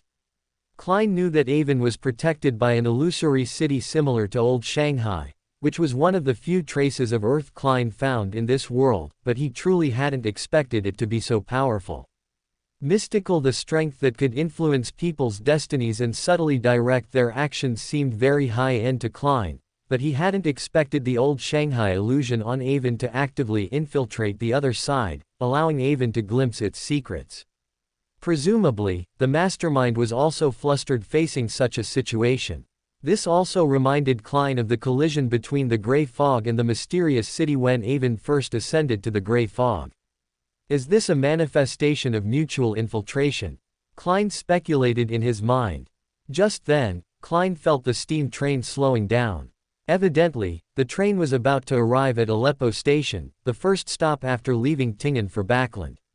Aleppo was just a small town, but a regular Loan army unit was stationed nearby. It was only half an hour away from Tingen and required a large amount of material transportation, so it also had a station. Klein also needed to get off here and then take a steam train back to Tingen from here. Klein now knew why Avon could glimpse the mastermind's script, and had re-established his trust in Avon. Before getting off the train, he said again, in the future, we should still use Mr. Fool for communication. I will pay the price, but I also hope you will not arbitrarily add or delete the content of the script you see. Avon gave a bitter smile and said, this lesson has been too profound. I won't do that again in the future. Klein didn't say anything more, took his top hat, and left the train. Avon, watching Klein's receding back, also breathed a sigh of relief. He had been too careless in this operation, fabricating a script to eliminate hidden dangers, but his good intentions had backfired. More importantly, this matter was a deception in front of the fool. If Avon had not passed the test in front of Klein this time, then Klein would inevitably feel that his identity as the fool had been seen through by Avon, and that Avon had no reverence for the fool. At that point, to rebuild trust, Avon would have no choice but to reveal his identity as a transmigrator. But Avon precisely did not want to reveal his identity in front of Klein, mainly because the gray fog's hostility towards him left him with lingering fears, preventing him from playing a truth-telling game with Klein. Fortunately, Klein was still reasonable and acknowledged his good intentions in fabricating the script. Moreover, this time Avon had exposed his own cheat, revealing many of his secrets, which actually successfully concealed the secret he truly wanted to hide. His understanding of the future global situation, which was the lord of the mysteries in his mind. As for the secret that the mysterious city allowed him to advance through 2 pathways, if it was exposed, then so be it. This would actually be beneficial for him to collect relevant materials in the Tarot Club in the future, without needing to be secretive. However, he had to complete the entire process. After the steam train started moving, Avon returned to his room, then took out the items he had prepared earlier and arranged them, performing a ritual in the carriage to pray to Celestial worthy of heaven and earth for blessings. Meanwhile, Klein, who had just bought a train ticket back to Tingen at Aleppo station, also sensed that someone was praying to him. Understanding what was happening, he used the station employee's washroom to enter the gray fog and pulled the strength Avon up. Avon reappeared above the seemingly unchanging gray fog, in front of his seat. What was this prayer for again? To submit another self-written script. The fool looked at Avon, who was bowing to him, asking with a half-smile that made his emotions unreadable. Klein seized the initiative, covering up the fact that he hadn't actually seen through Avon's submission of a fake script, thus preserving the fool's dignity. Hearing this, Avon naturally became apprehensive and said urgently, "I didn't intentionally deceive you, nor do I have any intention of challenging your divine might. I just wanted to use the fabricated script to motivate my classmates and eliminate hidden dangers around them. I truly didn't mean to deceive you. Of course, although I didn't intend to deceive you, I did create such a situation, so I am willing to accept your punishment without any complaints." Klein also didn't want to abandon the fool's prestige. If he were to insist that Avon had deceived him, and he hadn't discovered it, it would actually damage his authority. So, he could only downplay this deception and give a minor punishment to serve as a warning. "It is precisely because you did not intentionally deceive me that I transmitted this script. Otherwise, I would have long since expelled you from the Tarot Club. Do not try any more clever tricks in the future, and this time, I will punish you. I am willing to be punished. Then you shall help me collect 10 pages of Rosal's diary." Hearing the fool Klein's punishment, Avon breathed a sigh of relief. Rosal's diaries were somewhat circulated on the market, so he could always collect them. Even if the quantity wasn't enough, he could forge a few diary entries and use this opportunity to transmit some information to Klein. "Thank you for your benevolence, I accept this punishment." Avon breathed a sigh of relief when he heard Mr. Fool dismiss the matter and loudly thanked Mr. Fool. As the fool, Klein had to punish Avon no matter what, otherwise he couldn't maintain his persona as an ancient god awakened from antiquity. And Avon also hoped Klein would maintain this persona, because the foundation of the Tarot Club, this secret organization, was actually the prestige of the fool. Only if the fool still had deterrence over his members could this organization continue to exist. This is also why Klein, upon first entering the gray fog, had to appear mysterious and unpredictable when facing Audrey and Alger, rather than treating them as equals. For an organization to exist, its members must have a sense of awe. Similarly, when Mr. Fool feels that his mysterious and unpredictable persona cannot keep the Tarot Club members in check, Mr. Fool himself will become apprehensive, and likewise, will be unable to keep such a safe, reliable, yet loose organization running smoothly. After giving Avon a minor punishment, Klein let the matter go and allowed Avon to leave the gray fog. In the afternoon, Klein returned to Tingen and once again came to Blackthorn Security Company. Leonard saw Klein return again and came forward to secretly ask him, "How was it? Old Neil's death wasn't due to the interference of mysterious forces, was it?" Klein remembered Avon's admonition regarding Leonard, so he answered directly. "One could say there was interference, or one could say there wasn't. Old Neil's fate was changed by our interference, preventing him from becoming a pawn of the mastermind. However, our interference also shattered Old Neil's last hope, leaving him with nothing to live for." Leonard raised an eyebrow. Klein's words could even be said to be a direct confrontation, clearly telling him to stop pretending. "I want to play a truth game with you, we are both people with secrets." Although Leonard and Klein had only known each other for a little over a week and weren't very familiar, just based on Klein's willingness to expose his own secrets to save old Neil this time. His approval of Klein was very high. So, he no longer hid anything. He leaned closer to Klein again and said in a low voice, "I think what you said before makes sense. Too many things have happened recently, and they all seem to be targeting our Nighthawks team. If you discover anything else in the future, you can tell me, and I will try my best to help you." Klein hadn't expected Leonard to respond so actively after he had just given him a small signal. This made Klein somewhat understand why Avon wanted him to unite with Leonard as much as possible. Because Leonard must have also perceived the existence of the mastermind behind Tingen due to his own secrets, and was willing to unite with Klein to deal with it. This made Klein happy, and he gained some confidence in confronting the script. So he nodded to Leonard again. The two understood each other without words, secretly forming an offensive and defensive alliance. Just then, Captain Dunn came in. Leonard, Frey, and Cohen Lee also stood up and, together with the captain, placed old Neil's body into the coffin and onto the carriage.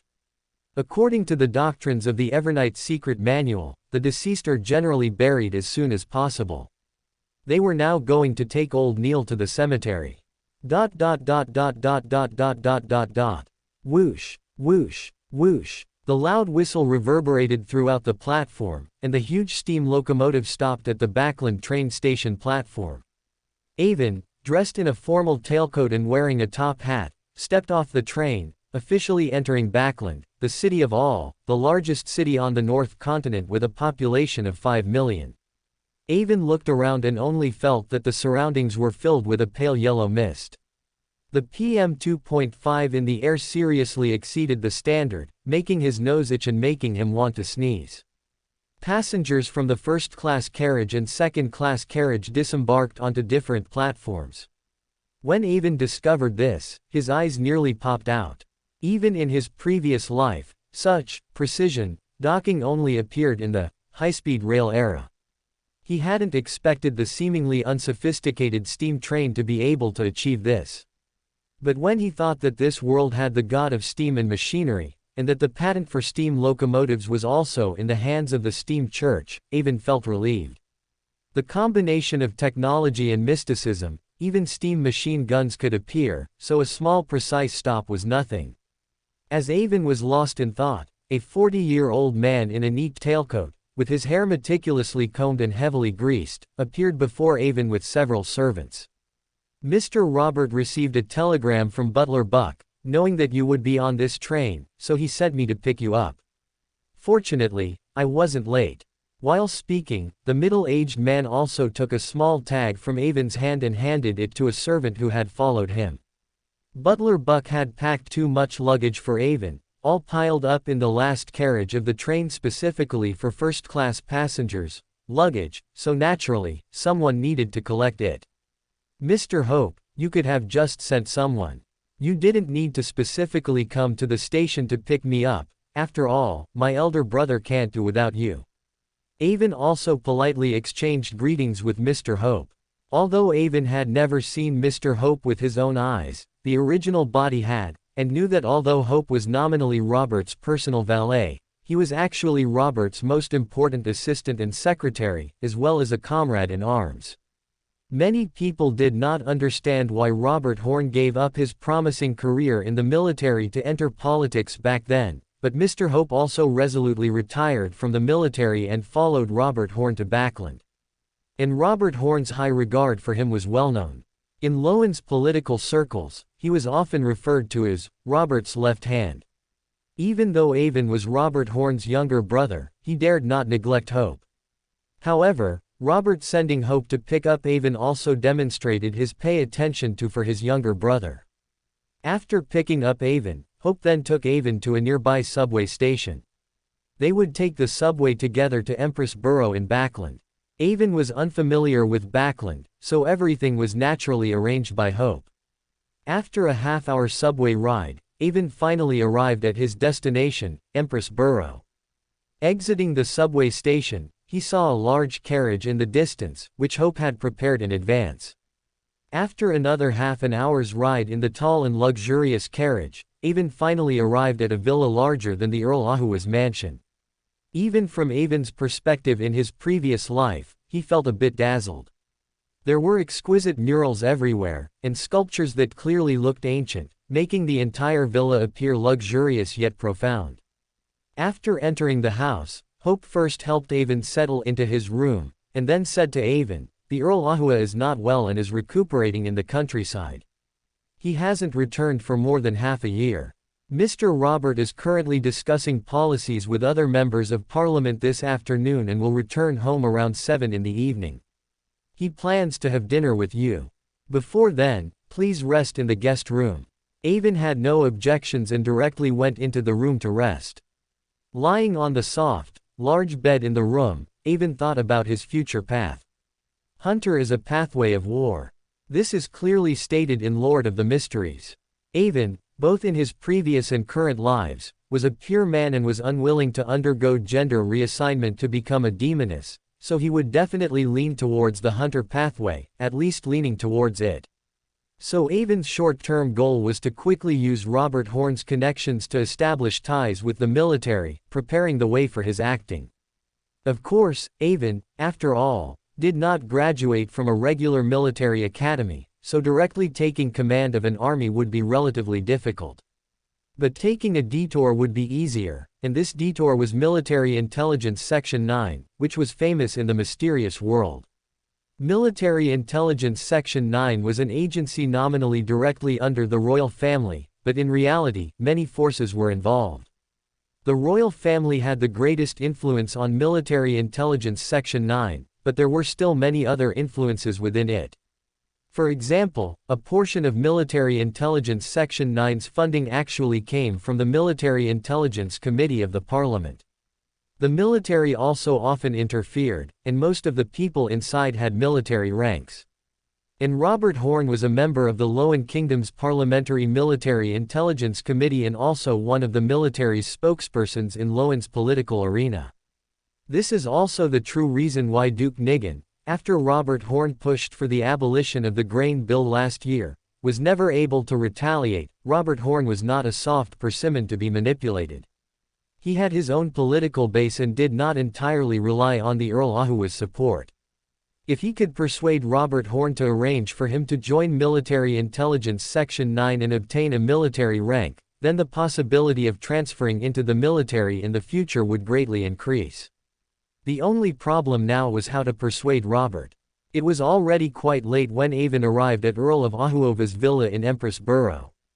Not long after, a servant knocked on his door and informed Avon that his brother had returned.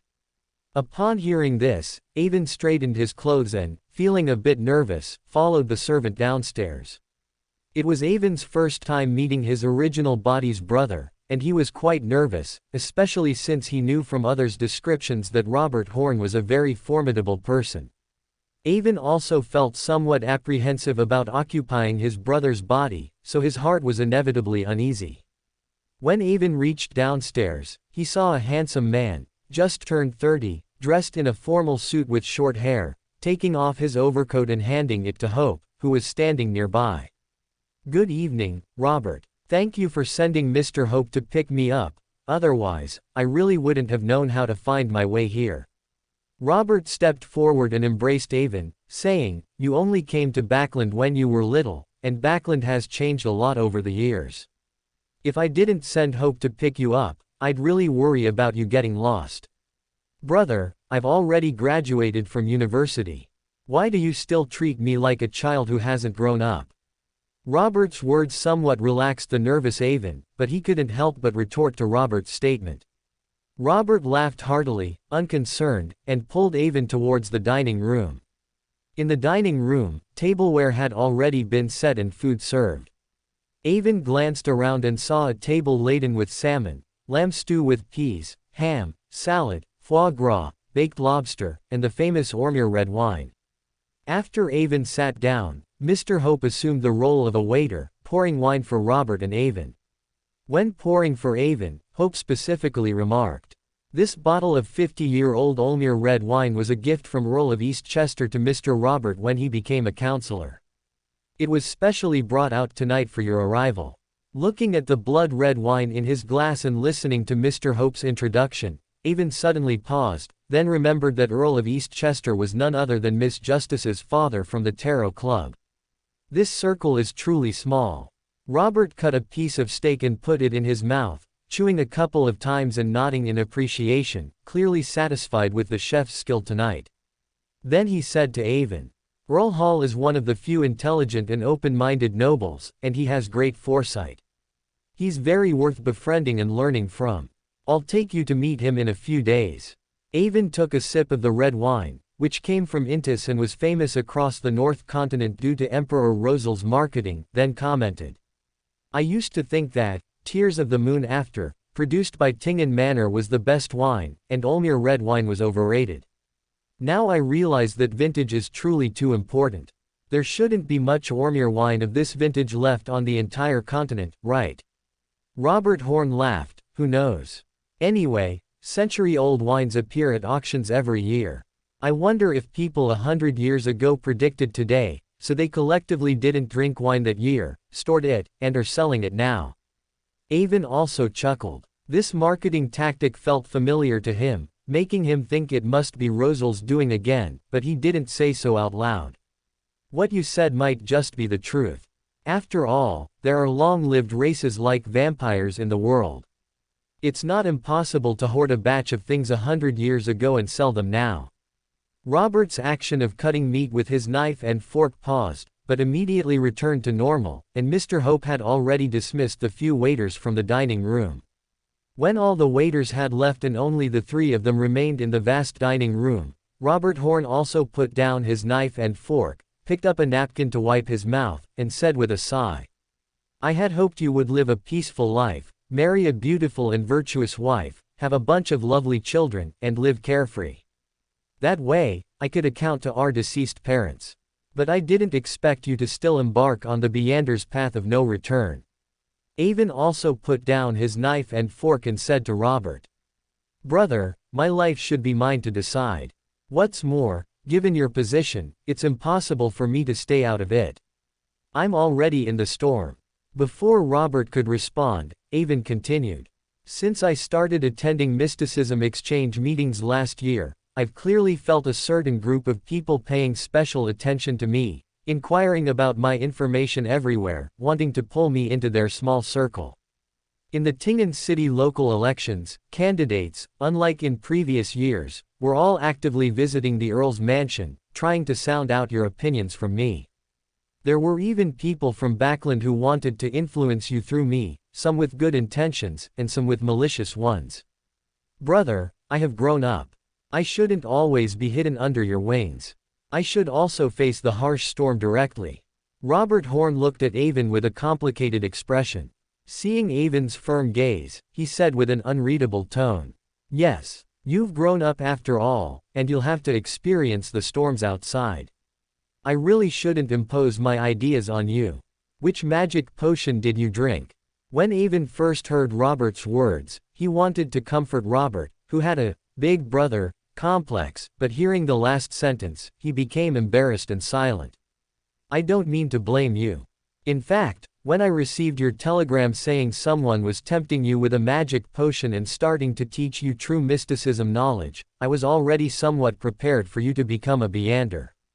Just now, when I hugged you, I noticed that your physical fitness was unnaturally much stronger than before. I already had an idea. Damn, I didn't notice it at all. Are politicians all so subtle? I was already sized up the moment we met."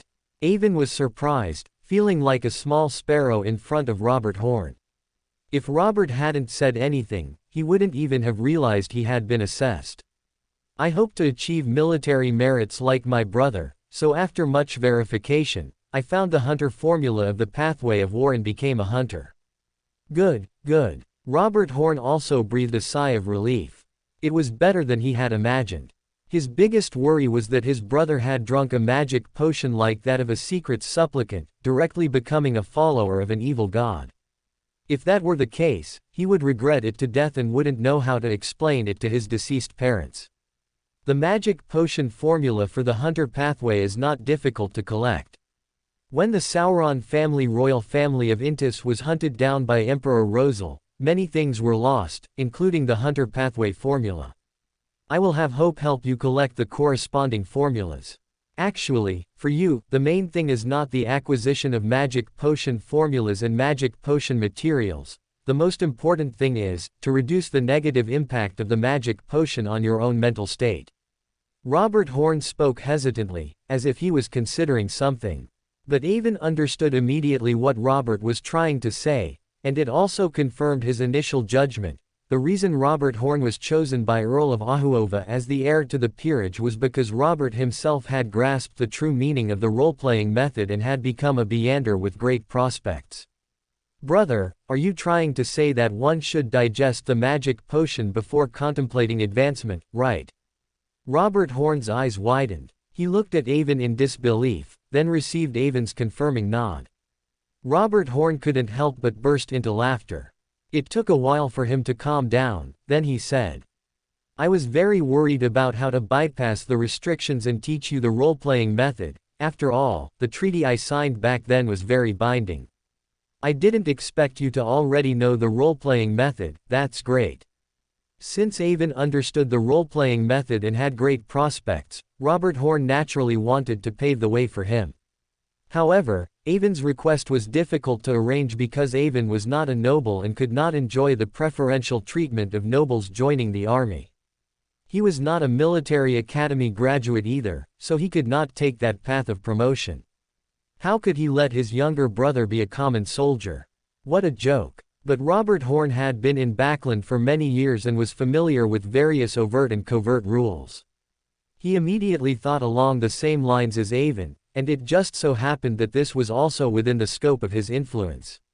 So, without Avon even having to think about how to speak, Robert took the initiative and said, I actually don't want you to join the army. The military isn't as good as you imagine.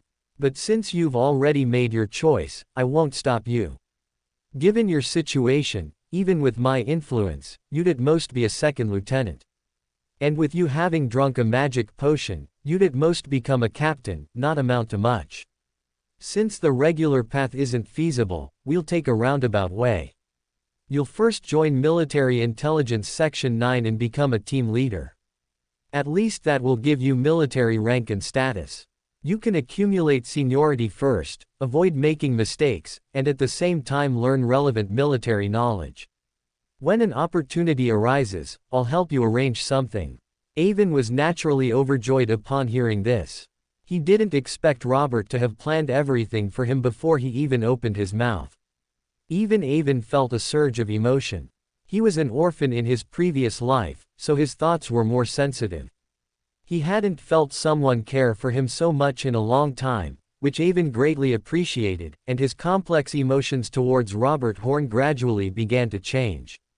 He no longer viewed the other person merely as an object of guilt and a usable resource, but truly as his own brother. So, while Avon thanked Robert for the arrangements, he also began to inquire about his marriage, which left Robert stunned and prompted Hope to join in the persuasion. Robert brushed it off by saying he had no such thoughts at the moment, but at the same time, he was delighted by his brother's change. Because the two brothers had a somewhat large age difference previously, Avon was always very reserved in front of him, but now Avon was much more open and outspoken. Robert was naturally very happy about Avon's changes and enthusiastically chatted with Avon about various things. As Avon gradually relaxed and Robert was quite talkative, the two brothers became more and more engrossed in their conversation. They talked non-stop at the dinner table, then continued chatting in the small living room while enjoying dessert. Men's conversations always revolve around politics and war, especially since Robert Horn is one of the central figures in Backland's political scene. When discussing the current situation of the Loan Kingdom, Robert Horn said with emotion, Rosal the Great left behind many valuable legacies that completely changed people's lives, but the Republican election system he created had significant flaws. I believe he discovered this in his later years, which is why he resolutely declared himself emperor and restored the imperial system. Avon chuckled inwardly, but he understood that Robert was not dissatisfied with Rosal from a century ago, but rather with the current chaos within the LotM kingdom caused by parliamentary elections. Recalling the information he received from Miss Justice Audrey during the Tarot Club meeting, he tentatively said, "I heard that the kingdom's military defeat on the eastern coast of Byron was due to the chaotic government structure, which led to low administrative efficiency and ultimately resulted in the loss." Robert looked at his younger brother in surprise and laughed. "That's right, the fact that you can link military success or failure to political factors already puts you ahead of many people. The parliament members who don't understand these things simply blame General Gabriel, saying he rashly attacked and was ambushed by the Forsac people. They don't consider why General Gabriel took such a risk and attacked rashly. The key was the lack of a unified command structure, which prevented General Gabriel from directly commanding the LotM Navy nearby to provide support. Before the war, General Gabriel had already submitted a report requesting unified command. The Navy and Army, Conservative Party members and New Party members, the upper house and the lower house, were all arguing fiercely. When the war began, the Forsac people were already approaching the city walls, and they were still arguing. The front lines were already requesting reinforcements, and they were still arguing. By the time they finally reached an agreement, the war had also ended. Now they are still arguing, busy shirking responsibility. It was evident that Robert was still resentful and frustrated about the war's defeat, and he poured out his complaints to Avon. Hearing Robert's complaints, Avon took the opportunity to ask, "Then is there no one in all of Backland who sees where the problem lies? Is there no one who wants to make a change? Actually, many people see where the problem is and have a desire for change, but they can't agree on how to reform. There are many opinions, and none of them sound very reliable." Robert noticed that Avon was very interested in this matter, so he elaborated a bit more. "So what are the thoughts of His Majesty the King and the political bigwigs now? Are more of them in favor of change, or do more want to maintain the status quo?"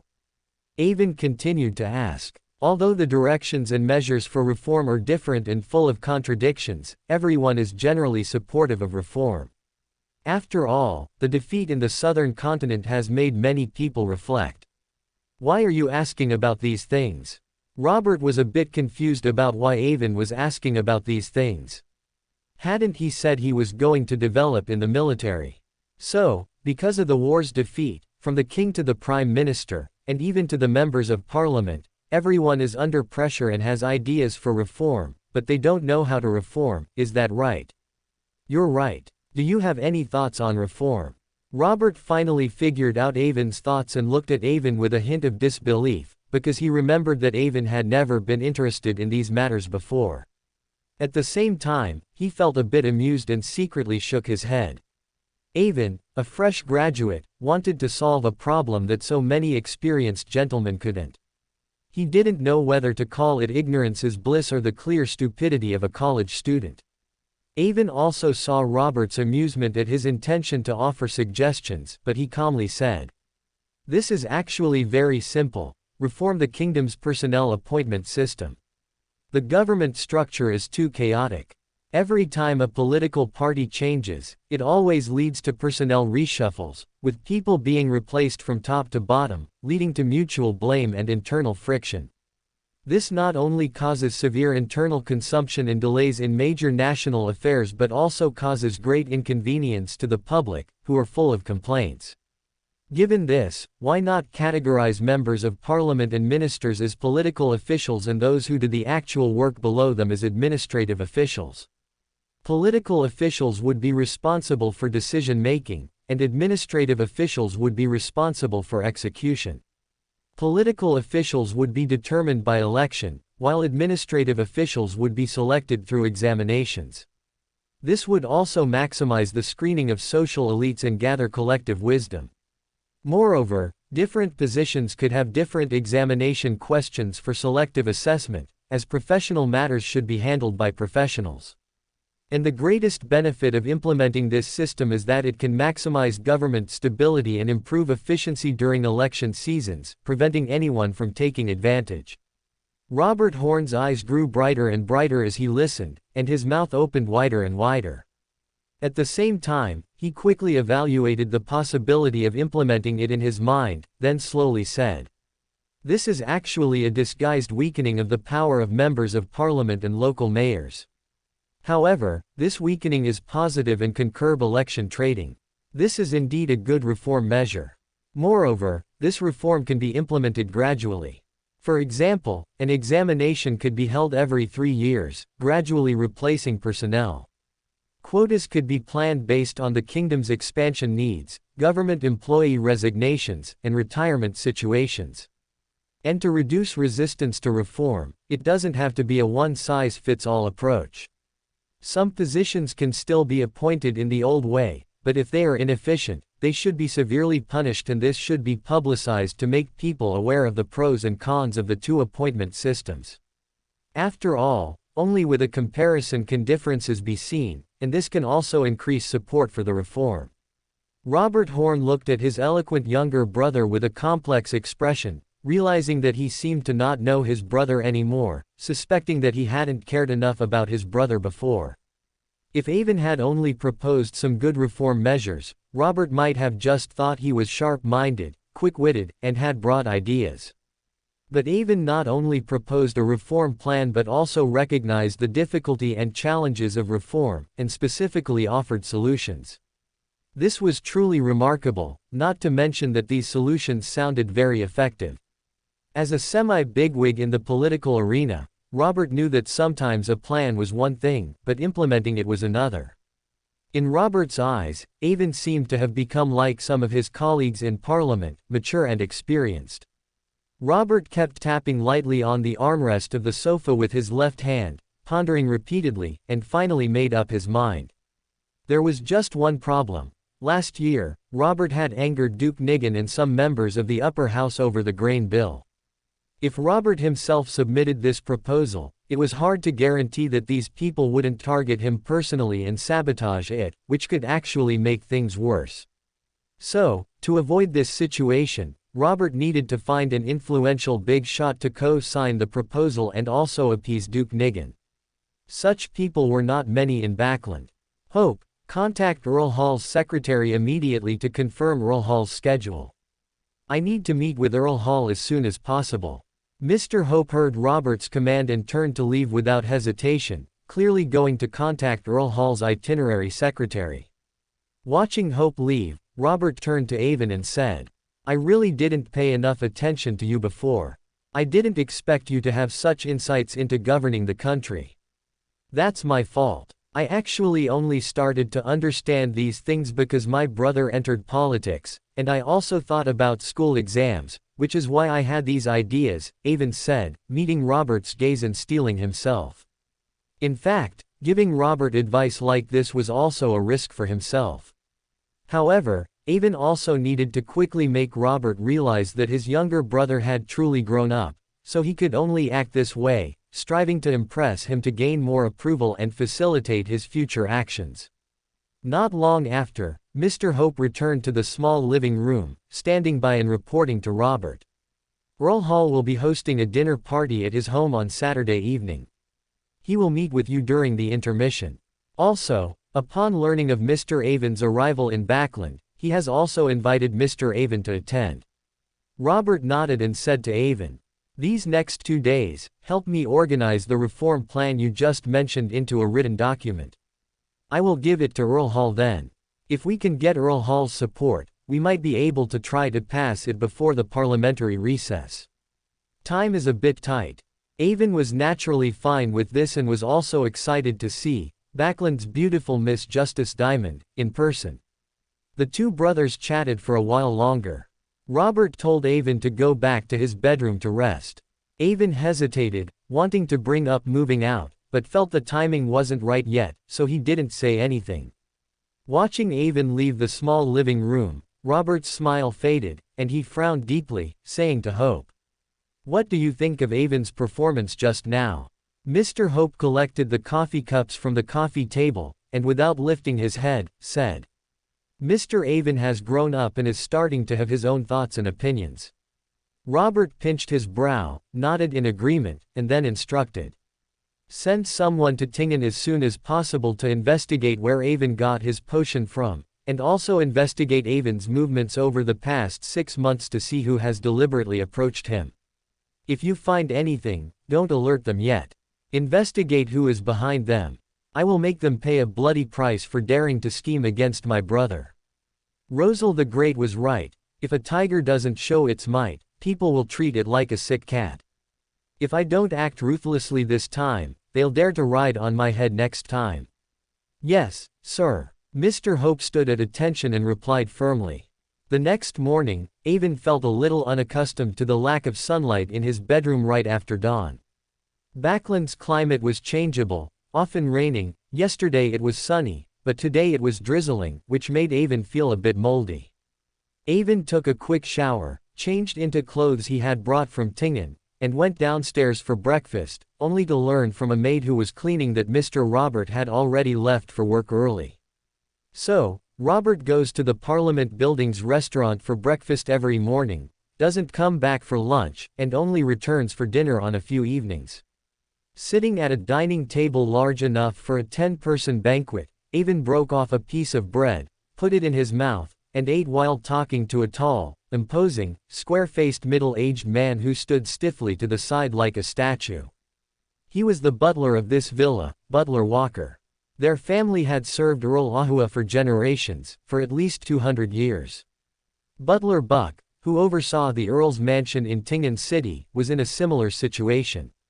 Yes, Mr. Avon, Mr. Robert dedicates his mind and energy to his work every day, so he is exceptionally busy. Avon took a sip of milk, then continued to inquire. I want to ask you something.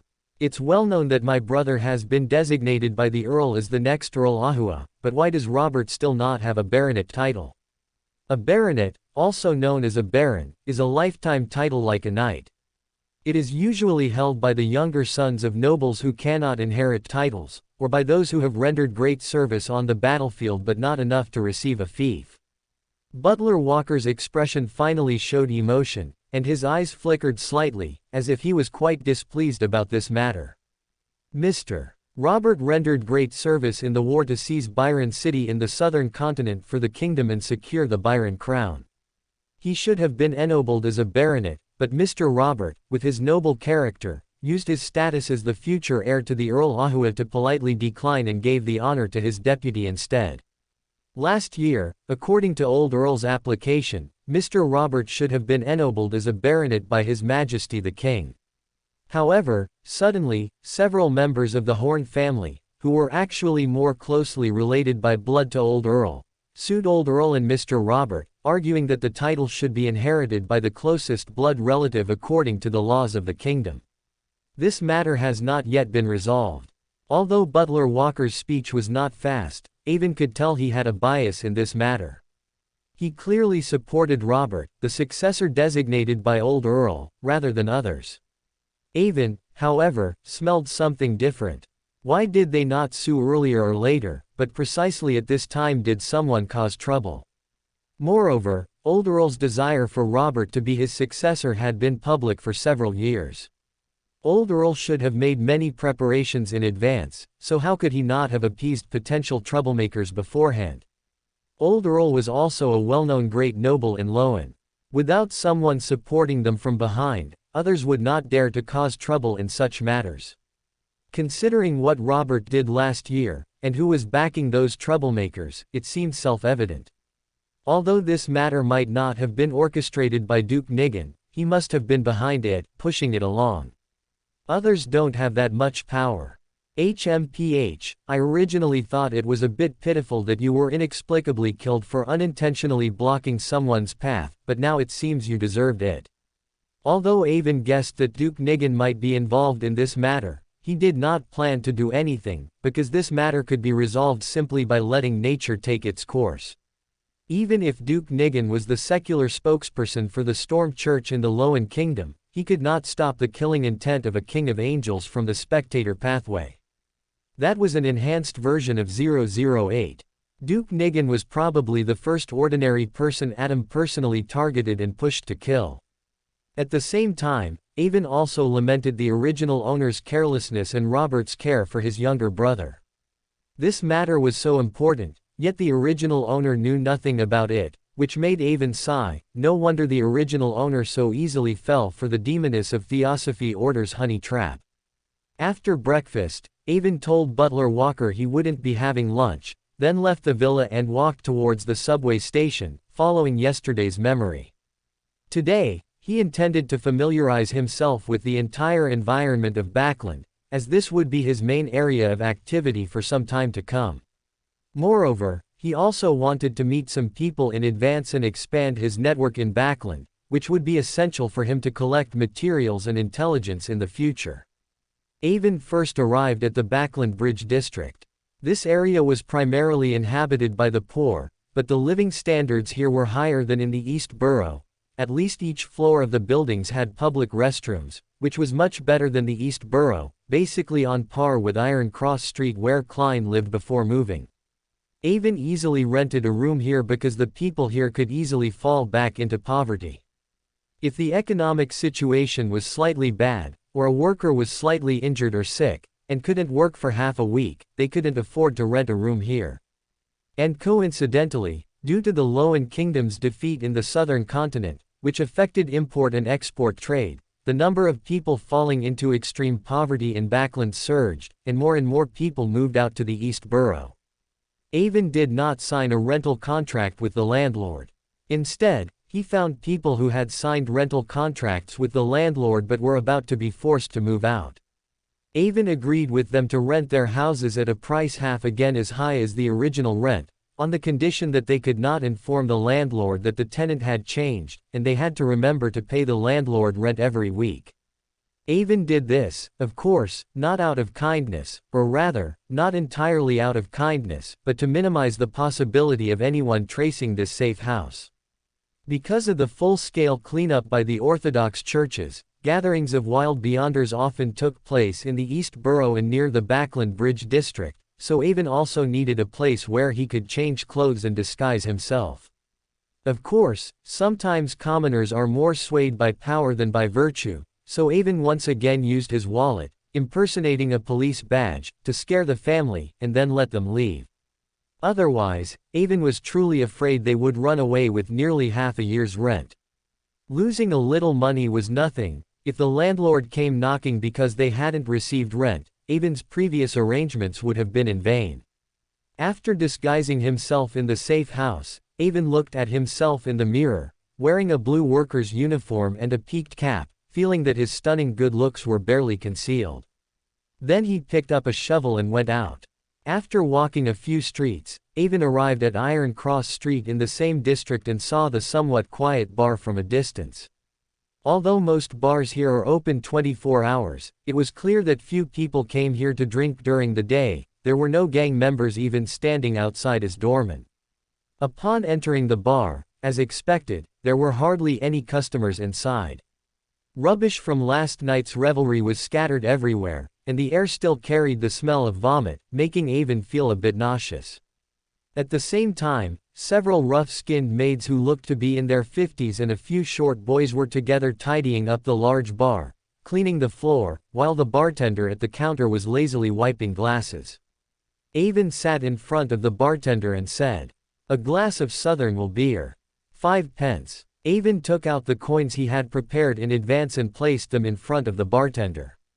To be honest, Avon had only seen what a pence looked like today, nearly half a month after transmigrating to this world.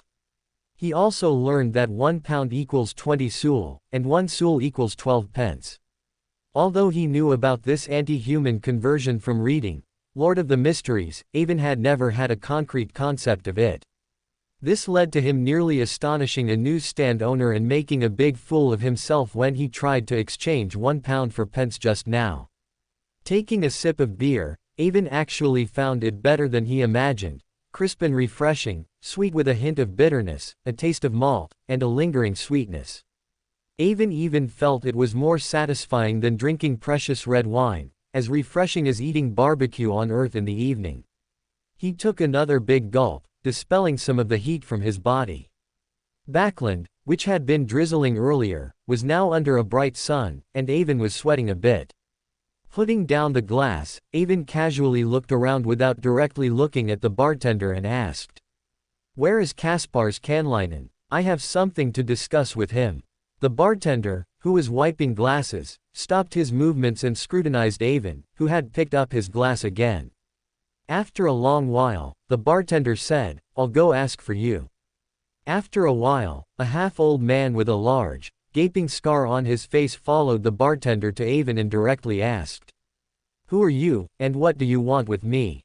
Avon did not answer. Instead, he directly pulled out a 10-Seul banknote, placed it on the bar, pushed it over, and said to the bartender, "You've worked hard. This is a tip." The bartender had never seen such a large tip before, but he dared not reach for it. Instead, he looked at Kaspar's Kanlinen. Only after Kaspar's Kanlinen nodded did he dare to take the tip and, understandingly, led the others who were still cleaning the bar away. "I've just arrived in this new environment and need to attend some Beander gatherings to collect some things, so I'd like to find some connections through you." As he spoke, Avon extended his right hand, and a fireball appeared in his palm. Looking at the fireball in Avon's hand, Kaspar's Kanlinen's previously tense body relaxed instead. "I can help you ask around, but I can't guarantee success." Avon chuckled mockingly, looking at the person in front of him and said, "For the organizers of Beander gatherings, every unofficial Beander means a new channel. How could they possibly turn them away? Don't worry, if you succeed, I won't treat you unfairly. Consider this a deposit." As he spoke, Avon placed a 10-pound banknote, imprinted with the portrait of founder Augustus I, on the bar. Kaspar's Kanlinen scrutinized Avon again, trying to figure out who Avon really was. Even though he managed a bar, it was rare to see someone put down a 10-pound deposit all at once. However, he still couldn't make heads or tails of it. He finally took the deposit from the bar counter and said to Avon, "Come back tomorrow night, and I'll give you an answer." Avon finished his beer in one gulp, nodded at Kaspar's Kanlinen, and then left, still carrying his shovel. Not long after Avon left, the bartender returned to the bar with the maids who had just finished cleaning, resuming their previous tasks. Kaspar's Kanlinen, meanwhile, asked the bartender to pour him a drink. He slowly sipped it, whiling away nearly 2 hours before leaving through the back door of the Bravehearts bar. While Kaspar's Kanlinen was battling the air, Avon had already arrived in the East Borough. Since it was already noon, the sun was directly overhead. Even with the enhancement of 2 potions, which significantly boosted Avon's physique, his back was still drenched in sweat, soaking through his work clothes. After 2 hours of wandering, Avon generally understood the layout of the East Borough in the Backland Bridge district, so he wouldn't be completely clueless about the area. Since he had decided to join Military Intelligence Section 9, Avon was destined to face many complex tasks. The locations of these tasks and the people to be apprehended were very likely to be active in these 2 mixed and disorderly areas, so Avon had to do some homework in advance. Although the entire East Borough was very large, there weren't many people on the streets at this time. Most people had gone to factories to work, earning just enough to avoid starvation. So the streets only had a few zombies, who were out of work, some very old beggars slumped in corners begging for food, and some dirty children eyeing every passerby, assessing whether they could be targeted. Such a scene was actually somewhat shocking for Avon, who had grown up under the red flag in his previous life, and it was impossible for him to remain indifferent. However, he was currently disguised as an East Borough worker, so it was impossible for him to give them charity. Moreover, even if he gave them money, they wouldn't be able to protect it. It was even more likely that when they spent the money on food, other East Borough residents or gang members would see it and snatch it away, which might actually accelerate their deaths. This was no longer human society, but a jungle world. Therefore, Avon often bought some food on one street, then distributed a little to them in a corner of another street, strictly preventing anyone from seeing him to avoid unnecessary trouble. By noon, Avon also felt tired. Coincidentally, there was a restaurant at the end of Dalloway Street in the East Borough where Avon had arrived, so he decided to grab a quick bite inside. There were many workers who had just finished their shifts in the restaurant. They were not, as Avon had imagined, mocking each other, bragging, and joking.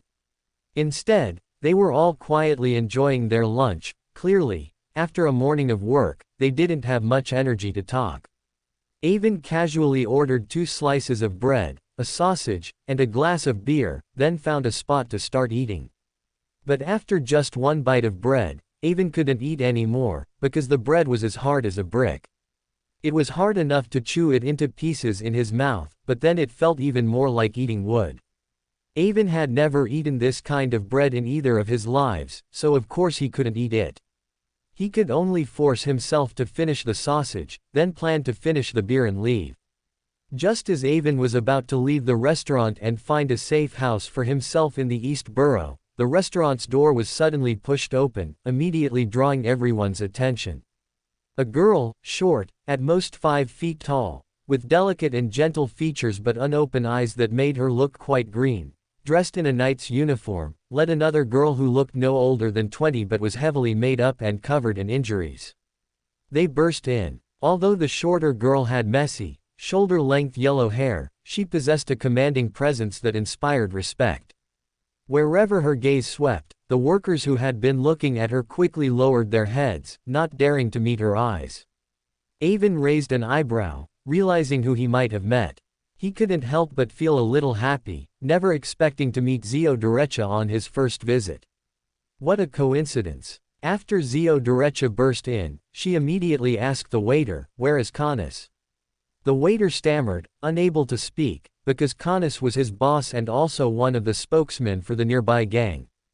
Zio Derecha was clearly here to cause trouble, so he didn't dare to say anything. Just then, a brawny man with a few subordinates came out from the back kitchen. Looking at the aggressive young woman in front of him, he immediately recognized her as the bounty hunter who had recently risen to fame in the East Borough. So he said with a slightly softened tone, "I am Canis, the spokesman for this street. What do you want with me?" Zio Derecha pointed to the woman standing behind her and said in a commanding voice, "Your men went to collect protection fees. She paid all the fees according to your rules. But your men saw that she still had money in her hand, so they ignored her pleas and robbed her of everything, and even injured her. Shouldn't you give an explanation?" Canis looked at the girl behind Zio Derecha and believed the story. Such things were actually very common. Gang leaders tolerated and tacitly approved of their subordinates' unsustainable exploitation, because that way they could give their subordinates a little less welfare, and the cost was simply shifted to the lowest rung of society. And the East Borough never lacked the lowest level workers and prostitutes. In this way, the gang leaders outwardly set clear protection fee standards, appearing very fair, and their subordinates also benefited.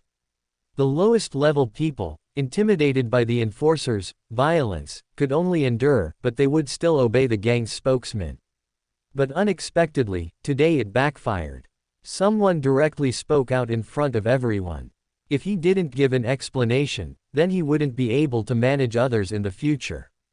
Because if he was indifferent after his subordinates broke the protection fee standards he set, then no one would listen to him in the future. Neither the lowest level citizens nor his own subordinates, because what he, the boss, said was nonsense, and gangs also had rules.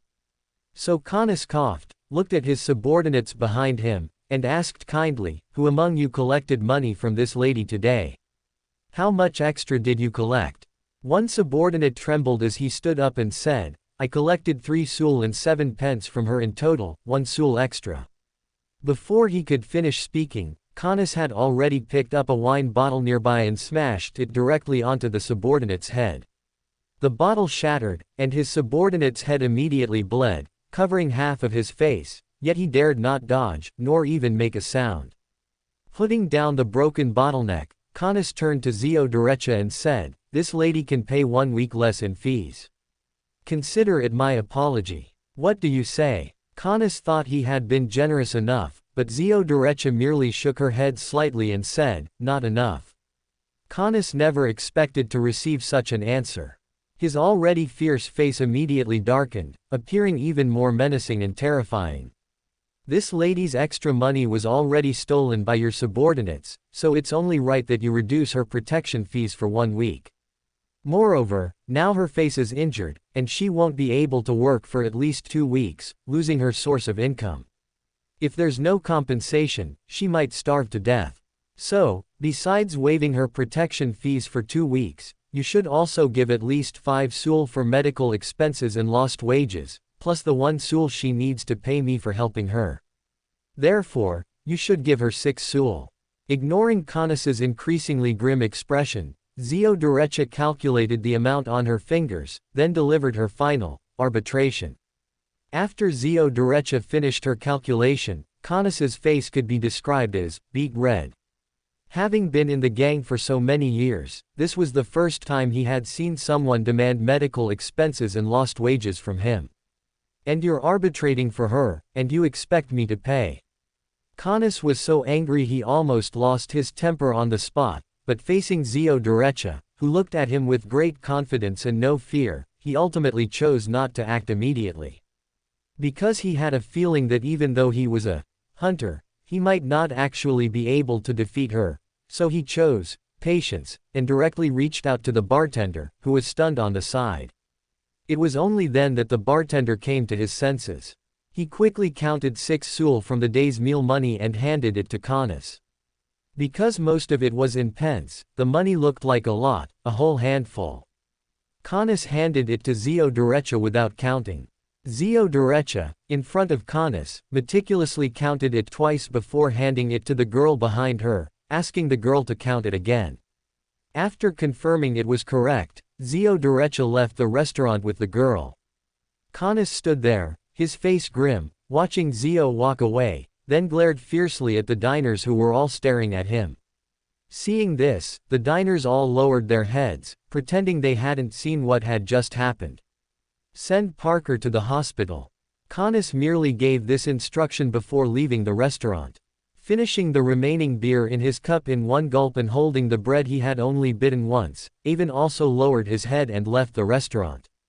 As a hunter, Avon could see many traces that others couldn't, and Zio Derecha's footprints were very obvious. So he followed leisurely behind, casually tossing the bread to a beggar by the roadside. Gradually, Avon noticed that the footprints of the lady who had been with Zio earlier went in another direction, while Zio Derecha's footprints slowly moved towards a hidden corner. Avon chuckled, unconcerned, and simply followed the footprints openly. When Avon followed the footprints into an empty dead-end alley, a very childish female voice came from behind Avon. Who are you, and why are you following me? Avon smiled, turned around, and scrutinized Zio Derecha from head to toe before saying, you went to the restaurant to settle a dispute and demand money in front of everyone. Aren't you afraid of gang retaliation? I estimate it won't be long before a group of people comes looking for trouble with you. While Avon was scrutinizing Zio, Zio was also scrutinizing him, quickly assessing Avon's potential identity as she listened. The Z-Manger party just took over this street. If they come looking for trouble with me, I'll help another gang. You still haven't answered my question, why are you following me? Avon once again extended his right hand, conjuring a fireball, and looking at Zio Derecha, whose height only reached his chest, said, I didn't expect to see an arbiter who upholds justice in the East Borough, a place more akin to a primitive jungle. So, I was a bit curious and followed along to see. Zio Derecha watched the fireball appear and then disappear from Avon's right hand, understanding that Avon was showing her he had no ill intent, otherwise he wouldn't display his ability in front of her. Her right hand, which had been clutching the triangular dagger, relaxed a little, but she didn't completely drop her guard. Seeing that you charge for arbitrating disputes for people, you should also accept commissions, right? Avon, with his observational skills, naturally noticed Zio Derecha's guard softening towards him, so he directly asked. Of course, whether it's arbitration, bounties, finding things, or commissions, I accept them all. Zio Derecha's eyes immediately lit up at this topic. This was what she was most interested in right now. Realizing that the other party might become a patron, her tone became a bit more enthusiastic. I have a task that isn't easy, but the reward is very generous. Are you willing to take it? Avon heard the change in Zio's tone and knew he had found her weakness. What's the task, and how much is the reward? Track a detective. He is a Forsac spy. Figure out all his sources of information, understand the people and events around him, and don't tip him off. The reward will be determined by the extent to which you complete the task, at least £10. How does that sound? Do you have the confidence to complete it? Zio Derecha's eyes lit up. She was a natural arbiter.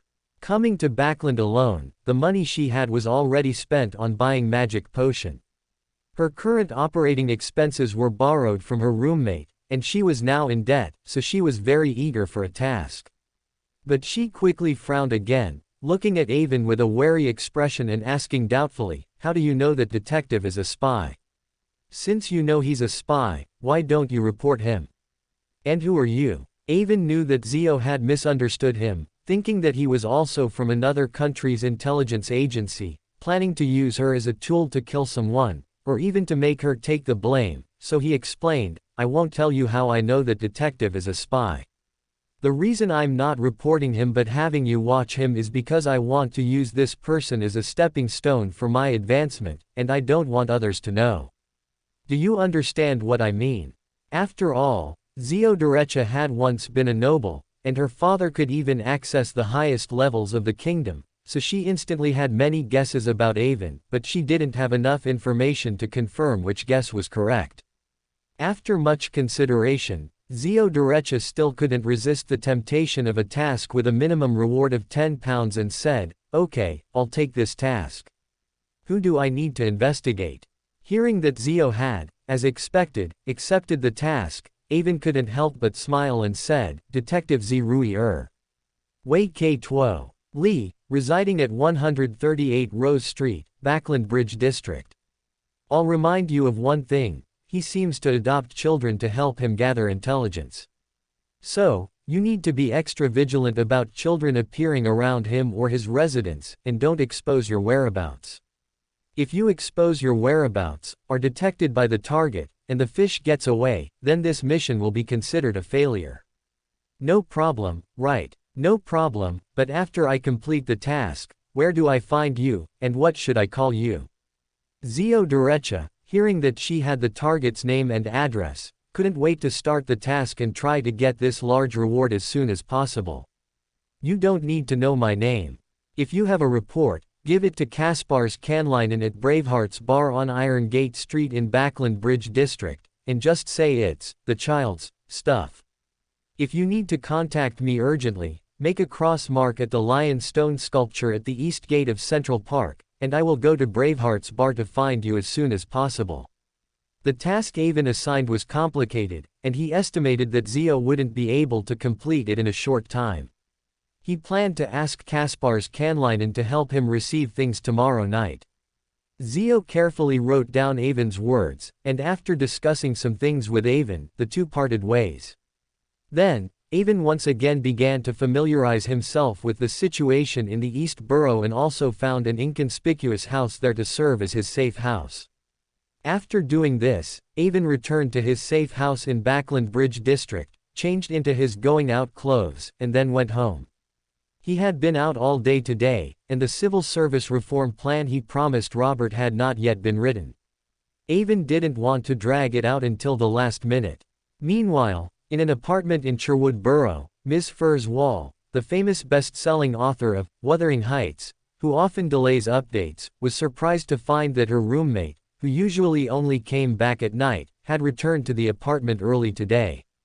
Furs Wall was wearing a yellow dress, holding a rolled cigarette, and lying lazily on the sofa.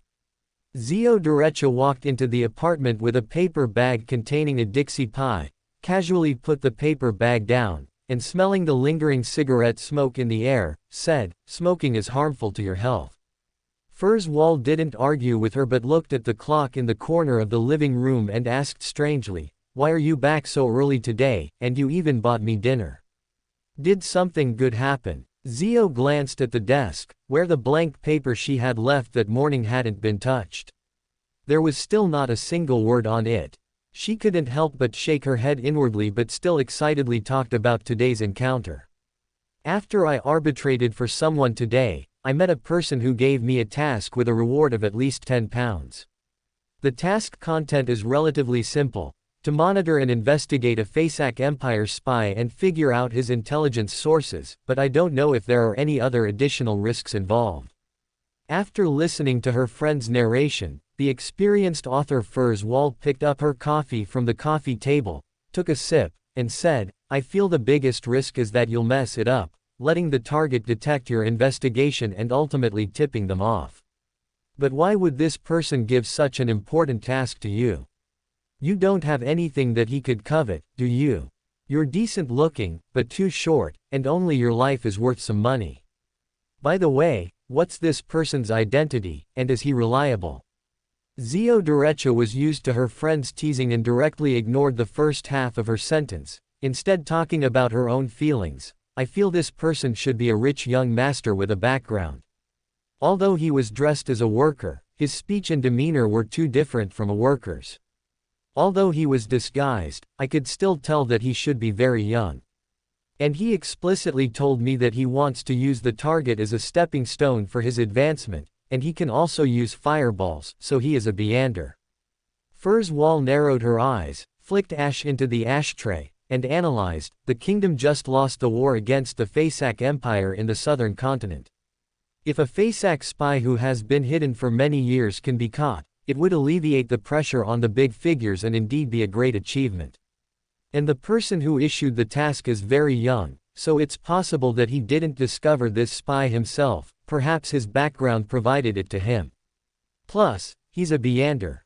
In just a few sentences, Furs Wall had already drawn a portrait in her mind of the person who gave Zio the investigation task. This person who gave you the task wouldn't be someone from the legendary Military Intelligence Section 9, would he? He should be a rich young master, newly recruited into Military Intelligence Section 9, eager to prove himself, and his family also has resources, so they gave him a hidden spy. He wants to achieve great merit with this, but he doesn't want others to know, so he found you, someone he just met today, to investigate. It should be like that." After listening to her friend's analysis, Zio Derecha sighed and said, "I completely believe that Wuthering Heights was written by you now. There's a very brilliant piece of reasoning in it. I used to think you had someone ghostwrite it, but now it seems you really wrote it." Furs Wall couldn't help but roll her eyes when she heard this, but she didn't say anything. They were both used to teasing each other, and then she continued to analyze for her friend. "If my guess is correct, then this is a good opportunity for you. Your Arbiter pathway belongs to the Augustus Imperial family, and it's rare to find corresponding magic potion formulas and materials on the market. However, Military Intelligence Section 9 must have plenty of these things.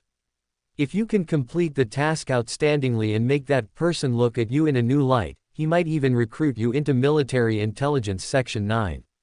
By then, it will be much more convenient for you to find formulas or corresponding materials, and you can also transform from a wild Beander who has to hide everywhere into an official Beander who can survive in the sunlight. I heard that official Beanders' salaries are extremely high, comparable to a lawyer's. And I might even benefit a little from you then, to see if I can find the Trickmaster magic potion formula." The more Furs Wall analyzed, the more she felt this was a good opportunity for Zio Derecha, but the lower her voice became towards the end. Zio Derecha knew that Furs was thinking of the kind old lady who had been so good to her. Just as she was about to go comfort her, Furs Wall suddenly looked up and said with full energy, "Tomorrow, I'm going with you to investigate that spy. We'll finish the task as soon as possible and see if we can get you into Military Intelligence Section 9. Looking at her friend, who suddenly seemed to be full of vigor, Zio Derecha said with a headache, "Those were all assumptions just now, and they might not be true. The more hope you have now, the greater your disappointment might be. It's fine, this is a new experience for me too, and I'm not doing well with starting a new book right now. Maybe I can find inspiration from this task." Upon hearing this, Zio Derecha no longer objected but then suddenly thought of something and said, it's fine if you come along, but I can't split the reward with you. At least share a little. Tingnan, House Borough, the Seer Club. Klein, who had already registered as a member of the Seer Club, was watching Hai Na Sen. Fan Sen-tae, a senior in the divination world, passionately discussed the essentials of divination on stage. After old Neil's burial, Klein hastened his efforts to expose Hai Na Sen. Fan Sen-tae. Although Avon could no longer provide him with direct scripts for the mastermind due to the butterfly effect, Avon's suggestions were still very reasonable. For example, clearing and arresting cultists in Tingnan City as much as possible to minimize the pawns the mastermind could influence.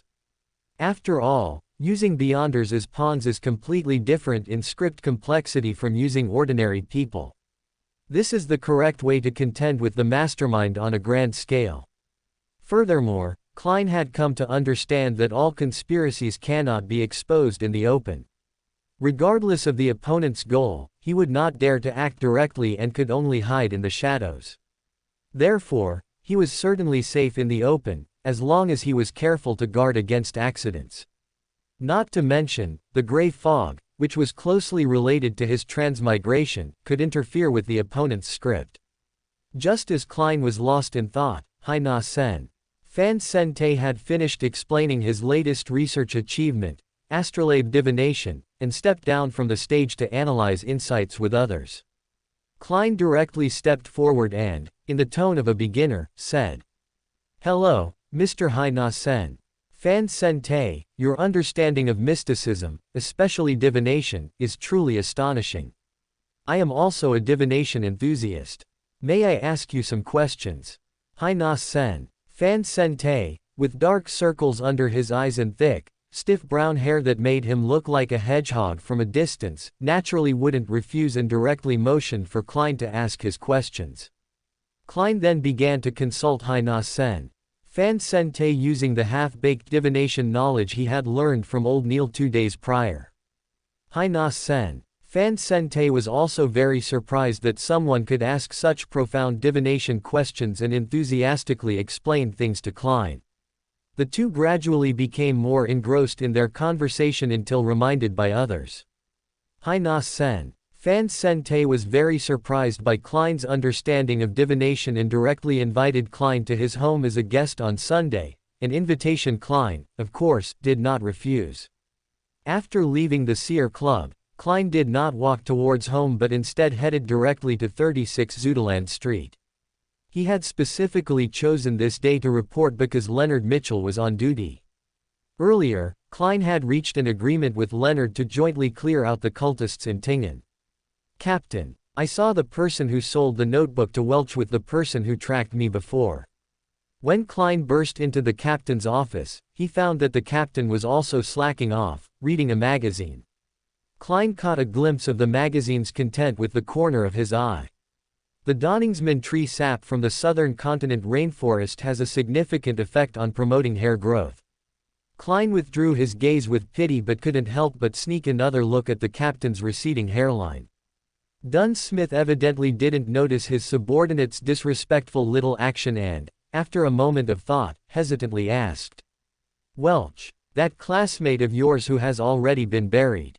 Klein nodded and said, "Yes, I saw someone at the Seer Club today. He was the one who, along with the person who tracked me 2 days ago, sold the notebook to Welch. This is his home address." Klein placed the prepared note on the captain's desk.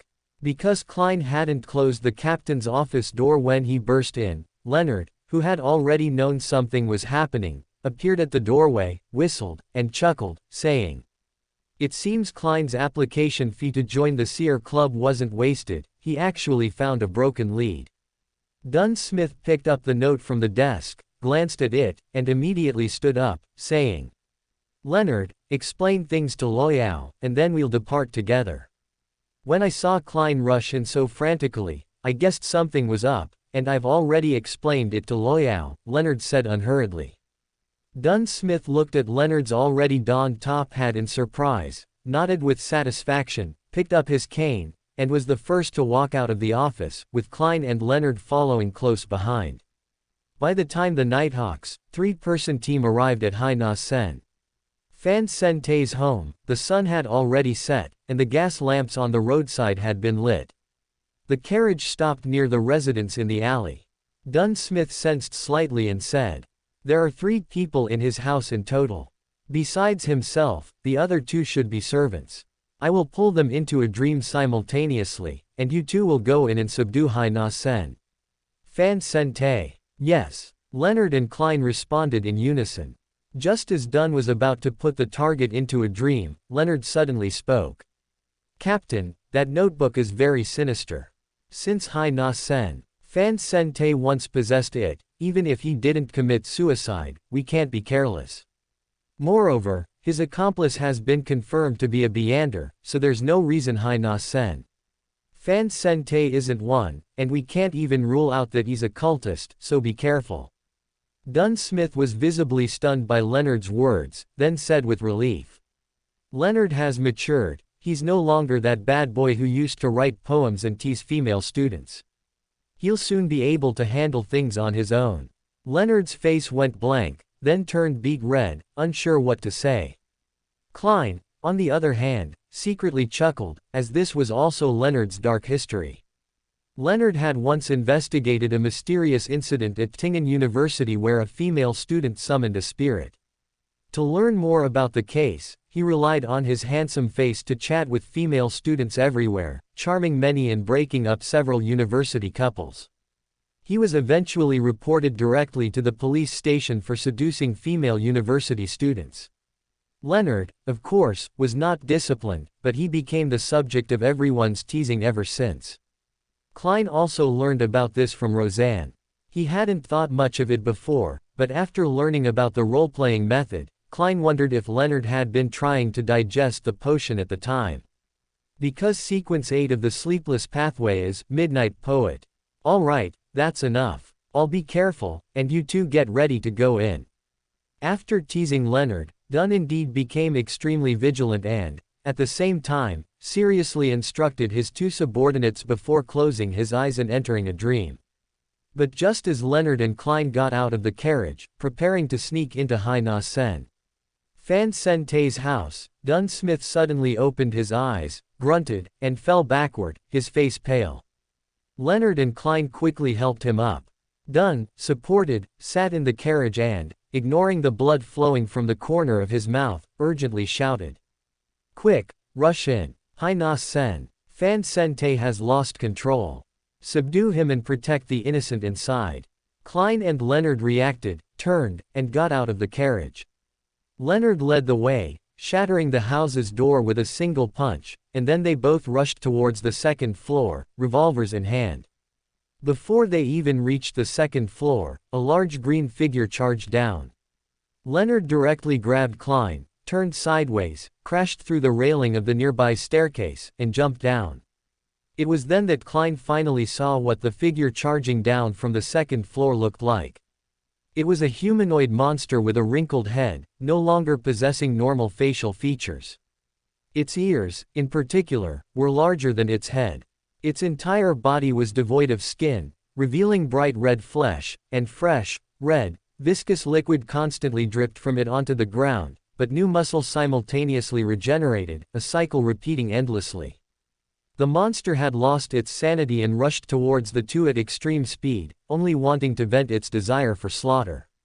This was Klein's first time in such a battle, and he encountered the most troublesome type of Beander who had lost control, because a Beander who has lost control can perfectly unleash the power within the potion without worrying about losing control, so a slight misjudgment of their strength can lead to heavy losses. It was also the first time Klein had seen such a monster in reality, so he was a bit stunned and momentarily forgot to dodge. Fortunately, he had an experienced Nighthawk beside him, who directly charged forward, punching the monster's head, forcing it back 2 steps, while shouting at Klein. "Quick! Charm!" Klein had already awakened the moment Leonard rushed out and wanted to draw his gun.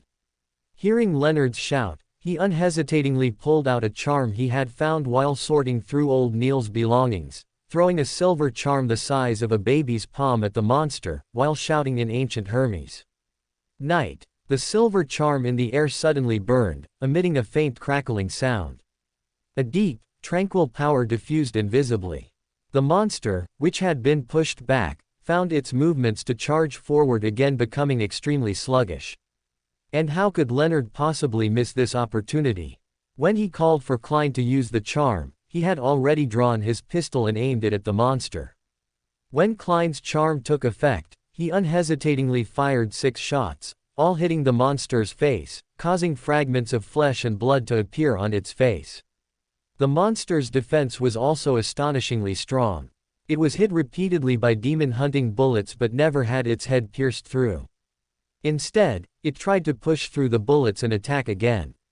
Leonard's revolver ran out of demon-hunting bullets, while Klein, already prepared, threw out a second, slumber charm, and, like Leonard, emptied his own revolver in one go.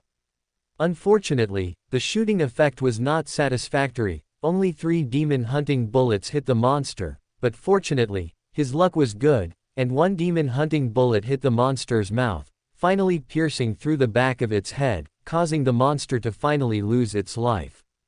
Klein rubbed his slightly sore arm and found Leonard hiding far away, behind a pillar, looking at him with a terrified expression, as if he were more dangerous than the monster. Klein gave an awkward laugh. He had underestimated the impact of continuous shooting on accuracy and the intensity of the revolver's recoil. He had almost dropped the revolver in his hand just now. At this moment, Leonard also walked out from behind the pillar, his face filled with fear, saying with lingering trepidation, "You need to get some proper shooting and physical training, or else I won't die at the hands of cultists, but at your gun." Klein was speechless at Leonard's words, only able to awkwardly scratch his head and look away. Captain Dunn, who had re-entered the room, helped Klein out of his predicament. However, the captain's state surprised both Klein and Leonard, as Dunn's face was unusually pale, his gray eyes somewhat cloudy, having lost their usual luster.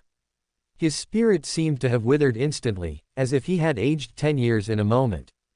Dunn Smith squatted beside the monster, moving the monster's corpse with a handkerchief. He said regretfully, "It's very difficult to perform a spirit world channeling on a rampaging Beander, let alone a rampaging cultist of an evil god. One wrong move and you'll suffer the backlash." As he spoke, he looked up and saw Klein and Leonard looking at him worriedly. He smiled and comforted them. "Hai na sen. Fan Sente should be a cultist of an evil god who had just received a promotion and the true creator's blessing." Dunn took a deep breath, suppressing his inner fear, and slowly continued. "I just entered his dream and found a giant cross that could support the entire sky. On the cross, there was a naked man nailed by black iron nails, his arms outstretched, his legs above his head, and his body covered in bloodstains. Perhaps sensing my gaze in the dream, the inverted man suddenly opened his eyes. I only saw a red light and was forced out of the dream, and Hai Na Sen. Fan Sente also lost control. Are you all right, Captain? Do you need to perform a ritual to clear any hidden dangers?" Leonard asked with concern. "No, I don't think there's any big problem. We can perform the ritual after returning to the company. For now, we should check this house for anything that might provide clues related to the Antigonus family notebook. Leonard, search the house. Klein, go outside and deal with the situation." After all, the commotion was quite big. The reason for outsiders will be that Hai Na Sen. Fan Sente was performing an evil god ritual. Once the patrol police arrive, have them maintain order outside, and then you can come in and help. Listening to the captain's clear and logical instructions, Klein and Leonard both felt a little relieved and then acted according to his directives. Ultimately, Leonard found many materials related to mysticism rituals in the house, as well as some pendants and items related to the true creator. Beyond that, no more items were found, and the clues regarding the Antigonus family notebook were once again cut off. Leonard and Klein were both a little unwilling, yet helpless. After Avon returned to the villa, he spent several hours in his study, busily learning and drafting reports. When he took a break and went downstairs, he found that his brother, Robert, had actually returned today and had instructed Walker the butler to prepare dinner. "Hi, good evening, Robert. I thought you would be attending a dinner party. Are you not eating dinner tonight?" I heard in Tingen that if you have good connections, you can attend luxurious noble banquets every day. Seeing Walker the butler leave, Avon came down the stairs, greeting him as he spoke. Unfortunately, your brother doesn't have such good connections. Ever since I led the charge last year and abolished the grain bill, those old nobles whose land rent income drastically decreased have regarded me as an enemy. How could they invite me to their dinner parties and balls? As he spoke, Robert looked at the homeware Avon was wearing and said in surprise. Were you at home all day? Did you not go out? In Robert's impression, Avon was someone who couldn't stand loneliness. How is that possible? Having just arrived in Backland, I had to go out and explore, to understand the surrounding situation. After all, even if I'm just going to Military Intelligence Section 9 to get a military rank, I can't do nothing, can I? I went out in the morning and came back in the afternoon. Before you returned, I was drafting the government employee reform proposal. Robert approved of Avon's attitude, patted Avon's shoulder, and said, "You've certainly grown up. Indeed, I can't treat you the same way as before. By the way, how is the report drafting coming along? Do you need any help?" Avon thought for a moment and felt he didn't need help, so he said, "The progress is quite good. It should be ready before Earl Hall's dinner party on Saturday evening, don't worry." Robert nodded in approval. In fact, Avon was already close to completing the draft, but he didn't want to give Robert the impression that he had been prepared all along. Since Robert hadn't washed up after returning home, Avon said goodbye to Robert and went back upstairs to continue working. At dinner time, Robert and Avon sat opposite each other again, and Robert told Avon about his arrangements for him. "I went to see my old classmate today, the Deputy Director of Military Intelligence Section 9, Jonas. He will arrange for you to join Military Intelligence Section 9, but currently, Military Intelligence Section 9 is also very competitive, and you're not getting in through official channels, so he might not be able to arrange too good a position for you." Avon took a sip of red wine indifferently and said, "It doesn't matter. The first step now is to get in. Other things can come slowly. By the way, Robert, did you report my Beander pathway to him?" Robert knew what Avon was thinking, so he smiled and said, "I know you've mastered the role-playing method and might be promoted very soon, so when I discussed your situation with him, I deliberately blurred your sequence, only saying that you've already entered the Beander domain. By the way, how is your magic potion digesting? Do you have any bad feelings?" "Oh, now that you mention it, I do feel a bit off," Avon said, feigning a belated realization. "Do you feel anything wrong?" "Indeed," Robert asked nervously as soon as he heard this. "The feeling is that the magic potion is digesting too quickly, and the magic potion formula and materials are being collected too slowly. It would be awkward if I completely digested the magic potion but hadn't found all the corresponding magic potions." Upon hearing this, Robert's heart returned to his chest. He glared at Avon, thought for a moment, and then said, "Don't worry about the Provoker magic potion. The military has fought quite a bit with other North Continent countries in the Southern Continent. Low-sequence magic potions are not scarce. Even Provoker Beander characteristics are probably abundant, as these guys are the most hated. By the way, do you know what a Beander characteristic is?" "Yes, it's the item that precipitates from a Beander's body after death, roughly equivalent to a magic potion without auxiliary materials," Avon said calmly.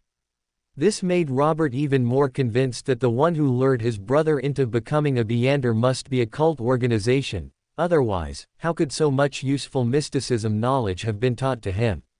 However, Robert was also very composed.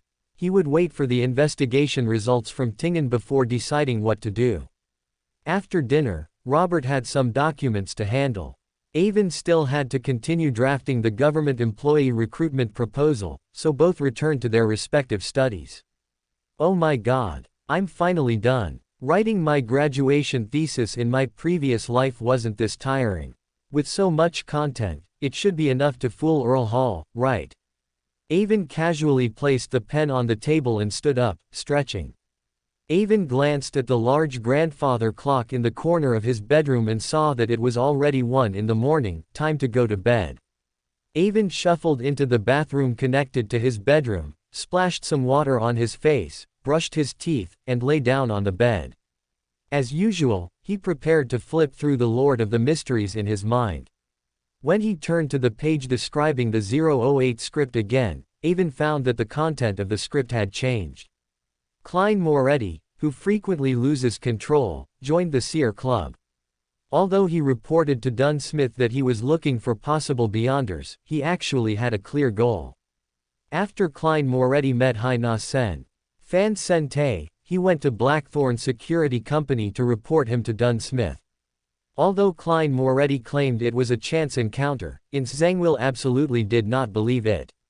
Although Dunn Smith received a warning from Leonard, who held a secret, and was very careful, he still underestimated Haina Sen Fan Sente. Haina Sen Fan Sente, having successfully spread the faith and recruited believers, had just gained Mr. Z's approval and successfully advanced to a listener, listening to the true creator's corrupted murmurs. This caused Dunn Smith to indirectly hear the evil god's murmurs and see the true creator's phantom, instantly suffering heavy damage and facing the danger of losing control. Many lines were scribbled out below, followed by new content. Because Dunn Smith received Leonard's warning, the moment he saw the true creator's phantom in his dream, he withdrew from the dream. The true creator's pollution lost its target and directly turned towards Haina Sen Fan Sente, causing Haina Sen Fan Sente to instantly lose control and turn into an irrational monster. After a not-so-thrilling battle, the monster that Haina Sen Fan Sente had turned into was fortunately killed by Klein Moretti. Although his marksmanship was not good, sometimes luck is more important than marksmanship in shooting.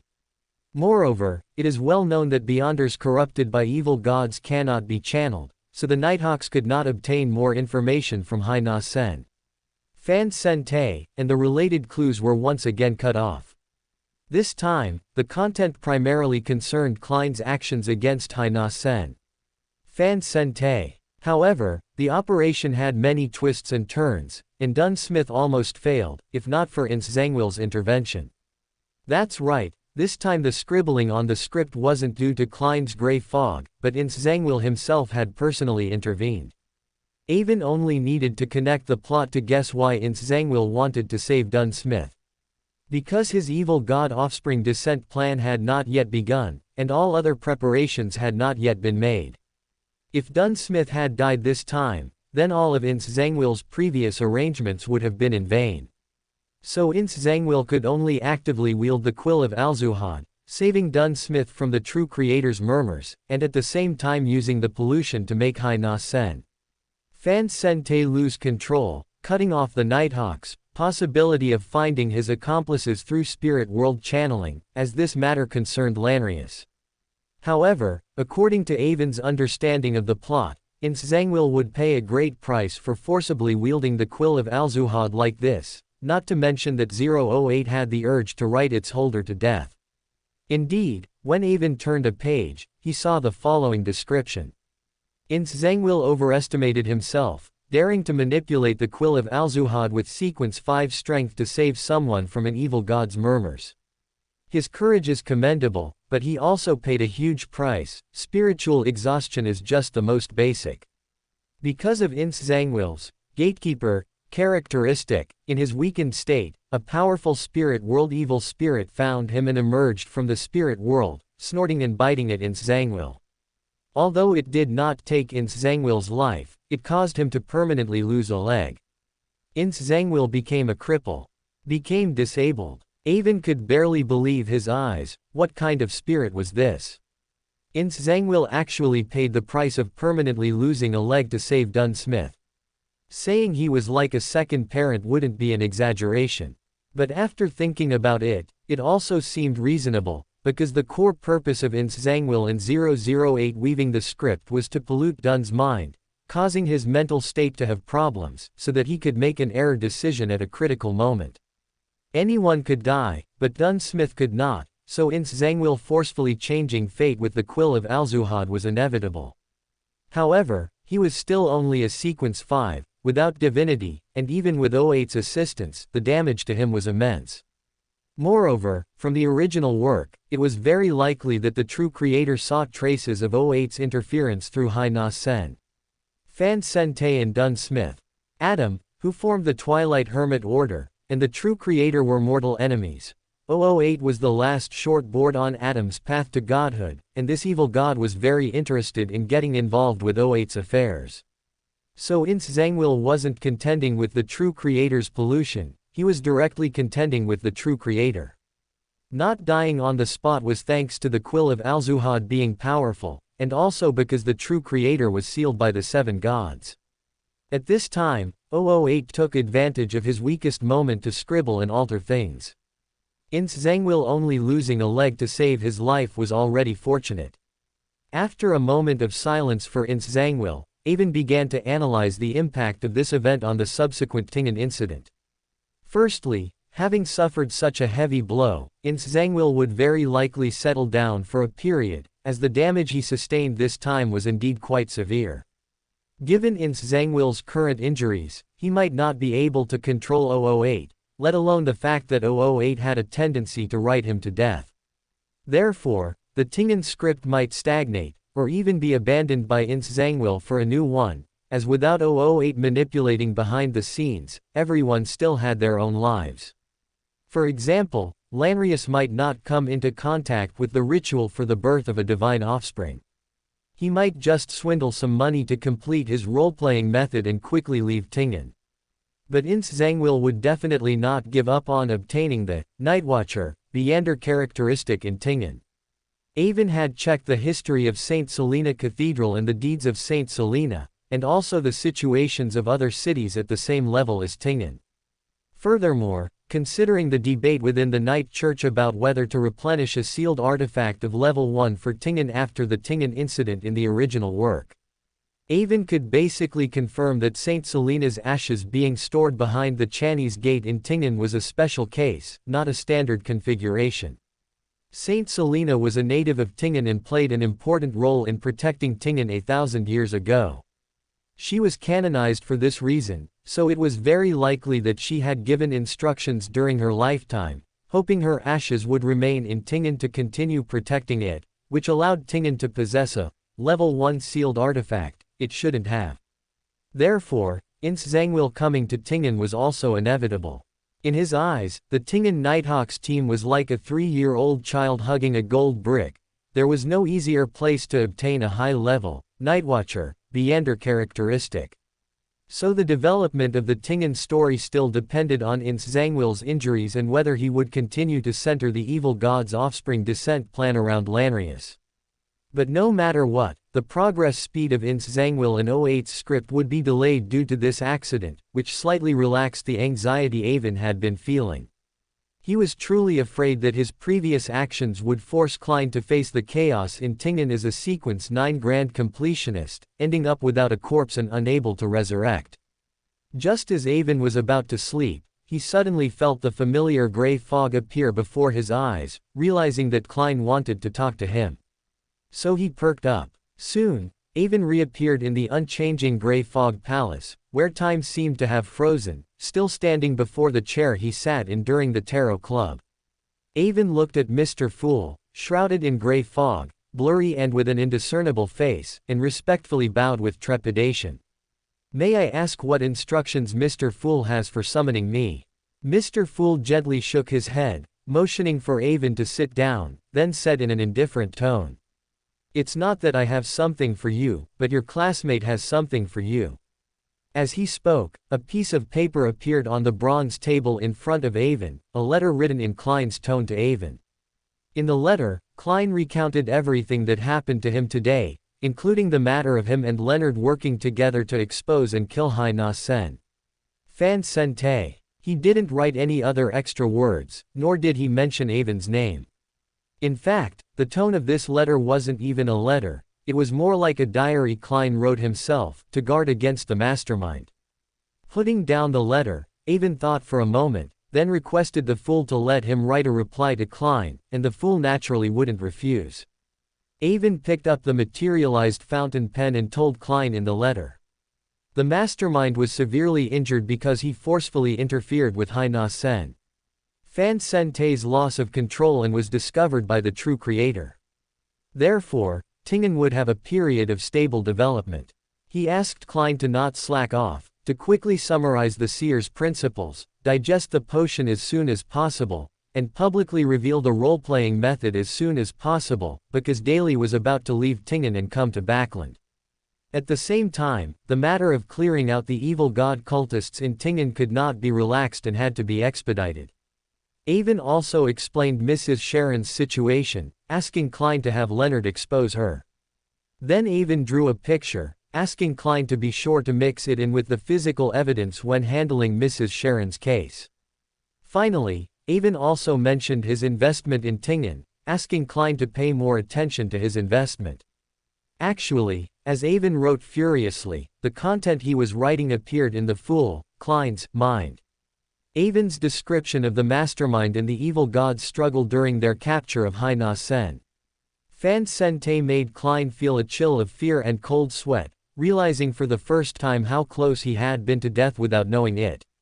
When Avon wrote that the mastermind was severely injured because of this incident, he couldn't help but want to laugh aloud 3 times. When Avon urged him to quickly strengthen his own strength during the window period when the mastermind was severely injured and to announce the role-playing method, Klein secretly took mental notes to avoid forgetting. When Avon told him about Mrs. Sharon's situation, Klein was utterly speechless again. As for the last thing Avon asked him to do, he couldn't make heads or tails of it. But the drawing Avon made looked more like an emoticon from his previous life, and he didn't know what Avon intended to do. Although he didn't fully understand, Klein didn't plan to ask deeply. Perhaps it involved the mastermind, and asking would be useless. It was better to ask as little as possible. As for Avon's private request for him to speed up the investment matters, Klein was actually itching to do it. After all, Avon also paid a reward, and such generous and easy rewards were not common. Klein was already somewhat impatient. After Avon furiously finished writing the letter he wanted to give to Klein, he also feigned a request for the fool to deliver the letter as soon as possible. And the fool also feigned a gentle nod, then waved his hand to send Avon out of the gray fog. Klein read Avon's writing again, making sure he wouldn't forget any important information, then also left the gray fog. This time, learning that the mastermind was severely injured made Klein sincerely thank the true creator in his heart, even though he was an evil god. It also made Klein feel a sense of relaxation all over, like a fish that had escaped a fishing net. Even the not-so-good air in Tingen felt fresh. His previously suppressed mood due to the mastermind's existence also relaxed a lot, and he determined that the mastermind was not so invincible.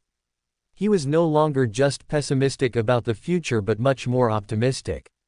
Thinking of this, Klein couldn't help but want to celebrate, preparing to go out and buy some white bread and salmon to make a rich breakfast for Benson and Melissa tomorrow morning.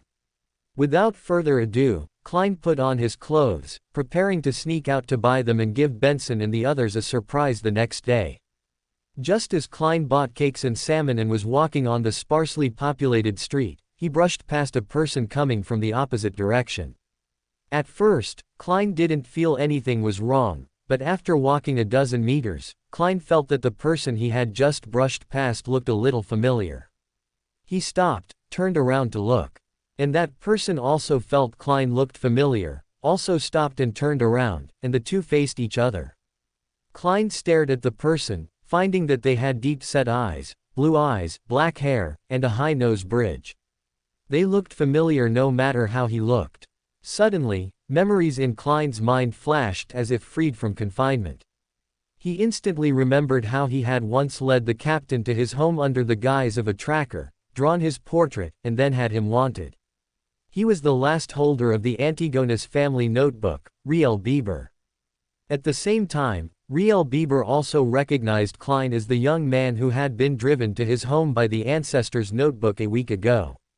It was just that the young man's current demeanor was so different from his demeanor at the time that he hadn't thought of it immediately.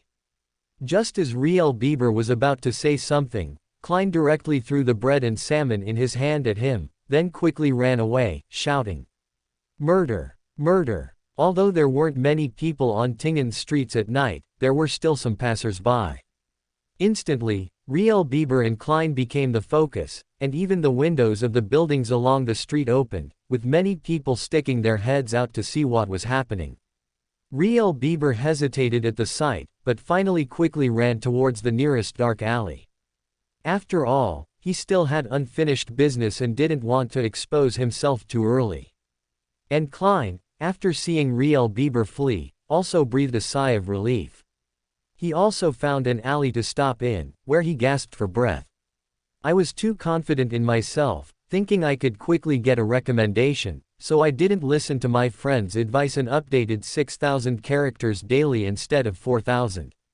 The consequence is, I've already written 130,000 characters half a month after starting the book, but I still haven't received a recommendation. If I continue to update 6,000 characters daily next week, I might have to go live without any promotion. So, I can only change to updating 4,000 characters daily after my saved drafts run out. I hope everyone understands. Next week, I can only admit defeat and leave this cutthroat light novel category to try a different channel, to see if there's a chance for a recommendation. At the same time, I also ask for everyone's continued support to help me get a recommendation. Please invest, please follow, please collect, please recommend. I truly love Lord of the Mysteries, and I want to write this fanfiction. Please support me so I can keep writing." After catching his breath, Klein, relying on his familiarity with the area, quickly found a hidden route and, after walking only a short distance, turned onto another street. On the other street, Klein once again hailed a night carriage, and this time, uncharacteristically, Klein didn't haggle over the price. He directly told the coachman, "Get to Zuideland Street as fast as you can. If you can make it in 20 minutes, this 1 soul is yours." As he spoke, Klein held a banknote in his hand and waved it in front of the coachman. Apparently, after Leonard's demonstration, knowing that there was a reimbursement system in this world just like on Earth, Klein was uncharacteristically generous this time. The coachman rarely picked up passengers whose destination was so close yet offered such a generous fare. Looking at the banknote fluttering before his eyes, the coachman's eyes turned green. After Klein was seated, he immediately whipped his horses and galloped wildly down the road. Klein, caught off guard, nearly tumbled around in the carriage, but he didn't scold the coachman. After a wild dash, and thanks to the sparse traffic on the streets at night, the coachman delivered Klein to Zuideland Street in less than 30 minutes. Klein kept his word and gave the coachman the 1 soul, then ran towards the Blackthorn Security Company. Dunn, whose mental state was not very good, heard the news brought by Klein and, without any hesitation, entered a dream to notify Daly, the spirit medium at the suburban cemetery, to hurry over and take his place leading the other Nighthawks in a large-scale search of the area where Riel Bieber appeared. Captain Dunn Smith, as a nightmare, could enter the dreams of everyone in the entire city without moving from the Blackthorn Security Company. However, forcibly pulling people into dreams had a distance limit. The main reason he notified Daly to lead the team was because he was injured and in a poor mental state after entering Hai Na Sen. Fan Sen Tay's dream. You don't have to worry. Even if we don't catch Riel Bieber tonight, our large-scale search will make him stay far away from that area, avoiding it at all costs, thereby protecting your family.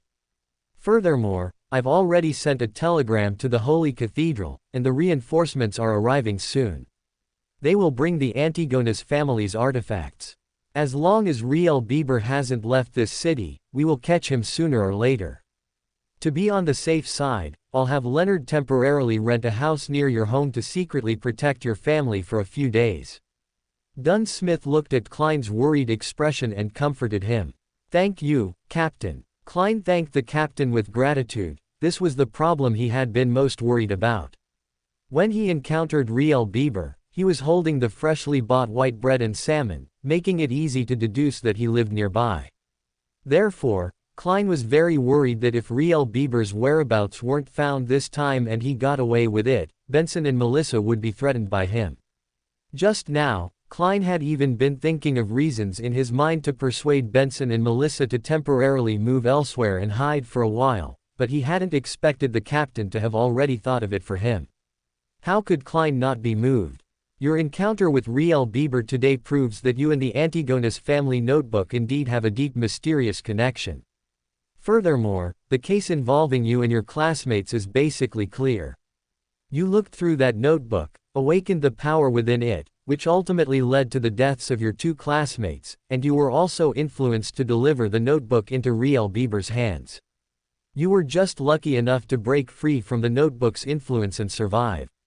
You just said that Riel Bieber was also very surprised to see you, which indicates that you did indeed give him that notebook, and in his mind, you should have become a dead man. Klein nodded in agreement, feeling that this deduction should be correct, but still asked curiously.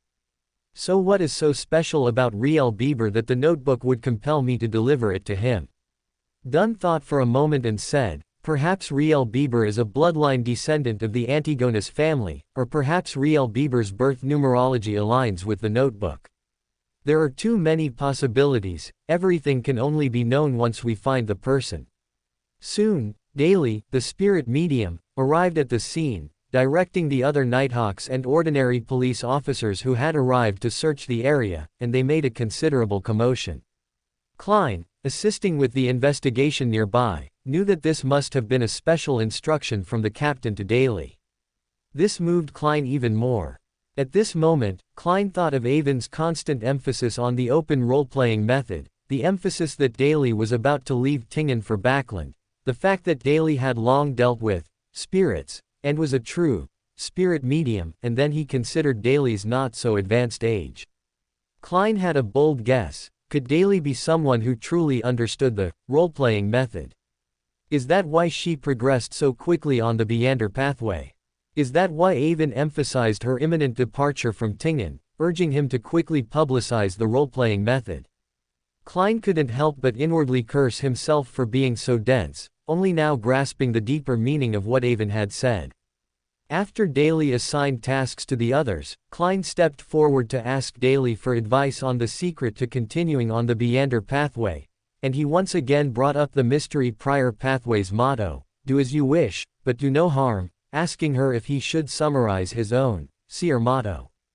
Daly had been struggling with how to teach the role-playing method to Dunn because, during the process of digesting the potion and summarizing the role-playing method, she was detected by the church, which made her swear an oath before the goddess's holy relic not to reveal it. Furthermore, she had almost completely digested the spirit medium potion and needed to submit a special application for promotion again, so she was somewhat anxious when facing the Dunn, who couldn't grasp it. However, Klein, a seer who had only been a Beander for a few days, had vaguely and ignorantly grasped the role-playing method from the Mystery Prior motto and from her as an example. This gave Daly a new possibility, a way to circumvent the oath. Therefore, when Klein sought her guidance, Daly showed an extremely friendly attitude, actively answering his questions, which secretly delighted Klein. Thus, the 2 individuals, each with their own intentions, surprisingly moved towards each other and conversed very warmly, which made the other Nighthawks click their tongues in wonder. After the search operation, Daly even proactively gave Klein her home address and invited him to visit often, which astonished the other Nighthawks even more. Only Leonard, who had formed an offensive and defensive alliance with Klein, vaguely guessed his intentions, but he didn't understand why Klein would be so radical, as this would expose him to the church's high-level officials too early. Klein was a person with secrets, was he really not afraid of being exposed? So he stepped forward and subtly asked Klein, "Isn't what you're doing too early?" Klein immediately understood that Leonard might have sensed, through his own unique abilities, that there was a hidden secret behind Tingen, but he didn't know the specific details. And Klein couldn't be frank about this matter. After all, the mastermind had the characteristic of, if you know me, I also know you. One less person knowing meant one less risk, so Klein ultimately didn't explain a word, merely shaking his head at him and leaving the already spread-out search scene without saying anything. Leonard looked deeply at Klein's departing back but wasn't angry, instead, he fell into contemplation. After a night of searching, the Nighthawks only found Riel Bieber's hiding place nearby, but he hadn't left any clues.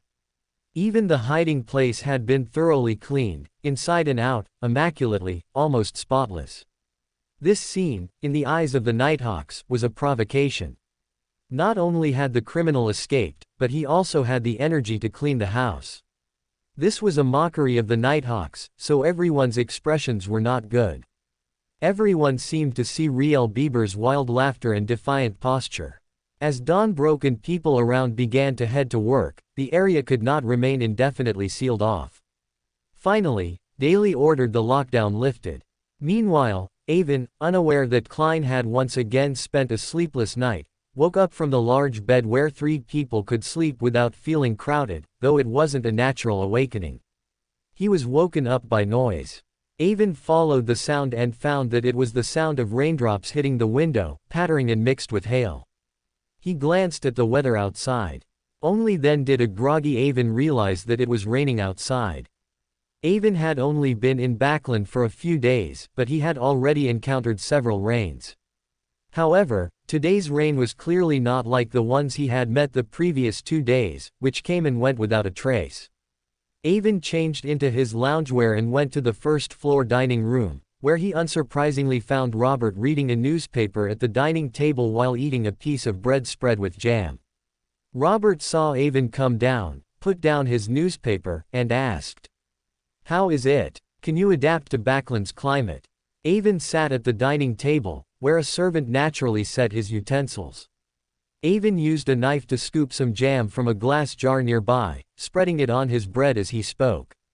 "I can't adapt. When I was in Tingen, I heard that Backland's weather was strange, unpredictable, and that it rained most of the time. Now that I see it, it truly lives up to its reputation. By the way, Robert, aren't you going to the Parliament today?" Robert took the napkin Hope handed him, wiped his mouth, and said, "Of course I'm going to work, but today is a bit special, and with the rain, it's understandable if I go a little late." Avon munched on his bread, looking at the somewhat eager Robert, not understanding what he meant. Robert just smiled, offering no further explanation, took his coat and cane, put on his top hat, and left the house with Hope. Backland's weather was unpredictable. It had just been heavily overcast and hailing, but 2 hours after Avon finished breakfast, the rain stopped, and the sun shone brightly. Since Avon had completed the employment report for government staff, he naturally wouldn't linger at the villa. After greeting Butler Walker, Avon left the villa again, hailed a carriage on the street, and headed to Backland North Borough. The Church of the Night Goddess, as one of Backland's mainstream churches, had churches everywhere, and St. Samuel Cathedral in Backland North Borough was the headquarters of the Night Church's Backland Diocese. As a believer favored by the Evernight Goddess, Avon hadn't prayed to her for 2 or 3 days, which made him uneasy. St. Samuel Cathedral was located on Paceville Street in the western part of Backland North Borough, very close to Empress Borough where Avon currently resided, so Avon arrived at his destination in less than half an hour. It was a pure black cathedral with a bell tower on each side, displaying a symmetrical beauty when viewed from a distance. Avon, holding a gold-inlaid cane, walked across the large square in front of the cathedral, entered the church, passed through the quiet corridor, walked under the sunlight cast by the stained glass, entered the main prayer hall, found a random seat, clasped his hands into fists, and listened to the bishop's sermon with the others. During the bishop's sermon, Avon's mind was incredibly peaceful. Avon even felt that coming to the church more often might soothe the mental imprints left by the magic potion. The 2 assassin magic potions Avon drank were directly formulated from Beander characteristics. Although Helen and Mrs. Sharon hadn't explicitly stated it, Avon could clearly perceive that this might also be a perception brought by the mysterious city. The bishop's sermon would not end quickly, and most believers, due to various reasons, couldn't stay in the church for too long. So, after listening to a portion of the sermon, believers gradually left, while some devout believers would quietly walk forward and donate a small amount of money. Avon naturally wouldn't spend his entire day here, showing his devotion to the goddess from time to time was enough. If he did too much, the goddess might even get annoyed. From Klein's response to believers in the original work, it was clear that those personally blessed by the Evernight goddess, like Avon, were special attention targets. Praying indiscriminately can be incredibly annoying. Anyone who is constantly bossed around by their employer via WeChat messages will surely relate. So Avon, understanding the goddess's vast enterprise and numerous believers, stopped his prayer, quietly walked to the altar, bowed to the bishop, and then put the 2 £10 notes and 6 £5 notes he had prepared earlier, totaling £50, into the donation box. Avon had been praying in the back row, but as he walked forward, his handsome and outstanding appearance, along with his luxurious and appropriate attire, had already attracted the attention of the gentlemen and ladies in the front row, and the young women following them had eyes shining brightly. When Avon made a generous one-time donation of £50, it caused exclamations from those present, who, no longer caring about their composure, began to inquire about Avon's identity from those around them, which made the prayer hall somewhat chaotic for a time, no longer having the sacred and tranquil atmosphere it had just moments before. Seeing this situation, Avon secretly shook his head. He hadn't expected Backlunders to be so lacking in composure.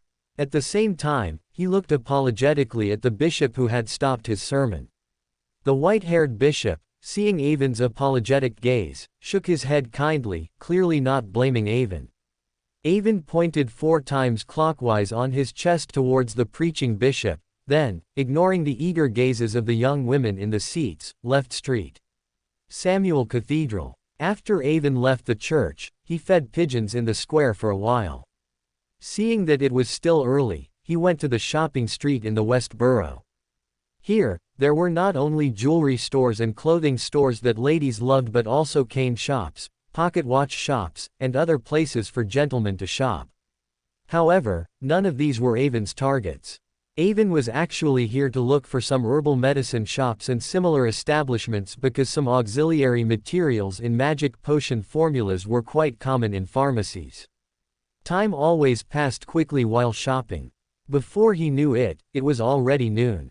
Avon, thinking about the magazines and newspapers he had read before, finally decided to find an Intis restaurant to see if Rosal, the senior transmigrator, had replicated dishes from his previous life in this world. To be honest, the cooking skills of the chefs at Count Tingen's Manor and the villa in Backland were both excellent, but for Avon, they were only good for a taste.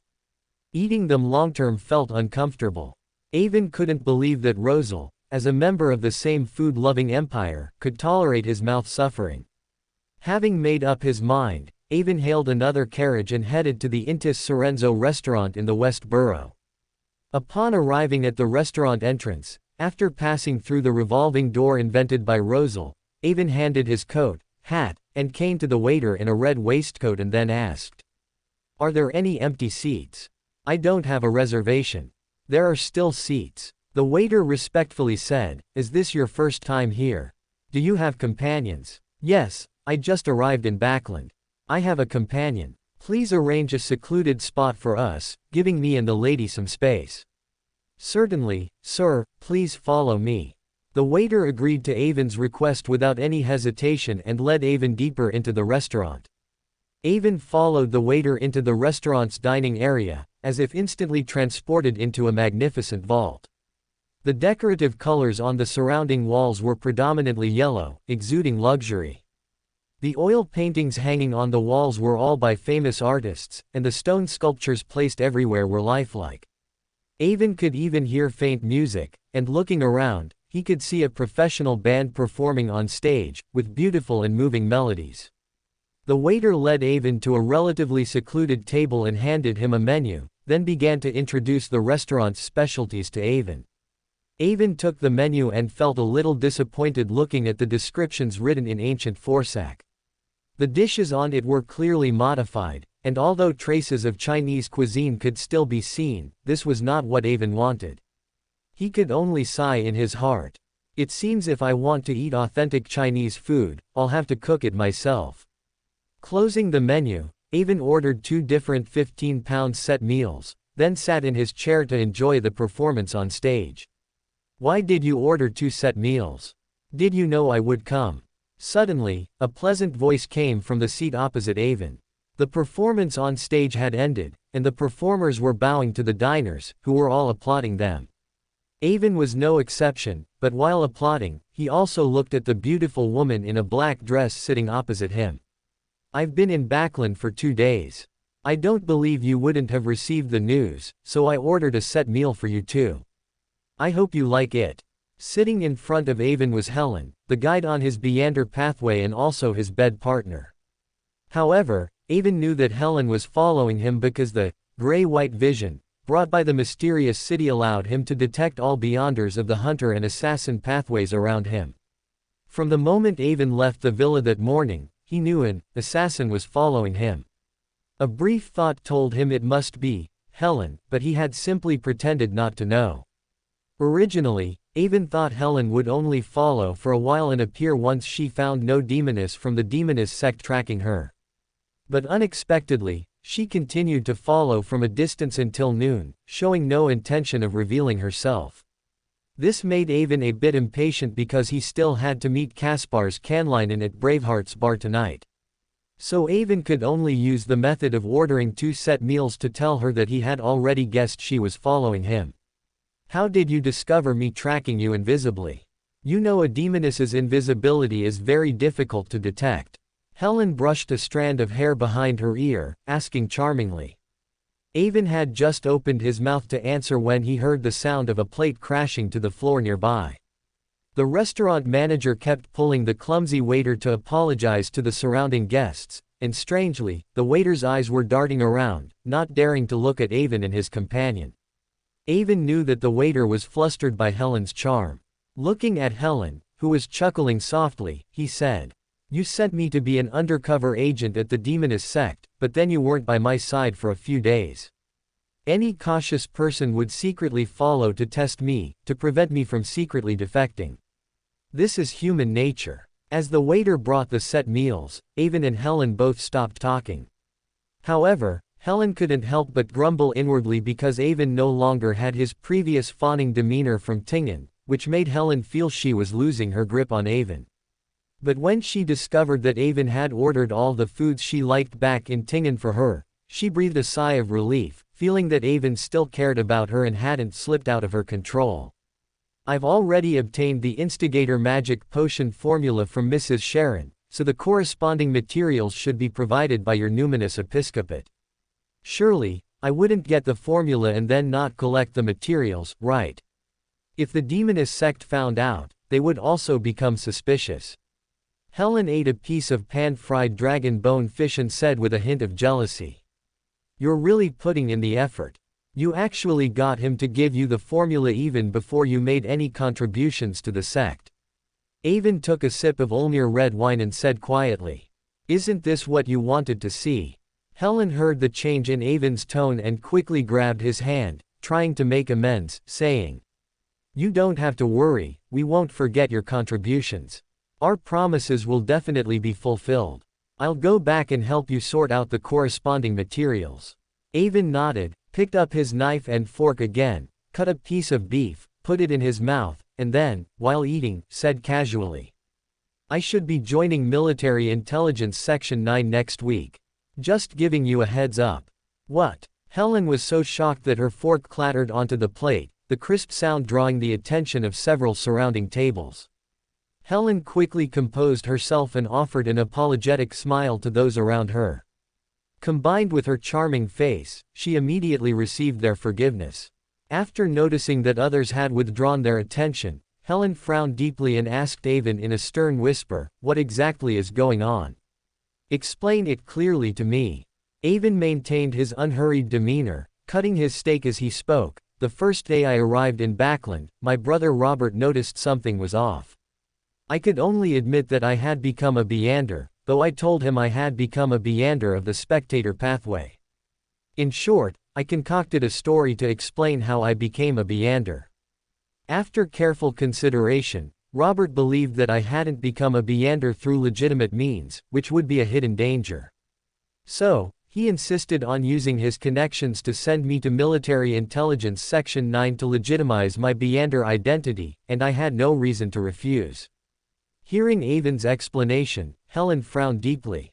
She put herself in Avon's brother's shoes and realized she would have done the same. However, this would interfere with Theosophy Order's plan to develop Avon to infiltrate the Demonist sect. Theosophy Order developed Avon because they wanted him to infiltrate the Demonist sect, ideally becoming one of the husbands of a high-ranking demoness, and then help them gather information about the Demonist sect schemes in Backland. The demonists developed by the Demonist sect are basically their lovers and their children. When their lovers get them pregnant and bear children, especially boys, they will, in revenge, feed the assassin Beander potion to the man who got them pregnant during pregnancy, with a hateful mindset, turning their lover into a close female friend. So, Avon's future path would definitely be to be turned into a woman by the Demonist sect. But if Avon joined Military Intelligence Section 9, how could Avon become a woman? How could he deeply infiltrate the Demonist sect? How could he gather information for them? Helen hadn't expected to learn such an unexpected piece of news on her first meeting with Avon today, and for a moment, she didn't know what to do. Helen was flustered and at a loss, seeing that Avon didn't seem to have any worries. She said testily, "Eat, eat, all you know is eat. If you enter Military Intelligence Section 9, you won't be able to become a witch, and you won't be able to truly enter the core circle of the Demonist sect. The Beander pathway you've been longing for might be cut off, unable to advance further. Aren't you worried? What's the use of worrying? Besides, I've reviewed the plan you made for me. Even if everything goes smoothly, I would only be an ordinary demonist developed from the outside by the Demonist sect, still on the periphery, and actually unable to access core secrets. But now I'm different. I've become useful. I am now someone who has been pulled into the Demonist sect and at the same time infiltrated Military Intelligence Section 9, an important department. Planting a chess piece in Military Intelligence Section 9, that should be something many secret organizations want to do, right?" Avon glanced at the anxious Helen and explained. Yes, you're right. The Demonist sect might be very pleased that you can enter Military Intelligence Section 9, but how will you advance to witch? Become a woman in front of the many Beyonders of Military Intelligence Section 9. If you don't become a witch, then to the Demonist sect, you will always be an outsider. What about the task we gave you? Developing Avon, this chess piece who could infiltrate the Demonist sect, was the most outstanding mission Helen had completed in recent years. For this, she had even received praise and rewards from her mother. If Avon couldn't infiltrate the Demonist sect, her initial investment would be wasted, and she wouldn't know how to explain it to her mother. Thinking of her mother's ruthless methods, Helen felt a chill run down her spine.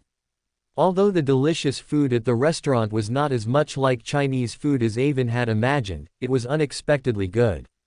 Avon's mouth hadn't stopped since the beginning, but seeing Helen's distressed look, he still asked in confusion, "Why do you see my inability to advance to witch in Military Intelligence Section 9 as your problem? This should be the Demonist sect's problem, shouldn't it? As long as the Demonist sect wants me to stay in Military Intelligence Section 9, they'll have to solve this problem." Avon's words left Helen dumbfounded. That's right, this should also be the Demonist sect's problem. Was there any need for her to be so anxious? Thinking of this, Helen felt pitifully foolish. She secretly glanced at Avon and found that Avon was trying to suppress his laughter, almost spitting out his food. Seeing this, Helen was indignant. Suddenly, her eyes darted, and she quietly slipped off her shoe, extending her stocking-clad foot up Avon's calf. As Avon felt the foot making small movements between his legs, his expression also became strange, and his face began to redden. Originally, Helen's small movements would only make Avon lose his composure a little. Avon could stop her by simply clamping down on that small foot. However, Helen, enraged by Avon's mockery, used the spider silk she had learned to cast after her recent advancement to tightly bind Avon's hands and feet. She even used the spider silk to stir Avon's lust, making Avon only able to watch Helen do as she pleased without being able to stop her.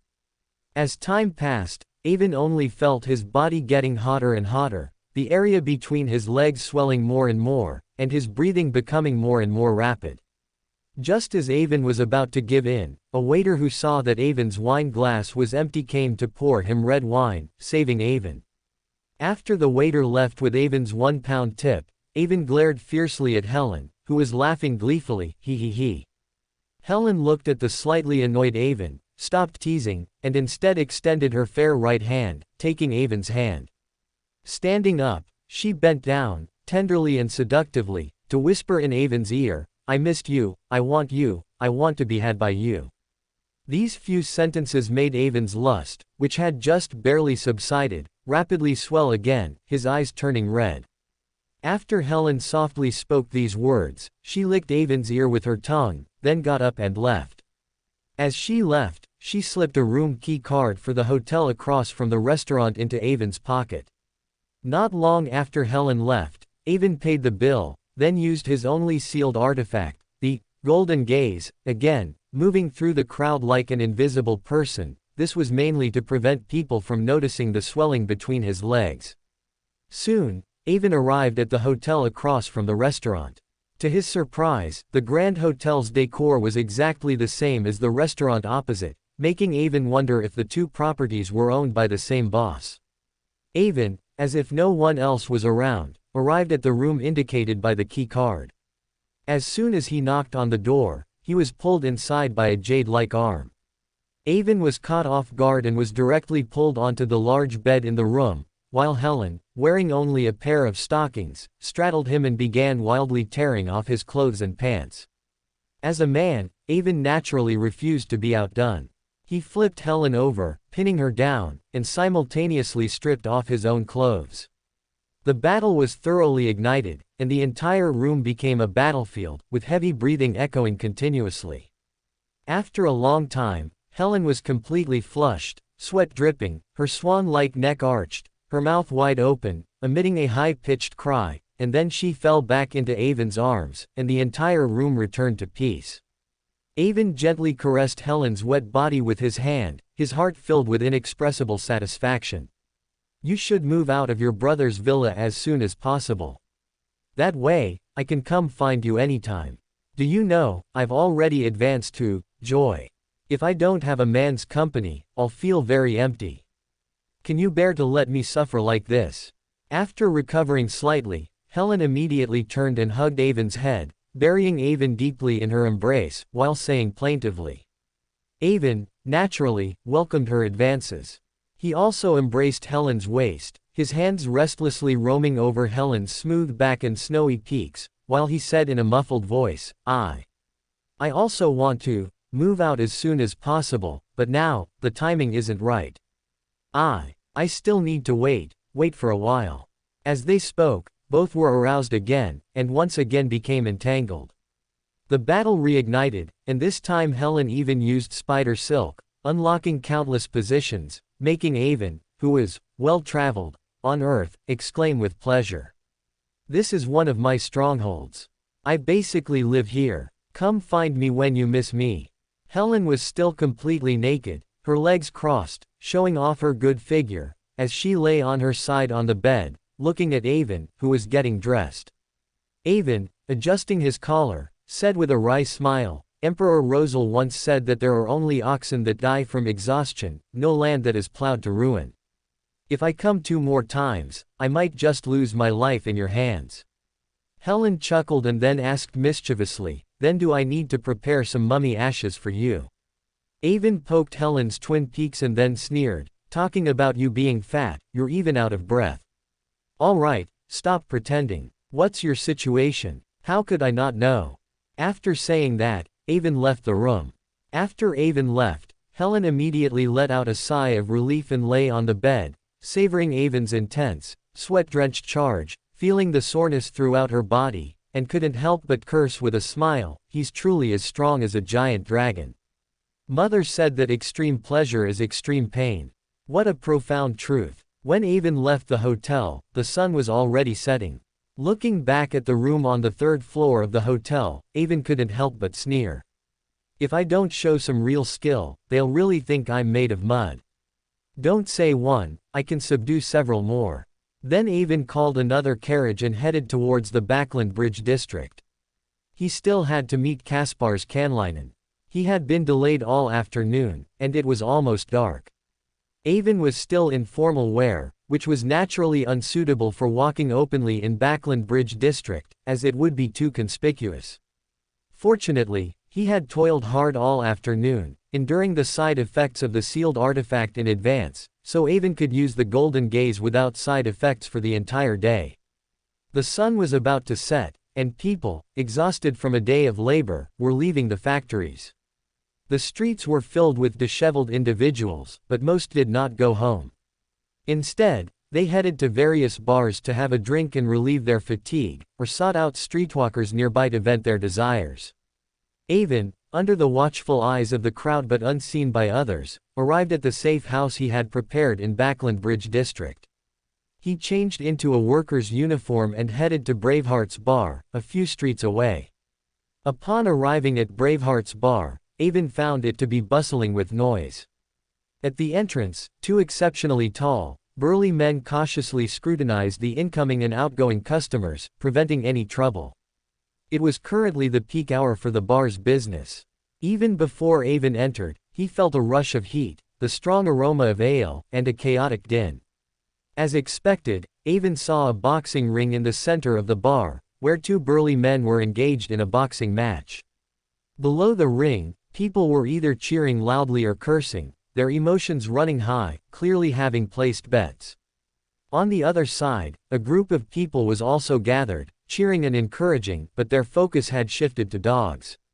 When a match ended, many immediately cursed and threw away their betting slips, having clearly lost their bets. However, some were unconvinced and angrily accused the organizers of breeding the fighting dogs, which made their staked dog clearly weak-legged and listless. Naturally, no one paid attention to his complaint. The burly man overseeing the place simply picked him up and threw him outside. Avon had never seen a dog catching a mouse, and was still somewhat interested. He had just bet on a dog with the remaining pence he had exchanged yesterday, and unexpectedly, he actually made a profit. Having received his winnings, Avon did not wait for the next match. Instead, he squeezed through the crowded people and walked towards the bar counter, swatting away several hands that reached out to him along the way. Avon sat down on a chair, tapped the bar counter, and said to the bartender, "Give me a glass of South Wales beer." The bartender looked up at Avon, his face lighting up with surprise. He clearly recognized Avon as the customer who had given him a tip yesterday, so he quickly poured Avon a large glass of beer, then pointed to a row of private rooms on the side and said, "Kaspars Kanlinen is in billiards room 3. Avon nodded, took a sip of the beer that tasted more like juice, then grabbed a handful of the pence he had just won and gave it to the bartender, before heading to billiards room 3. Avon knocked twice on the door, then pushed it open directly. The people playing billiards inside all stopped their movements and looked at Avon, the uninvited guest. When Kaspars Kanlinen saw it was Avon, he said to the other two, "You two go out first. We'll play again next time." The two burly men, accustomed to this, put down their cues and left the billiards room, closing the door behind them. Avon naturally walked to the billiard table, picked up a cue, aimed at a billiard ball, and took a shot.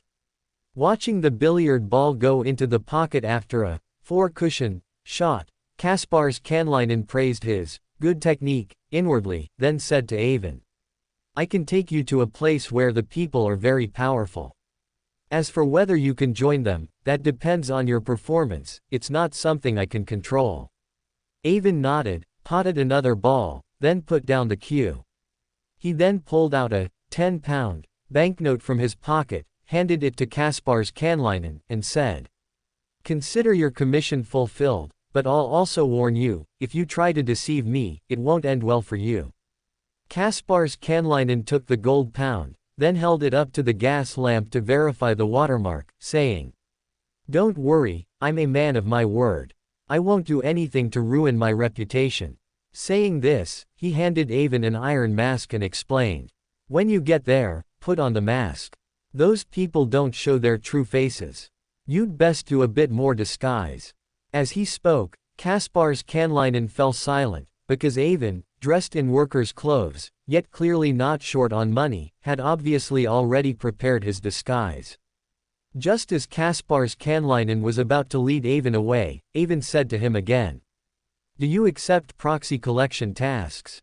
"Yes, why wouldn't I if there's money to be made?" "Good. If someone looks for you, gives you something, and says it's for kid, you take it. I'll pay you 1 Soul for each time you receive something." Kaspar's Kanlinen turned to look at Avon, scrutinizing him up and down, and said, "To be honest, I'm starting to suspect you're a foreign spy. Will the things you collect get me into trouble?" Avon chuckled softly, shook his head, and said, "It won't get you into trouble. Are you accepting or not?" "Yes, why not? Even if you're a spy, it's none of my business. I don't know anything. The Loan Kingdom isn't mine, so I don't need to worry about it."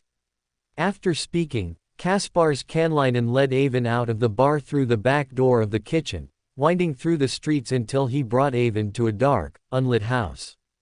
After motioning for Avon to put on the mask, Kaspar's Kanlinen knocked on the door in a specific rhythm. After waiting for 7 or 8 seconds, the small wooden panel on the door was pulled open, revealing a pair of eyes scrutinizing Avon. Avon, however, remained composed, showing no impatience. Finally, the door opened, and a man also wearing an iron mask handed Avon a hooded robe and said to Kaspar's Kanlinen, "That's enough, you can leave now." After Kaspar's Kanlinen left, the masked man led Avon into the dark house. The entire room had only one light source, a candle on the coffee table.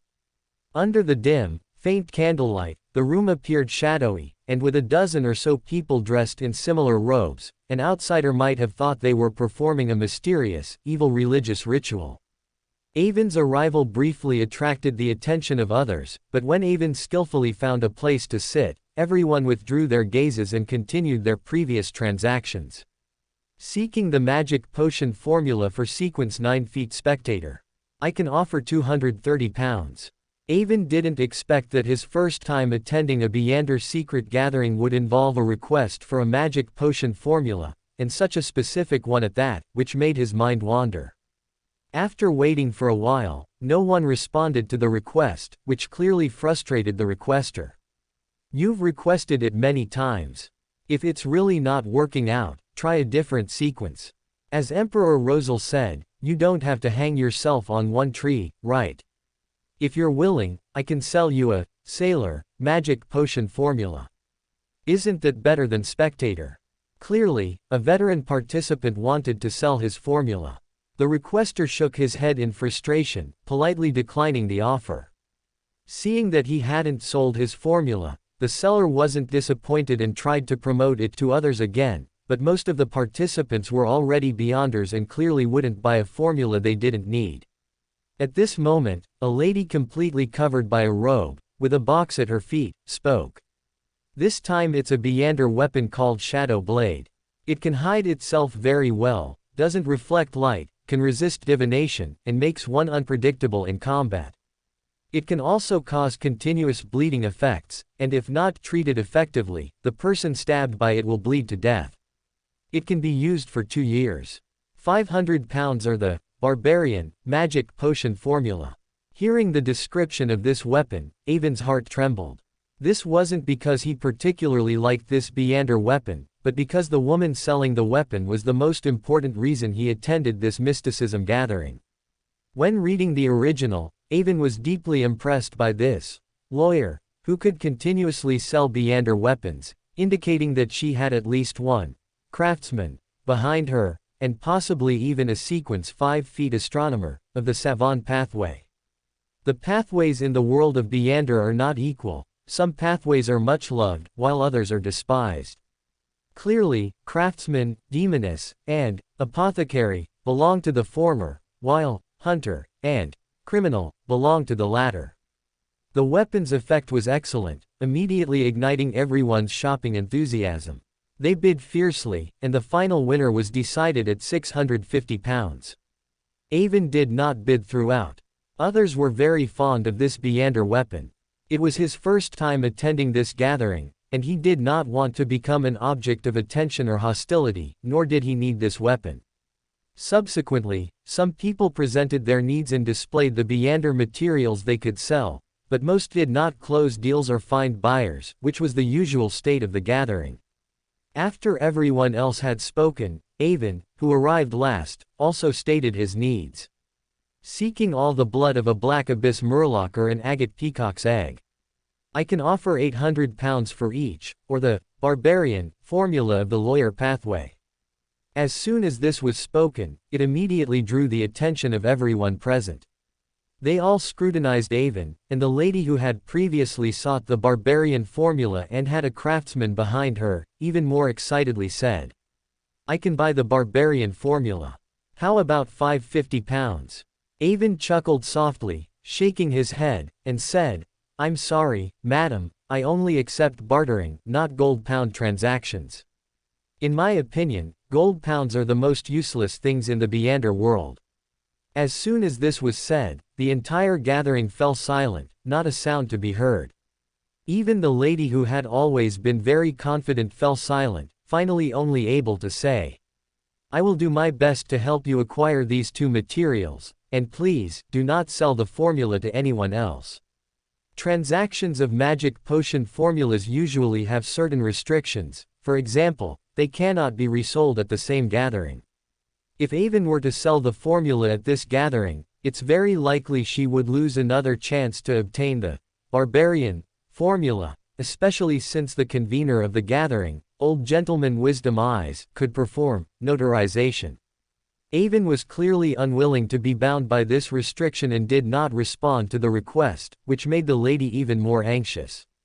The mysterious lady wanted to persuade Avon further, but considering it wasn't a private gathering and many eyes were watching, she might be taken advantage of if she appeared too eager, so she ultimately didn't speak again. Avon, on the other hand, chuckled inwardly. The best way to establish a connection with someone isn't to actively befriend them or pander to their interests, but to make them need you. People are generally wary of those who actively approach them, believing the other party wants something from them, and this is usually true. But if you can make the other party need you, make them actively approach you, and then pull back slightly, it's very easy to build trust. This mysterious lady has a craftsman behind her, and she must know the craftsman's status in the Beyonder world, a high-quality resource that all major secret organizations want to control, so she will definitely be cautious and on guard everywhere. It would be very difficult to befriend her. However, her persistent pursuit of the barbarian formula is a very useful point, and this happens to be a resource Avon can control. Avon once again felt fortunate that the Lord of the Mysteries detailed the magic potion formula for barbarian and briber. It's just that this also made Klein earn a lot less pounds. I wonder if it will affect his growth. But Avon immediately dismissed the unnecessary worry from his mind. Klein is the protagonist, he always has a way to solve problems. At worst, he can be developed into a subordinate and receive an extra salary. Once the transactions were completed, the members attending the gathering began to chat in twos and threes, and then shared some news from Backland. After a long time, the Old Gentleman Wisdom Eyes, who had been sitting on the single sofa, checked the time, clapped his hands to get everyone's attention, and said, It's getting late today. As per previous custom, leave one by one, with at least 3 minutes in between. Avon knew this was to prevent ill-intentioned individuals at the gathering from following others. Avon sat leisurely on the sofa with his legs crossed, watching others leave, because he knew he would definitely be the last one remaining. The mysterious lady who was seeking the barbarian formula was unfortunately arranged by the Old Gentleman Wisdom Eyes to leave first. This made her involuntarily pout and glance at the Old Gentleman Wisdom Eyes, but she ultimately left without breaking the rules. More than half an hour later, when all the other members who had attended the gathering had left, only the Old Gentleman Wisdom Eyes and Avon remained in the living room. Eye of Wisdom looked Avon up and down and asked in a slightly aged voice. I heard from someone that you just arrived in Backland. Avon knew he wanted to assess whether to allow him to attend the gatherings here, so he spoke frankly. That's right, I just arrived in Backland, so my previous network of contacts is no longer useful. I need to re-establish connections with the Beander world and the underground market of Backland. As he spoke, Avon again made a fireball appear in his right hand, indicating his Beander identity, and not just a mysticism enthusiast. The old gentleman Wisdom Eyes also breathed a sigh of relief. In fact, as long as Avon was not from the Storm Church, he could accept Avon participating in the gathering. Even a cultist would be fine, he was confident he could handle it. At the same time, he was quite hopeful that this young man came from Lumberg, because he saw some familiar shadows in this young man, but unfortunately, judging from his accent, his hope was dashed. After a brief self-introduction, Avon also asked Eye of Wisdom. May I ask if the old gentleman Wisdom Eyes is willing to accept me, an outsider? Eye of Wisdom smiled upon hearing this. As long as you can abide by the rules, I will not deliberately exclude anyone. Young man, pay attention to the Backland Morning Post, every morning. When an advertisement from Ernst Trading Company for purchasing goods appears on the 5th page, it means there will be a gathering here at 8 p.m. the next day. The knocking on the door, its weight and interval, should follow the quoted price. The first digit is the number of heavy knocks, the second is the number of light knocks, the third is a long interval, the fourth is a short interval, and subsequent digits have no meaning. Avon learned the method of attending the gathering and thanked the old gentleman Wisdom Eyes. Just as Eye of Wisdom signaled that he could leave, Avon spoke again. I am new here and not very familiar with the people and things in Backland. I wonder if you accept commissions. I can see that you have extensive connections in Backland. Eye of Wisdom became interested, as he had held so many gatherings, and rarely had anyone commissioned him to do anything, so he motioned for Avon to continue. Zarel. Wei K. Tuo. Lee, a detective, lives in the Backland Bridge district. I want to know all his information and his interactions with others. Hearing Avon's request, Wisdom Eyes I Shin-jae. Si Tan Dun couldn't help but frown, because Zarel. Wei K. Tuo. Lee was one of the detectives he was familiar with, and a regular at the detective exchange meetings he often organized. He was also considered his friend. Avon's request almost made him think his identity had been exposed. Wisdom Eyes I Shin-jae. Si Tan Dun hesitantly asked Avon. May I know your reason for investigating him? I've heard of him, he's a veteran detective in Backland, not particularly outstanding, but generally kind and doesn't usually make enemies. Avon also looked at Eye of Wisdom with a faint smile and said. Of course he wouldn't make enemies, because making enemies would create deep interpersonal connections, which would be detrimental to his undercover work. Undercover work? Yes, he is a spy from the Fasak Empire and has been undercover for many years. It seems his rank should not be low. Avon spoke shocking words lightly, which made Isengard Stanton's scalp tingle. His scalp was tingling not because he was shocked by Detective Zarel's identity, but because he didn't understand why Avon would tell him this. That's why his scalp was tingling. Was this something he should know? He seemed to see a bottomless whirlpool behind this matter, and if he wasn't careful, he would be sucked in. Avon, with the observation skills of a hunter, naturally noticed that Isengard Stanton's aura was a bit off, and he explained with a smile. I have no intention of dragging you into this. I already told you, I just arrived in Backland, and all my connections need to be re-established. But the matter I have at hand is particularly urgent right now. Although I've found someone to keep an eye on Zarel, her experience might be insufficient, and I'm worried she won't be able to outwit the shrewd Zarel, which is why I'm temporarily requesting your help. Isengard Stanton looked at Avon. Although he couldn't see Avon's expression through the mask, having dealt with all sorts of people, he naturally heard that Avon was not lying. Who exactly are you? Even if you discovered Zarel is a spy for the Fasak Empire, what does that have to do with you? Even if you are patriotic, you only need to report it anonymously. Why conduct an investigation? Isengard Stanton thought for a moment and couldn't help but ask, as he had begun to doubt Avon's identity. Avon, on the other hand, sighed inwardly. Whether it was Isengard Stanton or Kaspars Kanlinen, neither had a sense of belonging to the Loen Kingdom. Or rather, they believed that LotM belonged only to the ruling class and had nothing to do with them. The upper and lower classes in LotM lacked empathy, and their attitudes towards things were unusually fragmented. Upon learning of the spy, their first thought was not to report it, but to assess the gains and losses for themselves, which made Avon, who came from Earth, sigh with emotion. I don't want to hide it. I intend to use this matter to gain benefits for myself, to make it capital for my ascent, so it's best for an outsider to help me. Avon's answer was unusually blunt, but it immediately made Isengard Stanton believe him. At the same time, what Furs could deduce, Isengard Stanton naturally could too. This also made him instantly tempted, because more friends mean more opportunities. If he could have a friend from Military Intelligence Section 9, it would be a good thing for him. Then he basically wouldn't have to worry about threats from the authorities. I can help you with this, but what can you give me in return?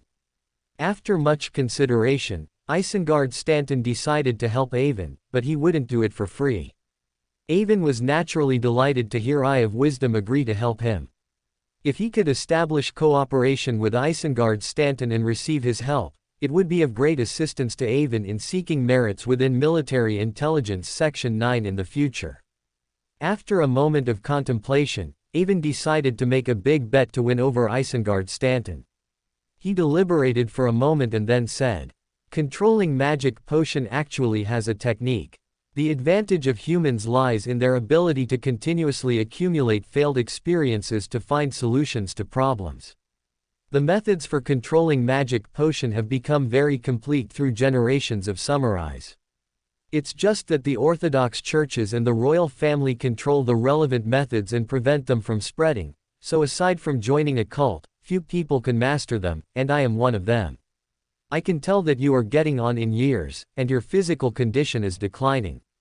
You have passed the optimal age for consuming magic potion, but are you truly content to stop here on the Meander path? If you help me this time, I will teach you the relevant methods. The role-playing method is indeed precious, but it is essentially just knowledge. If he could get Isengard Stanton's help, quickly gain merits, and elevate his status, Avon felt it was very worthwhile. If it weren't for the fact that widespread dissemination of the role-playing method would attract the attention of all official forces, Avon would even want to use the role-playing method as a bargaining chip to exchange for what he wanted everywhere. And Isengard Stanton's reaction did not surprise Avon. He practically sprang from the sofa and asked excitedly, "Are you serious?" In fact, when Isengard Stanton was in Lumberg, he had consulted his teacher on how to master magic potion, but he gained nothing. He had always vaguely known that there was a quick way to master magic potion skills, so when Avon offered the condition, he was immediately tempted. If he had no desire to advance and had no children, why would he bother painstakingly organizing such mysticism gatherings? Of course it's true. If you can get a notarized document produced by a notary, I can sign with my real name, Avon said with conviction. Avon's attitude greatly satisfied Isengard Stanton. He believed Avon genuinely intended to trade with him. I can perform the notarization myself, there's no need to trouble yourself finding a notarized document. With that, Isengard Stanton called for the servant waiting outside to prepare paper and a pen. He then quickly drafted 2 copies of the contract himself and handed them to Avon for review. Upon receiving it, Avon noticed that Isengard Stanton had written the contract in standard block print. If he hadn't seen it written by hand, Avon wouldn't have believed a person could write such perfect block print. At the same time, Avon understood that Isengard Stanton was doing this to prevent anyone from discovering his true identity through his handwriting, but he didn't realize Avon already knew who he was. Avon carefully reviewed the contract, finding that Isengard Stanton had listed every detail, no matter how small. It not only included restrictions on Avon fulfilling his promises but also various requirements for Isengard Stanton to complete the commission, not just protecting his own demands. This made Avon feel very comfortable. The terms set by Isengard Stanton were dense and numerous, filling 2 full pages, making Avon suspect he might have been exploited by a lawyer in the past. Soon, Avon finished checking the entire contract, deeming it problem-free. At the end of the contract, he found the signature of Eye of Wisdom, clearly indicating his confidence in the contract he drafted. Avon didn't hesitate either. He picked up a fountain pen and, using the noble script he had learned since childhood, wrote down the name, Child. This type of mystical contract primarily holds mystical significance. It doesn't matter what names the signing parties write, the mystical ability will link the alias to the real person. After the servant took the contract from Avon again, Isengard Stanton wiped his hands with a handkerchief and took out a ring set with numerous tiny diamonds. The ring had an intricate and exquisite design, with an emerald green diamond at its center that resembled an eye. From a distance, it made Avon feel like his brain was overworked, causing a splitting headache. Isengard Stanton placed the ring on his finger, then closed his eyes and meditated for a moment. Suddenly, the emerald green diamond on the ring emitted a golden light, like sunlight. Isengard Stanton touched the glowing emerald green gem to the contract in front of him. The emitted golden light completely converged and condensed, finally forming an impression in the air that descended and imprinted itself on the contract. And Isengard Stanton solemnly declared, "Contract formed." After the mystical contract was completed, Isengard Stanton quickly removed the ring and put it back into his pocket. Then, looking at Avon, who had been eagerly staring at his ring, he suddenly felt like a mouse being eyed by a cat and quickly explained, "This is my most prized collection, originally designated as 2081. It comes from the Church of Knowledge and Wisdom and can identify and mimic the Beyonder abilities used by an opponent. The more knowledge the user possesses, the stronger it becomes. It's a sealed artifact that suits me very well." The implication was that he would not sell it, and Avon should not covet this sealed artifact. Avon reluctantly shifted his gaze from Isengard Stanton's pocket. He was quite fond of such versatile Beyonder items. However, this 2081 had a significant impact on those around it who looked at it. No matter who saw such a ring, their brain would be affected, making its concealment poor, and it couldn't be worn for long periods. From this perspective, Avon would have to think twice before trying to acquire it. After formally signing the contract, Avon and Isengard Stanton's relationship became more harmonious. Avon also inquired if he had any information about Beyonder items. Isengard Stanton also introduced his collection. Unfortunately, although he had many collectibles, few caught Avon's eye. Avon wasn't too disappointed about this, as the Golden Gaze had largely compensated for Avon's shortcomings. Avon and Isengard Stanton discussed many things, primarily finalizing many details regarding the investigation of Zerel. Avon then took off his black robe, put on his mask, and left. After Avon left, a servant came in to tidy up. Isengard Stanton, who had been tapping the sofa with his fingers, suddenly spoke to the servant. "Tomorrow, please help me send a letter to some detectives. Tell them I will be holding a detective gathering the day after tomorrow and hope they attend. During the gathering, I will also invite some detective novel authors to exchange ideas. This is a good opportunity for everyone to expand their network, and I believe they won't miss it." "Yes, teacher." It turned out this servant was Isengard Stanton's student. Avon left the dark alley and found it was still a bit early to go home. He thought about the map of Backland Bridge District and realized it wasn't far from Zerel the detective's home, so he decided to take a public carriage to check it out. Backland Bridge District was named as such because the Tassock River cut through its middle, and it possessed the Backland Bridge connecting Backlands north and south. Because of the river's presence, Backland Bridge District was also divided, with noticeable differences between the two banks. On the north bank, there were dirty, chaotic streets, broken streetlights, and beggars and streetwalkers everywhere. On the south bank, there were detached small houses, terraced houses, clean streets, and exquisite gas streetlights. Although it still couldn't compare to other areas, it was considered a transitional living area for the middle class. Whether people were moving up in class or experiencing a class decline, they would move away from here, so the population turnover in this area was very frequent. This also explains why Zerel chose to live here. Before long, Avon took a public carriage, crossed the Backland Bridge, and arrived at Rose Street, easily finding Zerel's residence. Since he rented a terraced house, the house number was easy to find. Avon used the shadow of the house corner to examine the house, where the gas lamps were already lit. He suddenly felt that this house was cleverly chosen because no matter how one changed surveillance positions nearby, it was impossible to fully monitor this house. There were always blind spots. If surveillance personnel constantly changed positions, they would be very easily exposed. Avon walked around the area but didn't find Zio Derecha. This didn't align with Avon's understanding of her through Lord of the Mysteries. In his impression, Zio was a very proactive person. Avon thought for a moment, re-examined Zarel's house, and then walked towards a relatively taller apartment building nearby. Midway, Avon saw two patrolmen on patrol, so he proactively approached them, striking up a conversation and offering them pre-prepared cigarettes. While the two patrolmen smoked, Avon began to inquire if there were any suitable residences for rent nearby. "I like to live a bit higher up.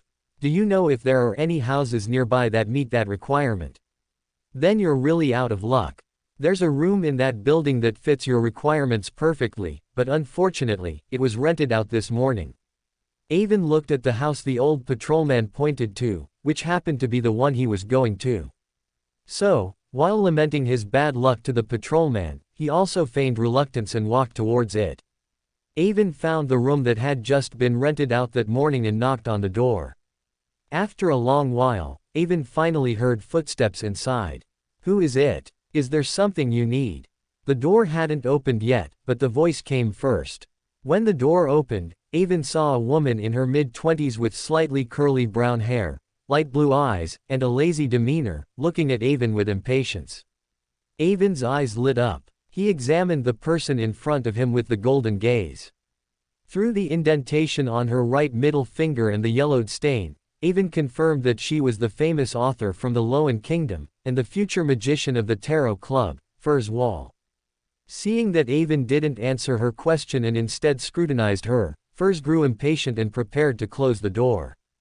But Avon blocked it with his hand and said to her with a smile, "I'm looking for Zio Derecha.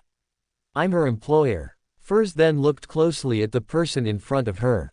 Using the light from the hallway, she suddenly realized that Avon was actually very handsome. Then, hearing that Avon was Zio's employer, Furs's imagination immediately ran wild. Young and rich, handsome and dashing, decisive and brave, a noble young master from Military Intelligence Section 9 who walks in darkness, and a poor and beautiful, strong-willed, upright and kind mercenary girl with an untold past. What a marketable subject. For a moment, Furs was immersed in her own world, unable to extricate herself, completely ignoring Avon. Fortunately, Zio Derecha heard the commotion at the door and realized her employer had come calling, so she quickly welcomed Avon in. After Avon entered, Zio introduced the two of them. Furs was noticeably overly eager, either pouring water for Avon or constantly asking questions, trying to glean information about Avon. Ultimately, Zio Derecha couldn't bear it anymore and directly interrupted her friend, asking, "May I ask how you found us here? We only just rented this place today." Avon picked up the freshly brewed coffee, took a sip, and found it was only average and a bit hot. So he placed it on the coffee table and said, "Actually, it's nothing. This is the only room from which one can monitor Zarel's house from a high vantage point. If I were monitoring him, I would also choose this place." Upon hearing Avon's words, Furs said proudly, "I suggested to Zio that she rent this room.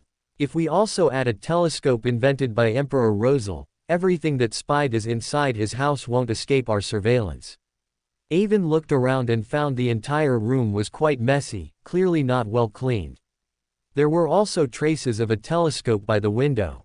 He thought to himself, no wonder they took so long to open the door, they must have been tidying up the telescope. "Since you've moved into this room, have you learned anything about the surrounding neighbors?" Zio Derecha, facing her employer, naturally wouldn't hide anything and reported everything she had investigated in detail. After hearing the report, Avon praised Zio Derecha, saying, "You've done well, you've thoroughly understood everything that needed to be known. Hearing her employer's praise, Derecha wanted to say a few humble words, but Avon's next sentence made her feel as if she had fallen into an ice cave. There's just one question. Why is such a perfect room for peeking into Zarel's house not rented out? If I were Zarel, when choosing a rental location, I would definitely delve deeply into the surrounding circumstances. From the residence he chose, it is clear he is a very cautious person. Yet, such a cautious person, I don't believe he could have missed this excellent vantage point that overlooks his home. But he did miss it, which doesn't make sense. Avon sipped his now cooler coffee while eloquently conversing with Furs and Zio. As Furs and Zio listened to Avon's analysis, their faces grew redder, for the facts were undeniable, and they had no counter-arguments. Since Zarel knows this is an excellent location to monitor his home, what is his best course of action regarding it? Move. That's the worst option. The house he currently lives in is not easy to find, and besides this difficult to handle surveillance point, it has no major flaws. Moreover, even if he moved elsewhere, there's no guarantee he wouldn't encounter various unsatisfactory situations. So, after much thought, putting myself in his shoes, the best solution would actually be to buy this room. Upon hearing the beginning, Furs and Derecha could still sit still, but by the end, they couldn't. Both stood up, looking at Avon in shock, because they had never seen the landlord when they rented this room, only the lawyer entrusted with managing it. When they found the lawyer for the room and requested to rent it, the lawyer stated that the landlord would only rent it out for a maximum of 1 month and required at least 2 weeks' rent paid up front. Only by agreeing to these terms could they rent the room. In contrast, the rent for this room was slightly cheaper than those nearby. Being able to rent for a maximum of 1 month, and requiring at least 2 weeks' rent paid up front, these two conditions directly blocked most tenants at the door. Those with money wanted stable, long-term rentals, while those without money couldn't pay 2 weeks' rent up front. However, these two conditions perfectly met Derecha's expectations and requirements. Because they were confident they could complete the task Avon gave them within a month, and a longer lease would mean a lot of trouble when moving out. So they didn't think much of it and immediately signed the agreement with the lawyer and paid the deposit. But now, after Avon's explanation, they realized that this might be a trap intentionally set by Zarel. He could use this method to verify if he was being monitored. If someone accepted such harsh rental conditions, who else could it be but a monitor carrying out a mission? Derecha and Furs's hearts were restless for a long time. Furs was greatly shocked, not expecting this matter to develop in such a way. It far exceeded her imagination. They could even say that the mission could be declared over before they even started working.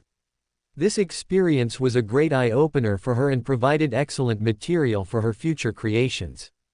Derecha, on the other hand, was more annoyed by her carelessness, having fallen so easily into someone else's trap.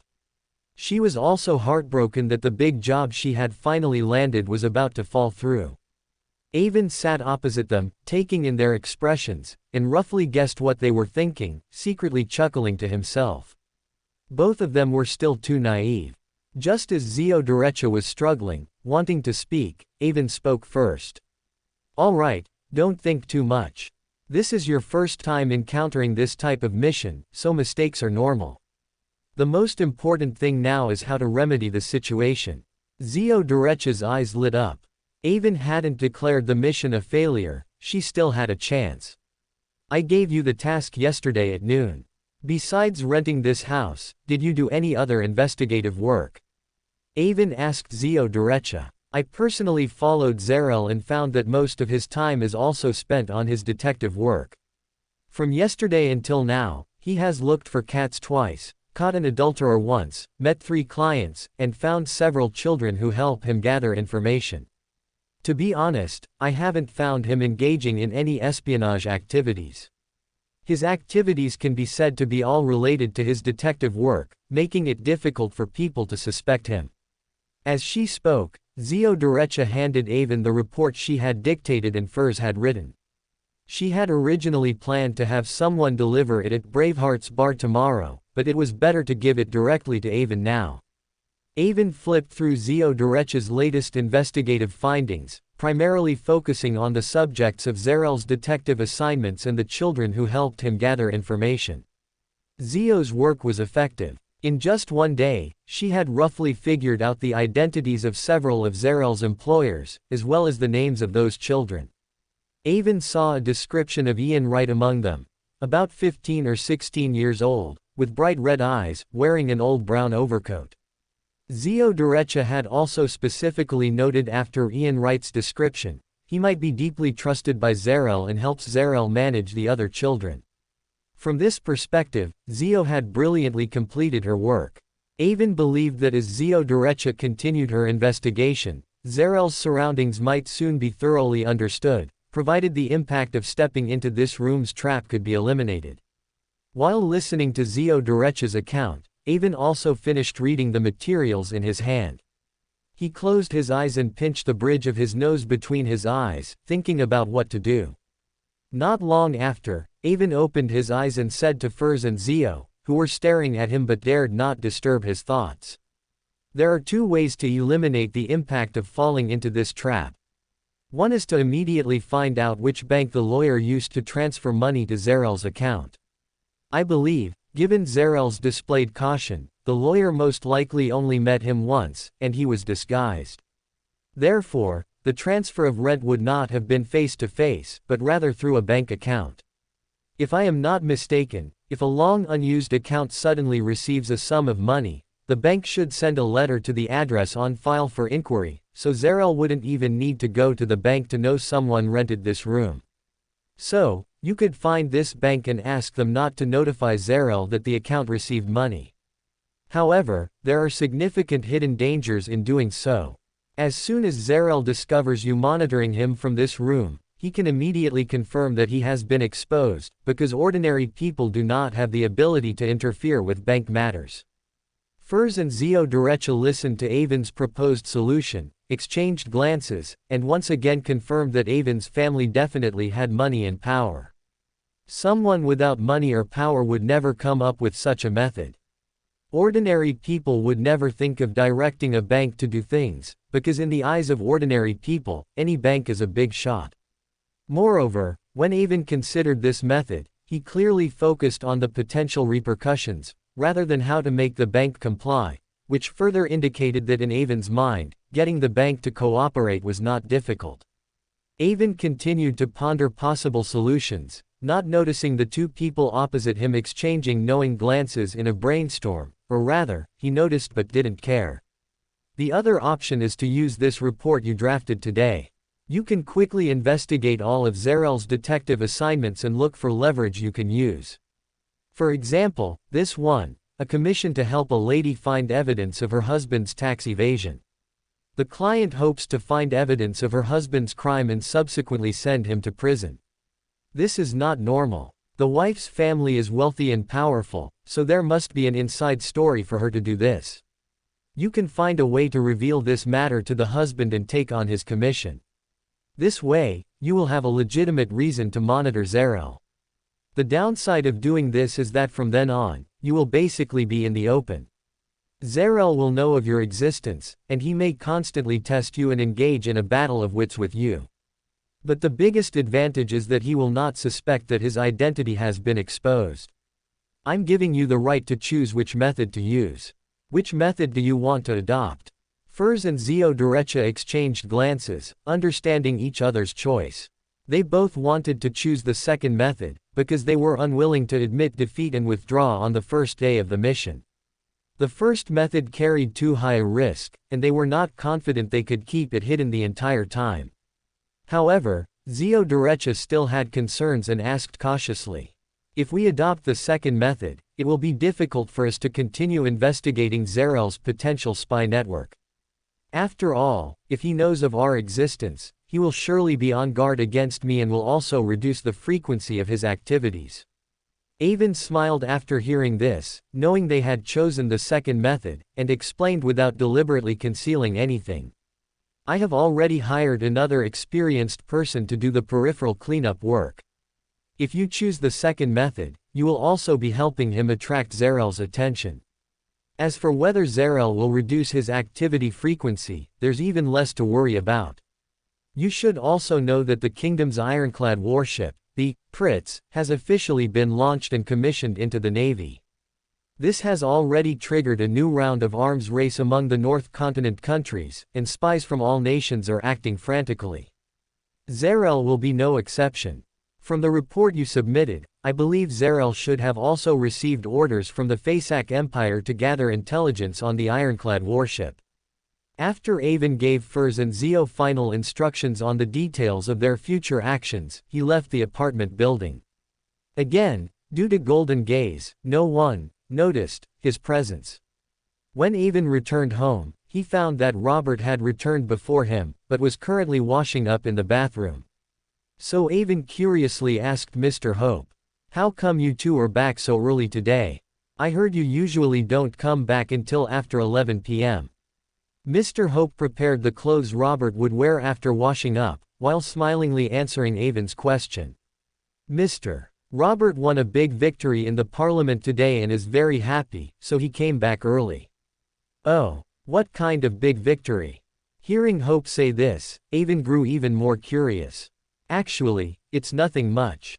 Today, some parliament members raised objections to the bill proposed by Duke Nigan to lower the land ownership standards for nobles of all ranks, forcing Duke Nigan to temporarily withdraw the bill, which made him look a bit discomfited. In the Loan Kingdom, the influence a noble possessed was directly proportional to the quantity and quality of land he owned. This was easy to understand. The more land he owned, the more money and resources he had, which translated into corresponding political influence. At the same time, the monopoly on land also closed off channels for the lower classes to ascend to the upper echelons. After all, if all the land in a country was owned, would a noble without territory still be considered a noble? This is why lifetime nobles like barons and knights existed. This system also helped to stimulate people's enthusiasm for external expansion and was conducive to the country's outward growth. However, all of this changed after Emperor Rosal of Intis emerged. The advent of the Industrial Revolution transformed people's lives and broke the nobility's monopoly on wealth. The creation of wealth no longer relied entirely on land, allowing some individuals to rapidly accumulate enormous riches through industrial production. In the early stages of the Industrial Revolution, nobles, leveraging their control over resources, managed every aspect of production. Through large-scale, enclosure movements, they caused numerous land-owning farmers to lose their land, forcing them into cities to become factory slaves. The nobles thus obtained both the wool and other resources needed in the early Industrial Revolution, as well as cheap labor. They profited immensely, and this is also why Duke Nigan and some other nobles owned so much land. But more than 100 years have passed since Rosal initiated the Industrial Revolution, and the "wealth doesn't last 3 generations" curse also troubled the noble class. Moreover, more and more urban residents had accumulated wealth over several generations to become capitalists and the middle class. When a class has money, it naturally seeks to improve its political standing. Decades ago, the Loan Kingdom's nobility's monopoly on politics began to be steadily broken. Finally, to ease the internal conflicts, the father of the current King George III, William Augustus VI, the Strong, used strong-arm tactics to complete parliamentary reform, maintaining the Loan Kingdom's internal unity. It was also the reforms during his reign that allowed the Loan Kingdom to break free from outdated constraints, defeat the Intis Republic, which inherited the legacy of Emperor Rosal, and enable the Loan Kingdom to once again stand at the pinnacle of nations. This also made him the king whose image is printed in the center of the Loan £1 banknote, officially becoming a national symbol. However, decades ago, the noble class was unwilling to lose some of their rights, and they were also concerned that more and more people would invade their rights through this opening. So, during the reforms, they proposed a bill: nobles who were granted titles must possess a corresponding amount of land. If the land quantity was insufficient, he would be downgraded, and without land, he could not become a hereditary noble. This bill was ultimately passed with strong lobbying from the noble class. The birth of this bill was originally intended to weld shut the door with land, but decades of change have proven that it is increasingly becoming a rope around the nobles' necks. As industrial levels continuously improved, capitalists accumulated wealth at an increasingly rapid pace. Correspondingly, the decay of the nobility also accelerated. Many nobles went bankrupt due to failed investments and could only sell ancestral lands, even at the cost of losing their titles, just to repay debts. In recent years, the new party, strongly supported by capitalists, has begun to gradually emerge, while the Conservative Party, representing noble interests, appears increasingly weak, even though they still hold most of the power. Facing this situation, Duke Nigan proposed amending the part of the original bill that linked titles to land quantity, changing this regulation from applying to everyone to applying only to newly ennobled individuals. This way, old nobles would not be subject to this restriction and could freely sell land to recover funds without worrying about losing their titles. At the same time, they could sell the relatively less valuable land they held to capitalists or bankers keen on acquiring titles, striving to get a good price. Duke Nigan's plan was well conceived, but Robert just wouldn't let him have his way.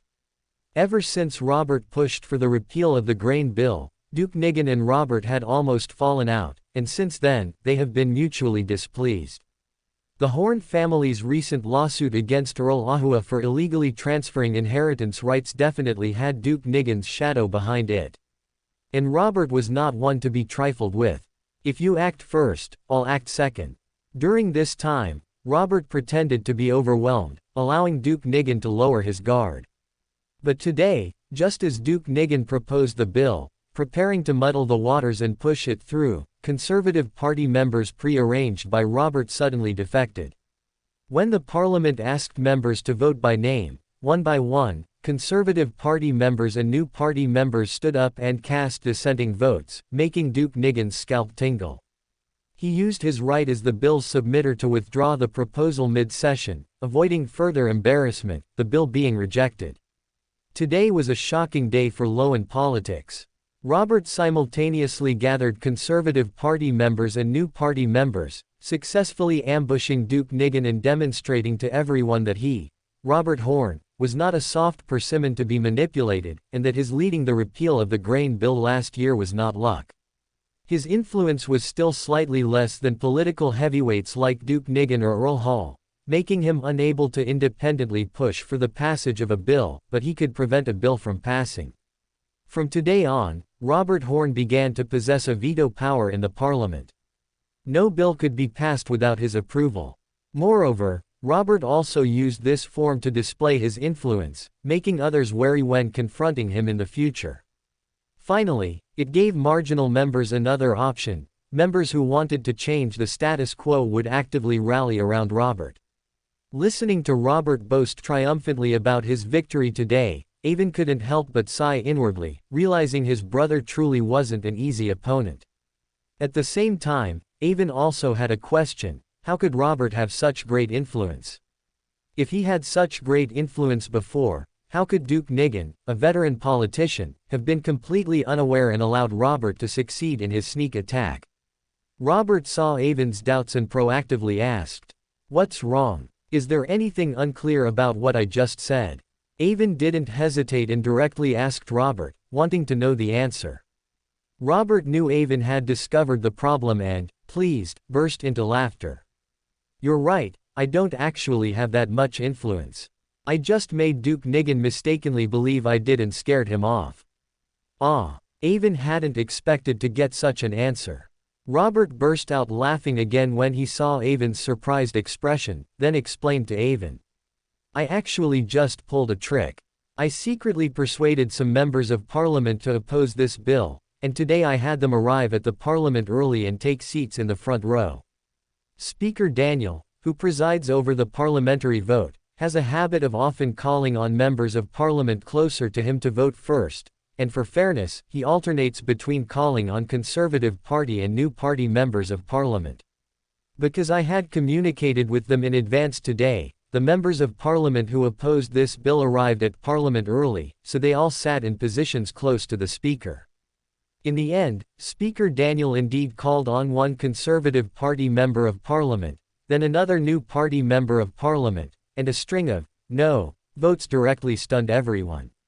You didn't see Duke Nigan's face at the time. He thought the people below were conspiring, colluding with each other, preparing to jointly overthrow him. So, in his fear, he risked a great loss of prestige and forcibly withdrew the motion he had proposed. I believe tomorrow's newspapers will definitely write about it brilliantly, and his face when he learned the truth after the meeting must have been very ugly. Ha ha ha ha. At the end of his explanation, Robert still couldn't help but laugh triumphantly. Avon was also dumbfounded after hearing Robert's scheme. He didn't expect the famous Duke Nigan to be so easily fooled by Robert's little trick. At the same time, Avon could also see that Robert must have been quite troubled by the issue of succession recently, otherwise he wouldn't have lost his composure like this. Furthermore, Avon believed that after this incident, Duke Nigan would definitely re-evaluate Robert. It was just unknown whether Duke Nigan would reconcile or intensify his suppression of Robert. Avon put himself in Duke Nigan's shoes and felt that Duke Nigan probably wouldn't let this matter rest, because this incident had severely damaged his prestige. If he didn't assert his authority, he wouldn't be able to lead his team. Avon couldn't help but remind Robert, hoping he wouldn't get carried away by this victory. Robert, you've made Duke Nigan lose face and greatly reduced his prestige this time. He might try to regain his prestige by frantically suppressing you. Previous suppressions might have been covert, but this time it might be overt, and the momentum could be significant. Robert looked Avon up and down again, and said in amazement. He has indeed grown up and understands the principle of not being arrogant in victory and not being discouraged in defeat, that Emperor Rosal often spoke of. But you can rest assured, since I did this, I am not unprepared. And in my opinion, Duke Nigan will not really tear off the mask with me this time. How is that possible? Avon felt that Robert was being too optimistic. Why not? Just as I was leaving Parliament, Earl Hall had someone send me a letter, telling me that he and Prime Minister Ogwood would persuade Duke Nigan. Robert looked at Avon's disbelieving eyes and slowly continued. Do you know which members of Parliament supported me today? Some were new party members who wanted to obtain titles but didn't want to pay a high price, and some were outstanding noble youths who had no title to inherit. There's no need to mention the former. If Duke Nigan's bill passed, they would have to pay a very large additional cost in their land transactions with nobles. They would have to bleed heavily to obtain the amount of land eligible for ennoblement from the nobles, and they might not be able to afford that much money. As for the latter, because the cost of obtaining land increased, it also closed the door to ennoblement for them, which is why they so fiercely opposed it. But they happen to be the true noble elites, the future of the Conservative Party. Earl Hall saw this point, which is why he turned to support me, otherwise he would be pushing these noble elites to the opposite side. Avon suddenly understood that there was a problem within the aristocratic class. Capable elites often actively joined the army, underwent training, and had outstanding ambition and ability. Moreover, these noble youths, due to their fathers, all held lifelong noble titles and often married the daughters of big capitalists, receiving generous dowries. So they were now actively seeking titles. However, national land was limited and all controlled by old nobles, so the families they used to rely on instead became obstacles to them, and also became objects of their covetousness. They might not act against their own families out of sentiment, but there was no reason not to act against other nobles. Therefore, Duke Nigan's bill indeed protected the interests of the old nobles, but it also harmed their interests, because they also wanted to dismantle the current aristocratic class to make room for themselves and take over the old nobles' inheritances at the lowest cost. Isn't this like a rebellious son breaking out, establishing his own household, and finally launching a counterattack on his original family, sweeping his father and brothers into the dust of history?